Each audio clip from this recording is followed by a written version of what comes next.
believed that one question could set a person free or drive them into despair. It was not asked in the open squares of Rome, nor carved into the laws of Athens.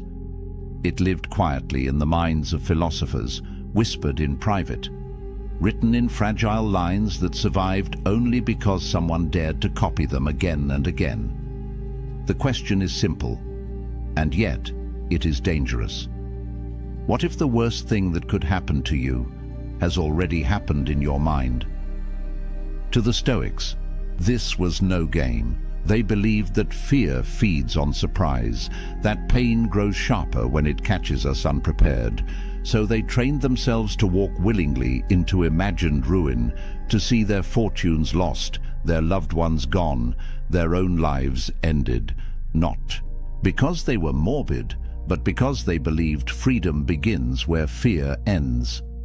Consider the emperor Marcus Aurelius. He ruled the greatest empire of his age, commanded vast armies, and held the power of life and death.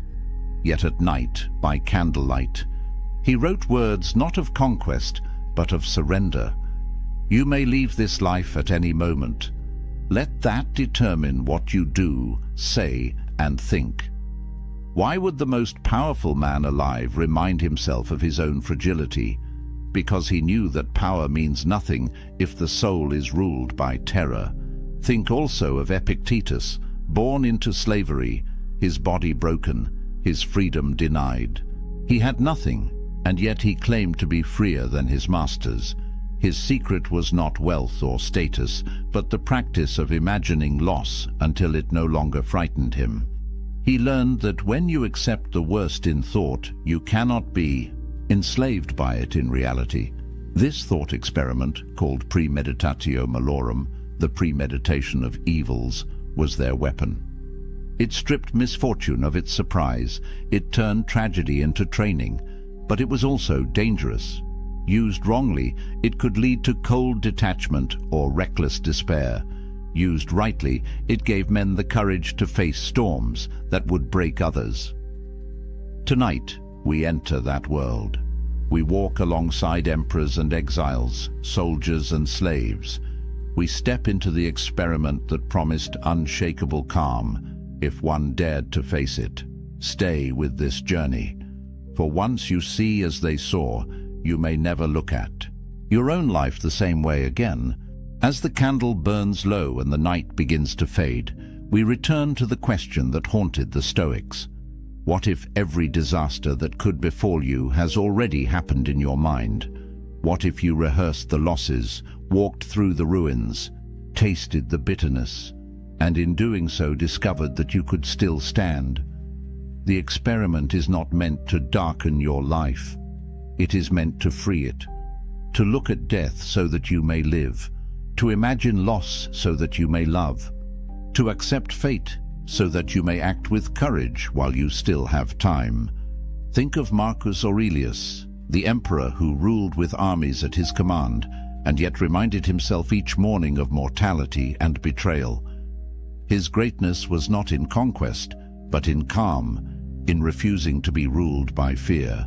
Think of Epictetus, the slave who owned nothing, yet declared that nothing could enslave his mind. His power was not in possessions, but in freedom of spirit. Think of Seneca, rich and influential, yet sleeping on the floor to prove to himself that fortune could never own him. His wisdom was not in comfort, but in clarity. These men lived in an age of plagues, wars, and political chaos. We live in an age of noise, speed, and uncertainty. Their struggles were different in detail, but not in kind. Like them, we will lose. Like them, we will die. The only question is whether we will face these truths with trembling or with steadiness. The Stoic experiment offers a choice. You can avert your eyes from fear, pretending it is not there, and live in quiet dread. Or you can walk into it willingly, meet it in imagination, and rob it of its power. When you do, you discover the strange paradox the Stoics cherished. By imagining death, you begin to live. By picturing loss, you awaken gratitude. By embracing fate, you find freedom. Pause for a moment. Picture the one thing you fear losing most. The job, the fortune, the health, the person. Picture it gone. Feel the hollow space it would leave. Now open your eyes to the truth. It is still here. For now, that is the miracle. That is the gift. And because it is fragile, it deserves your full attention. This is why the thought experiment matters. Not to numb you, but to awaken you. Not to make you indifferent, but to make you urgent. When you remember that life can be stripped away in a breath, every breath becomes precious. When you recall that time is slipping past, every moment becomes an opportunity. And when you realize that nothing external is truly yours, you begin to live with the strength that comes from owning yourself. The Stoics cannot walk this path for you. They can only point the way. Marcus, Epictetus, Seneca, they left fragments, reminders, hints. But the experiment must be lived, not merely studied. It must be practiced quietly in the solitude of your own mind until the fear loosens and the gratitude deepens. So let this be your invitation. Tonight, before sleep, close your eyes and step into the exercise. Imagine the loss. Imagine the end. Let yourself feel it. And then awaken tomorrow with new eyes, seeing what remains not as ordinary, but as extraordinary. This is the gift the Stoics preserved, the ability to live unafraid, to love more deeply, to meet fate with an open heart. And so I leave you with one question, the same question that echoes across centuries, whispered in marble halls and desert cells, whispered now into your ear. If tomorrow stripped away everything you take for granted, what part of you would remain unbroken? Carry that question, let it shape you, and if these ancient voices have spoken to you tonight, do not let them fade into silence. Join this journey further. There are more lessons, more experiments, more truths buried in time that can sharpen the way you live now. Subscribe, stay with this channel, and together we will walk deeper into the wisdom of those who faced storms and discovered peace. For their stories are not finished until we live them. And your life is not finished until you dare to begin living it fully. In the language of the ancients, it was called premeditatio malorum, the premeditation of evils. The phrase sounds grim, even unsettling. Yet to the Stoics, it was a practice of liberation, not despair.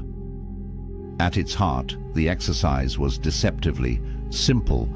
Imagine the misfortunes that might strike you tomorrow and face them before they arrive.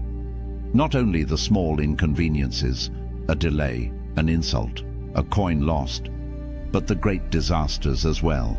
The death of a friend, the loss of your wealth, the collapse of your health, the end of your own life. Why would anyone do this? Why deliberately walk through horrors in the safety of your own mind? To the modern ear, it seems backwards. We are told to visualize success, to think positively, to build castles in our imagination. But the Stoics believed the opposite strategy brought greater strength. They argued that if you can stand calmly in the ruins of your own imagined life, then reality can never truly defeat you. Seneca, the Roman statesman and philosopher, put it plainly: he robs present ills of their power who has perceived their coming beforehand. When we rehearse misfortune, its arrival no longer shocks us. Pain may still visit, but its sharpest weapon, surprise, has been blunted. To understand this better, picture an archer at practice. He does not wait for the chaos of battle to test his skill. He fires arrow after arrow in quiet fields, so that when the storm of war comes, his movements are steady, automatic, unshaken. The Stoics believed the mind required the same discipline. Each night, they would draw back the bow of imagination and fire at the darkest targets they could conceive, so that when those shadows appeared in real life, they could still aim true. Marcus Aurelius, alone in his tent, did not write merely to comfort himself. His private notes, the Meditations, are filled with reminders that the world can break us at any time. Yet his tone is not fearful. Instead, it is steady, almost tender. "When you kiss your child good night," he warns himself, "whisper that he may not be here tomorrow." Harsh words to our ears. But to Marcus, this was not cruelty. It was clarity. Only by facing the fragile nature of life could he love more deeply in the present moment. Epictetus, born into slavery, offered the same lesson in different clothing. "When you embrace your wife or child," he said, "say to yourself, one day they will die. Not to make the heart cold, but to warm it. For when you remember that nothing is guaranteed, every ordinary moment becomes extraordinary. A simple meal, a shared laugh, even the act of waking to another sunrise becomes precious beyond measure." The thought experiment, then, had two purposes. First, it armed the soul against fear. By imagining loss, you stripped it of its terror.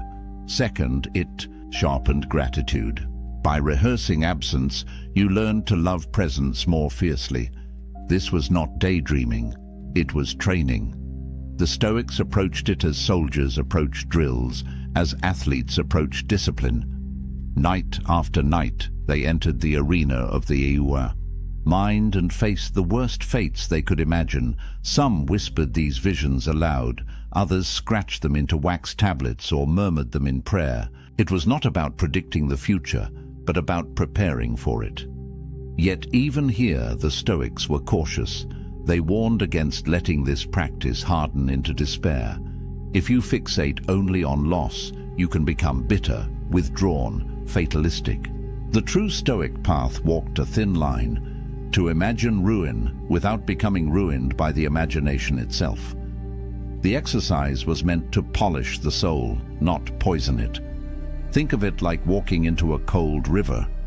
At first, the shock makes you gasp.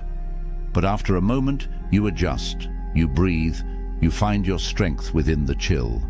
The water has not grown warmer, you have grown steadier. So too with premeditatio malorum. Life would not grow kinder, but you would grow stronger. This is the experiment: to step willingly into suffering before it comes, to live through loss in the theater of the mind, so that when the curtain rises on reality, you are ready. To many, it sounded bleak. To the Stoics, it was the most hopeful act of all. For when you have rehearsed the worst, you discover a strange secret. Nothing can truly take your freedom, for you have already faced the cost. At first glance, the Stoic experiment seems like madness.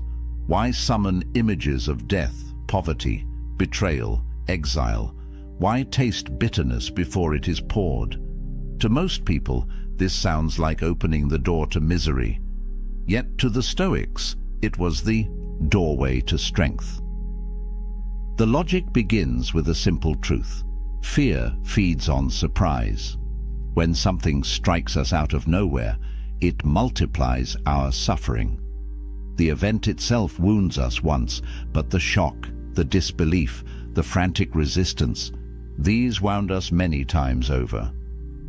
We suffer more often in imagination than in reality, Seneca wrote. It was his warning, but also his solution. If imagination can magnify our pain, then imagination can also train us to endure it. Consider the man who never thinks of loss. He convinces himself the roof will never leak, the market will never fall, the friends he loves will always remain. When life proves otherwise, he collapses under the weight of broken illusions. Compare him with the man who each night rehearses these possibilities. He wakes each day already at peace with their chance of arrival. To him, a cracked roof or lost coin is no ambush. It is familiar terrain. The Stoics believed this was the essence of philosophy, not endless speculation, but preparation for the blows of fate. Epictetus, whose leg was shattered by his master, said plainly, When you are going to undertake anything, remind yourself what kind of thing it is. He meant, if you go to bathe, expect to be splashed, jostled, insulted. If you go to war, expect blood and loss. If you live, expect death. Nothing that arrives will then feel foreign to you. This practice also served a deeper function. By imagining misfortune, the Stoic learned to separate what was truly his from what was only lent. Wealth, health, reputation, even the love of others, all of these could vanish. What remained? Only the ruling center of the soul, judgment, intention, choice. In rehearsing the loss of externals, the Stoic discovered the core that no power could strip away. Modern people might call this pessimism, but to the Stoics, it was the opposite. It was optimism at the deepest level, the faith that even when stripped of everything, a person could still stand upright. To them, practicing disaster was like inoculating the mind, a small taste of poison to prevent the full sickness of despair. Imagine two sailors caught in a sudden storm. One has only sailed on calm waters, imagining endless sunshine. The other has trained in foul weather, has studied the stars in darkness, has prepared for broken masts and torn sails. Which sailor panics? Which one acts? The storm is the same, but the soul inside the storm is different, and there was more. Premeditatio malorum was not only a shield against fear, but also a lens-sharpening gratitude. For when you spend a moment imagining your child gone, your fortune stolen, your health declined, and then open your eyes to see them still present, you taste joy more vividly than before. Seneca urged his readers, "He who has anticipated the coming of troubles takes away their power when they arrive, and he who has learned to look upon what he has as if it might be lost, has learned to enjoy it truly." This dual power, resilience and gratitude, made the practice irresistible to the Stoics. By rehearsing loss, they not only grew unafraid of tomorrow, but more alive to today. Marcus Aurelius captured it when he reminded himself, "Do not act as if you were going to live 10,000 years. Death hangs over you. While you live, while it is in your power, be good." The awareness of mortality did not paralyze him. It pushed him toward kindness, urgency, presence. So why imagine the worst? Because the worst will come sooner or later in some form. To pretend otherwise is to live in fragile denial. To face it in thought is to live with a steady heart. The Stoics believed that only those who walk through the valley of loss in their minds can walk through life itself without chains. If the Stoics asked their students to imagine misfortune, it was not to dwell in gloom. The exercise was meant to unlock a set of hidden treasures, the kind of treasures that cannot be stolen by thieves or burned by fire. What then were the fruits of this strange discipline? 3 stand above the rest: freedom from fear, gratitude for the present, and resilience in the storms of life. The first and most immediate benefit was liberation. Fear has always been one of humanity's fiercest chains. It bends kings, humbles warriors, and leaves ordinary people trembling at shadows. Yet the Stoics discovered that fear depends on uncertainty. When we do not know what will come, our imagination torments us with endless possibilities. By rehearsing disaster, the Stoics removed the sting of surprise. They learned to say, "Yes, this too may happen, and if it does, I am prepared." Seneca observed that misfortune becomes lighter when anticipated. What is quite unlooked for is more crushing in its effect, and unexpectedness adds to the weight of a disaster. For him, the act of imagining stripped calamity of its mystery. And once the unknown was known, fear lost its teeth.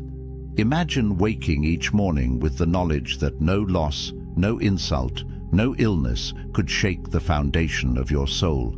This is not cold indifference. it is strength. It is the quiet courage of someone who has already rehearsed the worst in the theatre of the mind and thus walks calmly through the world. The second treasure hidden in this exercise is gratitude. At first, this seems paradoxical. How could picturing death or poverty make life more joyful? Yet the Stoics believed the shadow of loss makes the light of presence burn brighter. Marcus Aurelius urged himself, "Think of yourself as dead. You have lived your life. Now take what's left and live it properly." By imagining that the day was already his last, he found renewed urgency to savor its moments. Epictetus taught his students to practice detachment, not to strip love away, but to make it purer. When you remind yourself that the friend you embrace or the child you tuck into bed may not be there tomorrow, you do not love them less. You love them more fiercely, knowing the hour is fragile. Seneca carried this practice into action. Once a month, he would strip away comfort deliberately, sleeping on the hard ground, eating coarse bread, wearing the simplest clothing. When asked why, he replied, "Is this the condition that I feared?" By practicing loss, he turned ordinary comfort into extraordinary pleasure. A warm meal, a soft bed, a friend's laughter, all glowed brighter when contrasted against their imagined absence. Gratitude, then, was not a luxury to the Stoics. It was a form of armor. A grateful man, they argued, is untouchable, for he sees every small gift as fortune and every misfortune as training. The final benefit of premeditatio malorum was resilience. Life will strike. That much the Stoics never denied. No amount of philosophy can erase pain, illness, or death. What philosophy can do is decide how we meet them. Epictetus said, "Circumstances don't make the man, they only reveal him to himself." A storm reveals whether a house is built on sand or stone. In the same way, a crisis reveals whether a soul has been prepared. By imagining hardships beforehand, Stoics built their inner foundation. When the blow finally landed, they did not crumble. Think of Marcus Aurelius, who ruled in a time of plague, war, and betrayal. He faced repeated disaster, yet his writings do not drip with despair. They show a man who had already met these enemies in thought, and thus could endure them in reality. His empire might crack, his health might fade, his friends might betray him, but his mind, trained by philosophy, remained firm. This resilience was not arrogance. The Stoics did not claim invincibility. They claimed preparedness. They taught that a blow is lighter when the soul has braced itself. And just as a soldier trains with heavy armor so that he is swift on the battlefield, so too does the philosopher train with imagined burdens so that he is light when real ones arrive. Yet the true brilliance of the practice lay in balance. Was not about endless brooding on death and ruin. That would be morbid and destructive. The goal was moderation, enough rehearsal to soften the sting, enough reflection to deepen gratitude, but never so much that one drowned in despair. The Stoics believed philosophy was a medicine. Too little, and the illness of fear returns. Too much, and the medicine itself becomes poison. But the right measure, taken daily, transforms life. Thus, the Stoics found in this strange exercise a triad of power: freedom from fear, gratitude for the present, and resilience in crisis. They believed that any man or woman who practiced it would stand differently in the world, not as someone immune to loss, but as someone no longer enslaved by it. This was the reward of imagining the worst. Not darkness, but light. Not despair, but a soul sharpened into strength. Every powerful practice carries its shadow. The Stoics knew this well.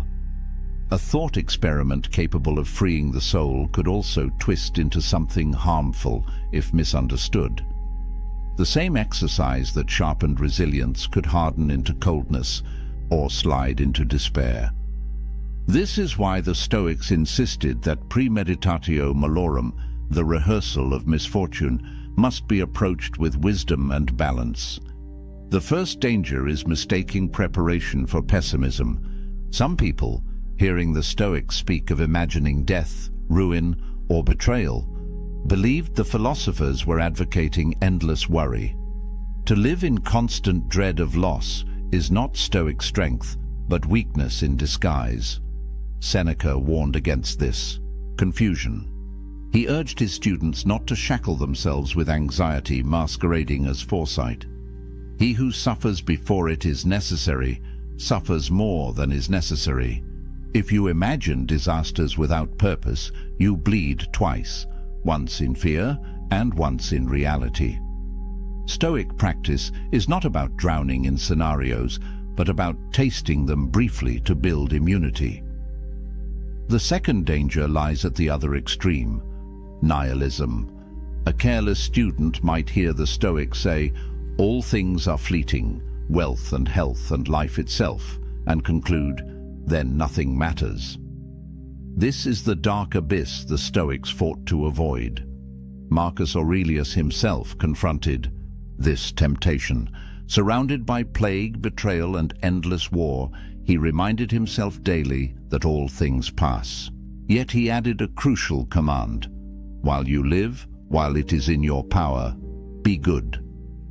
The awareness of mortality was not meant to drain meaning, but to intensify it. The thought of death should not make us reckless or indifferent, but rather kinder, wiser, and more deliberate. Another danger is the loss of warmth. Practicing detachment, some grew rigid, mistaking numbness for strength. Epictetus warned his followers not to become statues. "Remember that you are a man," he said, "and that what befalls a man is natural." To feel sorrow at loss or grief at death is not a failure of philosophy. It is the mark of being human. The Stoic exercise was never intended to erase emotion, but to keep emotion from becoming tyranny. Imagine a father who, rehearsing his child's death, convinces himself never to feel attachment. He tells himself, "This is Stoic wisdom." But when the child laughs or reaches for his hand, the father feels nothing. This is not strength, it is a distortion. True Stoicism teaches us to love more fiercely because we know the bond is fragile, not to withhold love in the hope of avoiding pain. Finally, there is the danger of false courage. A soldier might say, "Since death is nothing, I will rush headlong into danger," careless of consequence. But this too betrays the philosophy. Stoic training was meant to produce calm judgment, not reckless abandon. To imagine death is to prepare for it, not to seek it without reason.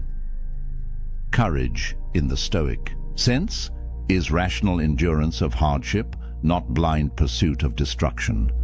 So, how did the Stoics guard against misuse?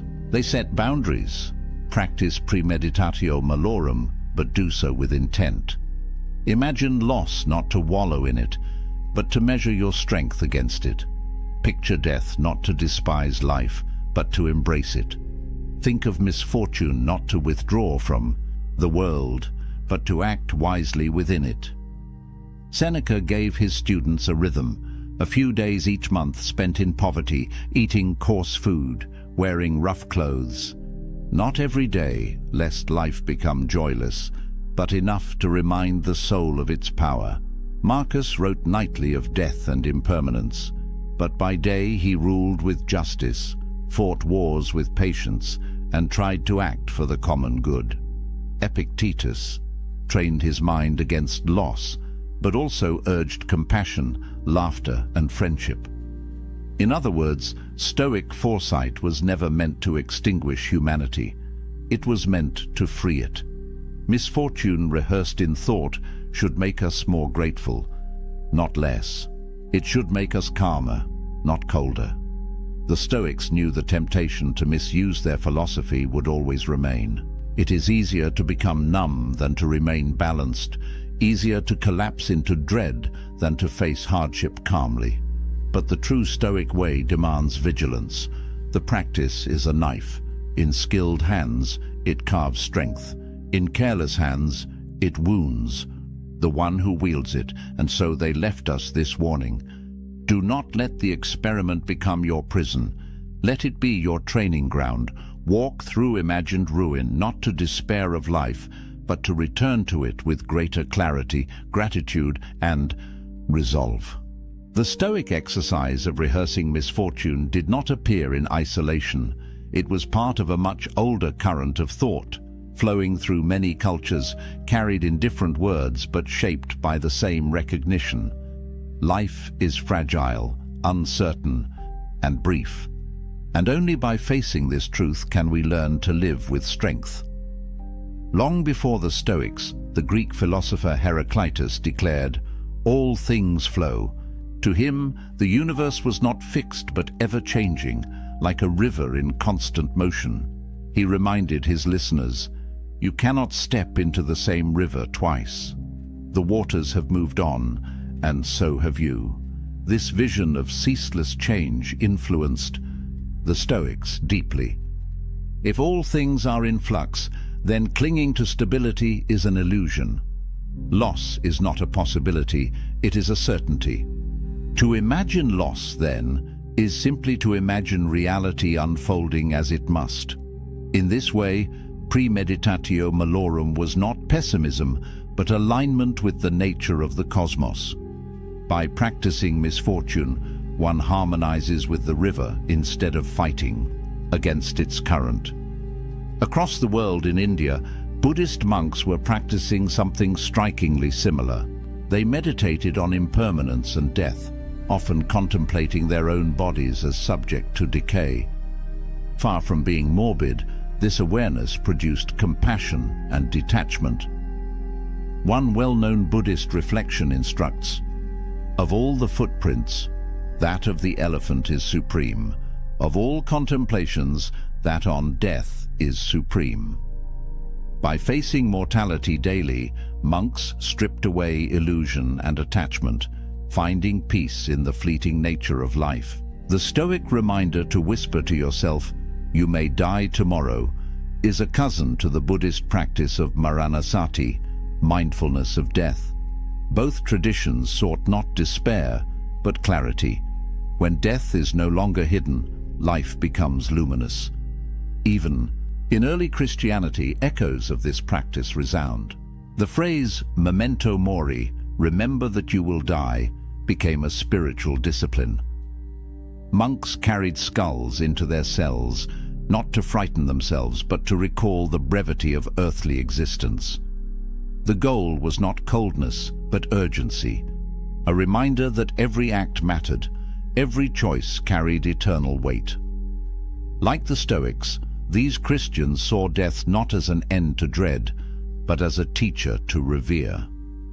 Marcus Aurelius would have recognized their spirit, even if their theology diverged. For both, mortality was a compass, orienting the soul toward what truly matters. What made Stoicism unique was its ability to weave these threads, flux, impermanence, mortality, into a practical daily exercise. While Heraclitus spoke of cosmic change and Buddhists practiced renunciation, the Stoics asked, how can an ordinary citizen, a senator, a soldier, or a slave use this wisdom to live today? Their answer was premeditatio malorum.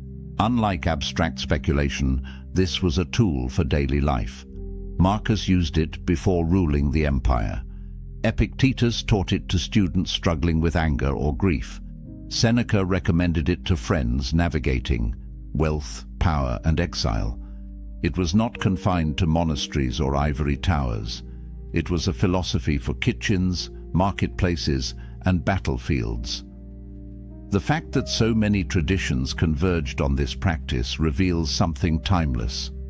Wherever humans have lived, they have wrestled with uncertainty, loss, and the inevitability of death. The Stoics, Buddhists, and monks each reached the same conclusion. Only by bringing misfortune into the light can we remove its tyranny. Different words, same insight. Heraclitus, all things change. Buddha, all conditioned things are impermanent. Marcus Aurelius, you could leave life right now. To each the thought of loss was not poison, but medicine. To deny it was to live in fear. To face it was to live in freedom. Tracing these roots shows that premeditatio malorum is not just a Stoic curiosity. It is part of the wider human project of learning how to live when nothing is guaranteed. It links us to the ancients across cultures, reminding us that our struggles are not new. The fears that haunt us today, losing our jobs, our health, our loved ones, are simply modern faces of the same ancient truth. And so, when we practice the Stoic experiment, we are not alone. We stand in a long line of seekers, Greeks, watching rivers, Buddhists meditating on death, monks whispering memento mori. Together they tell us, the way out of fear is not denial, but courage. And courage begins with the imagination of loss. It is easy to relegate Stoic practices to the dusty world of scrolls and emperors. Marcus Aurelius writing in a candlelit tent, Epictetus teaching in a small courtyard, Seneca writing letters to distant friends. But the power of premeditatio malorum is not confined to marble statues and Latin phrases. It is meant for us, for the modern world, with all its noise, pressures, and fragile certainties. Consider the fear of losing a job. In a culture that ties identity to career, the thought of dismissal can feel like death itself. Most people avoid even imagining it. They live in quiet dread of the unexpected email, the sudden meeting, the words, "We have to let you go." The Stoic experiment asks you to imagine this happening tonight. Picture the email, the conversation, the walk out of the building with a box in hand. Let yourself feel the sting in advance. At first, it seems unbearable. But after the storm of panic, something surprising happens. You see that life goes on. Friends remain, skills remain, the capacity to rebuild remains. You discover that while the event may be painful, it cannot take everything from you. By imagining loss, you make the prospect survivable, or think of health. We live as though the body will serve us endlessly, forgetting how fragile it is. But the Stoics urged us to remember its frailty daily. Imagine the diagnosis. Imagine the sudden weakness, the test results, the bed you cannot rise from. Again, the first wave is grief. But then comes clarity. If this body can fail, then today's walk matters more. The meal with a friend matters more. Every moment unbroken by pain becomes a treasure. This was Seneca's point in practicing poverty. By imagining the worst, he discovered how much he could live without and how rich the ordinary actually was. For us, rehearsing frailty makes each day of strength a victory. The practice also reshapes how we love. Epictetus urged parents to remember that children, like all of us, are mortal. This was not meant to strip affection, but to deepen it. When we remind ourselves that those we love will not always be here, we hold them closer. A simple dinner together, a casual laugh, a brief embrace, all glow brighter when seen against the backdrop of impermanence. In modern terms, this means resisting the urge to take people for granted. Instead of rushing through conversations with friends or family, the Stoic experiment nudges us to pause, to see each encounter as fragile and precious. By imagining absence, presence becomes luminous. The Stoics often paired imagination with small acts of practice. Seneca slept on the floor to taste poverty. Marcus reminded himself that every insult, every inconvenience was part of human nature. We too can create small drills. Spend a weekend without technology to remind yourself how little is necessary. Walk instead of driving. Eat plain food instead of delicacies. Live for a moment as if stripped of luxury, or simply, at night, write down one thing you fear losing, then picture it gone. The next morning, when you find it still there, gratitude blossoms. Still, we must be careful not to misuse the exercise. The Stoics did not recommend endless brooding on catastrophe. The purpose is not to flood yourself with dread, but to inoculate yourself against it. Like a vaccine, a small dose strengthens, too much overwhelms. The rhythm of practice is key, a few moments of contemplation, then a return to action with renewed clarity. Our own age is not so different from the Roman world. They lived with plagues, so do we. They faced political instability, so do we. They feared betrayal, loss, decline, death. The costumes change, but the human condition remains. This is why premeditatio malorum still matters. It is not about dwelling in ruins, but about discovering that ruins cannot touch the core of who you are. It is about remembering, in a world of constant distraction, what is truly yours, the power to meet life with steadiness, even when everything else slips away. The greatest evidence of its power is how life looks after you practice it. The small annoyances, traffic, insults, delays, lose their bite. The larger fears, illness, financial strain, rejection, lose their grip. You still feel them, but they do not rule you. You carry within you a kind of invisible armor, forged not by denial, but by rehearsal. And in that space where fear once lived, something else enters. Joy. Not shallow joy, dependent on luck or comfort, but deep joy born of clarity. The joy of realizing that today, in this fragile moment, you are alive, you are breathing, and nothing else is guaranteed. The Stoics did not stop at merely imagining misfortune. To them, endurance alone was not enough. A soldier can grit his teeth through pain. A prisoner can resign himself to chains. But philosophy sought something higher, not only to accept what fate delivered, but to love it. This deeper transformation was called amor fati, the love of fate. To love fate means more than bearing it without complaint. It means seeing even the hardest blows as threads in a larger tapestry.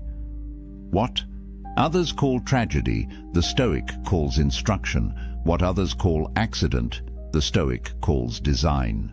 Life ceases to be a sequence of random disruptions and becomes a coherent whole, stitched together by necessity.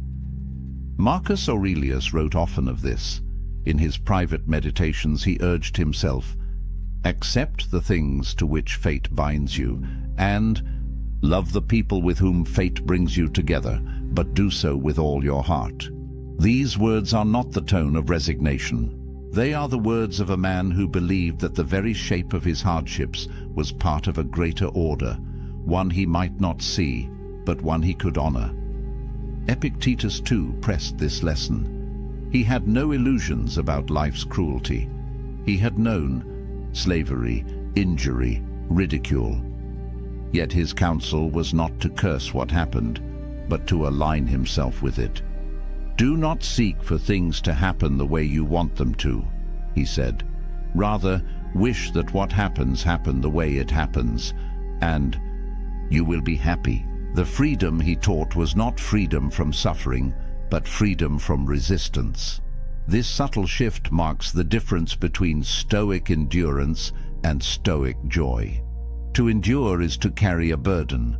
To love is to transform the burden into meaning.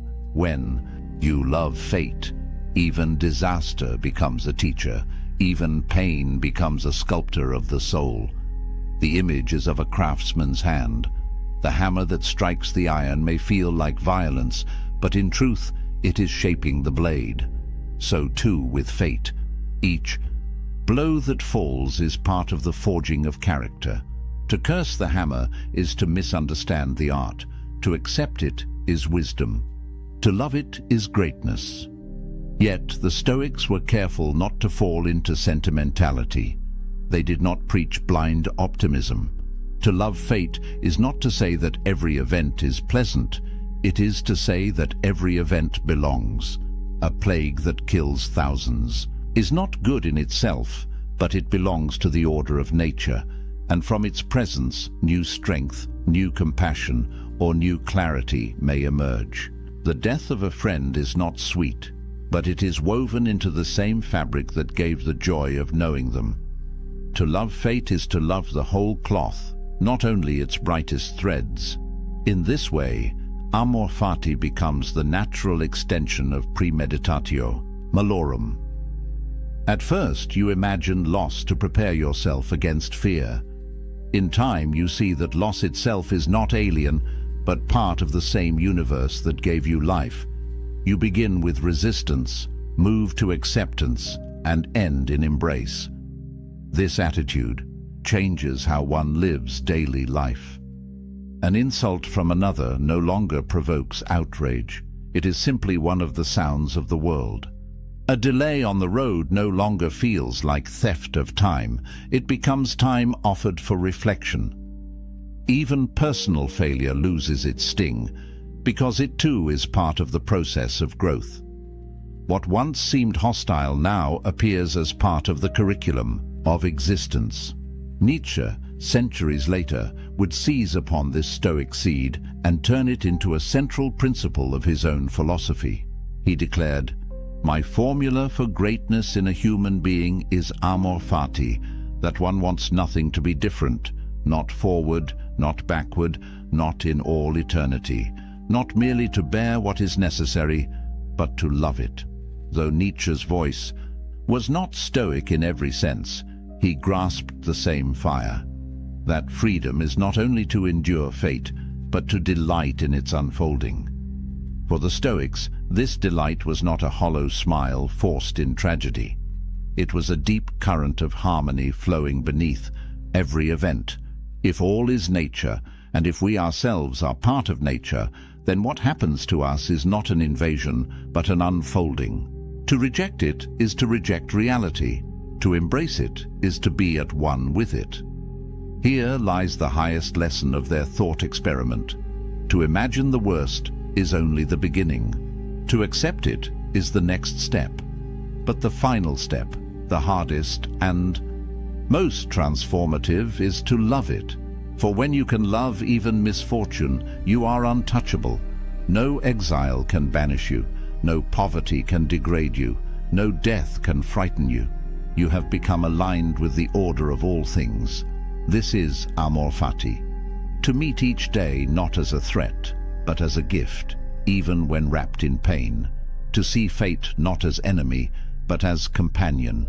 To say to whatever comes, yes, this too I will love. Why does this ancient thought experiment still matter?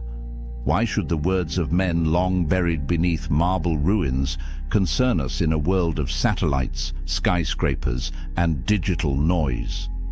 It matters because the human condition has not changed. We still fear loss. We still recoil from death. We still tremble when the future is uncertain. The Stoics remind us that these fears, left unchecked, shape the course of our lives more than any external chain. Fear makes us cautious when boldness is needed. It silences us when truth must be spoken. It binds us to comforts that rot us slowly, because we cannot imagine life without them. To live in fear is to live half a life. And so the Stoics taught that to free oneself from fear is to recover one's humanity. Imagine what it means to walk into each day knowing that nothing can truly take away the essence of who you are. Jobs may vanish, reputations crumble, fortunes evaporate, but your mind, your choices, your capacity to meet events with dignity, these remain untouched. That knowledge is not abstract. It changes how one breathes, how one speaks, how one acts. It replaces panic with clarity and hesitation with calm resolve. This is why Marcus Aurelius, even as emperor, did not surround himself only with soldiers and senators. He surrounded himself with reminders. He whispered to himself each morning, "You will meet with arrogance, deceit, ingratitude, treachery." He rehearsed these encounters not to grow bitter, but to remain steady. He knew that expecting betrayal made him less vulnerable to its sting, and that remembering mortality gave urgency to his duties. In a life of unimaginable pressure, it was this practice that kept him human. It matters because in our own age, we too are emperors of small realms. We govern households, careers, friendships, the fragile empire of our own days. And like Rome itself, our empires are temporary. The Stoics teach us not to cling to their permanence, but to govern them with justice while we can, and to release them when they pass. It also matters because premeditatio malorum sharpens gratitude in a world drowning in abundance. We have more possessions, more food, more comfort than the ancients could dream of, yet we often feel restless and unsatisfied. Why? Because we mistake more for enough. By imagining loss, the Stoic experiment corrects the eye. Suddenly, the meal before us is precious. The roof above us is wealth.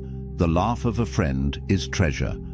Gratitude, born of imagined absence, turns the ordinary into the extraordinary.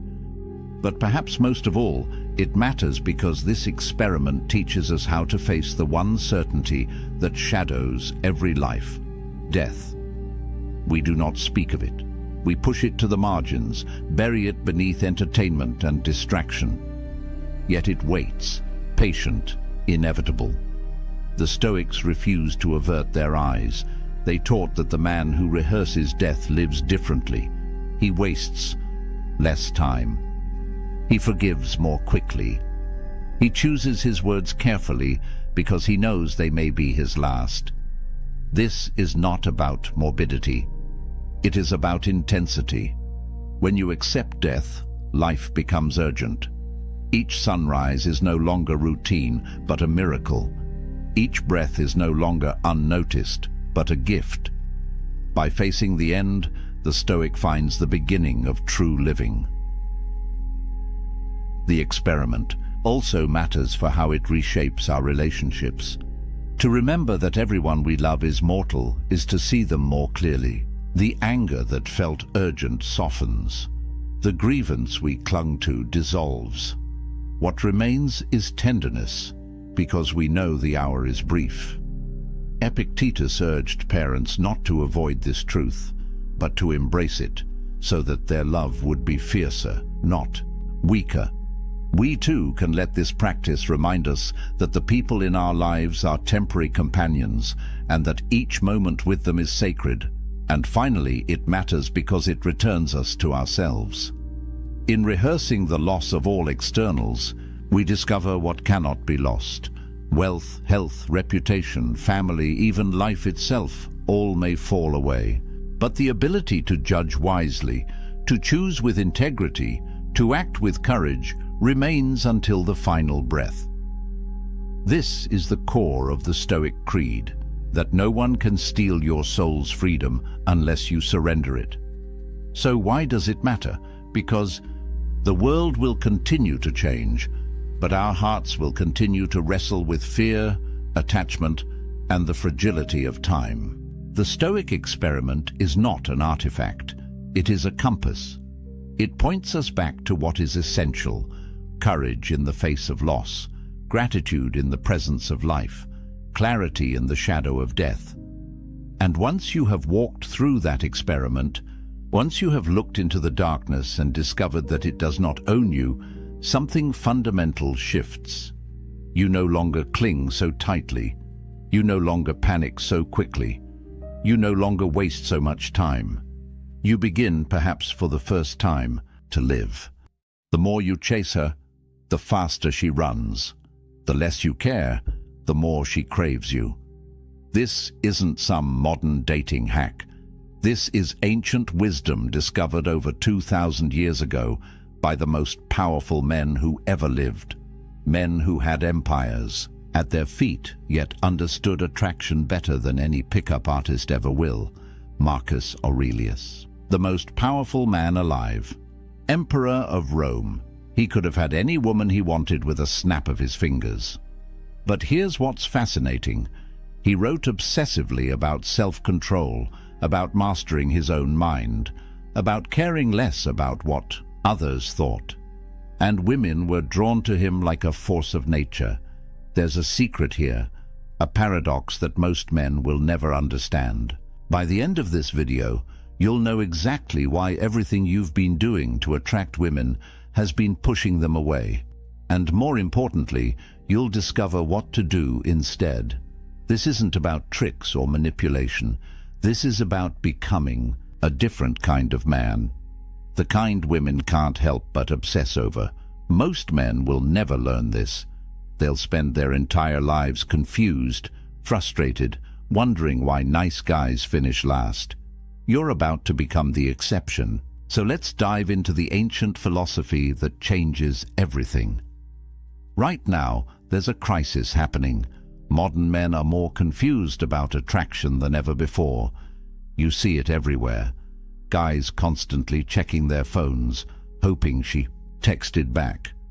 Overanalyzing every conversation. Trying desperately to say the right thing, wear the right clothes, impress her with the perfect date. You've probably been there. You meet someone you really like. The conversation flows. You think, there's a connection. Then you text her, and you wait. Minutes turn into hours. Hours turn into days. That sinking feeling in your stomach. Did I say something wrong? Should I text again? Maybe she didn't see it, so you send another message. Something casual, trying not to seem desperate. Still nothing. Now you're spiraling. You're checking Instagram to see if she's active. You're asking your friends what you should do. You're replaying every moment of your interaction, trying to find where it went wrong. Here's what's devastating. You did everything right according to modern dating advice. You were nice. You showed interest. You complimented her. You made your intentions clear. You were respectful, attentive, available. Everything society tells you women want. But something feels terribly wrong, because despite doing everything right, you're not getting the results. The women you really want seem uninterested. The ones you treat best seem to care the least. Meanwhile, you watch other guys who seem to care less, guys who put in less effort. Somehow they're the ones these women chase. This confusion is eating you alive. And here's what no one tells you. It's not your fault. You've been lied to. Because attraction doesn't work the way you've been taught. In fact, attraction works backwards. 2,000 years ago, the ancient Stoics discovered something profound about human nature. Something that explains everything. But before I reveal exactly what it is and how to use it, you need to understand the foundation. You need to understand why most men fail before they even begin. His name was Epictetus, born a slave in ancient Rome. He had nothing, no power, no status, no freedom. Yet this man became one of the greatest teachers in history. Rome's most powerful men traveled across the empire just to hear him speak. Why? Because he discovered something that changed everything. Epictetus taught what's called the dichotomy of control. It's simple, but earth-shattering. There are things you control and things you don't control. That's it. Your thoughts, your actions, your character. These you control completely. Everything else, her response, her feelings, whether she texts back, whether she likes you control none of it. Here's where it gets interesting. Most men live their entire lives focused on what they can't control. You're trying to control her reaction. You're trying to make her like you. You're trying to force an outcome. And in doing so, you're giving away all your power. Think about what happens when you send that text and wait desperately for a reply. You've just handed your emotional state to another person. Your happiness now depends on whether she responds. You're not in control anymore. She is. And women can feel this. It's like a sixth sense. They detect neediness the way sharks detect blood in water. Now let me tell you about Marcus Aurelius, Emperor of Rome, the most powerful man on earth. He could have had any woman just by commanding it. But here's what he wrote in his private journal. You have power over your mind, not outside events. Realize this, and you will find strength. The Emperor of Rome, with infinite power over the external world, spent his time mastering his internal world. That's the secret. He understood that real power isn't controlling others, it's controlling yourself. And this is what made him magnetic. This is what made him irresistible. When you stop needing her validation, when you stop trying to control her response, when you become truly indifferent to the outcome, something shifts. You become magnetic, not because you're playing hard to get, but because you genuinely don't need her approval to feel good about yourself. Women are biologically wired to detect this. For thousands of years, they've had to evaluate men quickly. Is this man confident? Is he secure? Or is he desperate? Every time you text hoping for a response, every time you try too hard to impress, every time you change yourself to please her, you're broadcasting a signal. And that signal says, I need your validation to feel worthy. That's the attraction killer. Not your looks, not your money, your need, your desperation, your inability to be okay without her approval. And this is where the transformation begins. Master your emotions first. Everything else follows. Now let me show you how this actually works. The first law of Stoic attraction: become indifferent to outcome. This sounds counterintuitive. How can not caring make her care more? But this is the genius of it. Seneca, another great Stoic philosopher, wrote extensively about attachment and loss. He said the wise man prepares for loss before it happens, not because he's pessimistic, but because he's free. When you're not attached to an outcome, you can't be hurt by it, and that freedom is intoxicating to watch. Picture this. You meet an attractive woman. The old you would immediately start calculating. How do I get her number? What do I say to impress her? How do I make her like me? Your entire focus is on an outcome you can't control. You're already desperate before you even speak. The Stoic approach is completely different. You talk to her because the conversation itself is interesting, not because you need something from her. If she's into it, great. If not, also great. Either way, your value doesn't change. Your outcome independent. Here's what happens in her mind. She's used to men who want something from her. Men whose entire demeanor changes based on her responses. Men who are performing for her approval. Then she meets you, and you're different. You're present, engaged, interesting. But you're not auditioning. You're not trying to win her over. You're just being. This creates a question in her mind. Why isn't he trying to impress me? Most men she meets are so eager to please. But you're not. This makes you rare. This makes you interesting. This makes her want to know more. The mistake most men make is investing too early. You have one good conversation and you're already planning the wedding. You create an imaginary relationship in your head. Then when reality doesn't match your fantasy, you're devastated. You feel rejected, hurt, angry. The Stoic fix is simple. Treat every interaction as complete in itself. That conversation was good, because the conversation was good. Not because of where it might lead, not because of what you might get from it. The interaction had value in itself. When you adopt this mindset, the power dynamic shifts completely. She goes from being your goal to being your guest. You're not trying to win her. You're evaluating whether she adds value to your already complete life. You're the prize being pursued, not the pursuer hoping to be chosen. And women feel this shift. It's magnetic. Seneca said, "He who is brave is free, brave enough to not need her, free from the outcome." And that freedom is what makes you irresistible. But here's where most men still get it wrong. Even when they understand not being needy, they're still making a critical error. They make the woman their purpose. Everything revolves around getting her, keeping her, pleasing her. This is still weakness in disguise. Marcus Aurelius wrote, "The impediment to action advances action. What stands in the way becomes the way." He understood that obstacles, challenges, rejection, these aren't problems. They're the path forward. They make you stronger. Here's the reframe that changes everything. Your life purpose comes first. Your mission, your goals, your growth, your excellence. She's not the goal. She's a complement to an already extraordinary life.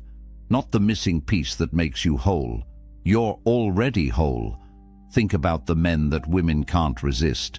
Not the guys trying hardest to get them, but the men who are so focused on their purpose that women have to work to get their attention. The athlete focused on his training. The entrepreneur building his business. The artist lost in his craft. These men aren't ignoring women to play games. They genuinely have something more important, and this creates a powerful dynamic. While you're building, she's watching. She sees a man who doesn't need her validation because he's getting validation from his accomplishments. She sees a man who doesn't have time to play texting games because he's too busy creating something meaningful. She sees a man who can't be manipulated because his worth isn't tied to her opinion. This is what excellence looks like. Physical excellence. You're training your body not to impress her, but because you respect yourself. Mental excellence. You're reading, learning, growing because mediocrity is unacceptable to you. Spiritual excellence. You're developing your character because that's what defines a man. Professional excellence. You're building something meaningful because that's your contribution to the world. Stop performing for her. Start performing for yourself. The paradox is this. Self-focus creates other attraction. When you become obsessed with your own growth, others become obsessed with you. Marcus Aurelius said it perfectly. Waste no more time arguing what a good man should be. Be one. Stop theorizing about attraction. Stop reading advice on what women want. Become the man who is so excellent that the question answers itself. Become undeniable. Now let me clear up a massive misconception. Stoic doesn't mean emotionless. This is where most men get confused and end up looking like robots. The Stoics weren't advocating for suppressing emotions. They were teaching controlled emotion. And there's a world of difference. Marcus Aurelius loved his wife deeply. Seneca wrote beautiful letters about affection and care. Epictetus taught his students about proper love and attachment. These weren't cold men. They were men who chose when and how to express emotion. They weren't controlled by their feelings. They controlled their feelings. Here's the distinction that matters. Reactive emotions versus intentional presence. Reactive is when she doesn't text back and you spiral into anxiety. When she talks to another guy and you become jealous. When things don't go your way and you become angry or bitter. These are emotions controlling you. Intentional presence is completely different. You feel emotions, you acknowledge them, but you choose your response. She doesn't text back. You notice disappointment, but you don't let it dictate your actions. You go back to your purpose. She talks to another guy. You feel a twinge of jealousy, but you recognize you don't own her. She's free to talk to whoever she wants. Things don't go your way. You feel frustration, but you see it as information, not catastrophe. This is what women crave. Not a man with no emotions, but a man who isn't controlled by his emotions. In a world of chaos, reactive men and emotional instability, A man who remains centered is like an anchor. She can feel safe with you. She knows you won't fall apart when things get difficult. She knows you won't become desperate or possessive or volatile. Think about body language. The Stoic carries himself differently. There's no nervous energy, no fidgeting, no seeking approval with his posture. He stands tall not because he's trying to appear confident, but because he is confident. His movements are deliberate. His eye contact is steady. His presence commands respect without demanding it, and when he speaks, he says less but means more. No rambling to fill silence, no over-explaining to justify himself, no supplicating to win approval. He speaks with intention. Every word carries weight. He doesn't need to convince you of anything. He's stating reality. Marcus Aurelius gave us the framework. The best revenge is not to be like your enemy. Applied to attraction, don't mirror desperate behavior. Don't become reactive because someone else is. Don't lose your center because the world around you is chaotic. Maintain your stoic presence. That's your power. Now comes the ultimate test, the moment that separates stoic men from everyone else. How you handle rejection. Because rejection will come. It comes for everyone. The question is, what do you do with it? Epictetus taught something profound. External events have no power over your character. Only your response has power. She can reject you. She can ignore you. She can choose someone else. None of that changes who you are. None of that diminishes your value. Only you can do that with your reaction. Here's where most men reveal their desperation. She says no, and they crumble, or they get angry, or they try to convince her, or they ask what's wrong with them. All of these responses communicate the same thing. My worth was dependent on your acceptance, and now I'm destroyed. The Stoic response is radically different. Complete indifference, not fake indifference, where you're seething inside, real indifference. She said no. Okay, that's information. That's her preference. It has nothing to do with your value. You smile, you wish her well, you move on with your life exactly as you would have anyway. This creates something fascinating in her psychology. She expected an emotional reaction. All men react. They get sad or angry or try to change her mind. But you didn't. You were completely unfazed. This doesn't compute for her. Who is this guy? Why didn't my rejection hurt him? Why doesn't he seem to care? Now she's thinking about you.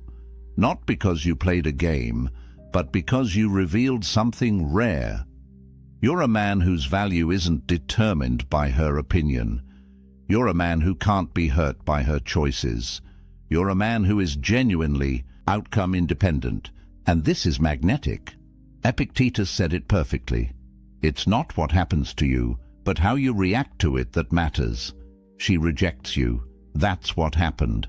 How you react determines everything. React with neediness, you confirm her decision. React with anger, you prove you were never worthy. React with indifference, you make her question her decision. But here's the most important part. This isn't a strategy to win her back. This is who you actually become. You genuinely don't need her acceptance because your worth comes from within. You're not pretending not to care. You actually don't care in a healthy way, because you know your value is inherent, not assigned by others. This is Stoic confidence, unshakable, not because nothing bad can happen, but because you know you'll be fine regardless of what happens. This is the foundation of real attraction.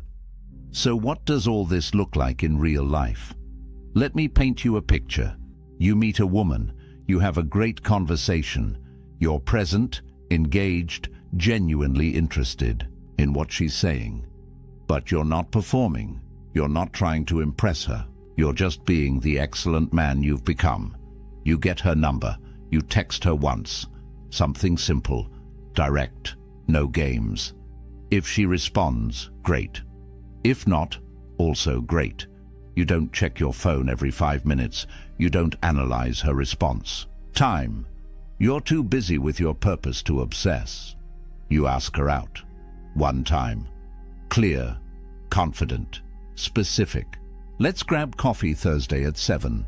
If she says yes, perfect. If she says no or gives a maybe, you wish her well and move on.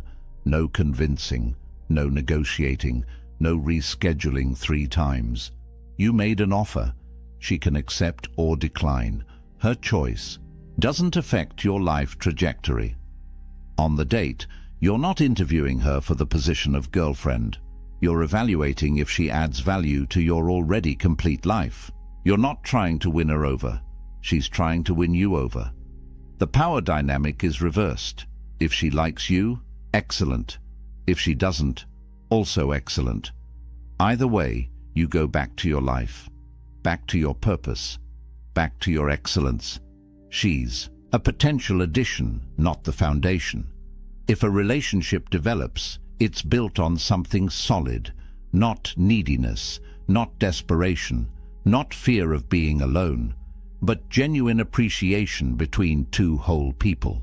You don't need her. You choose her. And she doesn't need you. She chooses you. Partnership of equals. Not 2 incomplete halves trying to make a whole. This is what Stoic relationships look like.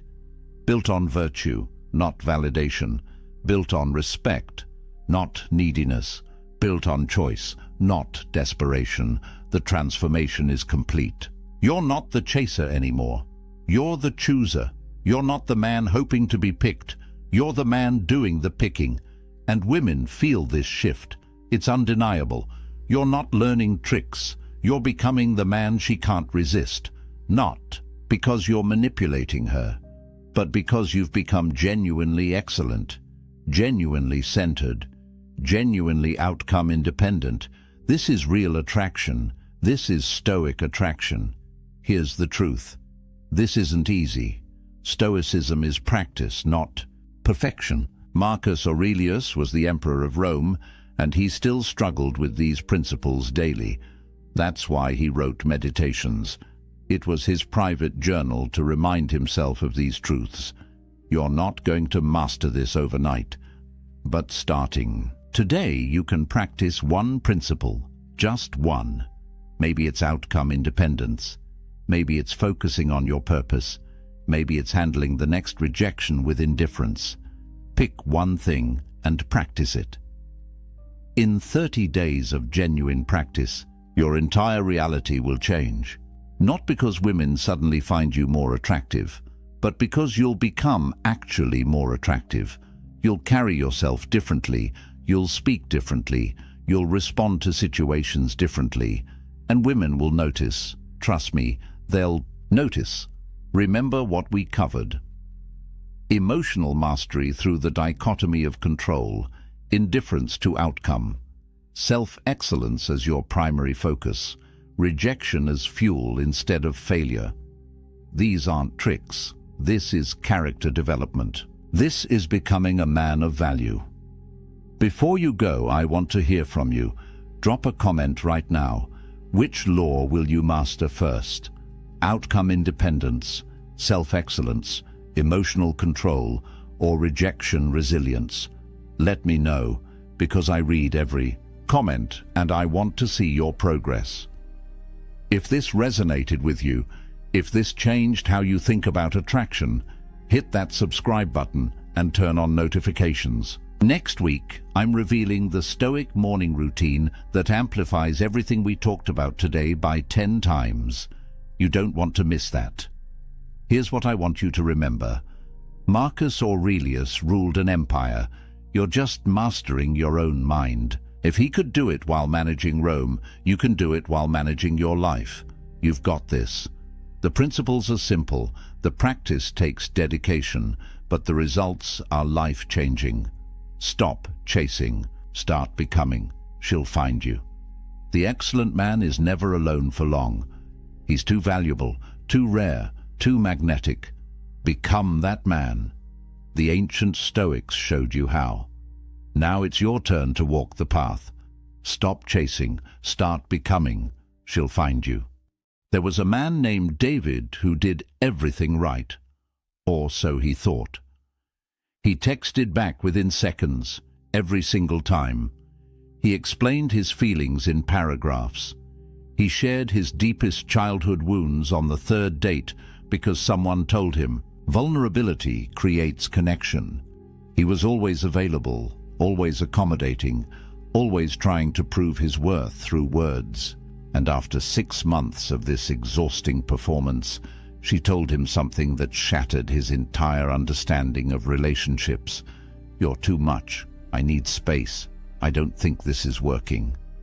He was devastated, confused, angry even. He'd given her everything, total transparency, constant availability, emotional honesty.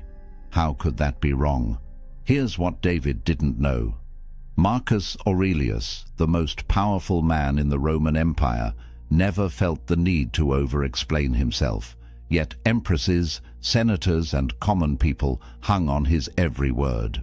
Epictetus, who started his life as a slave, commanded rooms without raising his voice. Seneca, despite immense wealth and influence, understood that true power came from what you didn't say, not what you did. These men understood something profound about human psychology, about attraction, about respect, that our modern world has completely backwards. Today, I'm revealing 7 Stoic secrets that rewire how people respond to you, not manipulation, not games. Ancient masculine wisdom about presence, restraint, and the magnetic pull of a man who doesn't need constant validation.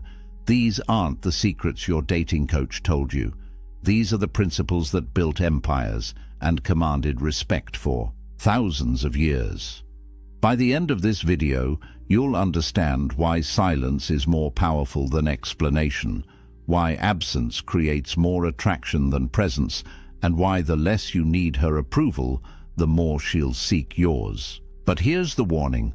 The 7th secret is the one most men violate without even realizing it. And once you cross that line, attraction dies.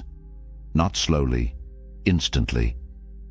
If you've ever wondered why she pulled away after you opened up, why your honesty seemed to backfire, why the more you tried, the less she cared, stay with me. Because what the Stoics understood about women, about power, about human nature, is about to change everything. Let's start with the first secret. Jake made a simple mistake that cost him everything. He was 20 minutes late to dinner. Traffic was insane, his boss had kept him late, and his phone had died, so he couldn't text ahead. When he finally arrived, breathless and apologetic, she asked one question: "Where were you?" And then Jake did what most men do. He explained in detail. He described the traffic pattern on the freeway. He mentioned his boss's last-minute request. He showed her his dead phone. He provided timestamps, locations, a complete reconstruction of his evening like he was testifying in court. He thought he was being honest, transparent, proving he had nothing to hide. What he didn't see was her face change, not with anger, with something worse, disinterest. By the time he finished his 5-minute explanation, she'd already checked out mentally. 3 weeks later, she ended it. Her reason? "You're exhausting. I feel like you're always trying to prove something." Here's the first secret the Stoics understood. The best men don't defend themselves. They don't need to. Marcus Aurelius wrote, "The best revenge is to be unlike your enemy." In modern terms, when chaos comes at you in the form of a question, an accusation, a test, matching it with frantic explanation drags you into her frame. You become the defendant, she becomes the judge, and you've already lost. The Stoic path is calibrated brevity. When she asked where he was, Jake could have said 7 words. "Traffic was terrible. I apologize for being late." Then stop. Complete stop. No elaboration, no justification, No desperate attempt to be understood. That silence after his statement isn't weakness. It's a declaration of self-possession. Here's what happens in her brain when you do this. Humans are wired for narrative. That intentional gap, that unexplained space, creates mystery. And mystery creates engagement. Her mind begins working, filling in blanks, wondering about your calm confidence. You transform from the man seeking her approval into the puzzle she wants to solve. This isn't about being evasive or dishonest. It's about understanding that over-explanation broadcasts insecurity. It screams, "I need you to believe me. I need your validation. I'm afraid of your judgment." That fear, she can smell it from across the table. The Stoics called this handing your peace to fortune. You're surrendering your internal calm to the opinion of another person. Epictetus taught that we should control what's within our power and accept what isn't. Your conscience is within your power. You know you didn't do anything wrong. Her interpretation, that's outside your control. The moment you start performing for her approval, you've given away your power.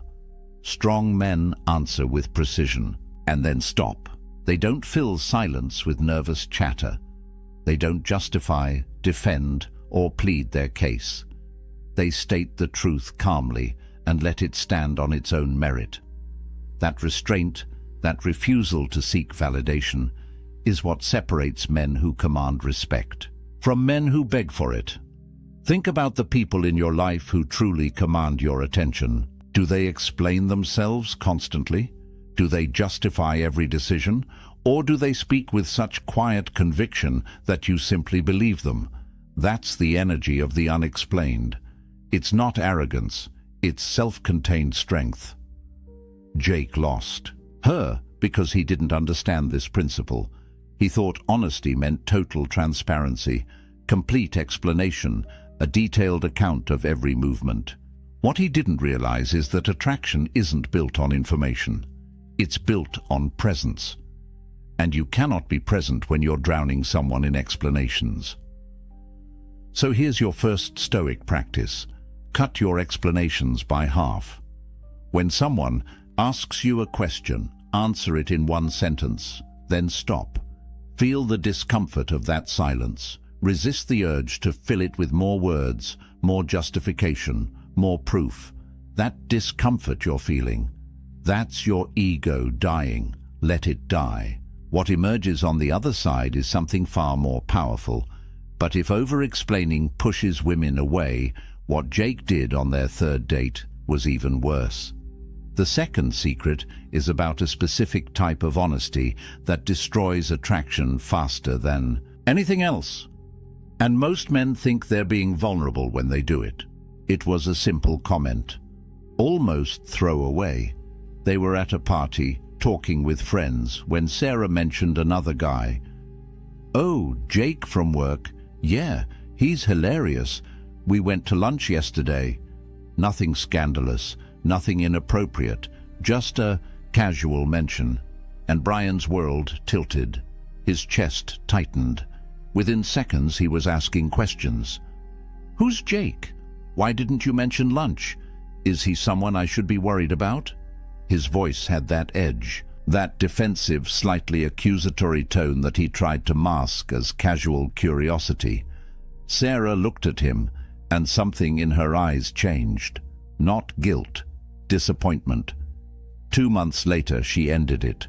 Her reason: "You're insecure. I can't constantly reassure you that I'm not interested in other men." Brian didn't understand what happened. He thought he was protecting the relationship, setting boundaries, communicating his feelings. What he actually did was fail a test he didn't even know he was taking. Here's the third secret the Stoics understood. When a woman tests you, defending yourself is losing. These tests aren't conscious. She's not sitting there plotting ways to mess with your head, but her psychology, shaped by thousands of years of evolution, is constantly scanning for one thing: can this man handle pressure without cracking? Epictetus, taught about the dichotomy of control. Some things are within your power, some things aren't. Her mentioning another man? That's outside your control. Your reaction to it? That's entirely within your control. And your reaction tells her everything she needs to know about your frame, your confidence, your emotional stability. When Brian immediately jumped to defense mode, asking questions, seeking reassurance, he broadcast loud and clear, "I'm threatened, I'm insecure. My sense of self is so fragile that a casual mention of another man's name sends me into interrogation mode." That's not masculine energy. That's fear. The Stoic response to that comment? Absolute calm. Maybe a slight smile. Maybe, "That's cool. He sounds like a good guy." And then continue the conversation like nothing significant happened. Because to a secure man, nothing significant did happen. His woman having male co-workers isn't a threat. His worth isn't dependent on her never acknowledging another man's existence. Here's what tests actually measure. They measure whether your emotional state is tied to her behavior or grounded in yourself. When you defend, you're essentially saying, "My peace of mind depends on you acting a certain way." When you remain unmoved, you're declaring, "I am my own source of strength." Marcus Aurelius ruled an empire filled with political enemies, backstabbers, and people constantly testing his authority. His response? He focused on what was within his control, his own virtue, his own actions, his own character. He didn't chase down every rumor, didn't defend against every slight, didn't justify himself to people questioning his decisions. That unshakable frame is what made him a legend. Think about the subtext of Brian's defensive questions. He's essentially asking Sarah to manage his emotions for him, to reassure him, to prove her loyalty on demand. That's exhausting, a high value. Woman doesn't want to be someone's emotional caretaker. She wants a partner who can handle uncertainty without falling apart. The paradox here is brutal but true. The more you need reassurance, the less reassuring her words become. Because you've already shown that you don't trust her, don't trust yourself, and can't handle the discomfort of not having total control and certainty. So what does the Stoic man do when tested? He notices the test. He recognizes it for what it is, a subconscious probe into his emotional stability, and he responds with calm indifference. Not cold, not distant, just unaffected. He trusts himself enough that external circumstances don't shake his internal foundation. Here's the practice. Next time something triggers that defensive impulse, that need to question, to clarify, to seek reassurance, pause. Take a breath. Ask yourself, is my peace of mind really threatened by this? Or is my ego just uncomfortable? Let the ego be uncomfortable. Respond from your center, not from your fear. But here's where it gets even more counterintuitive. The fourth secret isn't just about how you respond to tests. It's about your entire orientation to the relationship, and it's the secret that separates men who attract from men who chase. Daniel had been seeing Emma for 3 months. Things were good, really good. But lately he'd noticed a shift. Her texts were shorter, plans were harder to make. The anxiety started creeping in. So Daniel did what seemed logical. He tried harder. More compliments, more texts checking in, more elaborate date plans, more words of affirmation.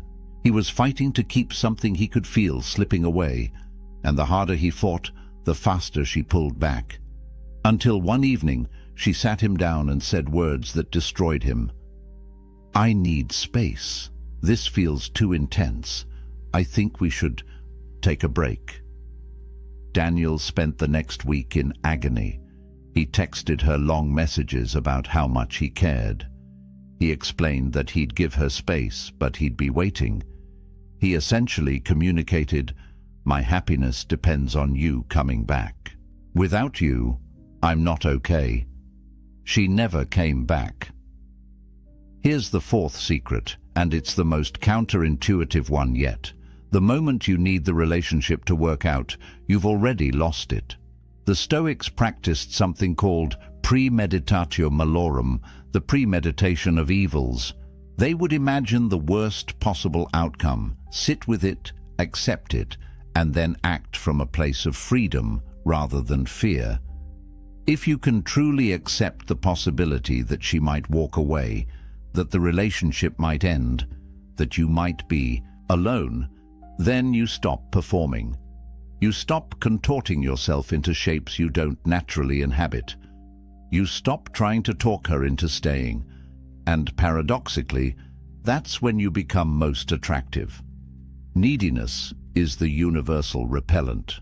It doesn't matter how good-looking you are, how successful, how intelligent.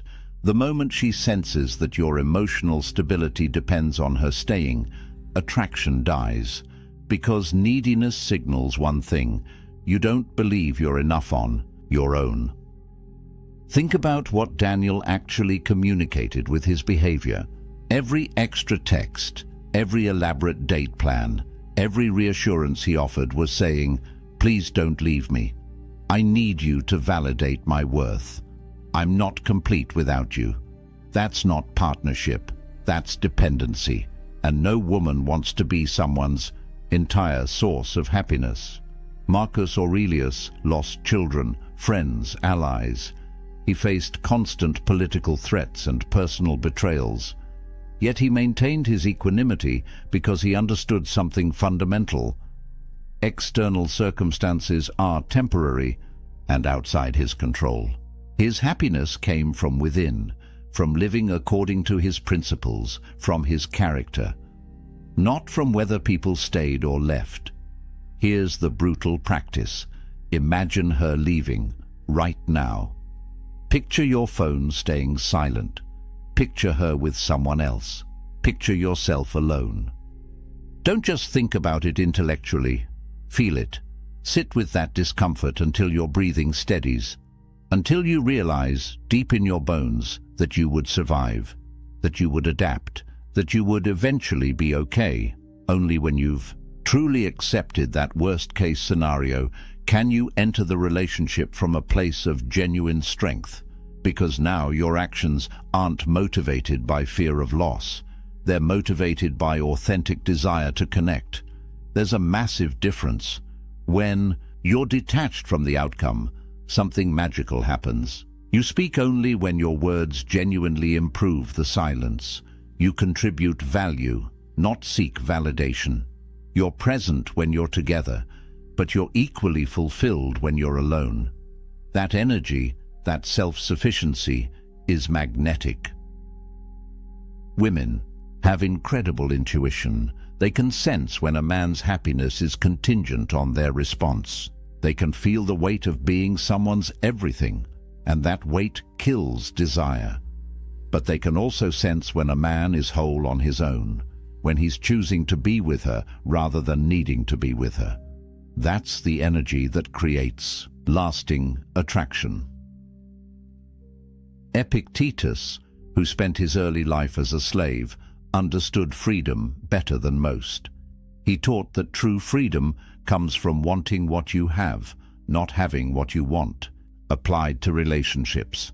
Be with someone because you genuinely enjoy their company, not because you need them to complete you. Daniel lost Emma the moment he made his happiness dependent on her staying. If he had accepted the possibility of loss, if he had remained grounded in his own worth, if he had continued living his purpose regardless of her distance, there's a good chance she would have come back. Because detachment isn't coldness, it's confidence, and confidence is the ultimate aphrodisiac. Here's your practice. Every morning, remind yourself that you are whole, complete, valuable, with or without her. Let that truth sink into your bones. Act from that place of fullness, not from a place of lack. But detachment is only half the equation. The fifth secret is about what you choose to reveal about yourself. And it's where most men make a fatal mistake. First date. The conversation was flowing. Alex felt the connection building. So when she asked about his past relationships, about his dreams, about his childhood, he opened up, completely. He told her about his failed business venture, his complicated relationship with his father, his travel plans for the next 5 years, his insecurities about his career, his workout routine, his favorite books, his political views, everything. By the end of the night, she knew more about Alex than some of his closest friends. He thought he was building intimacy through honesty. He drove home feeling good, confident he'd made a real connection. She never texted back. Alex couldn't understand it. The conversation had been great. They'd talked for hours. He'd been totally authentic, holding nothing back. What went wrong? Here's the fifth secret the Stoics understood. Scarcity creates value. When everything is immediately available, nothing is precious. Seneca, despite his immense wealth, chose to live simply for periods of time. He did this to remind himself that luxury was optional, that true value came from restraint and self-mastery. He understood that abundance without scarcity breeds contempt. Apply this to personal disclosure. When you reveal everything about yourself on the first date, you eliminate mystery. You remove intrigue. You give her brain nothing to work with, nothing to imagine, nothing to wonder about. The story is complete. There are no chapters left to discover, and humans are wired for narrative. We're drawn to stories that unfold over time, not stories that are dumped on us all at once. Think about your favorite TV series. What keeps you watching? The slow reveal, the mysteries that build, the questions that get answered gradually. Imagine if the first episode gave you every plot point, every character backstory, every twist and turn. You'd stop watching. There's nothing left to discover. That's what Alex did. He gave her the entire season in one episode, and her brain, designed to seek novelty and invest in gradual discovery, simply lost interest. There was no reason to come back. She already knew everything. The Stoic man parcels out his story strategically, not because he's playing games, but because he understands that connection is built on gradual investment. One meaningful childhood memory per month.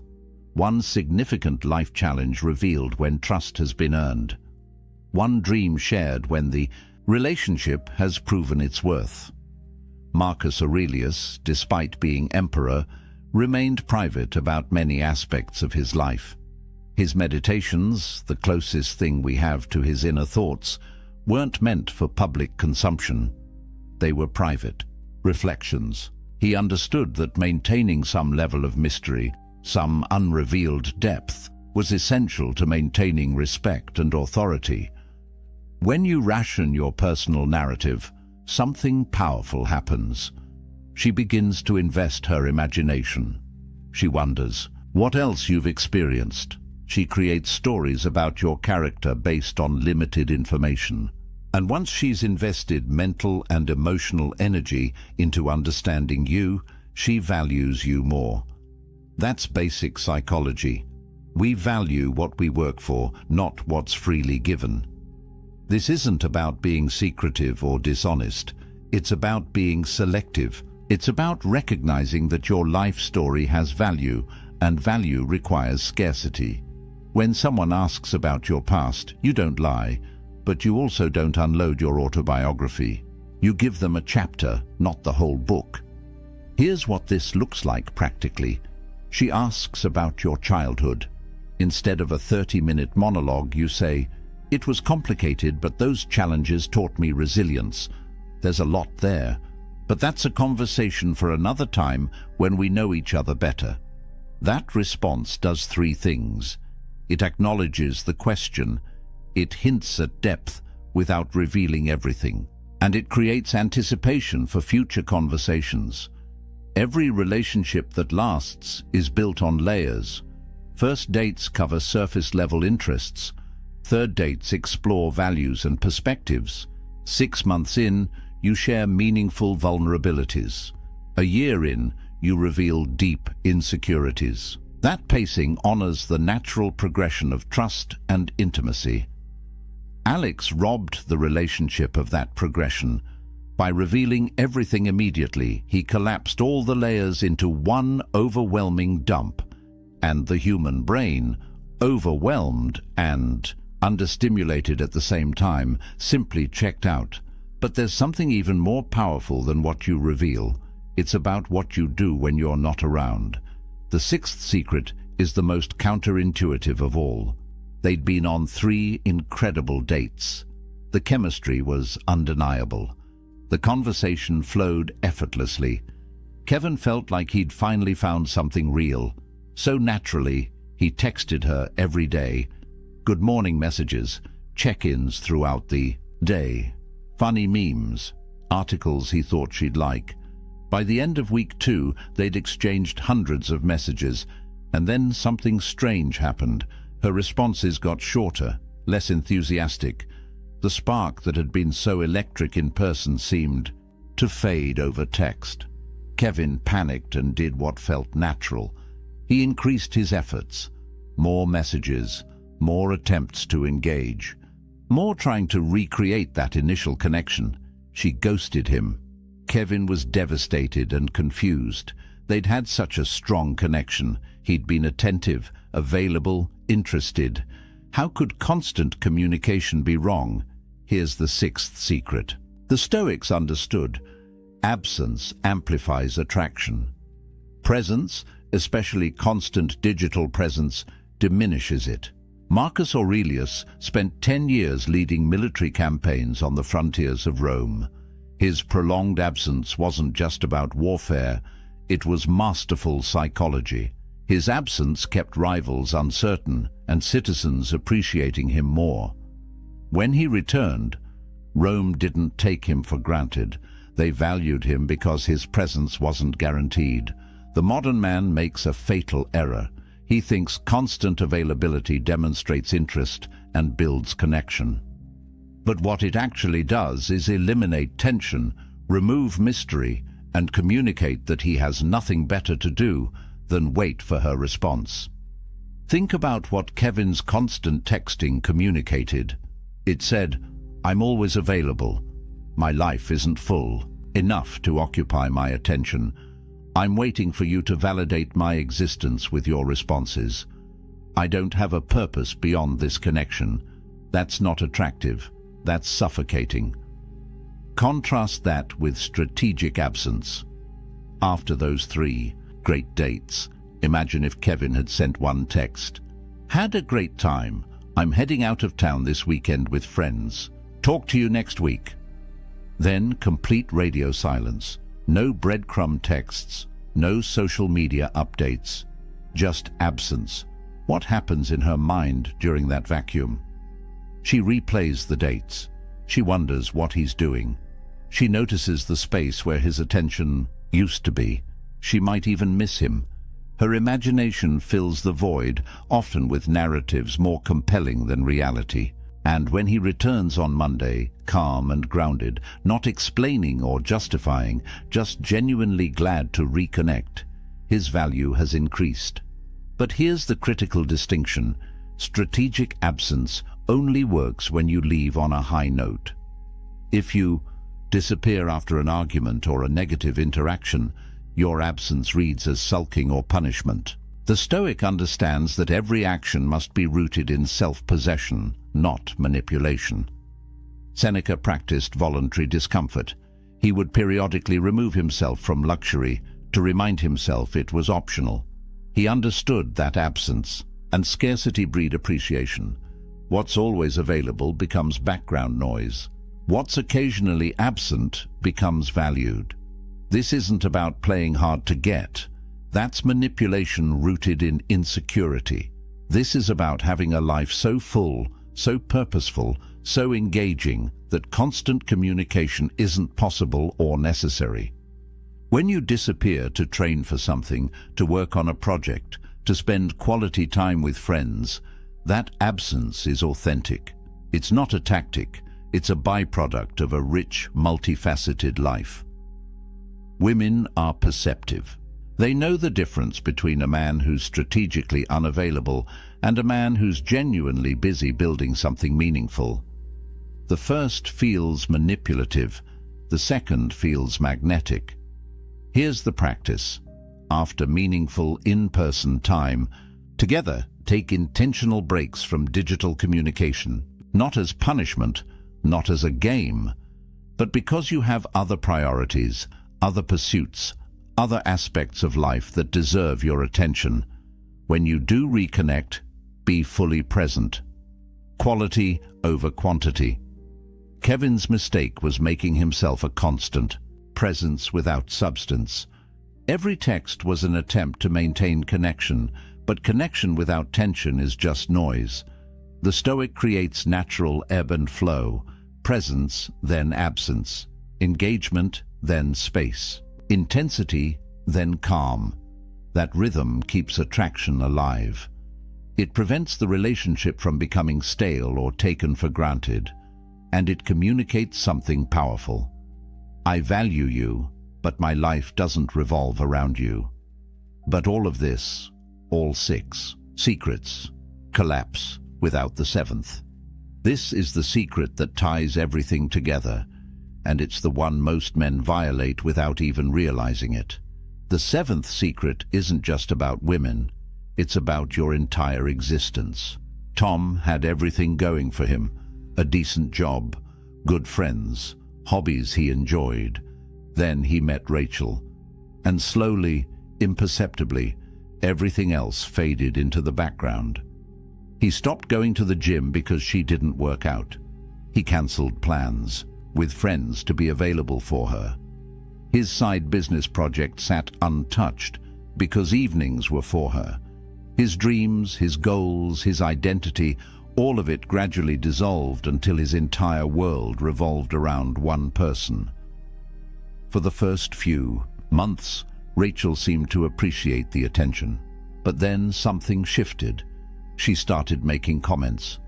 "Don't you have your own things to do? You should hang out with your friends more. What happened to that business you were starting?" Tom didn't understand. He'd made her his priority. He'd shown her she was the most important thing in his life. Isn't that what women want? 6 months in, she ended it. Her reason gutted him. "I fell in love with someone who had a life.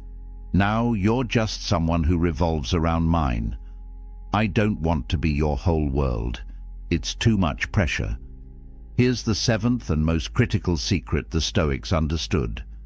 The moment you make another person your life's purpose, you become a burden to them and a stranger to yourself. The Stoics lived for virtue, for contribution, for mastery of their craft. External relationships were valuable, but they were additions to an already complete life, not the foundation of it. Marcus Aurelius was emperor of Rome, but his purpose transcended any single relationship. He was committed to philosophy, to justice, to the well-being of the empire. His wife was important, but she wasn't his reason for existence. That independence, that self-sufficiency, that internal purpose is what made him worthy of respect and attraction. Think about what Tom communicated when he abandoned everything for Rachel. He essentially said, "I don't have anything meaningful in my life beyond you. My dreams aren't compelling enough to pursue. My friendships aren't valuable enough to maintain. My purpose isn't strong enough to command my attention. You are all I have." That's not love. That's dependency. And dependency is suffocating. When you make someone your entire world, you place an impossible burden on them. They become responsible not just for their own happiness, but for yours as well. Every time they want space, they're denying you your sole source of fulfillment. Every time they prioritize something else, they're essentially destroying your world. No person can carry that weight, and more importantly, no person wants to. Women, are drawn to men who are building something. Men who have a mission that transcends the relationship. Men whose days are structured around compelling goals and meaningful pursuits. Not because these men are emotionally unavailable, but because they're fundamentally engaged with life itself. When Rachel met Tom, he was working on a business. He had friends he valued. He had a gym routine that grounded him. He was a complete person inviting her into an already vibrant life. That version of Tom was attractive because he had substance, direction, purpose. He wasn't looking for someone to complete him. He was looking for someone to complement an already fulfilling existence. But the Tom who emerged 6 months later was hollow, an empty vessel waiting to be filled by her presence, and that transformation from self-possessed to dependent killed her attraction faster than any other mistake he could have made. Epictetus taught that we should focus on what's within our control. Your purpose, your growth, your contribution to the world, these are within your control. Her feelings, her decisions, her level of investment, these are not. When you make her your purpose, you've oriented your entire life around something you cannot control. That's not just unattractive, it's psychologically devastating. Here's the brutal truth. The version of you she fell for had a life, passions, goals, friends, commitments. That version was attractive because he was already whole. The moment you abandon all of that to focus solely on her, you become someone else, someone needier, someone smaller, someone less interesting, and she didn't sign up for that person. The Stoic path is to build your life around virtue and purpose. Relationships are beautiful additions, but they're not the foundation. You train your body not to impress her, but because physical excellence is a virtue. You build your business not to provide for her, but because creation and contribution are meaningful. You maintain friendships not to show her you're social, but because deep connections with other humans enrich your life.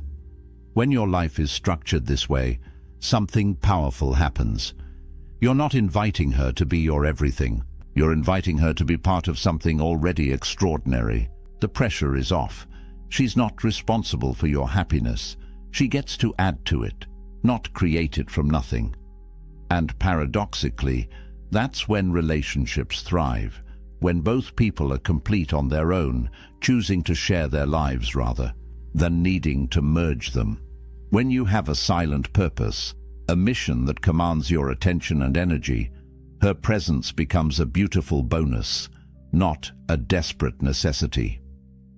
Tom lost Rachel the day he made her his world. If he had maintained his business, his friendships, his gym routine, his identity, she would have felt drawn to be part of that world, not burdened by being all of it. Here's your practice. Identify your mission. What are you building? What are you mastering? What legacy are you creating? If the honest answer is nothing beyond this relationship, then you've already lost. Start today. Pick one thing that matters to you beyond any romantic connection. Commit to it. Build it. Let it occupy your time and attention. When you're busy forging yourself into something greater, silence isn't a tactic. It's your natural state. Your focus is elsewhere, and women notice. They see a man engaged with life itself, and they want to be part of that life. Not the center of it, part of it. The seventh secret is the foundation for all the others, because when you have purpose, you don't over-explain. You don't trauma dump seeking validation. You don't defend yourself against tests. You're detached from outcomes. You naturally reveal yourself slowly. Your absence is genuine. All of it flows from this one truth. Your life has meaning beyond any single relationship. Now let me show you what happens when you combine all 7 secrets. Now imagine this version of yourself. She asks why you were late. You answer in 7 words and stop. No defense, no justification, just calm statement and silence. She mentions another man's name. You smile slightly, completely unmoved, because your worth isn't threatened by her acknowledging other humans exist. She hasn't texted back in 6 hours. You don't panic because your emotional state isn't tied to her response time. You're busy with your purpose. When you do see her, you're fully present, engaged, interested, but you're not performing. You're not trying to prove anything. You're not seeking validation.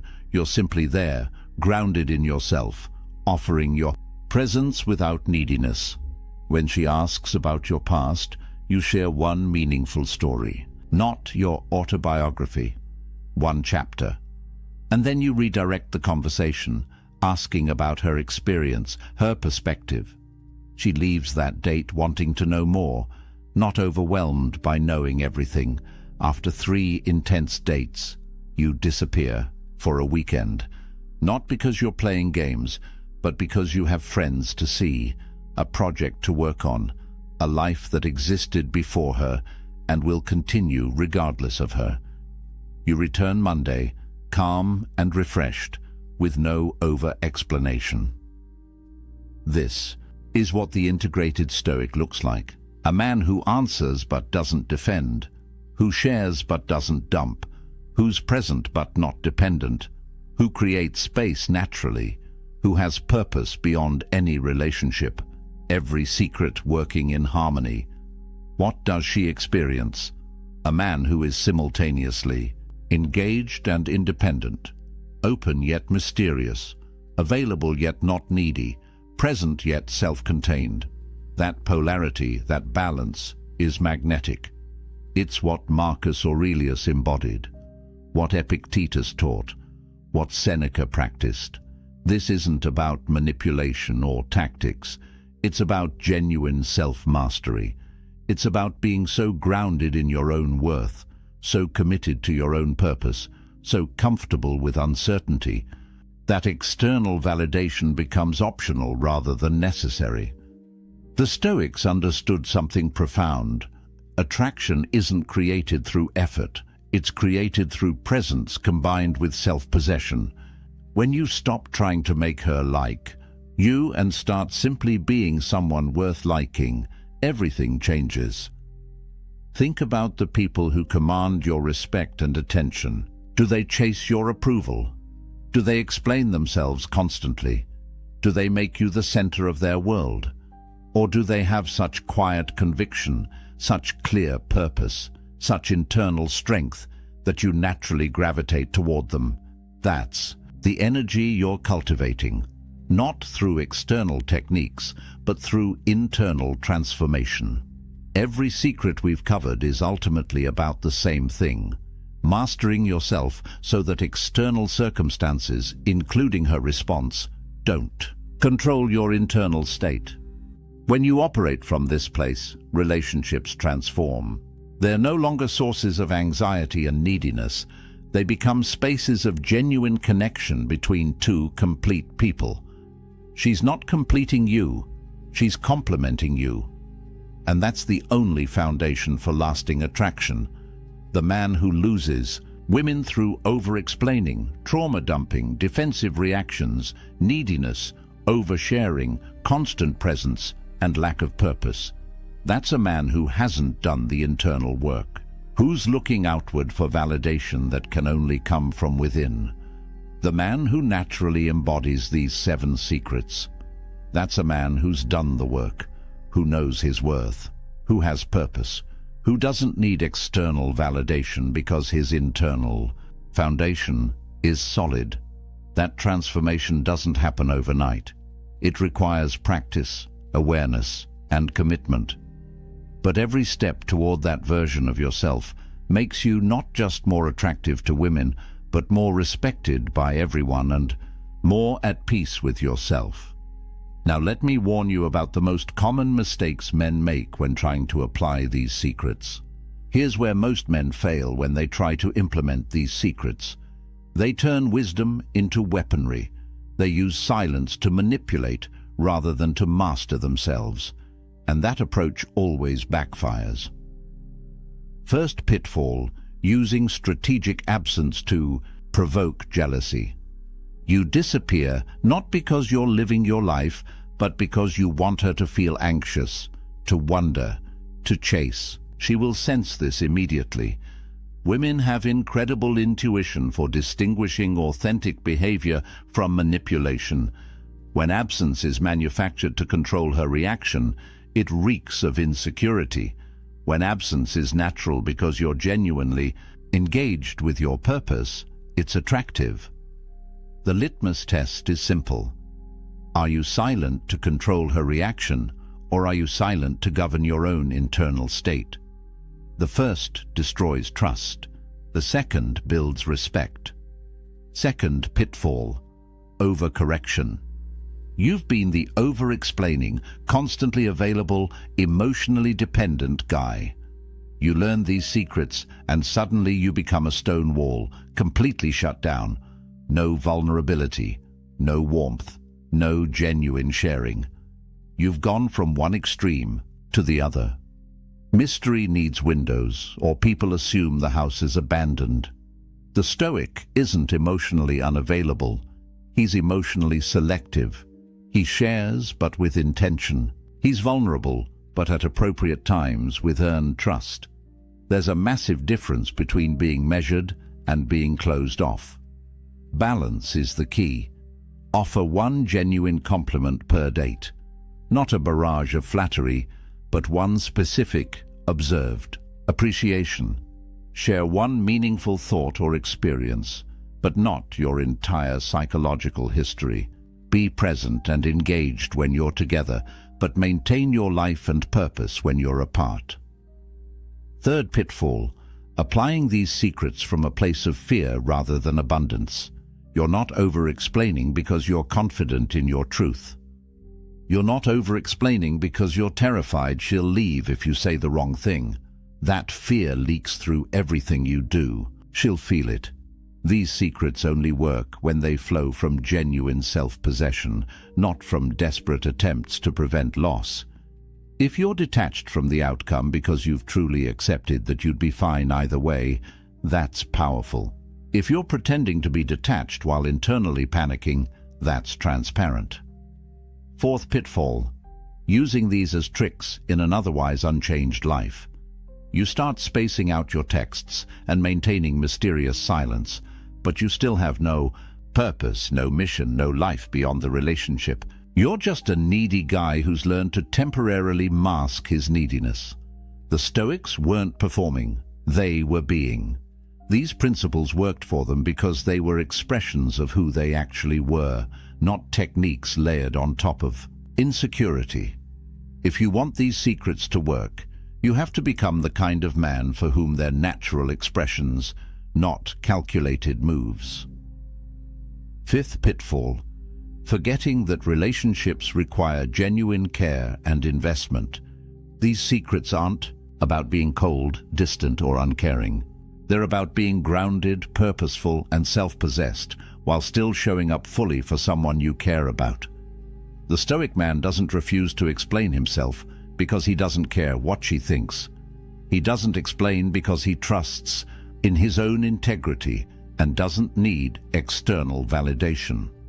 See the difference? One is rooted in contempt. The other is rooted in self-respect. When applied correctly, these secrets don't create distance. They create healthy space. They don't reduce intimacy. They make intimacy more meaningful when it happens. They don't communicate lack of care. They communicate self-respect and invite mutual respect.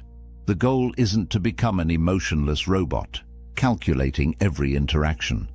The goal is to become so grounded in your own worth and purpose that these behaviors become natural, authentic expressions of who you are. Now let me give you a practical challenge that will make these secrets automatic. Here's your challenge for the next 7 days. This single practice will transform how you communicate and how people respond to you. For the next week, log every sentence you speak to women. Whether it's a romantic interest, a colleague, a friend, doesn't matter. Track it. You can do this mentally if you're disciplined, or for maximum impact, Write it down at the end of each day. Then perform an audit. Go through everything you said and cut out any sentence that sought validation, explained unnecessarily, justified your actions, repeated something for emphasis, or defended yourself without being directly challenged. Count how many sentences survive. Your goal is to reduce your word count by 30% by the end of the week. This isn't about being rude or withholding. It's about eliminating the psychological leakage, the insecure chatter that dilutes your presence and undermines your frame. Day 1, you'll be shocked at how much you say that serves no purpose except to seek approval or manage someone else's perception. Day 3, you'll start catching yourself mid-sentence. Day 5, the silence will feel more comfortable. By day 7, you will have fundamentally rewired how you communicate. And here's what you'll notice. The space you create through intentional silence generates a different kind of energy. People lean in more, they listen more carefully, they value your words more because they're not drowning in them. That tension, that deliberate economy of speech, is often more powerful than any words you could say. Track 3 specific metrics. First, how many times did you over-explain when a simple answer would have sufficed? Second, how many times did you share information seeking validation rather than contributing value? Third, how many times did you defend yourself against questions that weren't actually attacks? Those 3 patterns, over-explaining, validation-seeking, and unnecessary defending, account for probably 70% of the words that undermine your attraction and respect. Cut them, and you've transformed your entire presence. By Friday, you'll feel different, calmer, more centered, more self-possessed. You'll have stopped leaking energy on words that serve no real purpose, and women will feel it. The shift will be palpable. Conversations will have more weight. Your silence will command attention. Your words will land with impact. This isn't theory. This is practical transformation. 7 days. Track, audit, cut. That's it. Simple, but not easy. Because you'll be fighting every conditioning you've received about communication, about sharing, about proving yourself through words. But here's the truth the Stoics understood. Most talk is noise. Most explanation is insecurity. Most words dilute rather than amplify.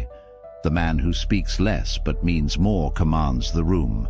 The man who can sit in silence without discomfort projects strength. The man whose words are scarce becomes someone people actually listen to. So take the challenge. 7 days, 30% reduction, and watch how everything changes.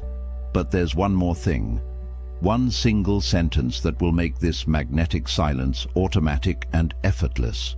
Here is the single sentence that makes everything we've covered automatic. Every morning, before you engage with the world, before you pick up your phone, before you interact with anyone, recite this. My worth is non-negotiable. Explanations are optional. Say it out loud. Put it in your phone as a daily reminder. Write it on a card you see every morning. Let it sink into your subconscious. Because when you truly internalize that your value is inherent, not contingent on external validation, the compulsive need to justify yourself simply quiets down. Explaining becomes a choice. A conscious decision to add clarity when it serves mutual understanding, not a desperate reflex born from fear of judgment. That single shift, that one reframe, rewires every interaction that follows. Your worth is non-negotiable. You don't have to earn it through perfect explanations. You don't have to prove it through constant availability. You don't have to defend it against every test. It simply is. And explanations? Optional. You can offer them when appropriate, but you don't owe them to anyone as proof of your value. Let's bring this full circle. Remember David from the beginning? The man who texted back instantly, explained everything in paragraphs, shared his deepest wounds early, and made her his entire world. He lost her because he violated every single secret we've covered. But imagine a different David, one who answers questions briefly and calmly, who processes his pain privately before sharing it intentionally, who remains unmoved by tests because his frame is solid, who's detached from outcomes because he knows he's complete on his own, who shares his story gradually, creating intrigue, who disappears naturally because he's building something meaningful, who has a purpose that transcends any relationship. That David doesn't lose her, because the David isn't performing for her approval. He's living from a place of genuine self-mastery, and that energy, that quiet strength, that self-contained power is what attraction is actually built on. You now have the blueprint, 7 Stoic secrets that ancient men understood and modern men have forgotten, the strength of the unexplained. Never trauma dumping early, stopping defensive reactions, detaching from outcomes, revealing yourself slowly, using strategic absence, building purpose beyond relationships. These aren't tricks. They're pillars of character that people instinctively recognize as solid. When you embody them, you stop chasing attraction and start commanding it. You stop seeking respect and start earning it naturally. You stop performing and start simply being someone worth knowing. Speak less, mean more, live with purpose, and watch as women, respect, and genuine connection flow toward you rather than away from you. The next move is yours. This isn't theoretical philosophy. This is practical transformation. Apply just one of these secrets this week. Choose the one that hit hardest.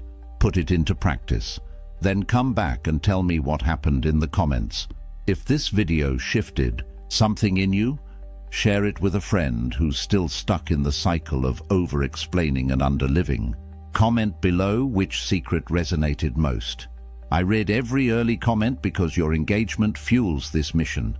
Subscribe for weekly Stoic wisdom on relationships, purpose, and masculine development. The next video breaks down the specific words that destroy attraction and the exact phrases that build it. You won't want to miss it. Until next time, remember what the Stoics knew. True power doesn't announce itself. It doesn't explain itself. It doesn't defend itself. It simply is. Choose silence. Choose self-mastery. Choose strength.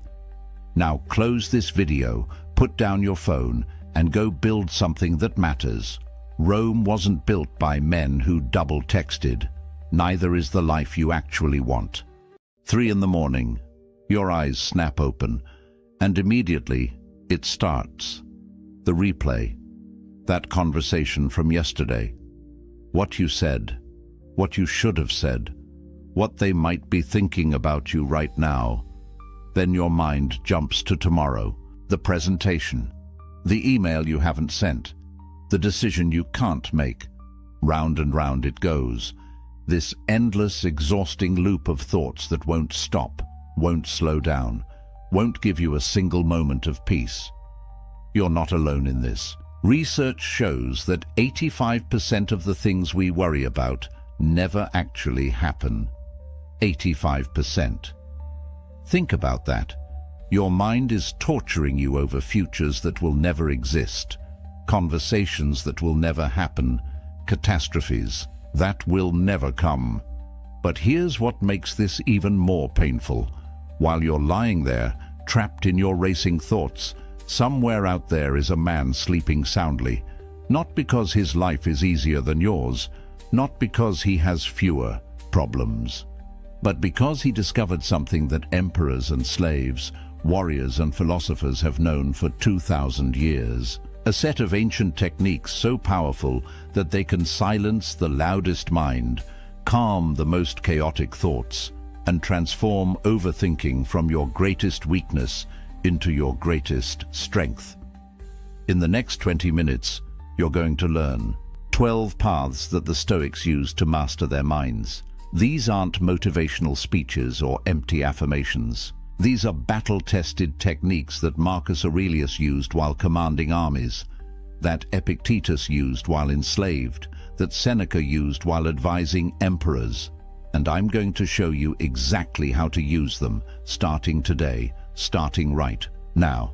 Because by the time we're done, you'll never look at your racing thoughts the same way again. But first, you need to understand why your mind won't shut up, and why everything you've tried so far hasn't worked. Your brain was designed to keep you alive. 10,000 years ago, that meant constantly scanning for threats, the rustling in the bushes, the stranger from the rival tribe, the food that might be poisoned. Overthinking wasn't a problem back then. It was survival. Your ancestors who worried the most, who thought through every possibility, who stayed up at night mentally preparing for danger, they were the ones who lived long enough to pass on their genes to you. But here's what changed. The threats your brain evolved to protect you from, they're mostly gone. No saber-toothed tigers, no warring tribes, no immediate danger lurking around every corner. But your brain, it hasn't gotten the memo. It's still scanning, still searching, still trying to find the threat, and in the absence of real danger, it creates imaginary ones. That text message you sent 3 hours ago that hasn't been answered yet, your brain treats it like a threat. That mistake you made at work last month, threat. That upcoming conversation you're dreading, threat, threat, threat. And then we added gasoline to this fire. Social media showing you everyone's highlight reel while you're living your behind the scenes. A culture that tells you you're supposed to have it all figured out by 30. Endless options for everything from what to eat, to where to live, to who to become, creating a paralysis of choice. Your brain isn't just scanning for threats anymore, it's drowning in them. Seneca, the great Roman philosopher, said something nearly 2,000 years ago that sounds like it was written yesterday. We suffer more often in imagination than in reality. Read that again. Most of your suffering isn't happening to you. You're doing it to yourself, in your mind, right now. And the cost of this? It's not just a few sleepless nights. Chronic overthinking rewires your brain. It floods your system with stress hormones. It paralyzes your decision-making. It damages your relationships because you're never fully present, always half somewhere else, lost in your thoughts. It drains your energy, leaving you exhausted from battles that only exist in your head. And here's the cruelest part. The more you try to stop overthinking by thinking about it, the worse it gets. It's like trying to escape quicksand by struggling. Every effort pulls you deeper. You can't think your way out of overthinking, but you can train your way out. And that's exactly what the Stoics discovered. The first path begins with a question that will change everything. A question so simple, so obvious, yet so rarely asked that when you finally understand it, your entire relationship with worry transforms in an instant. Epictetus, a philosopher who spent his early life as a slave, understood something that most free men never grasp. He said, "Some things are up to us, and some things are not." That's it. That's the foundation. But don't mistake simplicity for weakness. This single distinction, this one clear line, is the most powerful mental tool you'll ever possess. Because right now, your mind is wasting enormous energy trying to control things that cannot be controlled. And that's not just futile. It's the source of almost all your overthinking. So let's get specific. What's actually in your control? Your thoughts. How you interpret what happens to you. Your actions. The choices you make right now, in this moment. Your responses to whatever life throws at you. That's it. That's the list. Everything else? Your body and what it does or doesn't do. Your reputation and what people think or say about you. The past, which is already written. The future, which hasn't happened yet. Other people and their choices, their moods, their opinions, the weather, the economy, traffic. Whether that email gets a response, whether that job offer comes through, whether that relationship works out, none of it, not a single piece of it is in your control. Imagine you have a job interview tomorrow. Right now, your mind is probably spinning through 100 scenarios. What if they ask me that question I can't answer? What if I say something stupid? What if they've already decided on someone else? What if I blow my one chance? But here's what's actually in your control. You can prepare. You can practice your answers. You can get a good night's sleep. You can show up on time. You can be honest and present during the interview. That's it. Whether they hire you, not in your control. Whether they like you, not in your control. Whether another candidate is more qualified, not in your control. Whether they even read your resume carefully, not in your control. And here's where it gets liberating. Once you truly see this distinction, once you genuinely accept it, something remarkable happens. You stop wasting energy on the 90% of things you can't influence and pour everything into the 10% you can. Your overthinking doesn't just decrease, it targets correctly. Because real thinking, productive thinking, strategic thinking, it only works on things you can actually affect. Try this right now. Take whatever's been keeping you up at night, whatever worry has been looping through your mind, and ask yourself honestly, is this within my control? Not partially. Not maybe if I try hard enough. Actually, truly, in my control. And if it's not, your job isn't to figure it out. Your job is to let it go. Not because you don't care, but because caring about things you can't control is just another word for suffering. That's the first path, the foundation. But now we're going to do something that seems completely backward, something that will make you question everything you've been told about positive thinking. Most people run from their fears. They avoid thinking about what could go wrong. They distract themselves. They try to stay positive. And then, when something bad actually happens, they're devastated, blindsided, unprepared. The Stoics did the opposite. They had a practice called premeditatio malorum, the premeditation of evils. Deliberately, systematically, they would imagine everything that could go wrong. And this wasn't pessimism. This was preparation. Marcus Aurelius, the most powerful man in the world, would sit each morning and imagine his empire crumbling, his armies defeated, his loved ones dead, not to torture himself, but to prepare his mind, so that if these things happened, he wouldn't be destroyed by surprise. He would be ready. And here's what's fascinating. Modern psychology has discovered that this actually works. When you deliberately visualize a worst-case scenario in a controlled way, something changes in your brain. The fear loses its power, because fear feeds on the unknown, on the what-if. But when you look directly at the worst possible outcome, when you play it out fully in your mind, you realize something profound. You could handle it. You'd survive. Let's say you're terrified of that difficult conversation you need to have. Your boss, your partner, your parent. Your mind keeps spinning, avoiding it, building it up into something catastrophic. Here's what a Stoic would do. Sit down, close your eyes, and imagine it going as badly as possible. They yell at you, they reject you, they end the relationship. Play it all the way through. Don't stop at the fear. Go past it. What happens next? You'd be hurt. You'd feel pain. And then, you'd pick yourself up. You'd move forward.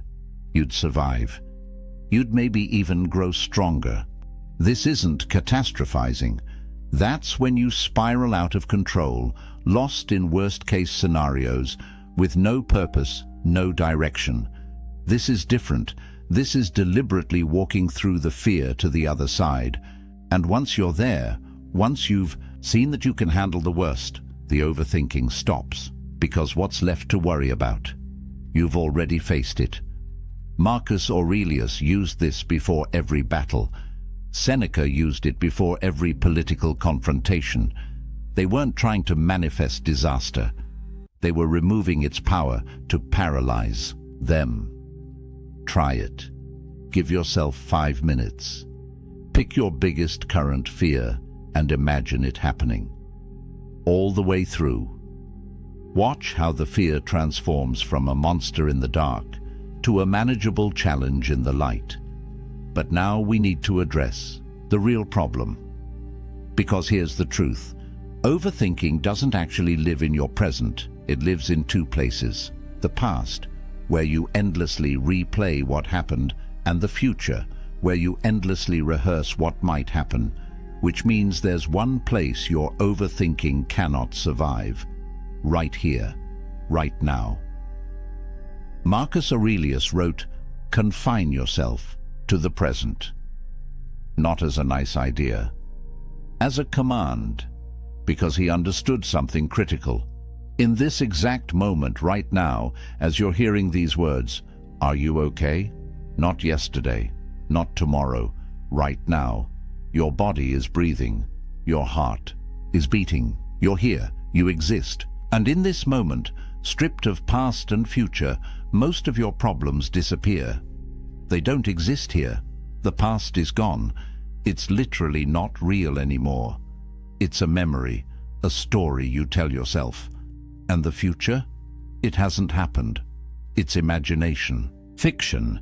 The only thing that's real, the only moment you ever actually live in, is now, this one. But your mind doesn't want to stay here, because the present moment is usually fine. And if the present is fine, your threat-scanning brain has nothing to do, so it pulls you into the past to find things to regret, or into the future, to find things to fear. Here's how you anchor yourself back. Right now, this instant, notice 5 things you can see. Actually look at them. Then 4 things you can hear. 3 things you can feel, your body touching the chair, your clothes on your skin. 2 things you can smell, 1 thing you can taste. This isn't a meditation technique. This is an emergency brake, because overthinking is a mental state, and mental states can't survive when you're fully embodied, fully present, fully here. There's an old Zen story. A student asks his master, "What is enlightenment?" The master says, "When I'm hungry, I eat. When I'm tired, I sleep." The student is confused. "But doesn't everyone do that?" And the master replies, "No. When most people eat, they're thinking about 1,000 other things. When they sleep, they're worrying about tomorrow. They're never fully where they are." That's the disease of overthinking, being everywhere except here. And the cure is radical presence. When you eat, eat. When you walk, walk. When you work, work. Be fully in whatever you're doing, and watch how the racing thoughts have nowhere to attach. This moment right now is enough. It's always been enough. Your overthinking is just your mind's way of refusing to believe that. But sometimes, even when you're present, even when you've separated what you can control from what you can't, the problems still feel massive, overwhelming, all-consuming. That's when you need to change your perspective. Literally, you need to zoom out, way out. This is what Marcus Aurelius called the view from above. Here's how it works. Right now, you're trapped inside your perspective. Your problems feel huge because you're looking at them from 3 inches away. So pull back. Imagine yourself rising above your body. You can see yourself wherever you are right now. Keep rising. Now you see your whole building, your whole street, your whole neighborhood. Keep going. Your city, your state, your country, the whole planet spinning in space. Millions of people, all dealing with their own problems, all convinced their worries are the most important thing in the universe. Keep rising. The solar system, the galaxy, billions of stars, each with their own worlds. Keep going until the Earth is a speck, until our sun is just one light among countless lights. Now from up here, from this cosmic perspective, find your problem. Where is it? Can you even see it? And here's the question that breaks everything open. In 100 years, will anyone remember this thing you're overthinking? In 1,000 years? In 1,000,000? From this view, your problem doesn't disappear, but it becomes right-sized, manageable, appropriately small. This isn't about making you feel insignificant. It's about freeing you from the tyranny of ego, because ego is what makes you think you're the center of the universe, that your problems are cosmic events, that everyone is thinking about you, judging you, watching you. They're not. They're too busy thinking about themselves, and that's liberating. Because if you're not the center of everything, then your mistakes aren't catastrophes, your fears aren't fate, your problems are just problems, human-sized, solvable. Marcus Aurelius used this technique constantly, ruling an empire, commanding armies, making life and death decisions every day. And in his journal, he'd remind himself. Asia and Europe are but corners of the universe. The ocean is but a drop. Everything is small, everything is fleeting. Not to be depressed, to be free. Free from the weight of thinking everything matters equally when most things don't matter at all. Try it the next time you're spiraling. Zoom out. Get the cosmic perspective. Let the universe right-size your worry. But there's another technique, darker, more intense, more powerful than almost anything else the Stoics practiced. And if you can handle it, if you can actually apply it, it will cut through your overthinking. Like nothing else can. They called it memento mori. Remember death. Seneca said, "You could leave life right now. Let that determine what you do and say and think." This isn't morbid. This is clarity. Because death is the ultimate perspective. It's the final filter that separates what matters from what doesn't. Think about it. On your deathbed, surrounded by people you love, or maybe alone, looking back at your life, will you care about that embarrassing thing you said 5 years ago? Will you be overthinking what people thought of you? Will you be replaying arguments, analyzing conversations, worrying about things that never happened? No, you'll be thinking about bigger things. Did you love well? Did you live fully? Did you waste your limited time on things that didn't matter? That's the gift of death. It shows you with brutal honesty what actually matters. And if you can bring that clarity into your life now, while you're still alive, you gain a superpower. The ability to instantly cut through all the noise, all the overthinking, all the trivial worries, and ask, will this matter when I'm dying? Steve Jobs had a practice. Every morning he'd look in the mirror and ask himself, if today were the last day of my life, would I want to do what I'm about to do? And if the answer was no too many days in a row, he knew something needed to change. That's the power of death as a teacher. It doesn't allow for overthinking, because overthinking is a luxury. It's what you do when you think you have infinite time. But you don't. None of us do. And the moment you really understand that, not just intellectually but in your bones, your priorities snap into place. You're not going to overthink the email on your deathbed. You're not going to worry about what strangers think of you. You're not going to replay that conversation from 3 years ago. So why are you doing it now? You have a limited number of days, a limited number of hours, a limited amount of mental energy, and you're spending it on this? Death whispers the question you need to hear. Is this worth dying over? And if it's not, maybe it's not worth overthinking over either. The Stoics kept skulls on their desks. They meditated in graveyards, not because they were depressed, because they refused to forget. Life is short, time is limited, and every moment you spend lost in your head is a moment you're not actually living. Memento mori, remember death, not to fear it, but to let it wake you up. Now, let's talk about something that sounds completely wrong, something that goes against every modern message about self-care and comfort and taking it easy. The Stoics believed that you should deliberately make yourself uncomfortable. They called it voluntary discomfort, and it might be the most misunderstood practice they taught. Seneca was rich, unbelievably wealthy. He could have had every luxury. Instead, he would deliberately sleep on a hard floor, eat simple bread and water, wear rough clothes, go without heat in winter. Why? Because he was training, not his body, his mind. He was teaching himself a critical lesson. I can handle hard things. And that lesson, that bone-deep knowledge that you can endure discomfort, that you're tougher than you think, it's the antidote to fear. And fear is what drives most overthinking. Here's what happens when you live a life of constant comfort. You become fragile, soft. Your tolerance for difficulty shrinks. And then when something actually hard happens, something you can't avoid or fix or make comfortable, you break, you panic, you spiral, because you've never trained for it. But when you voluntarily expose yourself to difficulty, when you choose temporary discomfort, you build a different relationship with hardship.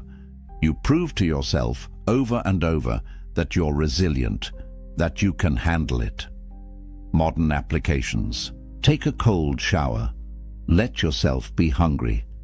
Have that difficult conversation you've been avoiding. Do the hard workout. Sit with boredom instead of reaching for your phone. Each time you choose discomfort, each time you lean into something hard, you're sending your brain a message. I'm not fragile. I'm not weak. I can do difficult things. And that message, repeated enough times, changes everything. Because now, when your mind starts to spiral about some future difficulty, you have evidence. You've been uncomfortable before. You survived. You even grew stronger. This is the opposite of how most people live. They avoid discomfort at all costs. They optimize for ease. And then they wonder why every little challenge feels overwhelming, why they overthink every decision, every risk, every potential difficulty. It's because they've never proven to themselves that they can handle hard things. But you can. And voluntary discomfort is how you prove it. Start small. Tomorrow morning, end your shower with 30 seconds of cold water. Just 30 seconds. Watch what it does to your mind. Watch how you feel afterward. Stronger, more alert, more capable. That's not just physical, that's psychological. You did something hard, on purpose. And you're fine. Better than fine. The Stoics knew this. They knew that comfort is a trap, that ease makes you weak, that the path to mental strength runs directly through voluntary difficulty. So stop running from discomfort. Start running toward it, and watch your overthinking lose its grip.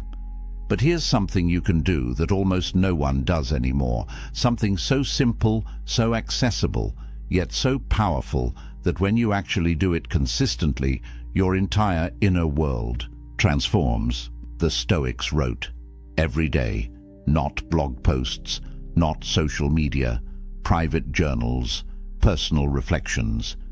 Marcus Aurelius's Meditations wasn't a book he intended to publish. It was his private journal, his way of working through his thoughts, of talking to himself, of gaining clarity. And you need to do the same thing. Here's why journaling is different from just thinking. When thoughts stay in your head, they loop, they repeat, they get tangled with other thoughts, they spiral endlessly with no resolution. But when you write them down, when you force them out of your mind and onto paper, something shifts. They become external. You can see them, examine them, challenge them, complete them. There's a psychological phenomenon called the Zeigarnik effect. It means your brain obsesses over unfinished tasks. And overthinking, it's your brain trying to complete thoughts that never get completed. They just loop and loop and loop. Journaling completes them. It gives them closure. Here's a simple practice. Every evening before bed, answer 3 questions. What worried me today? What was actually within my control about those worries? And what did I learn? That's it. 5 minutes. But in those 5 minutes, you're doing something profound. You're processing your day. You're applying the dichotomy of control. You're extracting wisdom from experience. And most importantly, you're telling your brain, we dealt with this. It's done. You can stop spinning now. Marcus Aurelius would do this in his tent during military campaigns, surrounded by war, by death, by constant pressure, and writing gave him clarity, distance, perspective. You don't need to be eloquent. You don't need to write beautifully. You just need to get the thoughts out, because as long as they're bouncing around in your skull, they own you. But once they're on paper, you own them. You can see them for what they are, often smaller than you thought, sometimes silly, occasionally important. But now they're external, manageable, finished. Stop trying to think your way to clarity. Start writing your way there. Let the page hold the weight your mind can't carry. Now we come to one of the most famous Stoic ideas, and it's probably the most misunderstood, because when people hear the obstacle is the way, they think it's some motivational cliché, some empty phrase about turning lemons into lemonade. But that's not what Marcus Aurelius meant at all. He was teaching something much more radical. He was saying that the obstacle isn't just something you overcome. It is the path forward. The impediment becomes the advantage. The problem contains its own solution. Here's what this actually means. Every difficulty you face, every challenge, every setback, it forces you to change, to adapt, to grow, to find a new way. And that process of changing, that's what develops you. That's what makes you stronger, more skilled, more resilient, more capable. Without the obstacle, you stay the same, comfortable, weak. The obstacle is what shapes you. It's not blocking your path. It is your path. Think about it. That job you didn't get, the one you were sure would destroy you, it forced you to find something better. That relationship that ended badly, it taught you what you actually need in a partner. That business that failed, it gave you the lessons you needed to succeed the next time. At the time, they felt like disasters. But looking back, you can see how they redirected you toward something better, something you wouldn't have found without them. But here's the key. This only works if you change your orientation. If you see obstacles as enemies, as things to be avoided, as evidence that the universe is against you, then you'll just be miserable. But if you can train yourself to see every obstacle as a teacher, as a challenge that will make you stronger, as an opportunity to prove what you're made of, then everything changes. The obstacle stops being a problem and becomes a project. And projects are solvable. They're interesting. They give you direction. You're overthinking about problems. It's because you're treating them as catastrophes. But what if they're just data, just information about where you need to grow, what you need to learn, how you need to change? That job stress. Maybe it's telling you that you've outgrown that position, that relationship conflict. Maybe it's showing you a boundary you need to set. That financial pressure. Maybe it's teaching you skills you'll need for the next level. The obstacle is the way. It's not poetic, it's practical. The thing in your path is your path. Stop trying to avoid it and start trying to use it. But even deeper than this is a concept that sounds insane at first. A concept so radical that when you first hear it, you'll probably reject it. But if you can actually embody it, if you can make it real in your life, it will end overthinking forever. The Romans called it amor fati, love of fate, not acceptance of fate, love. Most people spend their lives fighting reality. This shouldn't have happened. That person shouldn't have done that. I should be further along by now. My life should look different. And all that resistance, all that shoulding, it's exhausting. It's the source of endless suffering. Because you're at war with what is. And what is always wins. But amor fati offers a different path. What if instead of accepting what happens, you loved it? What if you looked at everything that occurred, the good, the bad, the beautiful, the painful, and said, this is exactly what needed to happen for me to become who I'm meant to be. This isn't toxic positivity.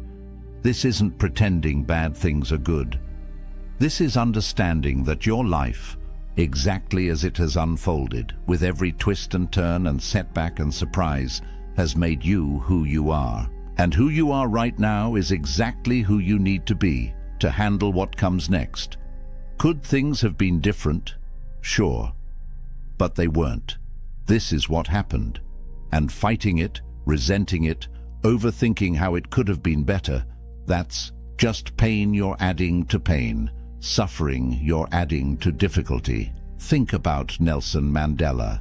27 years in prison. Most people would have been destroyed by that. Bitter, broken, angry.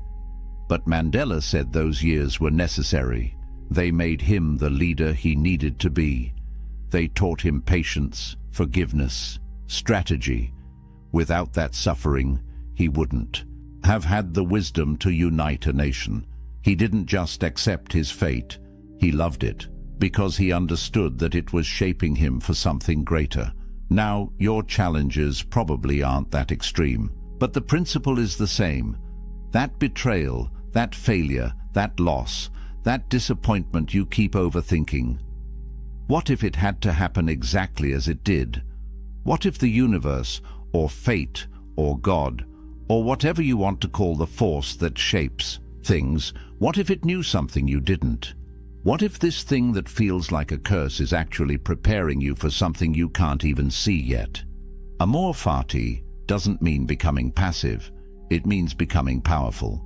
Because once you stop resisting what is, once you stop wasting energy on should have, all that energy becomes available for what now? You're not fighting the current anymore. You're swimming with it. And suddenly you're moving twice as fast with half the effort. The overthinking stops because there's nothing to overthink. What happened, happened. What is, and you love it all because it's yours, your life, your story, your path. And it's perfect, not because nothing bad happened, but because everything that happened made you who you are. And who you are is exactly enough. There's another practice the Stoics used that connects to this. They would imagine losing everything they loved, their family, their health, their possessions, their reputation. This sounds dark, maybe even cruel. But here's what it actually does. It generates gratitude, intense, profound, life-changing gratitude. Because when you imagine losing something, when you really play out what life would be like without it, you suddenly see what you have. Really see it. Not take it for granted, not overlook it. See it with clear eyes. Seneca said, if you want to be rich, don't add to your money. Subtract from your desires. And imagining loss does exactly that. It shows you that what you have right now, this moment, this life, these people, this body, even with all its flaws and problems, it's enough. It's more than enough. It's everything. But you can't see that when you're overthinking about what you don't have, about what could go wrong, about what might happen. You can only see it when you pause and genuinely consider, what if this was gone tomorrow? Try it. Right now. Think about someone you love, someone you see regularly, maybe even take for granted. Now imagine they're gone. Really gone. What would you give for one more conversation, one more laugh, one more ordinary day, and then realize you have that right now? You have them.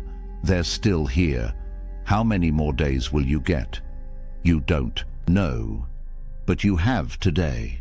And if you spend today overthinking other things, worrying about problems that might not even be real, you're wasting something precious, something irreplaceable.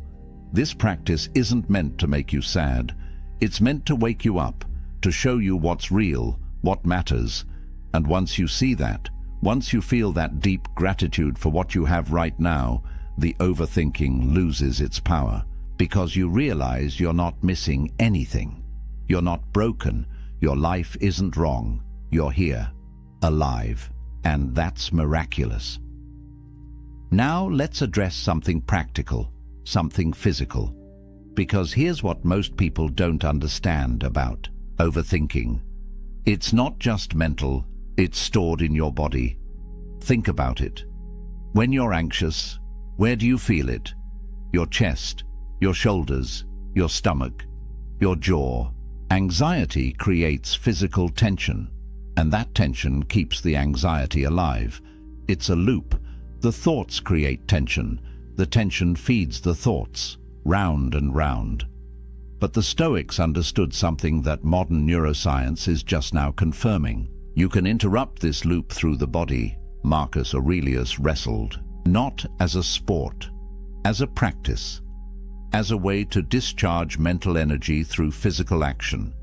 Because when you move your body intensely, when you push it, challenge it, exhaust it, something happens in your brain.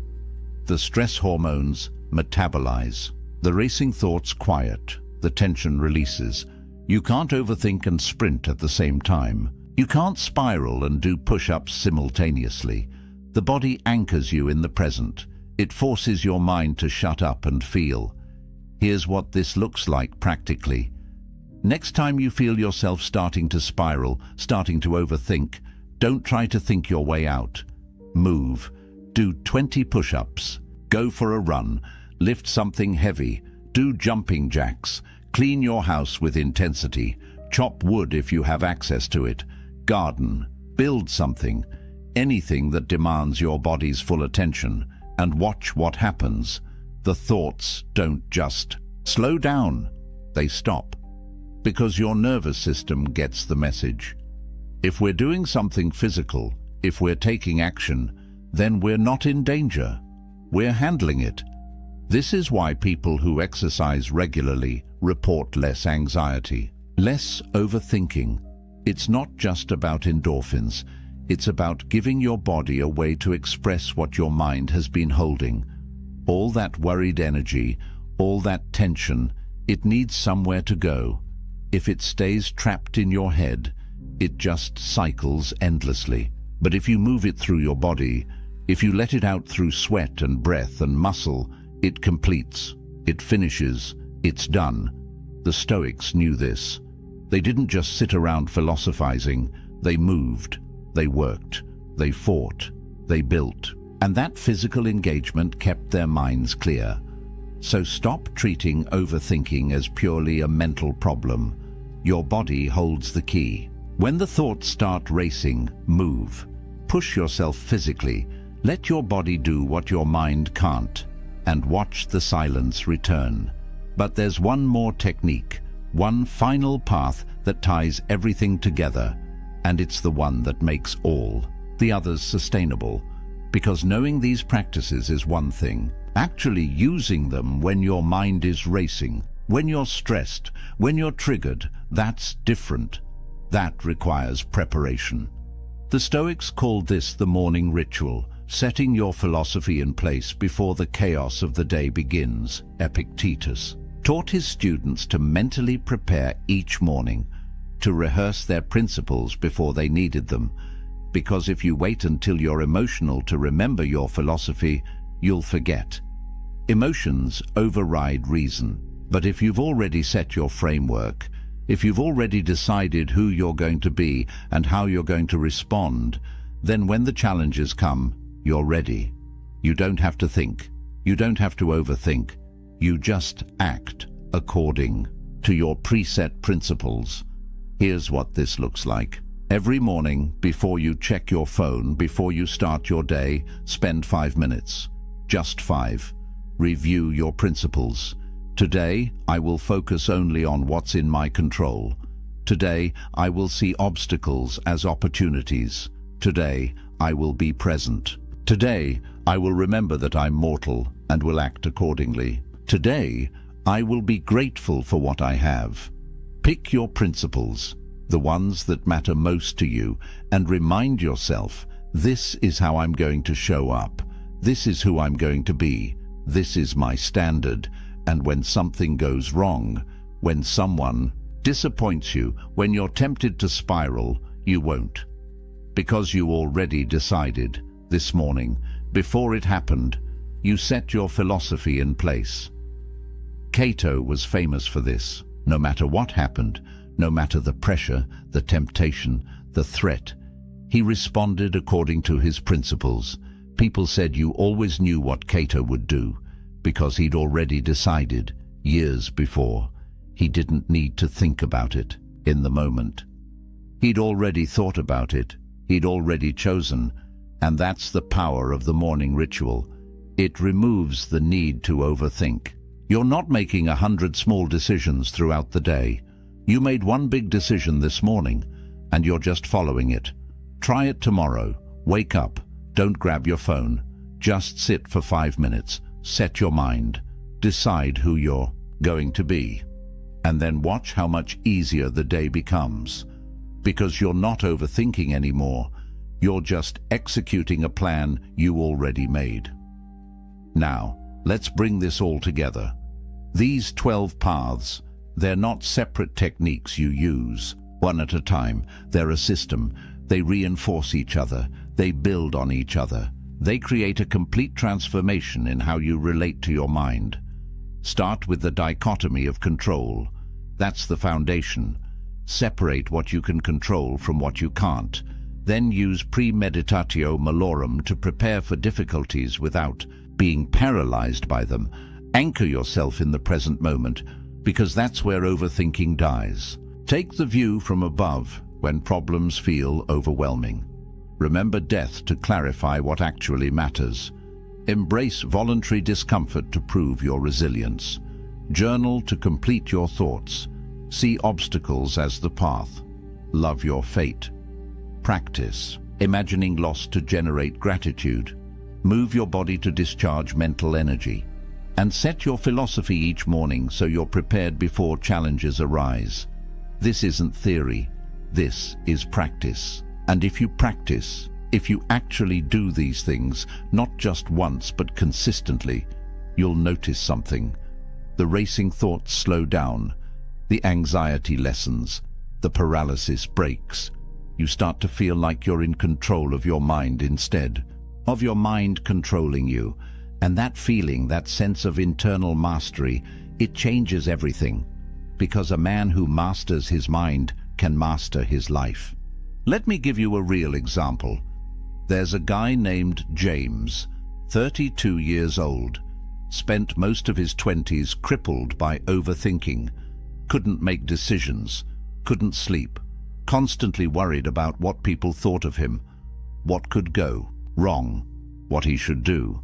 It affected his career, his relationships, his health. Then he discovered Stoicism, and he started with just one practice: the dichotomy of control. Every time he caught himself worrying, he'd ask, "Is this in my control?" If it wasn't, he'd consciously let it go. Just that one practice, repeated daily, started to change things. Then he added journaling, then the morning ritual, then voluntary discomfort, one practice at a time. And over the course of a year, he completely transformed. Not because his life got easier, it didn't, but because he learned to respond differently. His mind quieted. He stopped overthinking. He started living. And now, 3 years later, he describes himself as unrecognizable from who he was. Same life challenges, different mental state, all because he trained his mind using Stoic principles. That can be your story. But it requires commitment. These aren't quick fixes. They're a new way of living, a daily practice. But if you do the work, if you actually apply these techniques, your overthinking won't just decrease. It will transform into something useful, into actual thinking. Strategic, focused, productive thinking. The kind that solves problems instead of creating them. Here's your action step. Don't try to do all 12 at once. Pick one. Start with the dichotomy of control.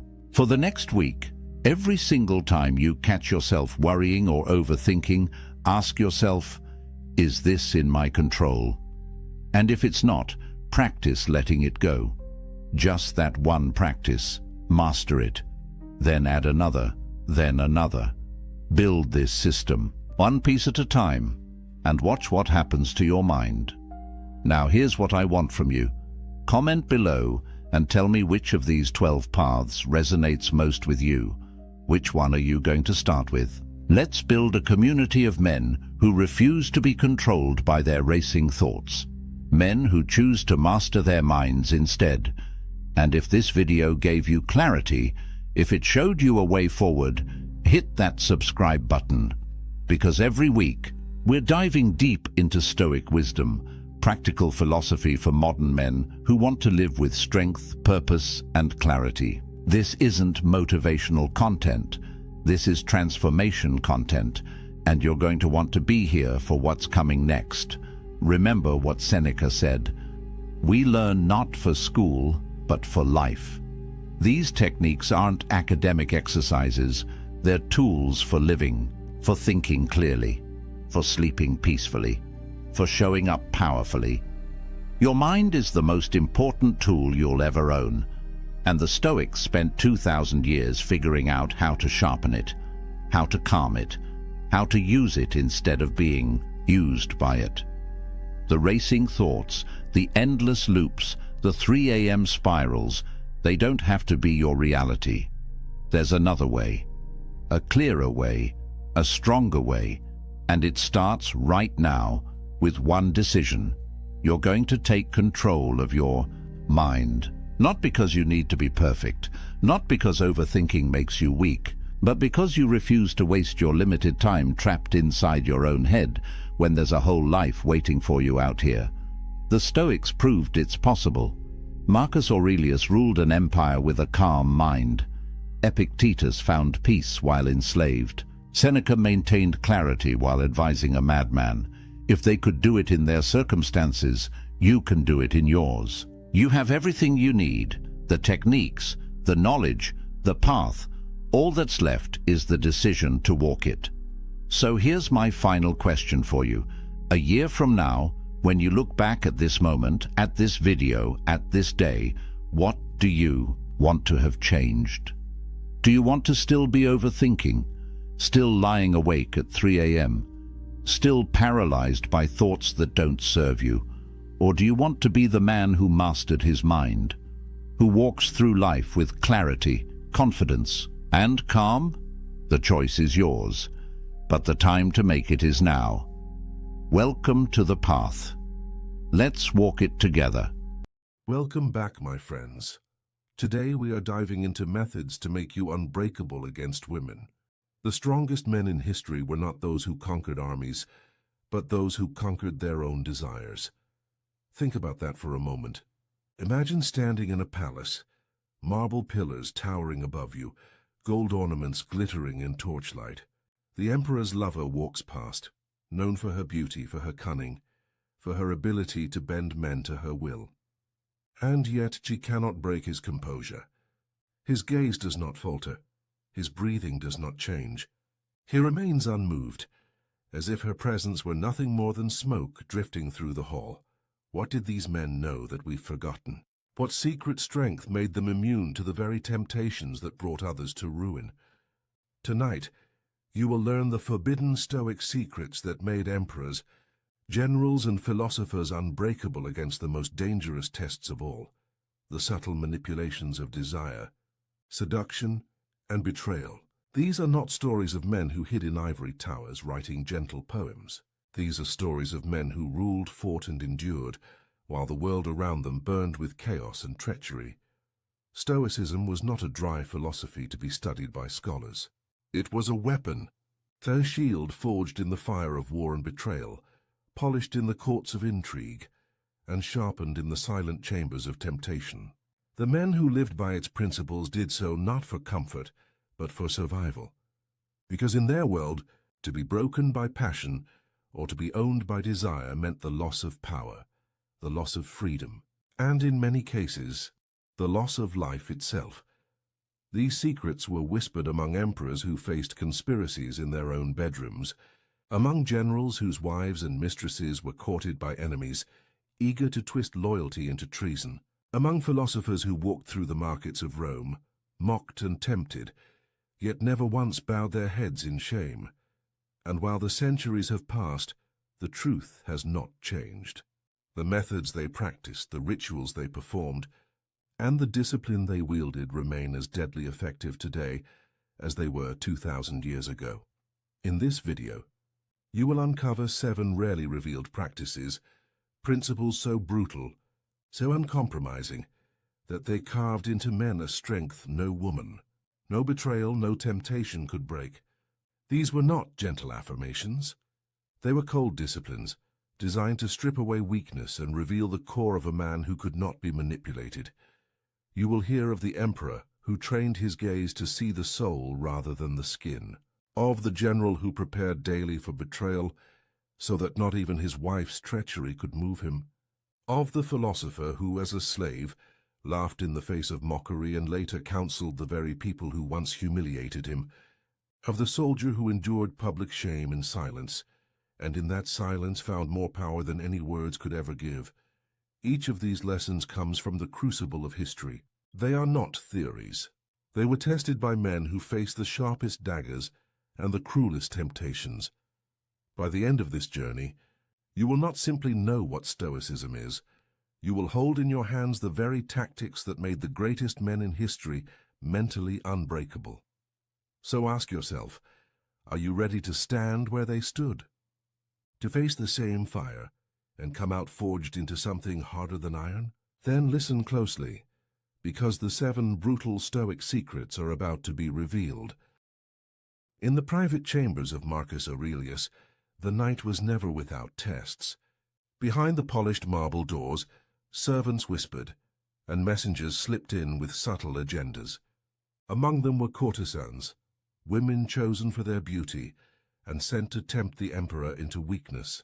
They were not gifts of pleasure. They were weapons, sharpened by rivals who understood that the fall of a man often begins with his gaze. Marcus Aurelius did not shield himself from these trials. Instead, he confronted them with discipline that few could imagine. He trained his eyes never to linger. A fleeting glance could become a chain, a spark that grew into fire. To him, desire was not passion. Desire was enslavement, the beginning of a ruler's decline. He believed the battle for mastery did not start on the battlefield or in the Senate chamber. It began with perception, in the simple act of looking. If you allowed your eyes to be pulled, you had already surrendered ground. The man who could not control his gaze could not control his life. Modern men think they are immune to this test, yet they are surrounded by it constantly. The glow of a screen filled with images designed to seize attention. The lingering glance at beauty in the office, on the street, or across a crowded room. Each moment of weakness is a thread, and enough threads woven together will bind a man in chains. Marcus understood what many forget. To be unbreakable, you must master the smallest of choices, the first step before desire takes root. He did not avoid women, nor did he fear them. He simply saw through the surface.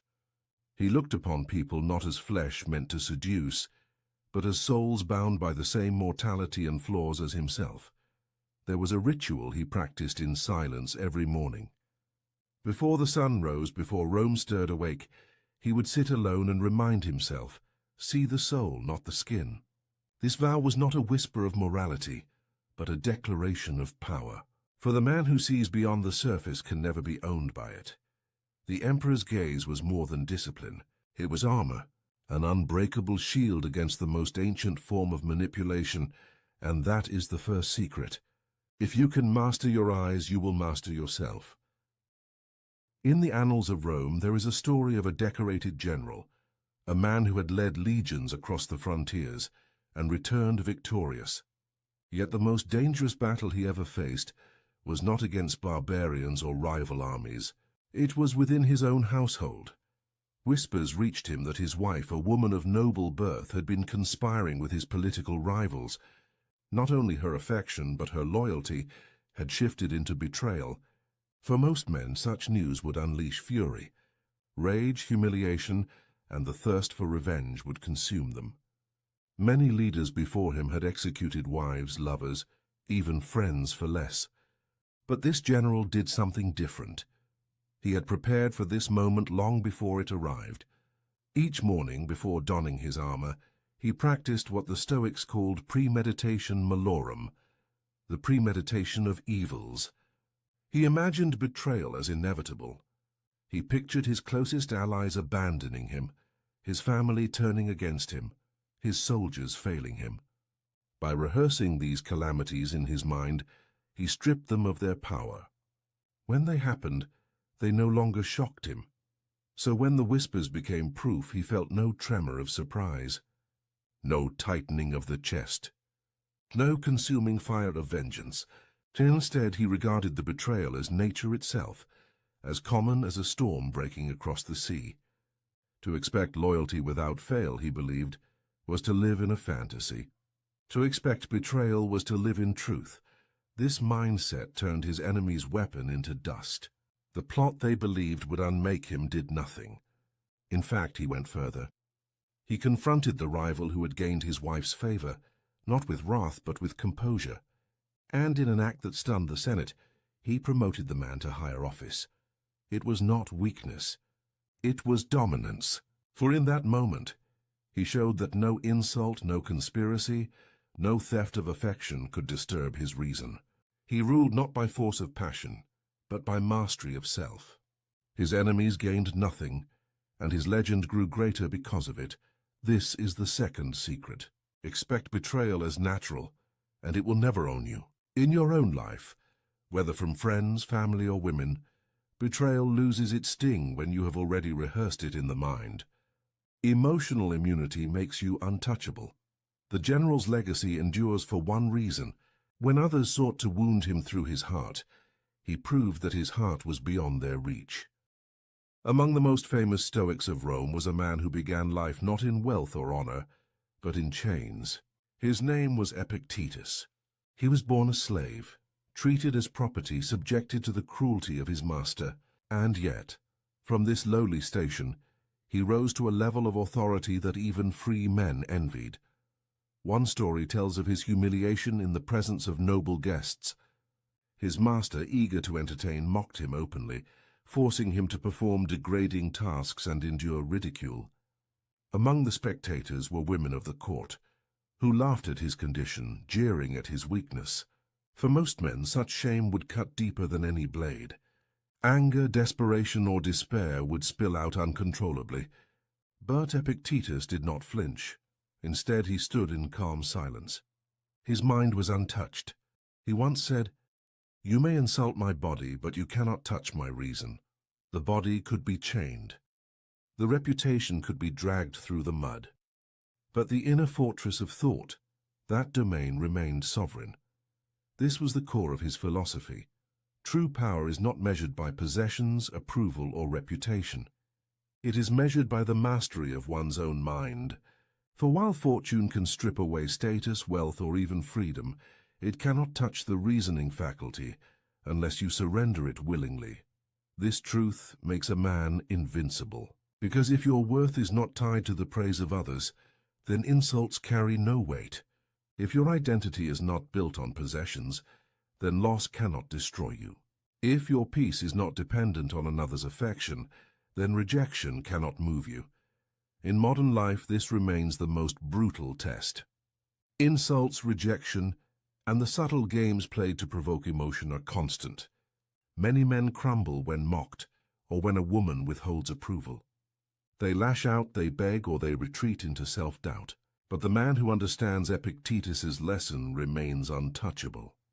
He knows that his value is not something given by others, and therefore cannot be taken away by others. Epictetus endured slavery, scorn, and humiliation, yet never surrendered his calm. And when he was finally freed, something remarkable happened. The same society that once laughed at him now sought his wisdom. Women of Rome, who had once ridiculed the slave, later came quietly to his lectures, seeking counsel on how to endure their own trials.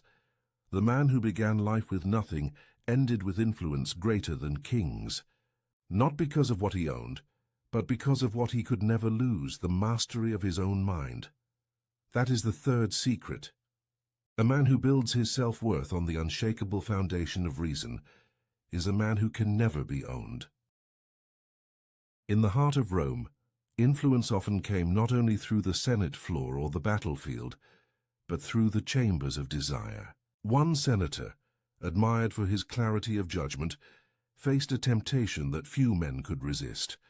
A widow of immense wealth and renown set her sights on him.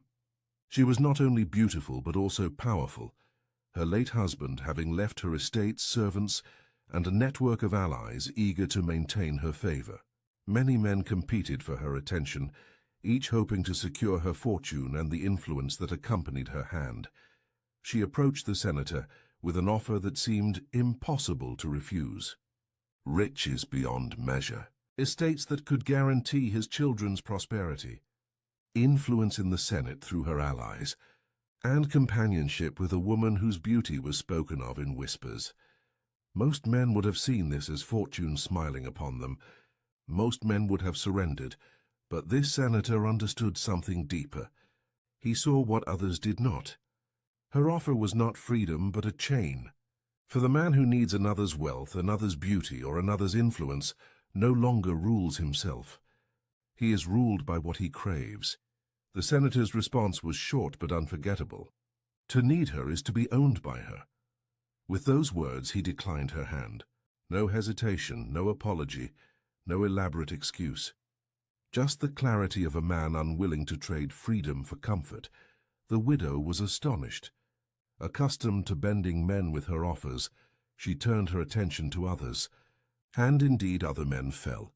One senator accepted her wealth, and soon found himself a puppet, his every vote in the Senate dictated by her will. Another sought her beauty, and when she withdrew her affection, he crumbled in disgrace. She destroyed them not with daggers or poison, but with chains of desire. The man who walked away remained unbroken. His independence became a legend, whispered as both a warning and a lesson. While others gained temporary pleasure and quick ruin, he preserved something far more valuable: sovereignty over himself. The Stoic principle here is brutal in its simplicity. Freedom means desiring nothing that enslaves you. It is not wealth itself that corrupts, nor beauty, nor influence, but the need for them. Once you believe you cannot live without these things, you have already surrendered your will. In modern life, the trap is no less common. Many men trade their freedom for transactional relationships, where wealth and beauty become bargaining chips. They accept terms that bind them, mistaking golden chains for fortune. Yet chains are chains, no matter how they glitter. The senator's refusal remains the lesson. To be unbreakable, you must walk away from anything that seeks to own you, no matter how tempting it appears. For what is gained in dependence will always cost more than it is worth. That is the fourth secret. The man who needs nothing cannot be owned by anyone. There is a tale from the late days of the Roman Republic, when intrigue flowed more freely than wine. A philosopher of great renown was invited to a banquet hosted by a woman whose beauty was matched only by her reputation for manipulation. She was known to ensnare men of power, drawing secrets from them under the influence of desire, and then using those secrets as weapons. At the feast, She presented the philosopher with a jeweled goblet of wine. The aroma was sweet, the color deep, but the cup was laced with herbs said to cloud the mind and inflame the body. It was not meant to honor him, but to bind him. Once weakened by passion, he could be blackmailed, controlled, even ruined. Most men in his position would have accepted without question. To refuse a drink in such company was an insult. To deny her was to risk offense, and perhaps even political retaliation. Yet the philosopher knew the truth. Pleasure that costs freedom is poison. He held the cup in his hand, studied it, and smiled politely. Instead of drinking, he set it aside. He asked for water, clear and untainted, and lifted it in a quiet toast. It was a small gesture, but one that spoke louder than any speech. He chose clarity over indulgence, freedom over desire, discipline over weakness. The hall fell into silence. The seductress's weapon had failed. Her scheme collapsed, not because of confrontation, but because the man she sought to trap refused to play the game at all. By denying the poisoned cup, he denied her power. This is the essence of Stoic wisdom. Not all pleasures are gifts. Many are traps, designed to enslave the will and bend the spirit. What appears sweet on the surface may carry within it chains that bind you tighter than iron. The modern world offers its own poisoned cups. They come not only in the form of lust, but in endless digital distractions, hollow indulgences and fleeting pleasures that steal hours, weaken focus, and erode resolve. Each one promises delight, but the cost is freedom. The man who accepts without discipline becomes dependent, ruled by cravings rather than reason. The philosopher's lesson is timeless.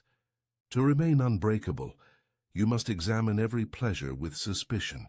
Ask not only what it offers, but what it demands in return. If it demands your freedom, your focus, or your self-respect, then it is no gift at all. It is poison. That night the philosopher left the banquet untouched, his reputation intact, his will unbroken. The seductress turned her schemes on others, and lesser men fell. But his quiet act of rebellion, raising a simple cup of water, became legend. That is the fifth secret. The man who refuses the poisoned cup can never be mastered. In the dusty camps along the Roman frontier, soldiers were tested not only by the sword, but by the eyes of those who watched them. Among these warriors was a centurion known for his iron discipline. He had marched through snow, fought through ambushes, and carried the scars of countless campaigns. Yet his greatest trial came not on the battlefield, but in the heart of Rome. Word spread quickly through the capital. His wife, a woman of high birth, was seen in the arms of another man. The whispers grew into open mockery. Rivals expected him to lash out with violence, to challenge the offender, to stain the streets with blood. Others expected him to crumble, humiliated before his men. A lesser soldier might have done both, but this centurion did neither. He showed no anger, no visible wound. He did not confront his wife in public, nor raise his voice in private. He spoke nothing of it at all. Instead, he carried on his duties with the same precision as before, drilling his soldiers, leading his marches, enforcing order. His silence unsettled everyone. The enemy could not provoke him. The gossipers could not shake him. The more they sought a reaction, the more his composure revealed their weakness. This was not passivity, it was strategy. He understood the Stoic principle that silence is a weapon. To rage, to argue, or to plead would have surrendered power to those who sought to break him. Indifference was stronger than confrontation, for it starved manipulation at its root. In modern life, the same truth holds. Many attempt to provoke men into emotional outbursts. Through insults, rejection, or public humiliation, the man who reacts gives away his strength, showing that his state of mind belongs to others. But the man who remains silent, who shows indifference, cannot be controlled. He starves the fire of attention until it dies on its own. The centurion's silence grew louder than any words could. His enemies could not twist his image into one of a jealous fool. His soldiers, seeing his unshaken demeanor, respected him more. Even the Senate, hearing of his restraint, elevated him further, for they trusted a man who could not be baited by scandal. And as for the accuser, the man who flaunted the affair, his name soon faded into shame. Without reaction to fuel his triumph, he became nothing more than a shadow of gossip, forgotten as quickly as he rose. The lesson is clear. Silence is not weakness, it is mastery. The unbreakable man does not need to defend his pride with words or violence. His composure speaks louder than any reply. That is the sixth secret. The man who governs his tongue and his temper rules not only himself but all who seek to provoke him. There is an account of a philosopher whose wife passed away after many years at his side. She was admired in the city, loved by her household, and her funeral was attended by crowds who came to mourn. The air was thick with incense, the sound of weeping echoed through the streets, and her body was carried with solemnity to its resting place. Among those gathered, all eyes turned to her husband. They expected him to collapse in grief, to weep as others wept, to show the same raw emotion that death forces upon even the strongest. But he did none of these things. He stood calm, his face composed, his gaze steady. He neither tore his garments in anguish, nor shed a single tear. His composure unsettled the mourners, who whispered that his heart must be made of stone. One man confronted him openly, mocking him before the crowd. "Do you feel nothing? Was she nothing to you, that you stand as if you have lost no one at all?" The philosopher's reply was simple, but it carried the weight of centuries. Death is not cruelty, but nature's order. To resist is to defy reason. He explained that grief is not owed to death, for death is no injustice. It is the destiny of all men and women, the cycle of nature itself. To rage against it is as futile as raging against the setting sun. Tears do not change the order of the universe. Reason demands acceptance, for what cannot be altered must be embraced. The Stoic principle is clear. To accept nature is to master suffering. Even the loss of love is not tragedy but training. Each heartbreak is an opportunity to strengthen the mind against what is inevitable. To cling desperately to what must pass is to guarantee endless torment. To accept with calm is to become indestructible. Modern men face this trial in different forms. The end of a relationship, betrayal, abandonment, heartbreak. Each feels like death and each tempts men to collapse in grief. But the philosopher's example reveals the path of mastery. Do not curse nature for taking what was never yours to keep. Stand firm, let reason guide you, and move forward unbroken.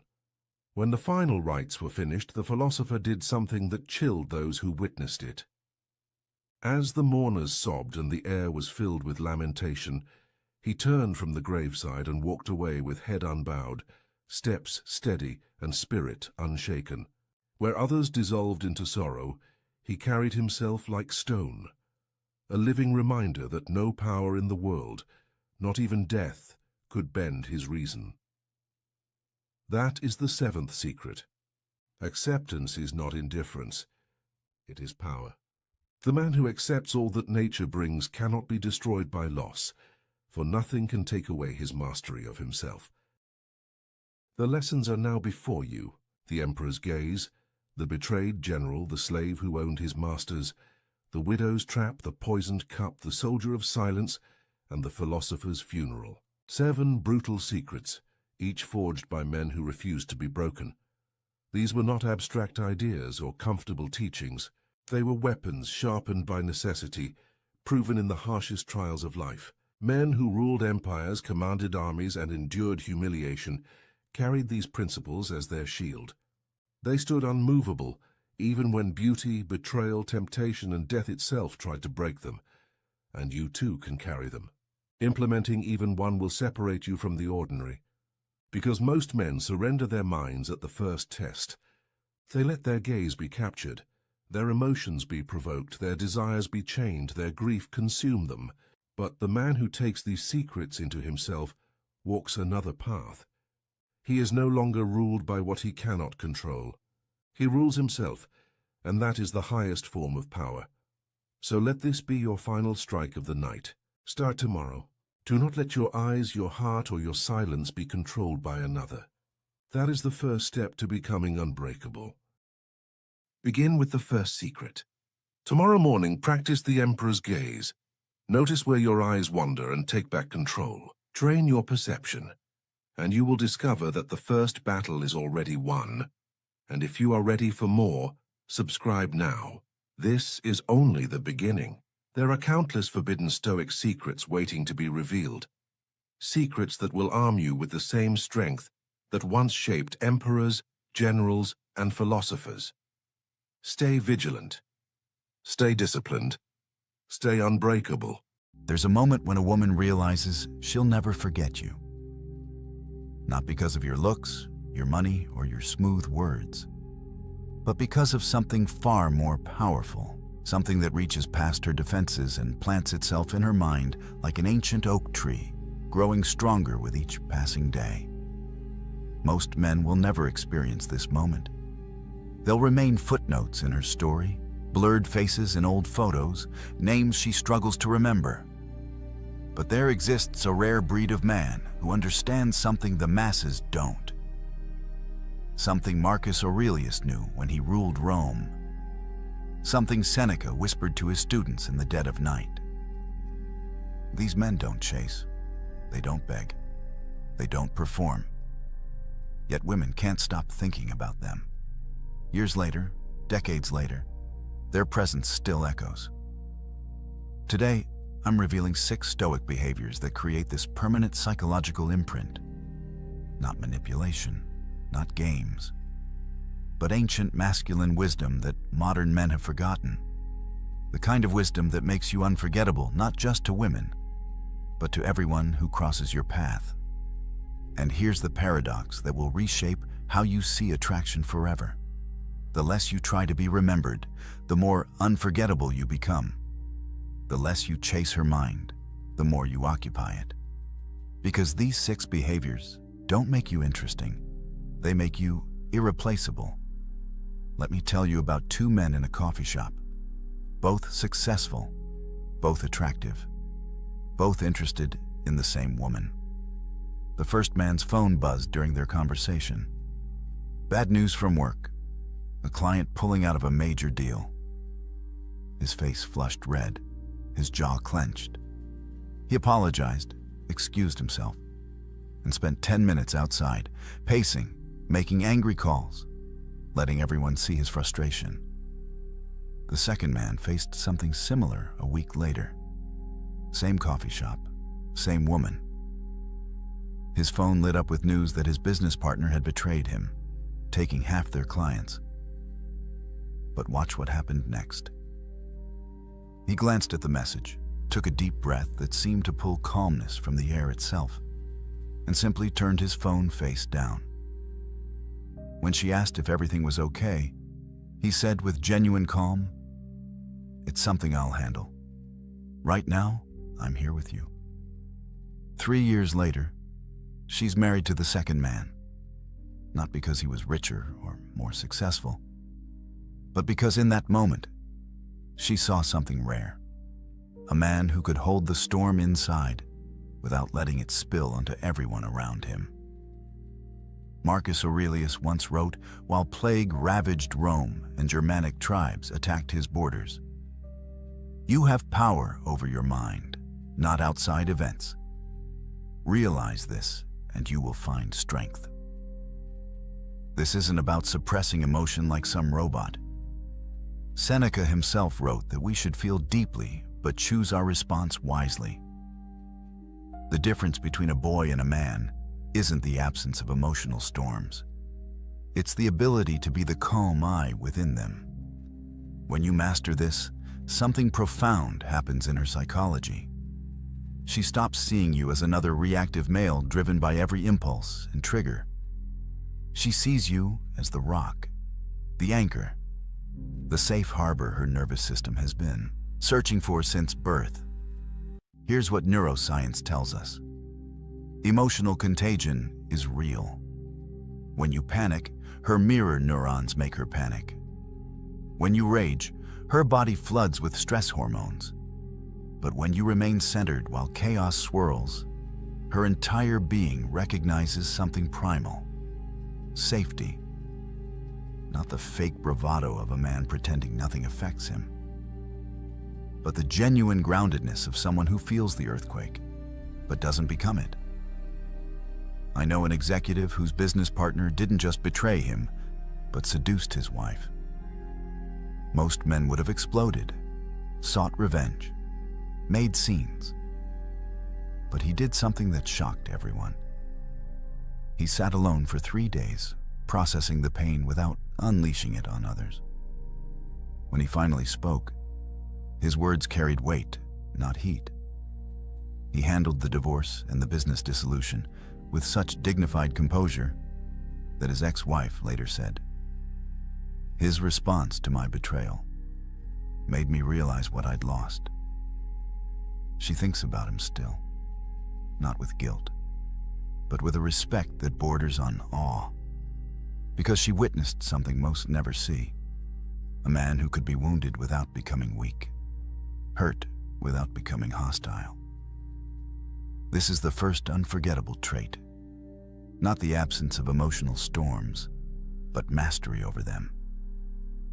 Now let me tell you about an experiment that will change how you see every interaction. A restaurant, candles flickering, 2 people on a date. The woman is telling a story about her childhood, something vulnerable about her father's absence. The first man she dated would nod while scrolling his phone under the table, offering hollow responses. That's crazy. Wow, really? His body was there, but his presence was scattered across emails, texts, sports scores. The second man did something different. He turned his phone completely off.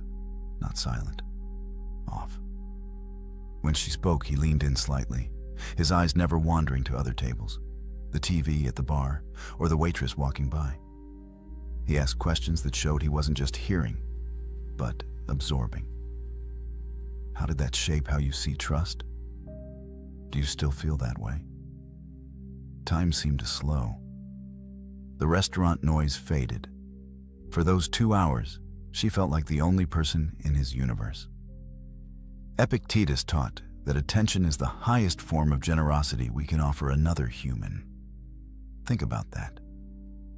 In an age where everyone's mind is fragmented across 15 different screens, pure presence has become the rarest gift. When she's with you and feels your complete attention, not the leftover scraps after you've fed your distractions, her psychology shifts. The female brain, wired for emotional and social connection, recognizes something extraordinary. You're not trying to be somewhere else. You're not performing presence while mentally rehearsing your next meeting. You're actually there, fully, completely. This creates what psychologists call limbic resonance. 2 nervous systems syncing, creating a bubble of connection that she'll remember long after you're gone. Because here's what most men don't understand. Women don't remember what you said. They remember how present you were when you said it. Presence beats presence every single time. Watch what happens when you master this. She starts opening up in ways that surprise even her, sharing things she's never told anyone. Not because you're prying or pushing, but because your presence creates a safe container for her truth. She'll lie in bed months later, thinking about that conversation, wondering why she felt so seen, so held, so understood. It wasn't magic. It was presence. The kind of undivided attention that's become extinct in modern dating. The gravitational pull that makes her feel like she's the sun in your solar system, if only for that moment. And that moment becomes eternal in her memory. There's a test women use that most men don't even know they're taking. She'll push against your boundaries, question your decisions, challenge your standards, not because she wants you to break, but because she needs to know if you will. The man who bends to every emotional wind, who reshapes himself to avoid conflict, who has no line he won't cross to keep her happy, This man becomes forgettable before the relationship even ends. But let me tell you about Marcus, not the emperor, but a tech founder I know. He was dating a woman who wanted him to fire his female assistant. No real reason, just insecurity. Most men would have caved, choosing peace over principle. Marcus did something different. He looked her in the eye with complete calm and said, "I don't abandon people who've been loyal to me based on someone else's insecurity. That's not who I am." She left him, but here's the twist. 2 years later, she called him crying, saying leaving him was the biggest mistake of her life. Why? Because every man after him folded like paper at her slightest displeasure. Seneca wrote about being like a rock in the ocean. Waves crash against it, storms batter it, but it remains unmoved, not from stubbornness, but from knowing what it is. This is what women actually test for. Not your willingness to fight, but your unwillingness to compromise your core. When you have values that don't shift based on her moods, something profound happens in her psychology. The testing decreases, the respect increases, and most importantly, she feels safe. Not the safety of weakness that says yes to everything, but the safety of strength that can say no with love. The biological truth no one wants to admit is that attraction isn't built on agreement. It's built on polarity. When you become whatever she wants moment to moment, you cease to be a distinct entity. You become an extension of her, and nobody is attracted to themselves.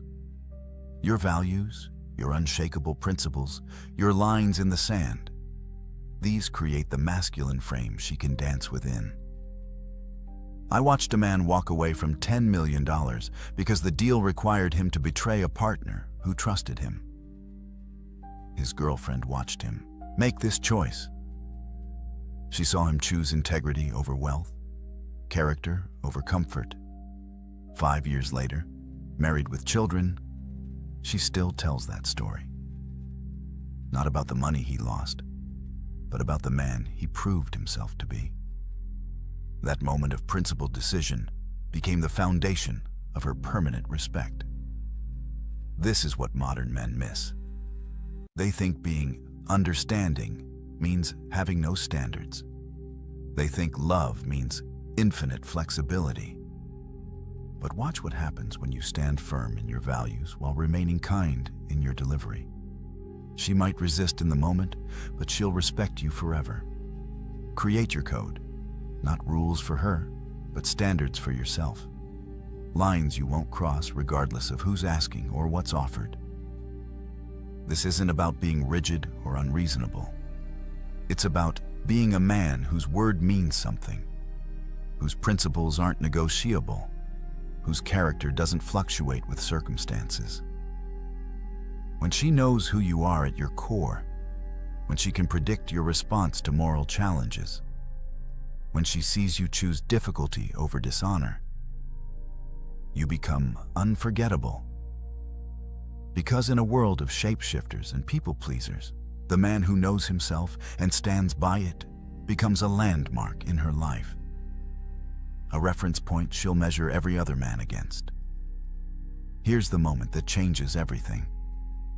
She's telling you about her father's death, or her struggle with anxiety, or the promotion she didn't get. Tears well in her eyes. Most men do one of two things. They either shut down, becoming stone-faced statues of discomfort, or they scramble to fix, offering solutions to problems that don't need solving. But the unforgettable man does something different.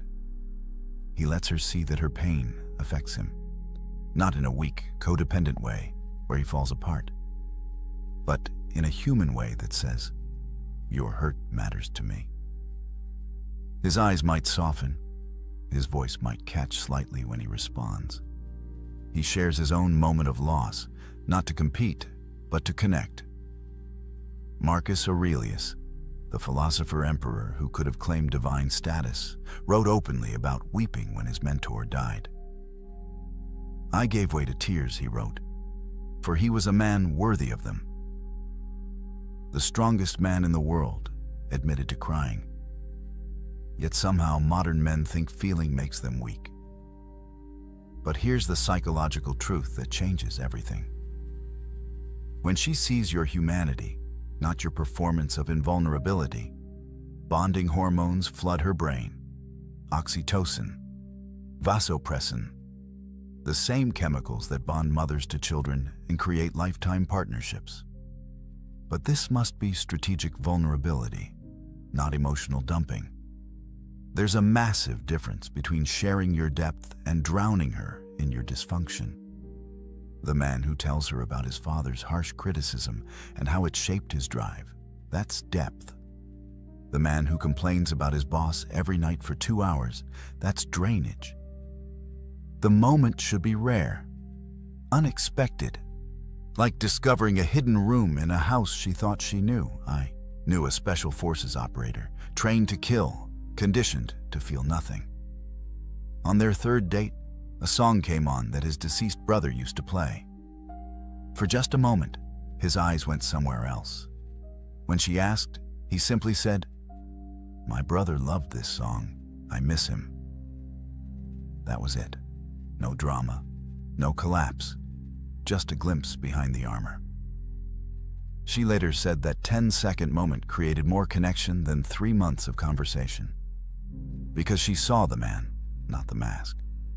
The unforgettable man masters this paradox. Strong enough to be vulnerable, controlled enough to be emotional, secure enough to be human. You don't dump your problems on her like she's your therapist. You don't cry more than she does.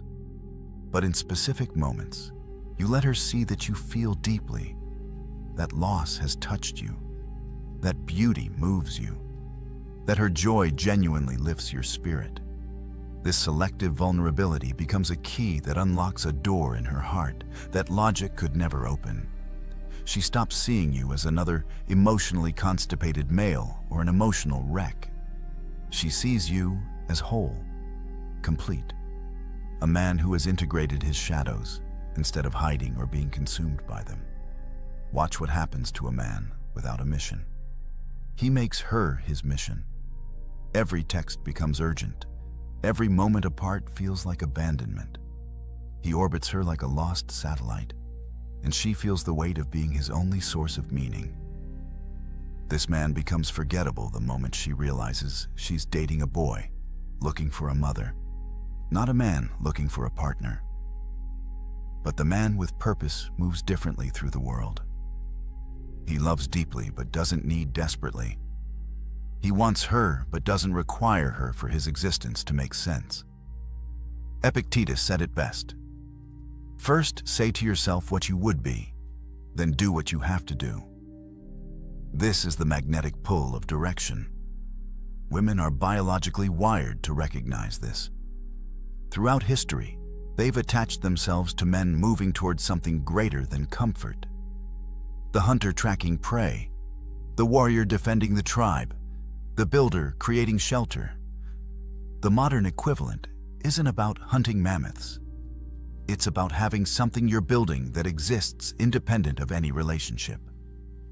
Your mission becomes your North Star, and she becomes someone who might join your journey, not the journey itself. I watched an entrepreneur choose to delay expanding his business to care for his ailing mother. His girlfriend watched him sacrifice immediate profit for principle. But here's the key. He didn't abandon his mission. He adjusted its timeline for values-based reasons. She saw a man who could balance ambition with humanity, drive with duty. 3 years later, she still talks about that decision. Not because he chose family, but because he had something worth choosing between. Your mission doesn't have to be grand. You don't need to be Elon Musk trying to colonize Mars. But you need something you're moving toward that would exist, whether she's there or not. A business you're building, a skill you're mastering, a cause you're serving, a legacy you're creating. When she sees you have direction independent of her presence, her role clarifies. She's not responsible for your happiness. She's not the source of your purpose. She's someone who might enhance your journey and you hers. This creates the kind of healthy polarity that keeps attraction alive for decades. She can be feminine because you're handling the masculine burden of direction. She can flow because you're providing structure. She can trust your leadership because you're actually going somewhere worth following. Build your personal philosophy. Not what sounds good, but what you actually believe, what you stand for, what you're creating, what legacy you want to leave. When she asks about your dreams, and you speak with the fire of genuine purpose, not rehearsed ambitions, but real direction, she feels something ancient stir. The recognition of a man worth following, worth supporting, worth remembering long after paths diverge. The waiter brings the wrong order. She watches, not the waiter, but you. Your response in this 10-second window reveals more about your character than 10 hours of conversation. The forgettable man either explodes with entitled anger or dismisses the waiter like furniture. The unforgettable man does something unexpected. He treats the mistake with grace, maybe even humor, speaking to the waiter like an equal, not a servant. This isn't weakness. This is strength so secure it doesn't need to dominate those it could. Seneca wrote, "Every new thing excites the mind, but a mind in its right state should be ready for anything." The man who's kind to those who can do nothing for him shows a nobility that money can't buy. Modern men get this backwards. They think kindness is weakness, that being good is being soft. But watch what happens when you combine strength with kindness. When you can defend her from danger and help an elderly woman with groceries in the same afternoon. When you can negotiate million-dollar deals and remember your doorman's daughter's name. When you can be fierce when needed and gentle when possible. This is the final piece of the unforgettable puzzle. Not kindness from weakness that's really just people-pleasing, but kindness from strength that chooses to lift rather than crush. She sees you hold the door for strangers. Tip generously even when service wasn't perfect. Speak respectfully about your ex even though she hurt you. These moments accumulate in her mind, building a picture of your true character. The most powerful moment I ever witnessed was a CEO who discovered his employee had been stealing from the company. Instead of prosecution, he sat with the man, learned about his son's medical bills, and worked out a repayment plan while helping him find better insurance. His wife watched this unfold. She saw power used to heal rather than harm. Years later, after his death, she said, that moment defined the man she married. Not his success, not his wealth, but his choice to be kind when he had every right to be cruel. This is what echoes through time. The moral character that shows up when no one's watching. The kindness that expects no reward. The goodness that comes from strength, not weakness seeking approval. Brother, these 6 traits aren't just about being unforgettable to women. They're about becoming the kind of man who leaves a permanent mark on everyone he meets. The man who masters his emotional storms becomes the calm in everyone's chaos. The man who gives his full presence makes every person feel like they matter. The man with unshakable values becomes a landmark in a world of shifting sands. The man who balances strength with vulnerability shows others what wholeness looks like. The man with a mission inspires others to find their own. The man who combines power with kindness demonstrates true nobility. This isn't about perfection. It's about direction, about becoming more of who you're meant to be and less of what others expect you to be. Start with one trait. Master your emotional responses this week. Or give someone your complete presence. Or define one unshakable value. The transformation doesn't happen overnight, but each step moves you closer to becoming unforgettable, not just to her, but to yourself. Because in the end, the man you become while pursuing these traits matters more than who remembers you. Subscribe now and join a brotherhood of men who refuse to be forgotten, who choose depth over surface, character over comfort, legacy over likes. The world has enough forgettable men. It's time to be remembered. Your move, brother. There's a weapon more dangerous than any sharp tongue, more powerful than the loudest voice in the room. It's the one thing weak men fear most and strong men wield without effort. Silence. Not the silence of a coward who has nothing to say, but the calculated, deliberate silence of a man who knows exactly when to speak and when to let his presence do the talking. In a world drowning in noise, where every fool with a phone thinks their opinion matters, where grown men argue like children over things they can't control, true power has become rare, and that power lives in the space between words. The ancient Stoics understood something that modern men have forgotten. Marcus Aurelius, the most powerful man in Rome, could have commanded legions with a word, could have silenced any critic with his authority. Yet his journals reveal a man obsessed not with what he should say, but with what he should leave unsaid. Epictetus, who went from slave to one of history's most respected philosophers, built his entire teaching on the foundation of restraint. And Seneca, advisor to emperors, wrote more about the dangers of loose lips than he did about the power of persuasion. These weren't weak men. These weren't cowards. They were warriors, leaders, philosophers who shaped the world, and they all knew one undeniable truth. A man who masters his mouth masters his life. Today, I'm going to show you 6 situations where silence isn't just golden, it's absolutely lethal. These moments will separate you from 99% of men who talk themselves into weakness every single day. One of these situations involves a trap so subtle that even smart men fall into it, destroying their reputation without realizing it. By the end of this video, you'll never look at conversation the same way again. You'll understand why the quietest man in the room is often the most dangerous. And you'll learn how to wield silence like the ancient philosophers did, as a weapon that cuts without ever being drawn. So, if you're ready to stop being just another voice in the crowd and start becoming the man everyone remembers, the man people respect even when he says nothing, then pay attention. Because what I'm about to share isn't theory, it's battle-tested wisdom that's been proving itself for over 2,000 years. Let's start with the first situation, and this one hits home for every man who's ever been confronted by someone who's lost control. Picture this. You're in a meeting, or maybe at a family gathering, or just having a conversation. Suddenly, someone comes at you with pure rage. Their face is red, their voice is raised, they're attacking your character, your decisions, your very existence. Everything in your body screams at you to fight back, to defend yourself, to match their energy and put them in their place. And that's exactly what weak men do. They take the bait, they raise their voice, they defend, explain, justify.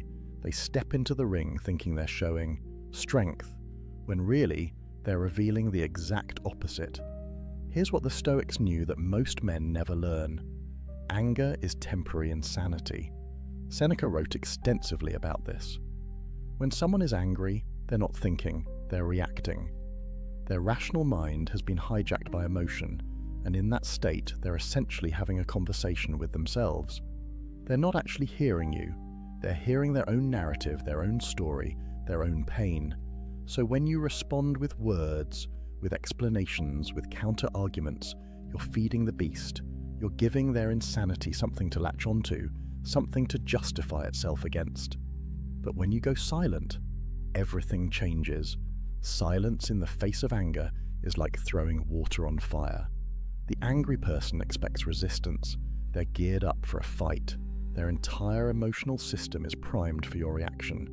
And when you give them nothing, when you simply stand there with calm eyes and a closed mouth, something extraordinary happens.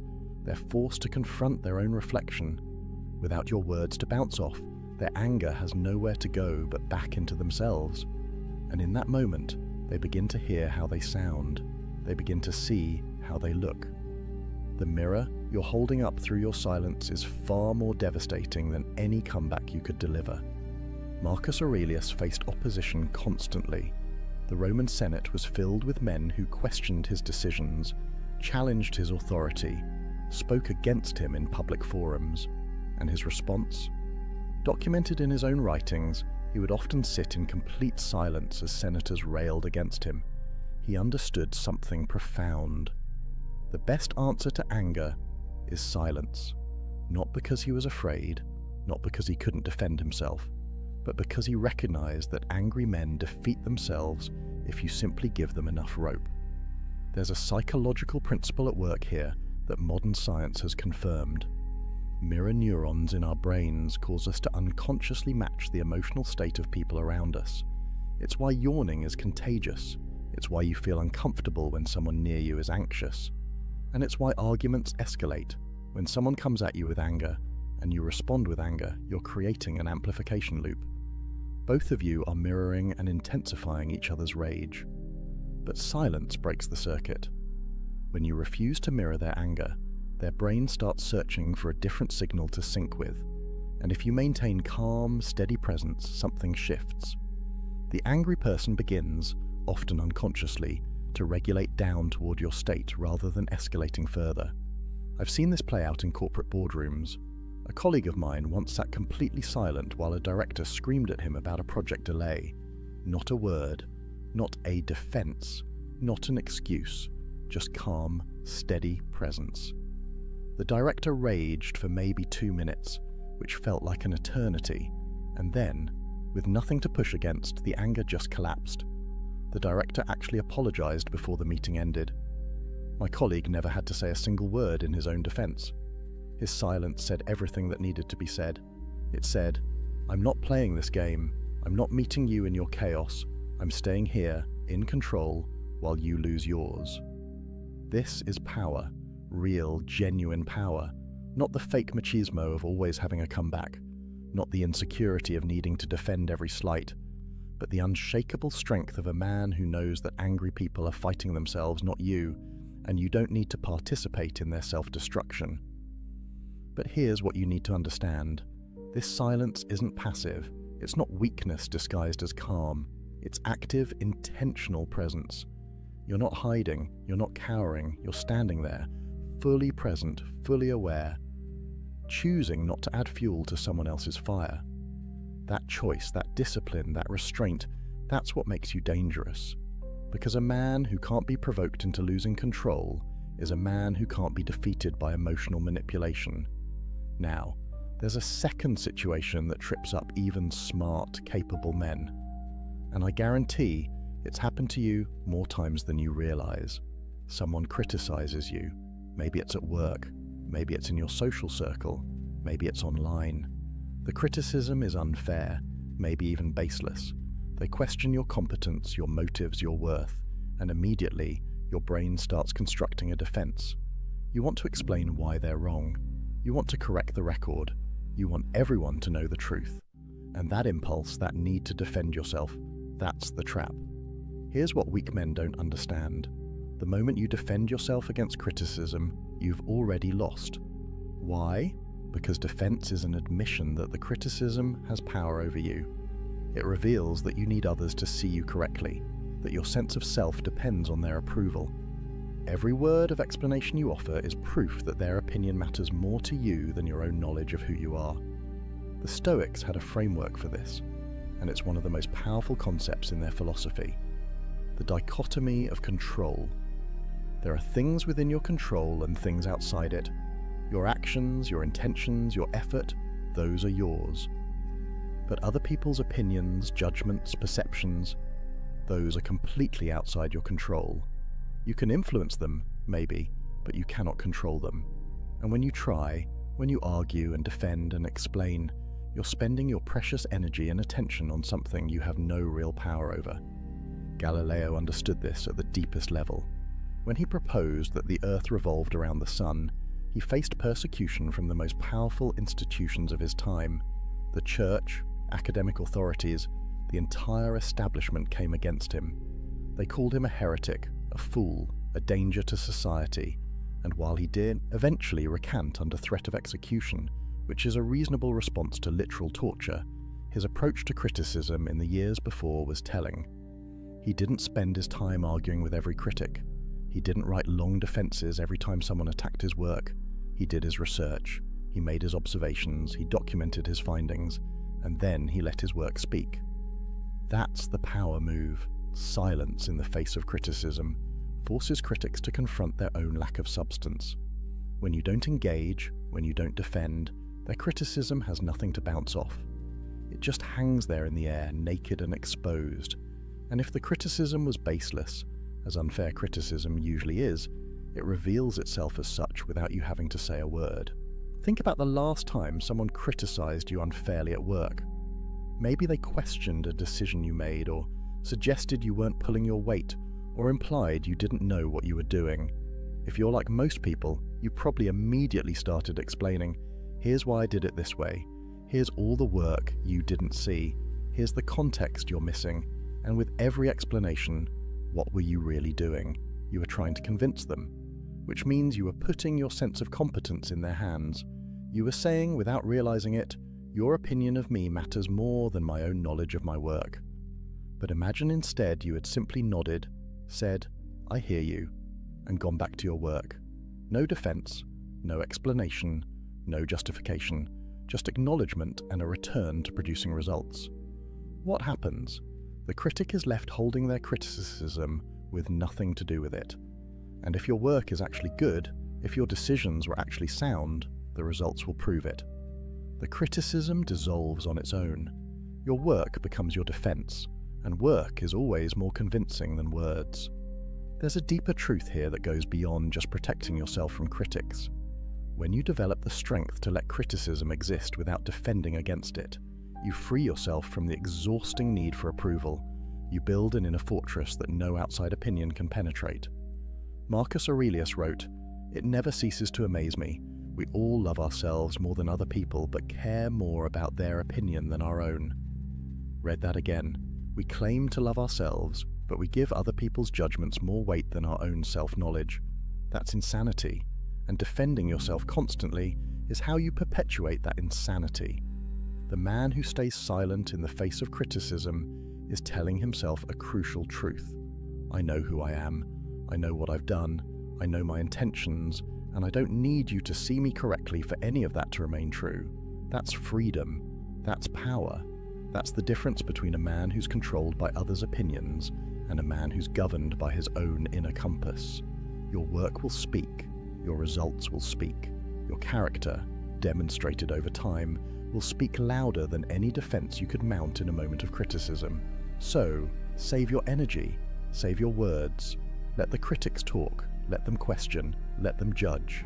And you just keep building, keep improving, keep producing. Let them wonder why their criticism didn't get a reaction. Let them realize slowly that you're operating on a level they don't have access to, a level where their approval was never required in the first place. Now, the third situation is something that happens every single day, and it's one of the most tempting traps a man can fall into. Gossip, rumors, people talking about you behind your back, spreading stories that aren't true, questioning your character to others. And somewhere, somehow, you hear about it. Someone tells you what so-and-so said about you. Someone forwards you a message. Someone gives you the heads up that people are talking. And your immediate instinct is to set the record straight, to correct the narrative, to defend your name. Don't. Here's what you need to understand about gossip and rumors. They're like fire. They need fuel to survive. And every time you respond, every time you address them, every time you try to correct them, you're throwing fuel on the flames. You're giving the rumor legitimacy by treating it as something worth responding to. You're spreading it further by talking about it, and you're revealing that it got to you, which is exactly what gossip thrives on. Seneca wrote something profound about this. He said we suffer more in imagination than in reality. Think about what gossip is. It's other people's imagination. It's stories they're telling themselves, narratives they're creating, often to make themselves feel better about their own lives. And when you engage with those stories, when you try to correct them, you're stepping into their imagination and trying to rewrite it. But you can't control their imagination. You never could. That's not your domain. The strategic move is to let rumors die of starvation. No fuel, no response, no energy, just silence and consistent character. Because here's the thing about rumors. They have a lifespan. If you don't feed them, they run out of steam. People get bored. New gossip comes along. The story fades. But it can only fade if you let it. There was a CEO of a mid-sized company who faced vicious rumors during a merger. People were saying he was being pushed out, that he'd mismanaged funds, that the board had lost confidence in him. None of it was true.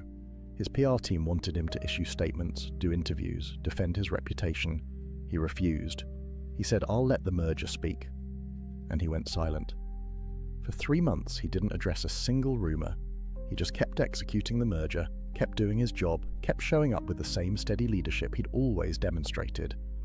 By the time the merger completed successfully, the rumors had died on their own, and the people who had spread them looked like fools. He never had to say a word. That's the power of silence combined with consistent character. Your reputation isn't built on what you say about yourself or what you say in response to others. It's built on what you do, day after day, week after week, year after year. Gossip is temporary, character is permanent, and the man who understands this can weather any rumor storm without breaking his stride. But there's something else at work here, something psychological that most people miss. When someone gossips about you, they're revealing far more about themselves than about you. They're showing their insecurities, their fears, their need to elevate themselves by diminishing others. And when you respond, when you engage, you're essentially saying you take their opinions seriously. You're validating their behavior by giving it attention. Silence, on the other hand, sends a different message. It says, your opinion of me is so insignificant that I'm not even going to acknowledge it exists. It says I'm operating at a level where your gossip can't reach me. It says I have more important things to focus on than correcting every false story that circulates about me. That's not arrogance. That's priority. That's understanding where your energy is best spent. And it's definitely not spent on defending yourself to people who've already decided to believe something false. The Stoics believed that your character is like a fortress. Marcus Aurelius called it the inner citadel. It's a place inside you that external events can't touch, can't damage, can't penetrate. Gossip is an external event. It's happening out there, in other people's mouths and minds. But your character, your truth, your knowledge of who you are, that's in here, in the citadel. And a strong fortress doesn't send soldiers running out every time someone shouts insults from outside the walls. It simply stands, unshaken, unmoved, confident in its own strength. Over time, this approach does something remarkable. It builds such a strong reputation for integrity that rumors can't stick to you. People who know you, people who've seen your consistent character, they don't believe the gossip, and people who don't know you, their opinions don't matter anyway. You end up with a kind of immunity, not because you fought every rumor, but because you ignored them all and let your life be your testimony. So, when you hear that people are talking, when you discover a rumor circulating, when someone tells you what so-and-so said, take a breath. Recognize it for what it is. Other people's imagination, other people's insecurity, other people's entertainment, and then go back to being who you are. Let them talk, let them wonder why you're not reacting. Let them eventually realize that while they were gossiping, you were building. While they were talking, you were doing. While they were imagining, you were living in reality. The fourth situation is subtle, but it's one of the most revealing tests of a man's character. And most men fail it without even realizing they're being tested. You're in a meeting, a social gathering, a group conversation. Someone else is getting praised. Maybe they accomplished something impressive. Maybe they're being recognized for their work. Maybe everyone's attention is on them, celebrating their success. And as you sit there listening, a thought creeps in. But I did something just as good. But I worked just as hard. But no one's acknowledging what I've done. and you feel this almost irresistible urge to interject, to mention your own accomplishments, to make sure people know you're successful too. Stop right there, because what you're feeling is your ego screaming for validation, and if you listen to it, if you speak up, you're about to reveal something you don't want to reveal: insecurity. Here's what weak men don't understand. When you feel the need to mention your own accomplishments while someone else is being praised, you're announcing to everyone in the room that your sense of worth depends on external recognition. You're showing that you're keeping score. You're revealing that you measure yourself against others. And all of that, every bit of it, is the opposite of strength. A truly confident man, a stoically grounded man, can sit in a room while someone else receives all the praise and feel nothing but genuine appreciation for that person's success. Why? Because his sense of worth isn't tied to who's getting attention. His identity isn't dependent on being recognized. He knows what he's accomplished, he knows his own value, and he doesn't need the room to validate it. Marcus Aurelius, literally the Emperor of Rome, could have demanded praise constantly. He could have made sure every achievement was publicly celebrated. He could have ensured that his name was spoken with reverence at every opportunity, but read his meditations. You know what you find? A man constantly reminding himself that praise means nothing. Ambition means tying your well-being to what other people say or do, he wrote. Self-indulgence means tying it to the things that happen to you. Sanity means tying it to your own actions. Read that again. Your well-being, your sense of self, your inner peace, it should be tied to your own actions, not to how others respond to those actions. When you need praise, when you need recognition, when you need others to acknowledge what you've done, you've tied your well-being to something outside your control. And that's a prison. That's weakness disguised as ambition. The power move when someone else is being praised is radical silence. Not bitter silence, not jealous silence, but genuine, grounded, appreciative silence. You listen, you acknowledge their success. You might even congratulate them, but you don't make it about you. You don't redirect attention. You don't say, "That's great, and by the way, I just did this thing too." You let them have their moment, fully, completely. And here's what happens. Here's the subtle magic of this kind of silence. People notice. They notice that you're secure enough to let someone else shine without dimming their light. They notice that you're not competing for scraps of attention. They notice that you operate from abundance, not scarcity. And paradoxically, your status rises. Not because you sought it, but because you demonstrated something rare. The confidence to be content in silence while others are celebrated. Think about social media for a moment. The entire platform is built on people broadcasting their achievements, seeking validation, competing for attention, constant updates about promotions, accomplishments, vacations, possessions, and underlying all of it is a desperate need to be seen, to be acknowledged, to be praised. The Stoic approach is the opposite. Do great work, accomplish meaningful things, and then, largely, keep quiet about it. Let your life speak louder than your posts. I'm not saying never share your achievements. I'm saying your first instinct, your driving motivation, should never be the need for others to acknowledge them. There's a massive difference between sharing from a place of abundance and sharing from a place of need. One is generous, an offering to inspire or inform. The other is begging, a plea for validation disguised as an update. The man who masters this fourth form of silence develops something priceless: internal validation. He becomes his own source of acknowledgement. He pats himself on the back. He tells himself he did well. He recognizes his own growth and effort.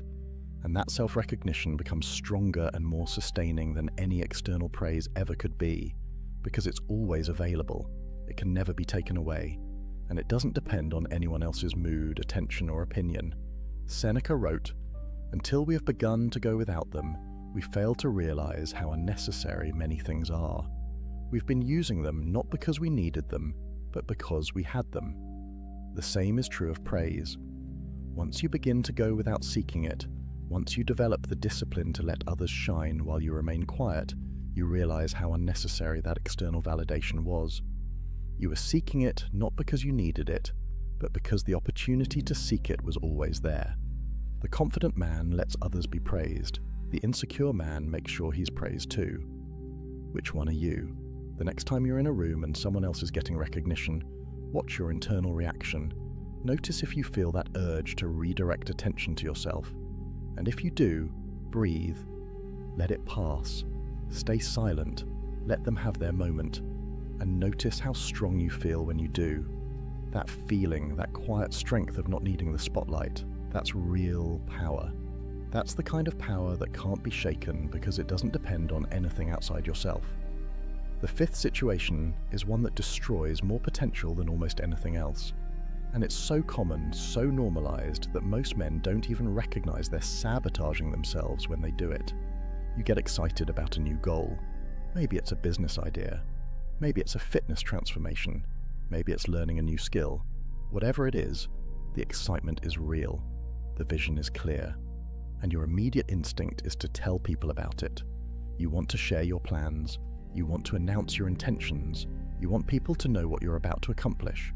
And the moment you do that, the moment you broadcast your plans before you've executed them, you've just dramatically reduced your chances of success. There's actual science behind this, and it perfectly validates what the Stoics knew 2,000 years ago. When you tell people about your goals, your brain gets a hit of dopamine. It feels good. It feels like you've accomplished something just by sharing the intention. And that feeling, that premature sense of accomplishment, it actually reduces your motivation to do the work. Studies have shown that when people announce their goals publicly, they're less likely to achieve them because the announcement scratches the itch that the accomplishment was supposed to scratch. But beyond the psychology, there's strategy. When you share your plans too early, you invite doubt, negativity, and sabotage, often from people who don't even mean to derail you. They'll question your idea. They'll point out obstacles you haven't considered. They'll share stories of others who tried and failed. And even if their intentions are good, even if they think they're being helpful, they're planting seeds of doubt in your mind during the crucial early stage when your belief needs to be strongest. The Stoic principle here is simple. Actions speak louder than announcements. Marcus Aurelius wrote, "Waste no more time arguing what a good man should be one." The same applies to your goals. Waste no more time announcing what you're going to do it. Let your results announce themselves. Let your transformation be the reveal. Let your success be the notification. Think about the entrepreneurs who talk endlessly about the business they're going to start versus the ones who quietly build until they have something real to show.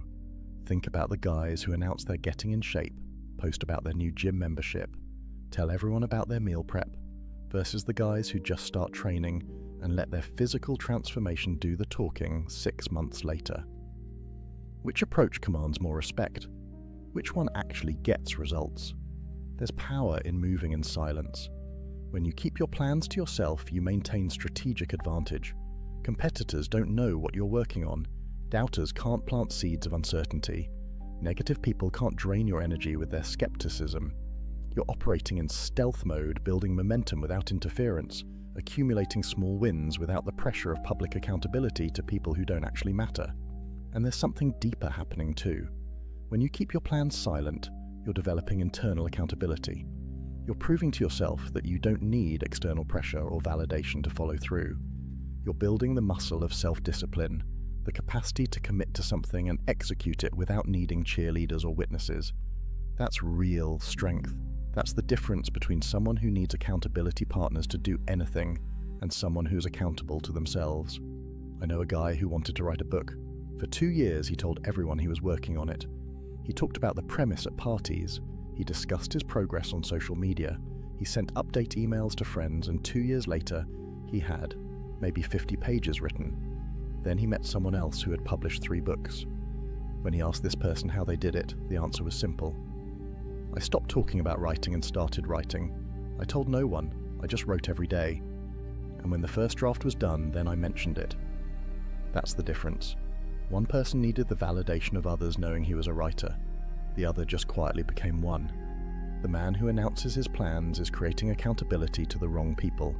He's making himself answerable to friends, family, social media followers, people who have no real stake in his success and no authority to judge his progress. The man who keeps his plans silent is accountable only to himself and to reality. Either he does the work or he doesn't. Either the results materialize or they don't.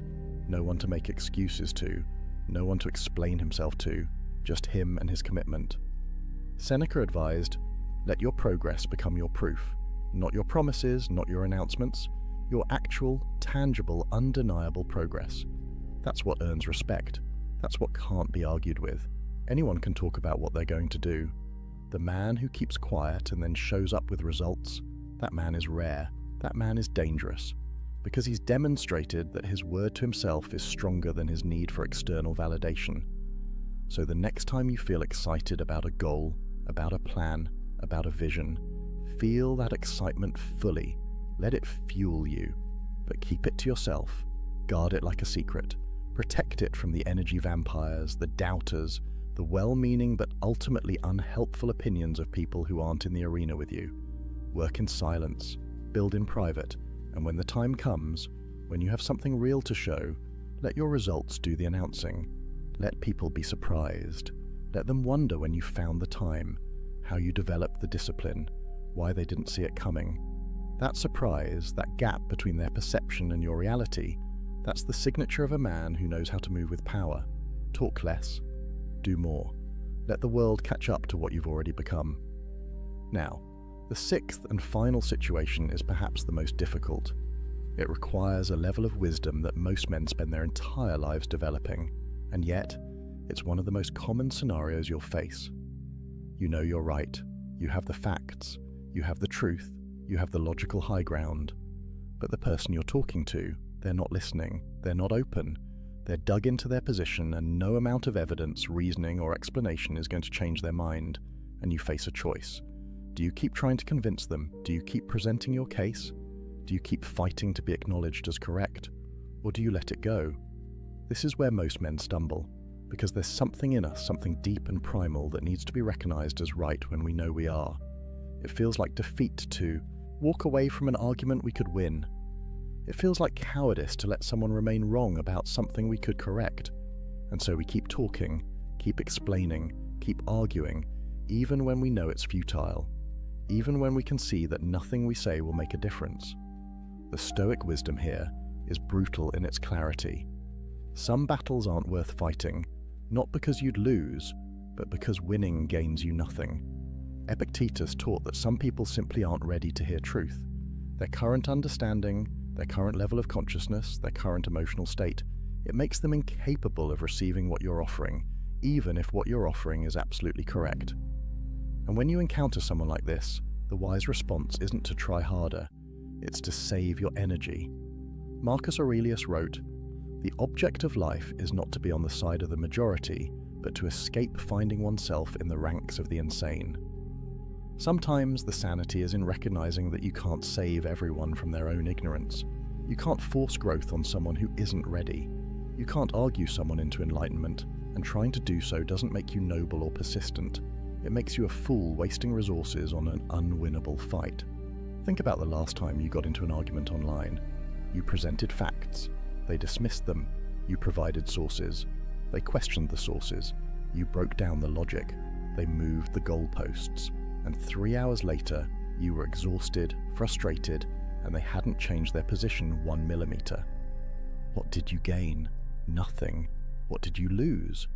3 hours of your life, a significant amount of mental energy, and probably some peace of mind. Was being right worth that cost? The man who masters this sixth form of silence understands something crucial. Being right doesn't require being heard. Your correctness doesn't depend on someone else acknowledging it.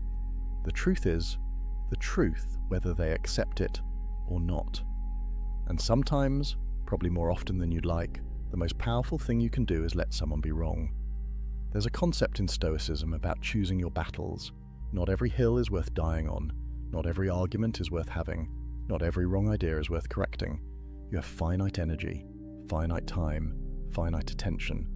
And every moment you spend trying to convince someone who doesn't want to be convinced is a moment you're not spending on something that actually matters, something that's actually within your control, something that actually moves your life forward. I watched a friend destroy a relationship with his father over politics. They had opposite views, both intelligent, both passionate, both convinced they were right. and every family gathering turned into a debate. Every phone call became an argument. My friend couldn't let it go. He had to make his father see reason. He had to win the argument. And eventually, they stopped speaking. Years of silence. All because my friend couldn't accept that some minds won't change and some arguments aren't worth the cost of winning them. Compare that to someone I know who has completely opposite political views from his entire family, and he simply doesn't engage. When conversations turn to politics, he stays quiet. When people ask his opinion, he gives vague answers and changes the subject. When someone tries to bait him into an argument, he smiles and says something like, "I'm sure you're right," and walks away. Is he a coward? No. He's wise. He's recognized that winning political arguments with his family gains him nothing and costs him relationships he values. So he chooses silence. He chooses peace. He chooses to let them be wrong about whatever they want to be wrong about because his relationship with them matters more than being acknowledged as correct. That's the mark of maturity. That's the difference between a man governed by ego and a man governed by wisdom. The ego says you must be right and you must be recognized as right. Wisdom says, sometimes being at peace is more valuable than being proven correct. Seneca wrote about this extensively. He talked about how the wise man is discerning about where he spends his attention. He doesn't engage with every fool who challenges him. He doesn't correct every error he encounters. He doesn't try to educate everyone who misunderstands. Instead, he focuses on what he can actually influence, what actually matters, what actually aligns with his values and goals. Everything else, he lets it be. This doesn't mean you become passive. This doesn't mean you never stand up for truth. There are absolutely times when speaking up is necessary, when silence would be complicity, when the stakes are high enough that you must engage regardless of whether you'll win. But those situations are rarer than you think. Most of the time, most of the arguments you're tempted to have, they're not about justice or truth or principle. They're about ego. They're about being seen as smart, as right, as superior, and that's not worth your energy. The liberation that comes from letting people be wrong is profound. You stop carrying the weight of other people's ignorance. You stop feeling responsible for educating everyone who doesn't get it. You stop exhausting yourself trying to change minds that don't want to change. Instead, you invest that energy in yourself, in your growth, in your goals, in the people who actually want to learn from you, in the battles that actually matter. Being right doesn't require being heard. Your truth doesn't need someone else's validation to remain true. And sometimes the most powerful statement you can make is complete silence in the face of determined ignorance. It says your opinion of reality doesn't change reality. It says I'm not going to waste my energy trying to convince you of what I already know. It says I have better things to do than argue with someone who isn't listening. So the next time you find yourself in an argument with someone who clearly won't change their mind, take a breath. Recognize what's happening. You're about to spend energy on something that will produce no return. You're about to sacrifice peace for the temporary satisfaction of explaining why you're right to someone who doesn't care. And then make a different choice. Let them be wrong. Wish them well, even if only silently in your own mind. And walk away, not in defeat, not in frustration, but in wisdom. In the knowledge that your time, your energy, your peace, they're too valuable to waste on battles that can't be won. Save your strength for fights that matter, and let silence be your answer to those that don't.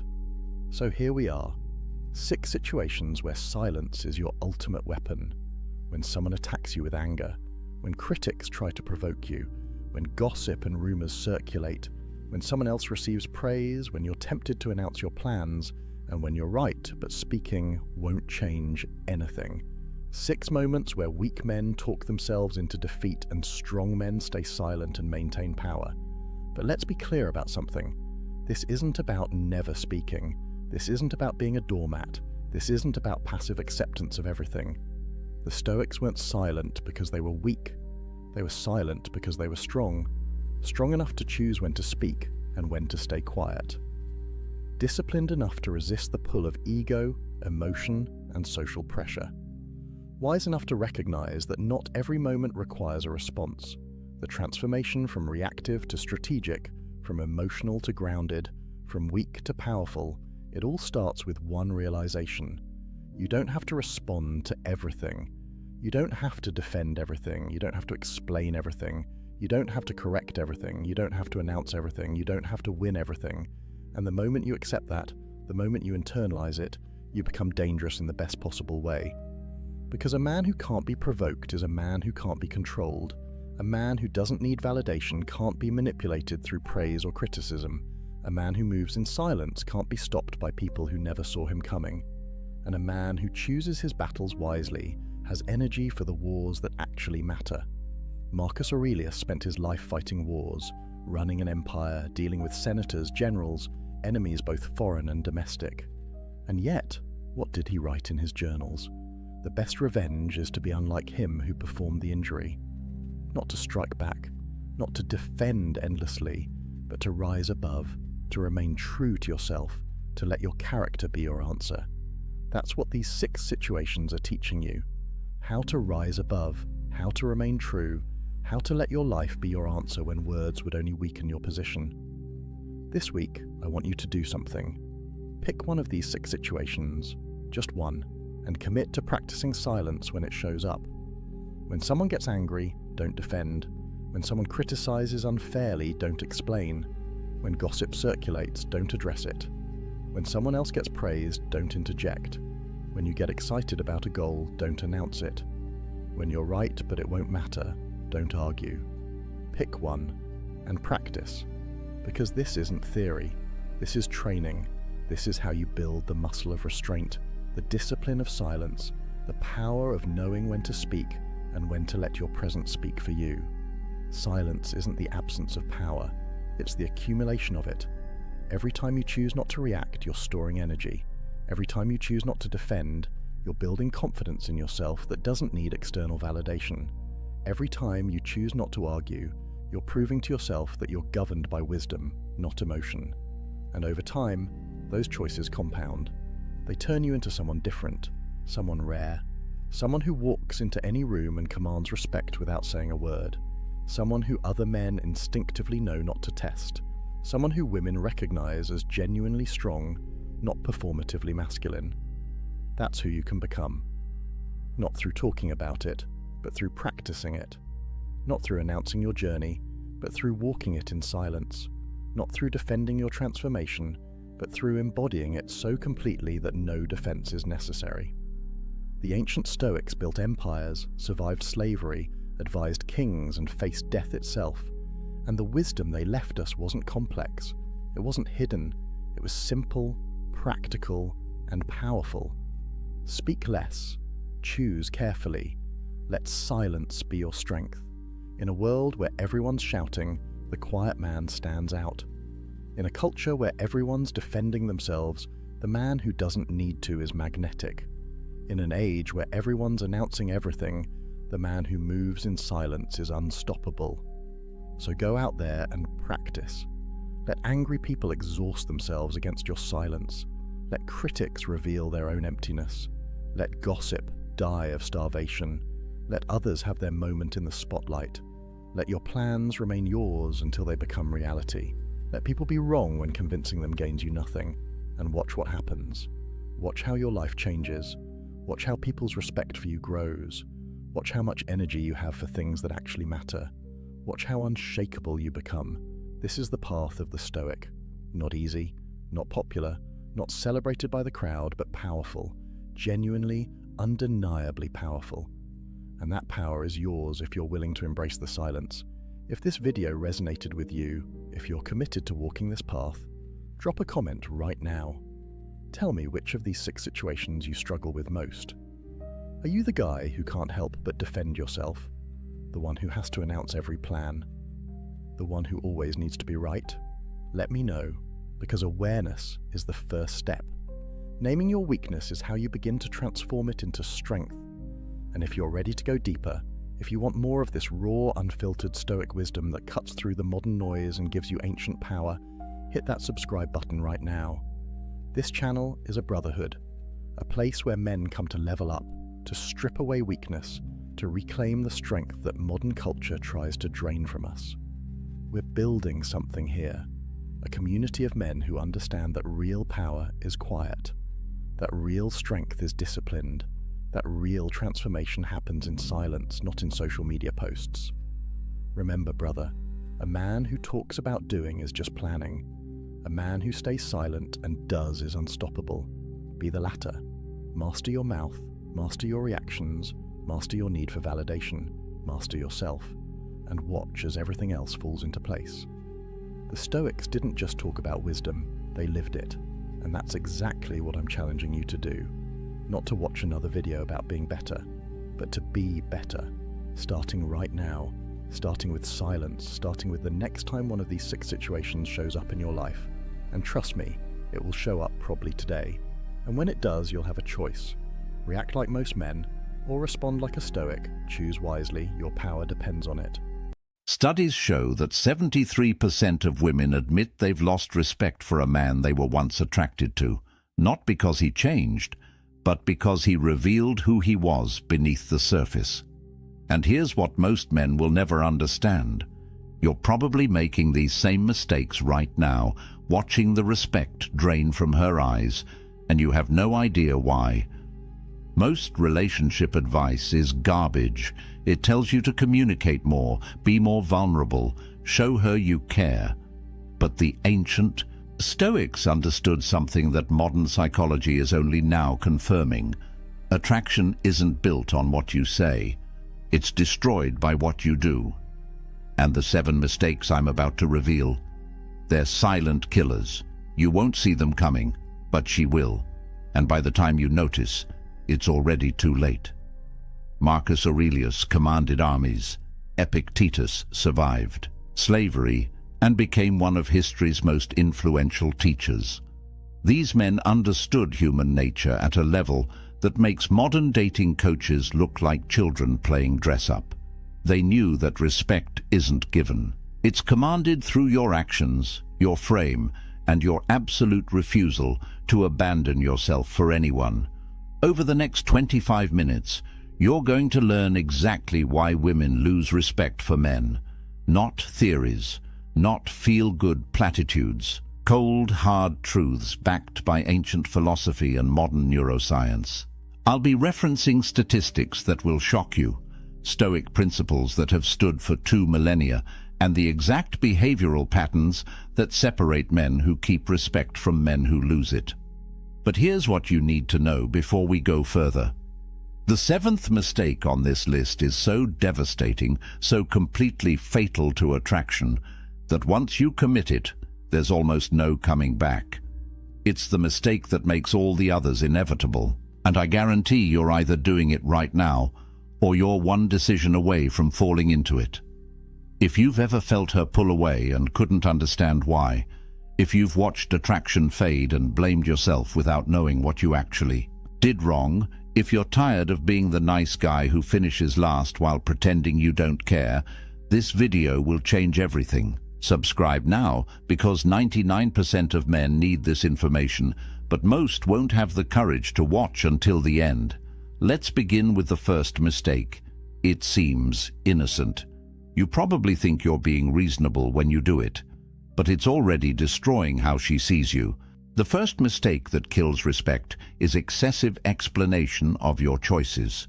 And before you dismiss this as minor, understand that this single behavior signals something primal in her brain: uncertainty, weakness, a man seeking approval instead of living by conviction.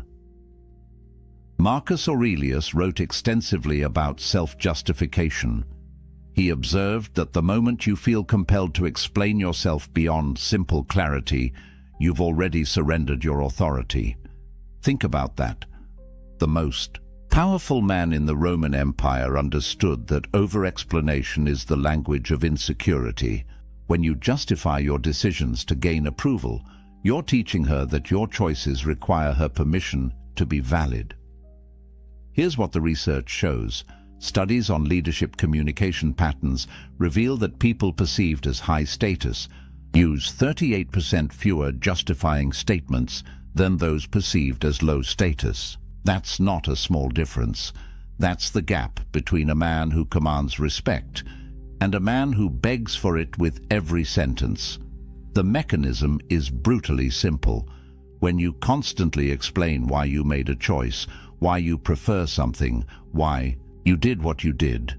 You're creating a power dynamic where her approval becomes the measuring stick for your decisions. Her brain registers this pattern, not consciously perhaps, but deep in the neurological circuitry that evaluates mate value, a signal fires. This man is uncertain. This man needs validation. This man is not secure in himself. Seneca understood this concept perfectly. He wrote about the power of brevity and conviction. A statement made with certainty requires no defense. A choice made with clarity needs no justification. When you speak your truth and move forward, you demonstrate something that triggers respect at a biological level, self-trust. And a man who trusts himself is a man worth following. But here's where men get confused. They think explaining is being considerate, thoughtful, communicative, and there's a difference between accountability and approval seeking that most men never learn. Accountability sounds like, I chose this because it aligns with my values. Approval seeking sounds like, I chose this because I thought you'd like it, and if you don't, I can change it. I just wanted to make sure you were okay with it. And see the difference. One is a statement. The other is a negotiation with reality itself. Epictetus taught his students about the dichotomy of control. Your judgments belong to you. Other people's opinions belong to them. When you explain yourself excessively, you're trying to control something that isn't yours to control. Her perception and that desperate reach for control reveals the exact opposite of what you want to project. Research in social psychology confirms this.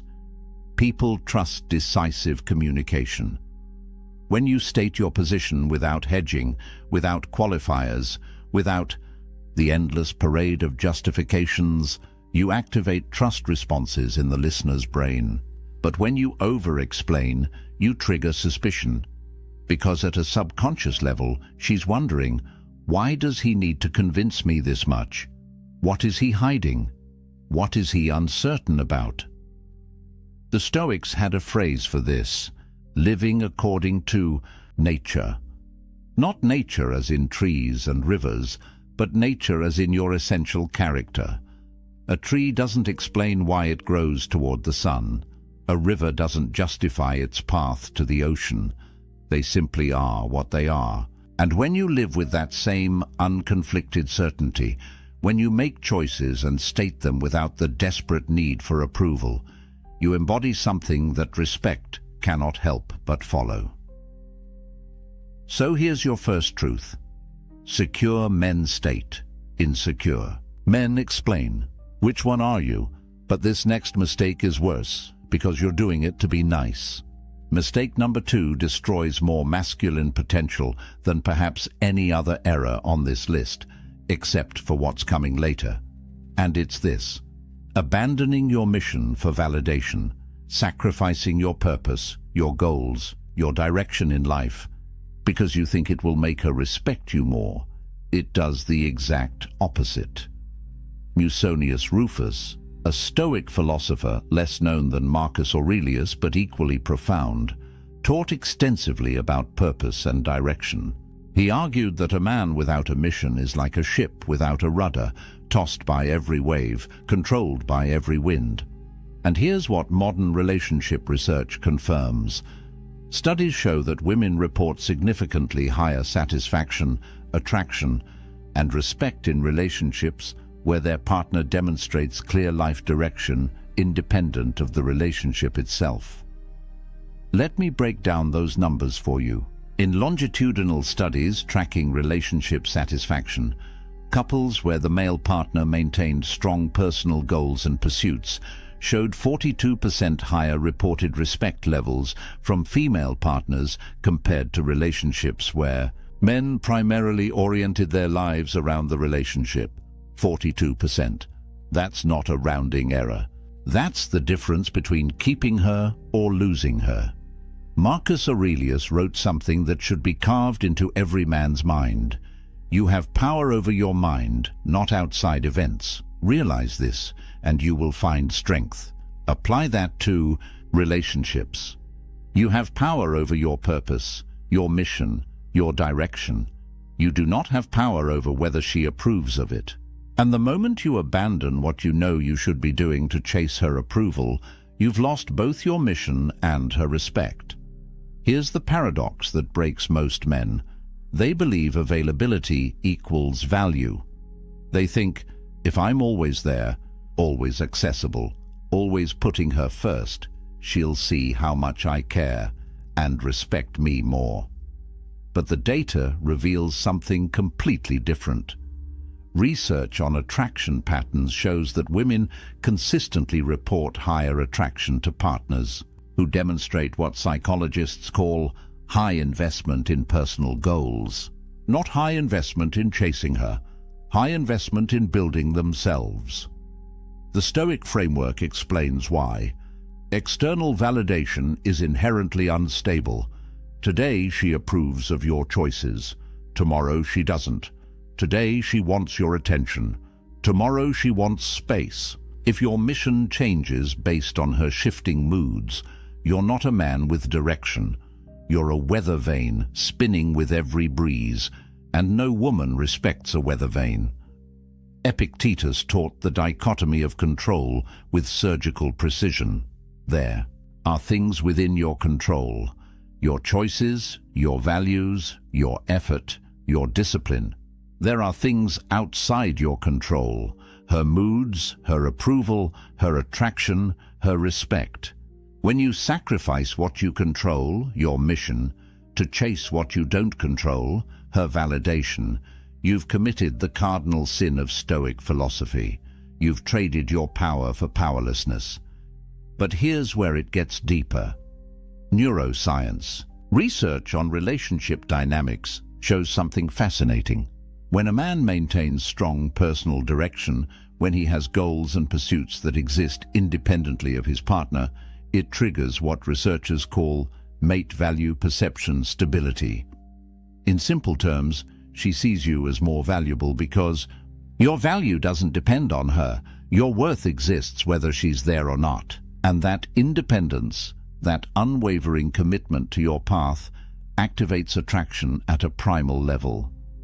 Think about what you're communicating when you drop your goals to spend more time with her, when you cancel your training to watch her TV shows, when you abandon your business plans because she needs attention. You're saying, my mission is negotiable. My purpose is flexible. I don't actually have a core that cannot be moved.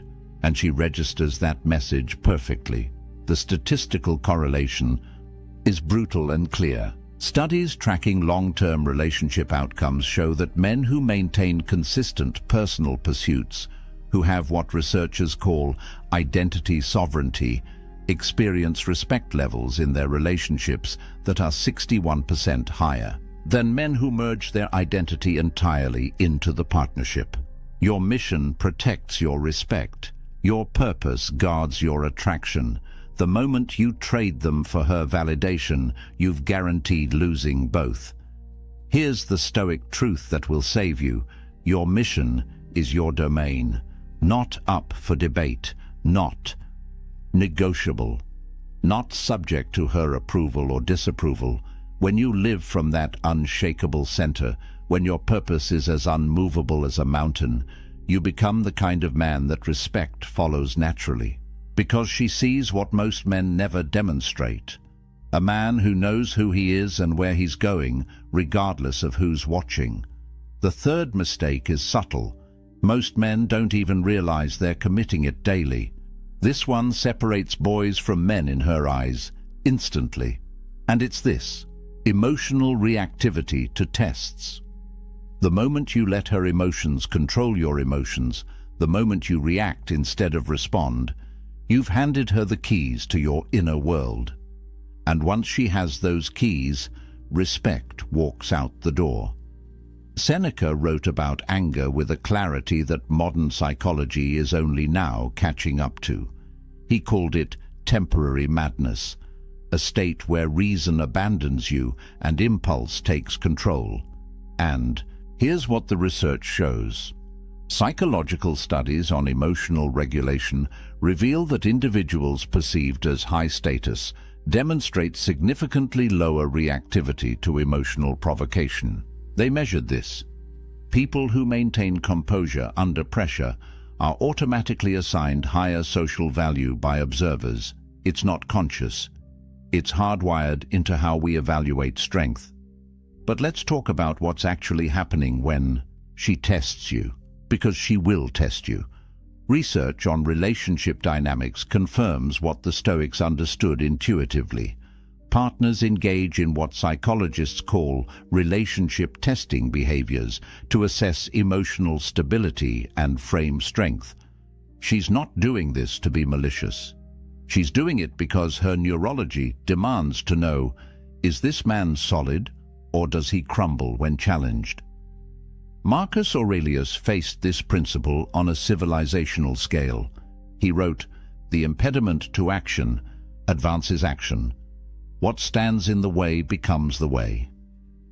Apply that to her tests, that moment when she questions your decision, that time when she pushes back on your choice, that instance when she throws emotion at you to see if you'll catch it and throw it back. That's not an attack, that's an opportunity. An opportunity to demonstrate the one quality that triggers respect more reliably than anything else: emotional mastery. Here's the mechanism. When you react emotionally to her emotional state, when you meet anger with anger, when you match her intensity, you've entered her frame. You're now playing her game by her rules, and in that game, you've already lost, because the moment you needed to react, you proved you're not the rock she's looking for. You're just another wave. Studies in neuroscience reveal something critical about emotional contagion in relationships. When one partner displays high emotional reactivity, it creates a feedback loop that escalates conflict and erodes perceived stability. But when one partner maintains what researchers call emotional sovereignty, when they can witness the other's emotional state without becoming it, the dynamic stabilizes. And here's the key finding. The partner who maintains composure is consistently rated as more trustworthy, more competent, and more attractive. The Stoic practice of premeditatio malorum, negative visualization, was designed exactly for this. You imagine the worst that could happen. You rehearse your response to chaos. So when it actually arrives, you're not surprised, you're prepared. Epictetus taught his students to expect resistance, to anticipate challenges, to train for difficulty. Because when you're surprised by her test, you react. But when you expected it, you respond. And there's a universe of difference between those two words. Reaction is automatic, emotional, controlled by external circumstances. Response is chosen, deliberate, controlled by internal discipline. When she says something designed to provoke you, and you pause, breathe, and respond from a place of centered calm, you've just demonstrated something her biology is screening for: strength under pressure. Research data on relationship respect levels tied to emotional stability is staggering. Partners who demonstrate consistent emotional regulation receive respect ratings that are 54% higher than partners with high reactivity patterns. That's more than half.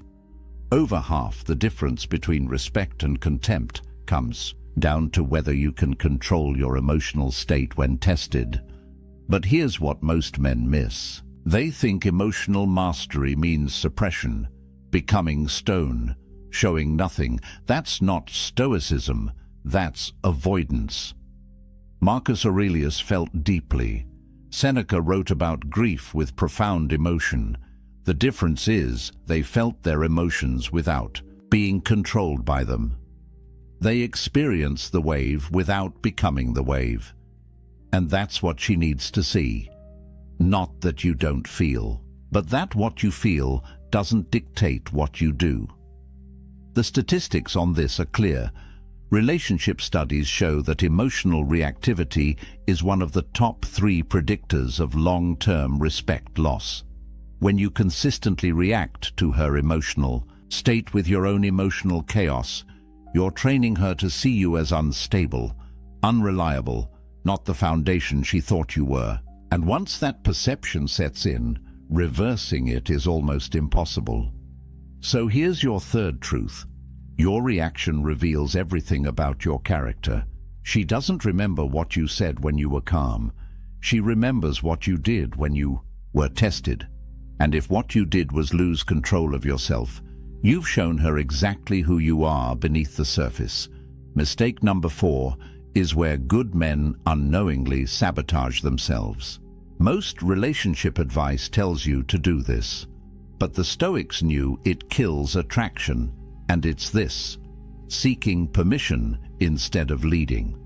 Asking, "Is this okay?" when you should be stating, "This is what we're doing." Turning every decision into a negotiation when leadership requires conviction. Heracles, a Stoic philosopher less celebrated than Marcus Aurelius, but deeply insightful, wrote about natural hierarchy and roles within partnerships. He understood something that modern egalitarian thinking tries to erase, but biology refuses to forget. Certain dynamics create attraction, and certain dynamics destroy it. And one of the fastest ways to destroy it is to transform yourself from a leader into a permission seeker. Statistical data on this is remarkably consistent. Relationship satisfaction studies show that partnerships where decision-making follows clear leadership patterns report 29% higher satisfaction ratings than relationships characterized by constant negotiation and approval seeking. 29%. That's the difference between a relationship that flows and one that stagnates in endless discussions about what to have for dinner. But let's be precise about what we mean. This isn't about domination. It's not about ignoring her input or steamrolling her preferences. The Stoics understood the difference between tyranny and leadership, and so should you. Epictetus taught about taking ownership of choices, making decisions from clarity, and then executing them with confidence. That's not the same as asking permission for your every move. Here's what happens in her mind when you constantly seek approval.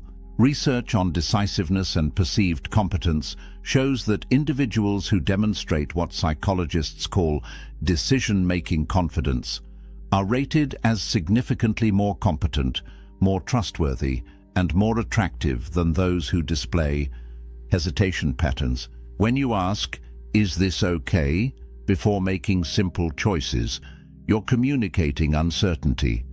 And uncertainty in a man triggers doubt in a woman's mind about whether you can handle larger challenges. Think about the message embedded in permission seeking. Is it okay if I go to the gym? Do you mind if I see my friends? Are you fine with this restaurant choice? Every one of these questions carries a subtext. I need your approval to know if my choice is valid. I'm not confident enough in my own judgment to simply act. I require your permission to exist in the way I want to exist. And that subtext kills polarity. Marcus Aurelius commanded legions. Do you think he asked his soldiers if they minded marching north? No. He assessed the situation, made the decision, and communicated it with clarity. That's leadership.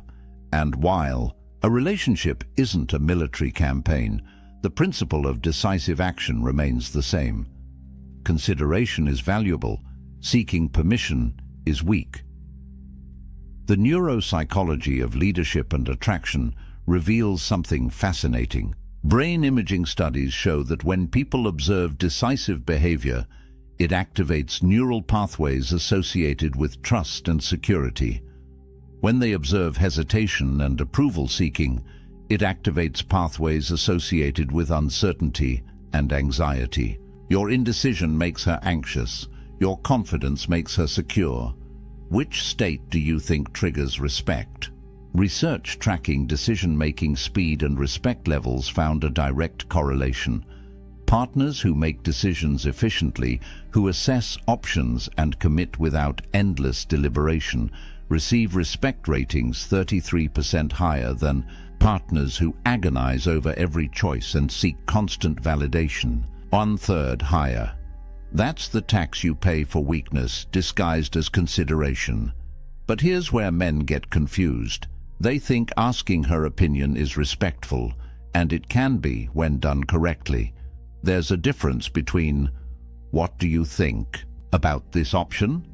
and "Is it okay if I do this?" The first invites collaboration. The second surrenders authority. Epictetus wrote about the importance of maintaining your sphere of choice. You can consider input. You cannot outsource your decisions. The Stoics practiced something called assent, the idea that you choose what you agree to, what you accept, what you allow into your mind. When you seek permission for your choices, you're giving her veto, power over your assent. You're saying, "I won't agree to my own decision until you approve it." And that's not partnership. That's abdication. Statistical analysis of long-term relationship dynamics shows this pattern clearly. Men who maintain what researchers call decision sovereignty, who make choices and communicate them with confidence while remaining open to input, experience, relationship respect levels that far exceed men who operate from constant approval seeking. The difference isn't subtle. It's the chasm between a man she follows and a man she manages. So here's your fourth truth. Consideration is not permission. You can value her input without needing her approval. You can be thoughtful without being weak. And when you understand that difference, when you start making decisions with confidence and communicating them with clarity, you'll notice something shift in how she looks at you, because you've stopped being the boy who asks if it's okay and started being the man who knows what he's doing. We're getting into dangerous territory now. Mistake 5 is where respect starts dying. This mistake turns you from her rock into her burden. And the top two are even worse. But this one, defending yourself against her emotions, this is where most men lose the battle without understanding they were even fighting. Seneca wrote extensively about distinguishing your peace from others' chaos. He understood that the moment you allow another person's emotional state to determine your own, you've surrendered the only real power you have, sovereignty over your inner world. And in relationships, this principle becomes critical, because when she's emotional, when she's upset, when she's projecting her internal chaos onto you, your instinct will be to defend yourself, and that instinct will destroy you. Relationship. Studies on emotional regulation and partnership dynamics reveal something most men never learn. Research shows that in conflict situations, when one partner responds to emotional accusations with logical defense, it escalates the conflict 84% of the time. 84%. You're not solving the problem by defending yourself. You're feeding it. You're validating the premise that you need to defend against her emotional state, which means you've accepted that her emotional state has power over you. Here's the mechanism. She says something emotionally charged. Maybe it's an accusation. Maybe it's blame. Maybe it's just emotional venting that happens to be directed at you. And your immediate response is to defend. That's not what I meant. You're misunderstanding me. I didn't do that. Every single one of those statements is an attempt to logically dismantle her emotional experience, and every single one of them makes it worse. Epictetus taught something revolutionary. Men are disturbed not by things, but by their opinions about things. Apply that here. She's not disturbed by what you did. She's disturbed by her opinion about what you did. And when you defend against her opinion, when you try to logic your way out of her emotional state, you're attempting to control something that isn't yours to control.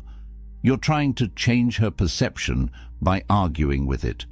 And arguments don't change perceptions, they entrench them. Marcus Aurelius wrote about maintaining the inner citadel, the fortress of your mind that remains calm regardless of external chaos. When she's emotional, when she's throwing accusations or blame or simple emotional turbulence your way, that's the test, not of whether you're right or wrong, but of whether you can remain unmoved, whether your peace is conditional on her state or rooted in something deeper. Research on conflict resolution styles and long-term respect is devastating to the defending strategy. Studies tracking couples over 5-year periods found that men who consistently engaged with emotional accusations, who defended themselves against emotional attacks, experienced respect erosion at rates 57% higher than men who maintained emotional non-reactivity. More than half. The defense itself creates the disrespect you're trying to prevent. Here's what's actually happening at a neurological level. Studies in emotional projection and response show that when you defend against someone's emotional state, you're confirming that their emotional state is a valid threat. You're treating it as real, as dangerous, as something requiring defense. And that treatment validates it. Her brain registers. He's defending himself, which means my emotional accusation has merit, which means I should trust this feeling, which means he probably did what I'm accusing him of. The defense creates the conviction. But when you remain still, when you hear her emotional state without becoming it, without defending against it, without engaging with it as if it's a logical argument requiring rebuttal, something different happens. You demonstrate what Stoic philosophy calls apatheia, not apathy in the modern sense of not caring, but freedom from being controlled by passions, hers or yours. Seneca wrote about endurance versus reactivity. When you endure her emotional storm without being moved by it, without defending yourself, without trying to fix it or argue with it or make it stop, you're showing her something she desperately needs to see, a man who cannot be shaken, a man whose peace doesn't depend on her mood, a man who can witness chaos without becoming chaos. The data on this is clear. Statistical analysis of emotional regulation in partnerships shows that the partner who maintains composure during emotional conflict, who doesn't defend or engage or try to logic their way out, is perceived as more trustworthy, more stable, and more worthy of respect. The numbers are stark. 62% higher respect ratings for non-defensive responses compared to defensive ones. But here's the principle most men never grasp. Her emotions are her domain. Your reaction is yours. Epictetus divided all of existence into 2 categories: things you control and things you don't. You don't control her emotions. You don't control her accusations. You don't control her mood or her perception or her interpretation of events. The only thing you control is your response, and when you defend, you've given control of your response to her emotional state. You've let what you don't control dictate what you do. Marcus Aurelius faced betrayal, criticism, and chaos on scales we can barely imagine. And his response was always the same: maintain the inner citadel. Don't let external turbulence penetrate the fortress of your peace. When she's emotional, that's not an attack on you. That's her processing her internal experience. And the moment you make it about you, the moment you defend yourself as if you're under assault, you've failed the test. Research shows that men who remain unmoved during emotional conflict, who can witness without defending, who can stay present without becoming reactive, create what psychologists call secure base dynamics. She learns that your stability isn't conditional, that your peace isn't fragile, that you're actually the rock she thought you were, and that realization doesn't come from your words. It comes from your stillness. So here's your 5th truth. Defending creates the problem you're trying to solve. Engagement with emotional accusations validates them. Your stillness is your strength. And when you understand that her emotions are her domain and your peace is yours, when you stop defending and start simply being unmoved, respect follows naturally. Because you've shown her what she's been testing for all along, a man who cannot be broken by her storms. The final two mistakes are fatal. They kill respect permanently. Number 6 happens when you think you're being strong. This is where most modern men fail completely, and they think they're doing the right thing. They think they're being strong, being mature, being the bigger person. But what they're actually doing is confusing tolerance with strength, and that confusion kills respect faster than almost anything else on this list. Marcus Aurelius wrote about boundaries as virtue, not as punishment, not as control, but as the necessary structure that allows anything good to exist. He understood that a man without boundaries is not peaceful, he's simply being eroded. And modern relationship research confirms what the Stoics knew. Boundaries aren't optional, they're the foundation of respect. Statistical data on boundary setting and relationship longevity reveals something most relationship advice ignores. Studies tracking long-term partnerships show that relationships where clear, consistent boundaries exist demonstrate 49% lower rates of contempt development, compared to relationships characterized by high tolerance of boundary violations, almost half. The difference between respect and contempt often comes down to whether you enforce your boundaries or tolerate their destruction. But here's where men get it catastrophically wrong. They've been taught that strength means endurance. That real. Men tolerate. That setting boundaries is rigid, controlling, or insecure, so they tolerate disrespect. They tolerate boundary violations. They tolerate behavior that corrodes their self-respect. And they call it strength. But it's not strength. It's cowardice dressed in philosophical clothing. Cato the Younger, a Stoic known for his unwavering principles, chose death over compromise of his values. That's not tolerance, that's the opposite. He understood that some lines cannot be crossed, some standards cannot be lowered, some violations cannot be endured without losing the core of who you are. And while your relationship isn't a political crisis in ancient Rome, the principle remains. You teach people how to treat you by what you tolerate. Psychological research on boundary enforcement and attraction reveals something that destroys the tolerance myth completely. Studies show that partners who enforce clear boundaries consistently are rated as significantly more attractive and more worthy of respect than partners who tolerate boundary violations in the name of harmony. The data is explicit. Women report higher attraction to men who maintain standards than to men who accommodate disrespect. Here's the mechanism most men miss. When she crosses a boundary and you tolerate it, you're not being strong. You're not being understanding. You're teaching her nervous system something critical. This man's boundaries are negotiable. This man will sacrifice his standards to keep me. This man values my presence more than his self-respect. And once her neurology learns that lesson, respect begins its inevitable decline. Epictetus wrote, "No man is free who is not master of himself." Apply that to boundaries. If you cannot master your own standards, if you cannot enforce your own limits, if you allow others to violate your boundaries without consequence, you're not free. You're enslaved to her approval. And slavery never generates respect. It generates contempt. Neuroscience research on respect and boundary violations shows something brutal.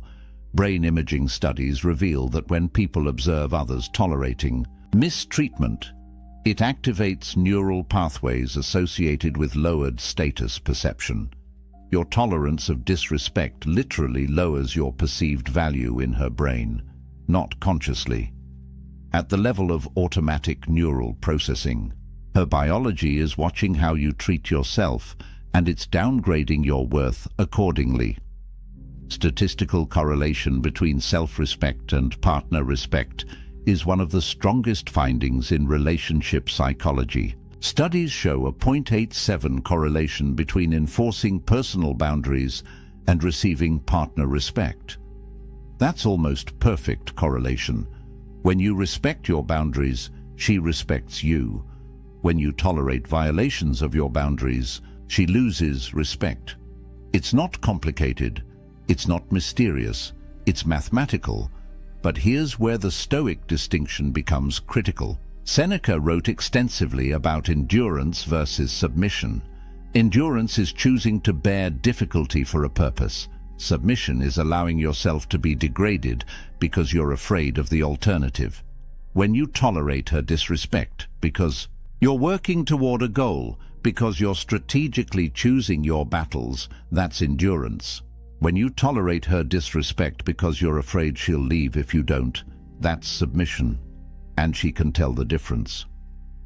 Research data on relationship power dynamics and satisfaction is unambiguous. Partnerships where one partner consistently violates boundaries without consequence show satisfaction decline rates of 68% over 3-year periods. 2/3 of satisfaction erodes when boundaries aren't enforced. Because without boundaries, there's no respect. Without respect, there's no attraction. Without attraction, there's no relationship worth keeping. Here's what most men don't understand about boundary testing.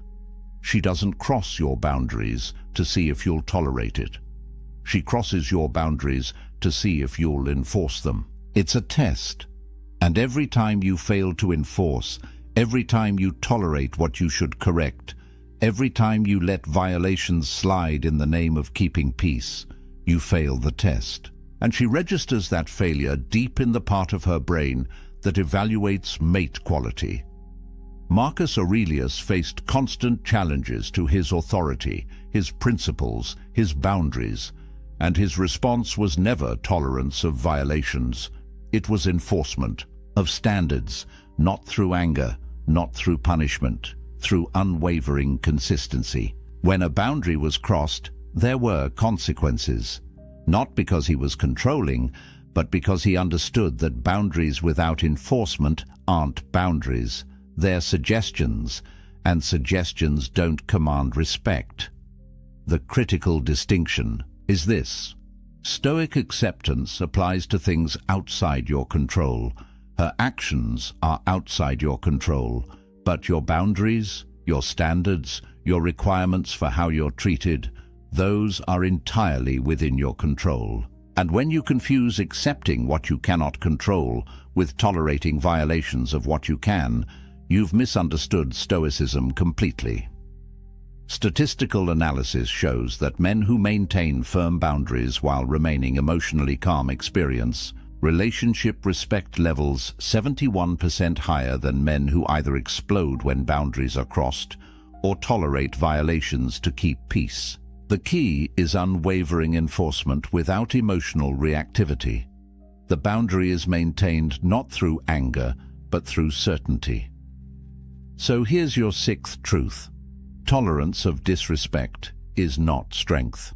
It's self-abandonment. She doesn't respect men who endure her worst behavior. She respects men who won't tolerate it. And the moment you understand that enforcing your boundaries isn't about controlling her, it's about respecting yourself, everything changes. Because you stop being the man she can walk over and start being the man she has to rise to meet. But nothing, absolutely nothing, kills respect faster than mistake number 7. This is the one that ends it all. This is the ultimate killer, the mistake that makes all the others inevitable, the one that destroys not just her respect for you, but your respect for yourself. And it's this: placing her above your self-respect, making her your priority in a way that turns you into her option. Marcus Aurelius, the most powerful man in the known world, wrote something that every man should memorize. The opinion of 10,000 men is of no value if you have no self-respect. Not the opinion of enemies, not the opinion of strangers. The opinion of 10,000 men means nothing if you don't respect yourself. Now apply that to one woman. Her opinion, her approval, her validation means absolutely nothing if achieving it requires you to abandon your self-respect. The statistics on pedestalization and relationship failure are devastating. Research tracking relationships where one partner places the other on a pedestal shows failure rates of 79% within 5 years. 79%. When you make her more important than your own self-respect, when you sacrifice your standards to keep her, when you betray yourself to maintain her approval, you've guaranteed the relationship will fail, because she cannot respect what you don't protect. And what you're not protecting is yourself. Here's the philosophical foundation that most men never understand. Epictetus taught about the hierarchy of values. At the top, above everything else, must be your character, your integrity, your self-respect. Not because you're selfish, but because without that foundation, everything else collapses.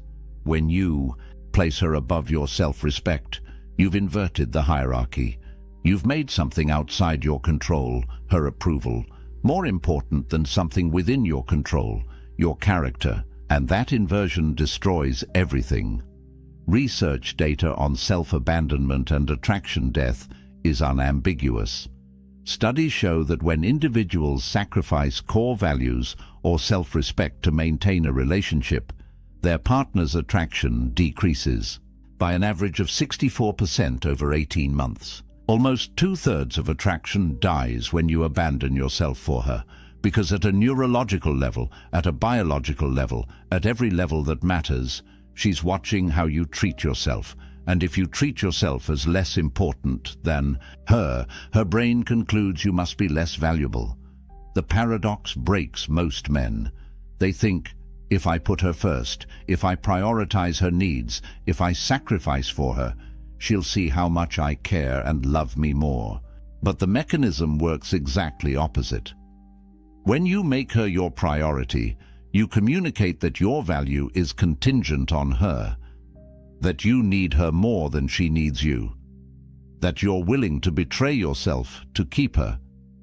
And that desperation, that willingness to abandon your self-respect, triggers the opposite of attraction. It triggers contempt. Musonius Rufus wrote about self-governance as the highest virtue, not governance of others, governance of yourself, your thoughts, your choices, your standards, your self-respect. When you can govern yourself, when you maintain your standards regardless of external pressure, you demonstrate the only kind of strength that matters. But when you cannot govern yourself, when you let her desires override your self-respect, you've proven you're ungovernable, unreliable, a ship without an anchor. Neuroscience research on value perception and scarcity reveals why this mistake is fatal. Brain imaging studies show that we assign higher value to things that are scarce, that are not easily obtained, that maintain their standards regardless of our desire for them. When you abandon your self-respect to keep her, you've made yourself abundant, available, willing to compromise anything to maintain her approval. And abundance kills value. Scarcity creates it. Statistical analysis on self-respect levels and partner respect shows the strongest correlation in relationship psychology. The data is crystal clear. Men who maintain unwavering self-respect, who refuse to compromise their core values regardless of relationship pressure, receive respect ratings 93% higher than men who sacrifice self-respect for relationship maintenance. 93%. This isn't a minor factor. This is the entire game. But here's where it gets deeper. Seneca wrote, "A man who does not respect himself cannot respect others." Think about what that means. When you abandon your self-respect for her, you're not just harming yourself, you're harming your ability to genuinely respect her. Because if you'll betray yourself for approval, what won't you betray? If your self-respect is negotiable, what standards do you actually have? If you can't maintain boundaries with yourself, how can you maintain them with anyone? The mechanism is brutally simple. She watches how you treat yourself because that's the preview of how you'll eventually treat her. If you don't respect yourself enough to maintain your standards, why would she believe you'll respect her enough to maintain yours with her? If you'll abandon your values to keep her approval, what happens when keeping her approval requires abandoning her? Your self-abandonment doesn't make her feel special, it makes her feel unsafe, because she's with a man who has no core.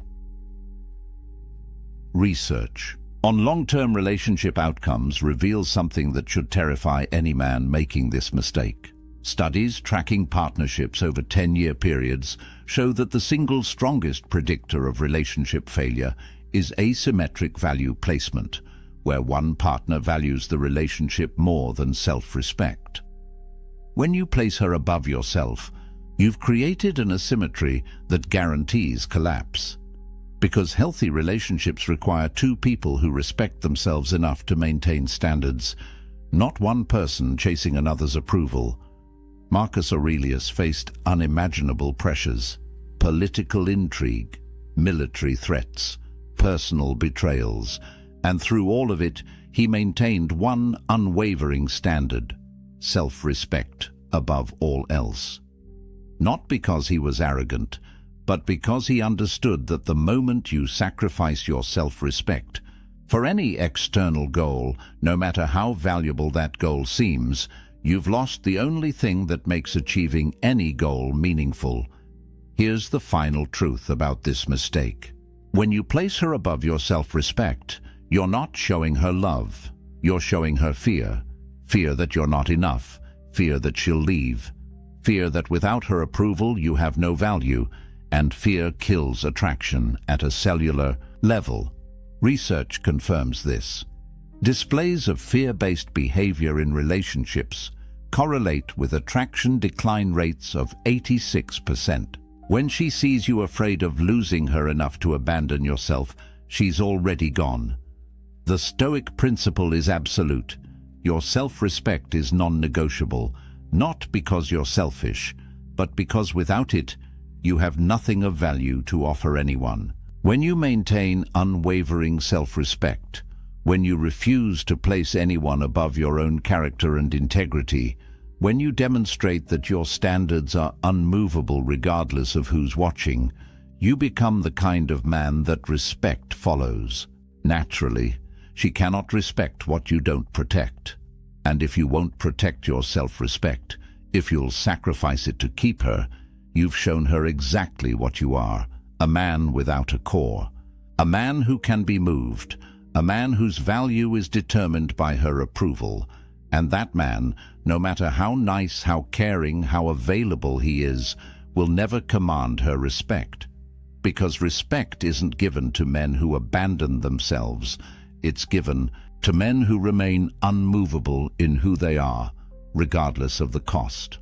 So there they are, 7 fatal mistakes that kill respect: excessive explanation, abandoning your mission, emotional reactivity, seeking permission, defending against her emotions, tolerating disrespect, and the ultimate killer, placing her above your self-respect. But here's what you need to understand. All 7 of these mistakes stem from one source, one fundamental error that creates all the others. And it's this: seeking external validation instead of living from internal conviction. Every mistake on this list happens when you make her approval more important than your own standards, when you let her perception control your actions, when you abandon the Stoic principle that Marcus Aurelius lived and died by.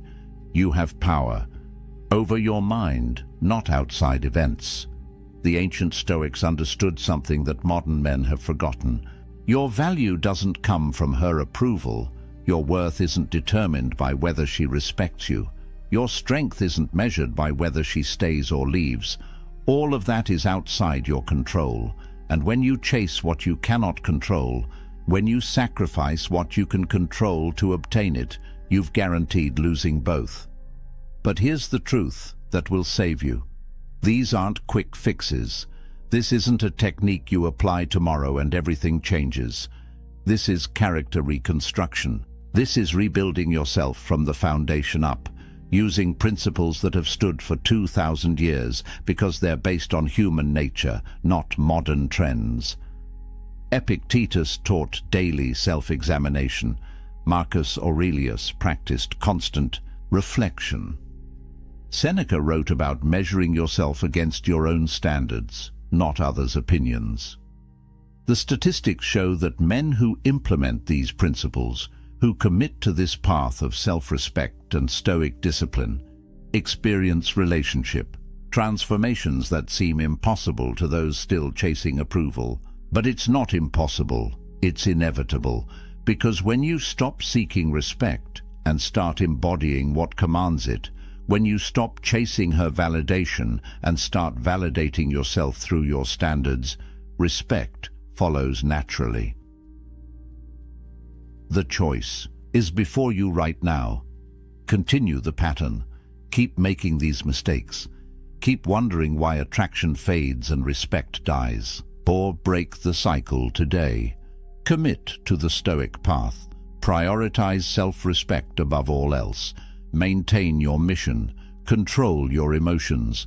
Lead with conviction. Enforce your boundaries.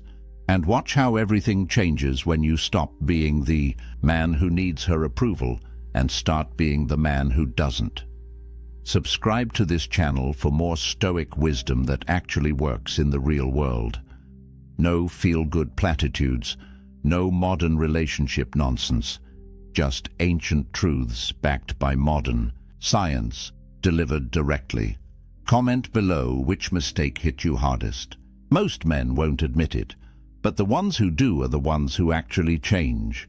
And if you want to know what comes next, if you want to learn the 7 Stoic behaviors that make women pursue you instead of you chasing them, that video is coming next. The inverse of everything you just learned, the actions that create attraction instead of destroying it. But remember what Epictetus said about control. You control your choices, you control your discipline, you control your self-respect. Her response, her attraction, her respect, those are consequences of your choices, not your responsibility to force. When you live from that understanding, when you embody these principles not to manipulate her reaction, but to build your character, you become dangerous, not to her, to the version of yourself that accepted less than you deserved. The Stoics knew that the path to strength is simple but brutal. Stop seeking what others think. Start protecting what you know is right. Your self-respect isn't negotiable. Your mission isn't optional. Your boundaries aren't suggestions. And when you live from that unshakable foundation, respect doesn't need to be earned. It's commanded by who you are. There's a man sitting alone in his apartment right now. The city hums outside his window. His phone buzzes with notifications, dating app matches, messages from people wanting his attention, his time, his energy. He looks at the screen, then sets it face down on the table. He pours himself a drink, opens a book, and settles into the silence. And in that moment, he possesses something most men are desperately searching for, but will never find. Freedom. Real freedom. The kind that can't be given or taken away. The kind that lives inside you, independent of anyone else's approval, desire, or presence. Society will tell you this man is broken, that he's missing out. That true fulfillment only comes when you find someone to complete you. But what if I told you that the ancient Stoics, men who built empires and weathered exile, who faced death with calm eyes and lived through chaos with unshaken minds, understood a truth that modern culture has forgotten? What if the greatest power a man can possess isn't the ability to attract someone, but the ability to be whole without anyone at all. This isn't about bitterness. This isn't about fear or avoidance. This is about sovereignty, about building an inner fortress so strong that you don't need external validation to feel alive. Marcus Aurelius ruled the Roman Empire, commanded armies, held the fate of millions in his hands. Yet he wrote in his private journal that the most peaceful place a man can retreat to isn't a mansion in the countryside or a vacation by the sea. It's his own mind, his own soul, the space within that no one else can touch. The Stoics called this autarkia, self-sufficiency, the ultimate virtue.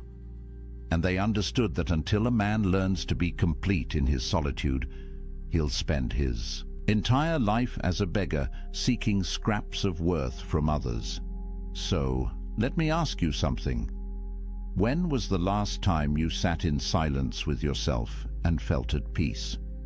When was the last time you made a decision purely for you, without considering what someone else might think? When was the last time you felt truly free? Because what I'm about to share with you isn't just philosophy, it's liberation. And once you see it, you can't unsee it. The world has sold you a script. From the time you were a boy, you've been handed a blueprint for what success looks like. Get the girl, build the relationship, settle down, find your other half. The narrative is everywhere, in movies, in songs, in the casual conversations where people ask with pitying eyes, "Why are you still single?" As if being alone is a disease that needs curing, as if you're incomplete until someone else validates your existence. And here's the trap. Most men spend their entire lives chasing this script without ever questioning whether it's true. They measure their worth by their relationship status. They gauge their masculinity by how attractive their partner is, by how quickly they can lock someone down, by whether they can prove to the world that they're wanted. But the Stoics saw through this illusion 2,000 years ago. Epictetus, who spent years as a slave before becoming one of history's greatest philosophers, taught that true freedom has nothing to do with external circumstances. A man can be chained in a prison cell and be free. A man can live in a palace and be enslaved. The difference isn't what surrounds you, it's what lives within you. He wrote that when you attach your happiness to anything outside your control, you become a slave to that thing. The weather, your reputation, other people's opinions, and yes, whether or not you're in a relationship. Think about that for a moment. Every time you check your dating app, hoping for a match, you're giving away your power. Every time you change who you are to be more appealing to someone else, you're surrendering your sovereignty. Every time you measure your day by whether she texted back, you're living as a prisoner. And the cruelest part is that society applauds this slavery. It calls it love. It calls it devotion. It calls it being a good partner. But here's what nobody tells you. 63% of men between 18 and 29 are single right now. That's not a statistic from ancient Rome. That's from 2025. And it's rising. Meanwhile, only 34% of women in that same age group are single. What does that tell you? It tells you that the dating landscape has fundamentally shifted. It tells you that the old rules don't work anymore. And it tells you something even more important. You're not alone in feeling like the game is rigged. But here's where most men make their fatal mistake. They look at these numbers and feel inadequate. They internalize the message that something is wrong with them, that they're not good enough, attractive enough, successful enough. They double down on the chase, working harder to prove their value in a marketplace that treats them as disposable. And with every rejection, every ghosting, every situation where they compromise their values just to keep someone interested, they lose a little more of themselves. The Stoics would look at this and see madness. They'd ask, why are you seeking your worth in the opinions of others? Why are you measuring your happiness by whether someone else chooses you? Why are you giving away the one thing that truly belongs to you, your inner peace, in exchange for scraps of external validation? Marcus Aurelius wrote, "You have power over your mind, not outside events. Realize this, and you will find strength." Read that again. You have power over your mind, not over whether she likes you back, not over whether your relationship works out, not over whether you end up alone. You have power over how you interpret these things, over what meaning you assign to them, over whether they disturb your peace or leave you untouched. And that, brother, is everything, because here's the truth that will set you free. Being single isn't a problem to solve, it's a power to harness. And the moment you understand that, the moment you stop seeing solitude as something to escape and start seeing it as something to embrace, everything changes. You stop being a man who needs someone. You become a man who chooses connection from a place of fullness, not emptiness. You stop being the beggar at the table. You become the king who decides if and when he shares his throne.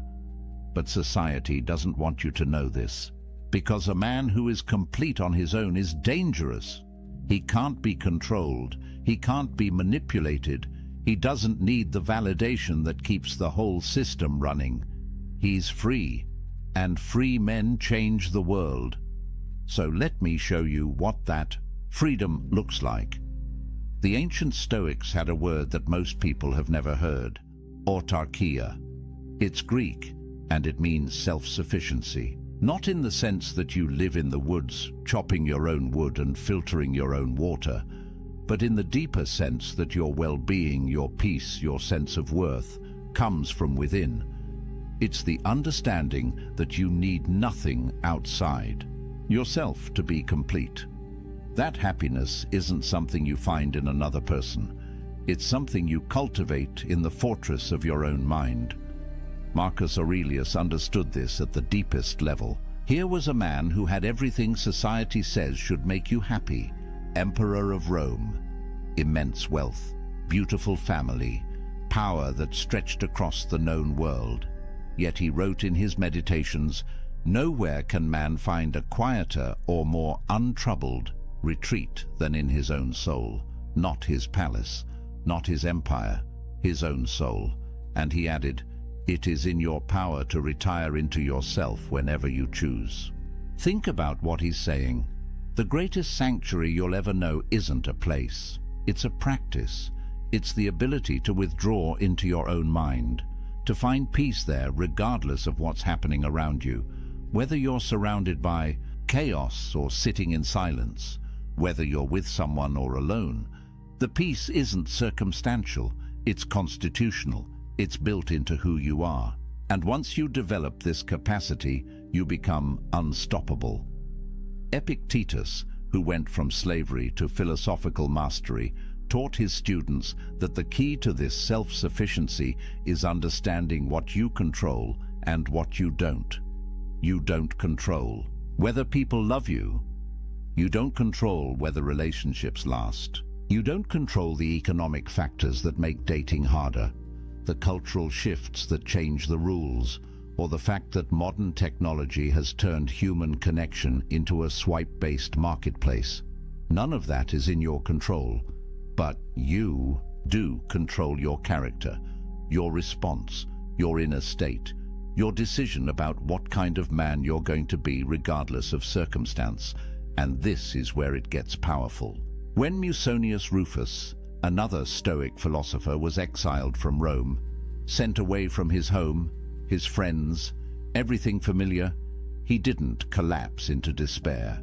He didn't spend his days mourning what he'd lost. Instead, he used his solitude to deepen his practice. He worked on his virtue. He refined his character. He became more himself, not less.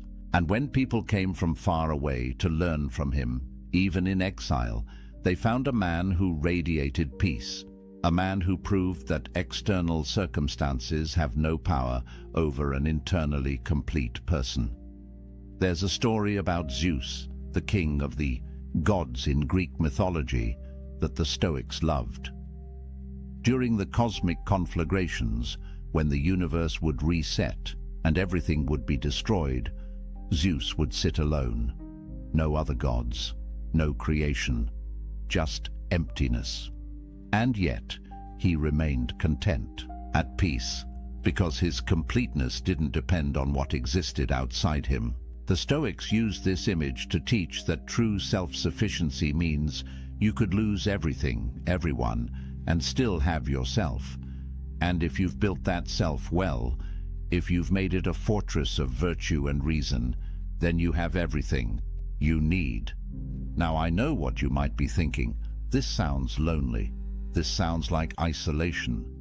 But here's where the Stoics make a crucial distinction. There's a difference between loneliness and solitude. Loneliness is the pain of being disconnected. It's what happens when you're surrounded by people but feel empty inside. It's what happens when you're in a relationship but realize you don't actually know yourself anymore. Loneliness comes from lacking connection with others or with yourself. But solitude? Solitude is chosen. It's the intentional practice of spending time with yourself, not because you can't find anyone else, but because you recognize the value of your own company. Modern research backs this up. Studies show that when people choose to be alone, when they see solitude as an opportunity rather than a punishment, their stress levels drop. Their sense of autonomy increases. They report feeling more like themselves. But when solitude is forced, when it comes from rejection or circumstance beyond their control, that's when the negative effects show up. The difference is agency, power, choice. A man who embraces solitude isn't running from connection. He's building the foundation that makes genuine connection possible. Because you can't share yourself with someone else if you don't know who you are. You can't build intimacy if you're empty inside. The strongest relationships don't happen between two incomplete people desperately trying to fill each other's voids. They happen between two whole people who choose to walk side by side, not because they need to, but because they want to. And this brings us to something crucial. Self-sufficiency doesn't mean you become cold or isolated. Seneca, one of the wealthiest and most influential men in Rome, wrote extensively about friendship. He said that a wise man doesn't need friends, but he still desires them, not because they complete him, not because he can't survive without them, but because friendship, real friendship built on virtue and mutual respect, enhances life. It's a preferred indifferent, as the Stoics would say. Nice to have, but not necessary for your peace. Think about how revolutionary that is. Most men approach relationships from need.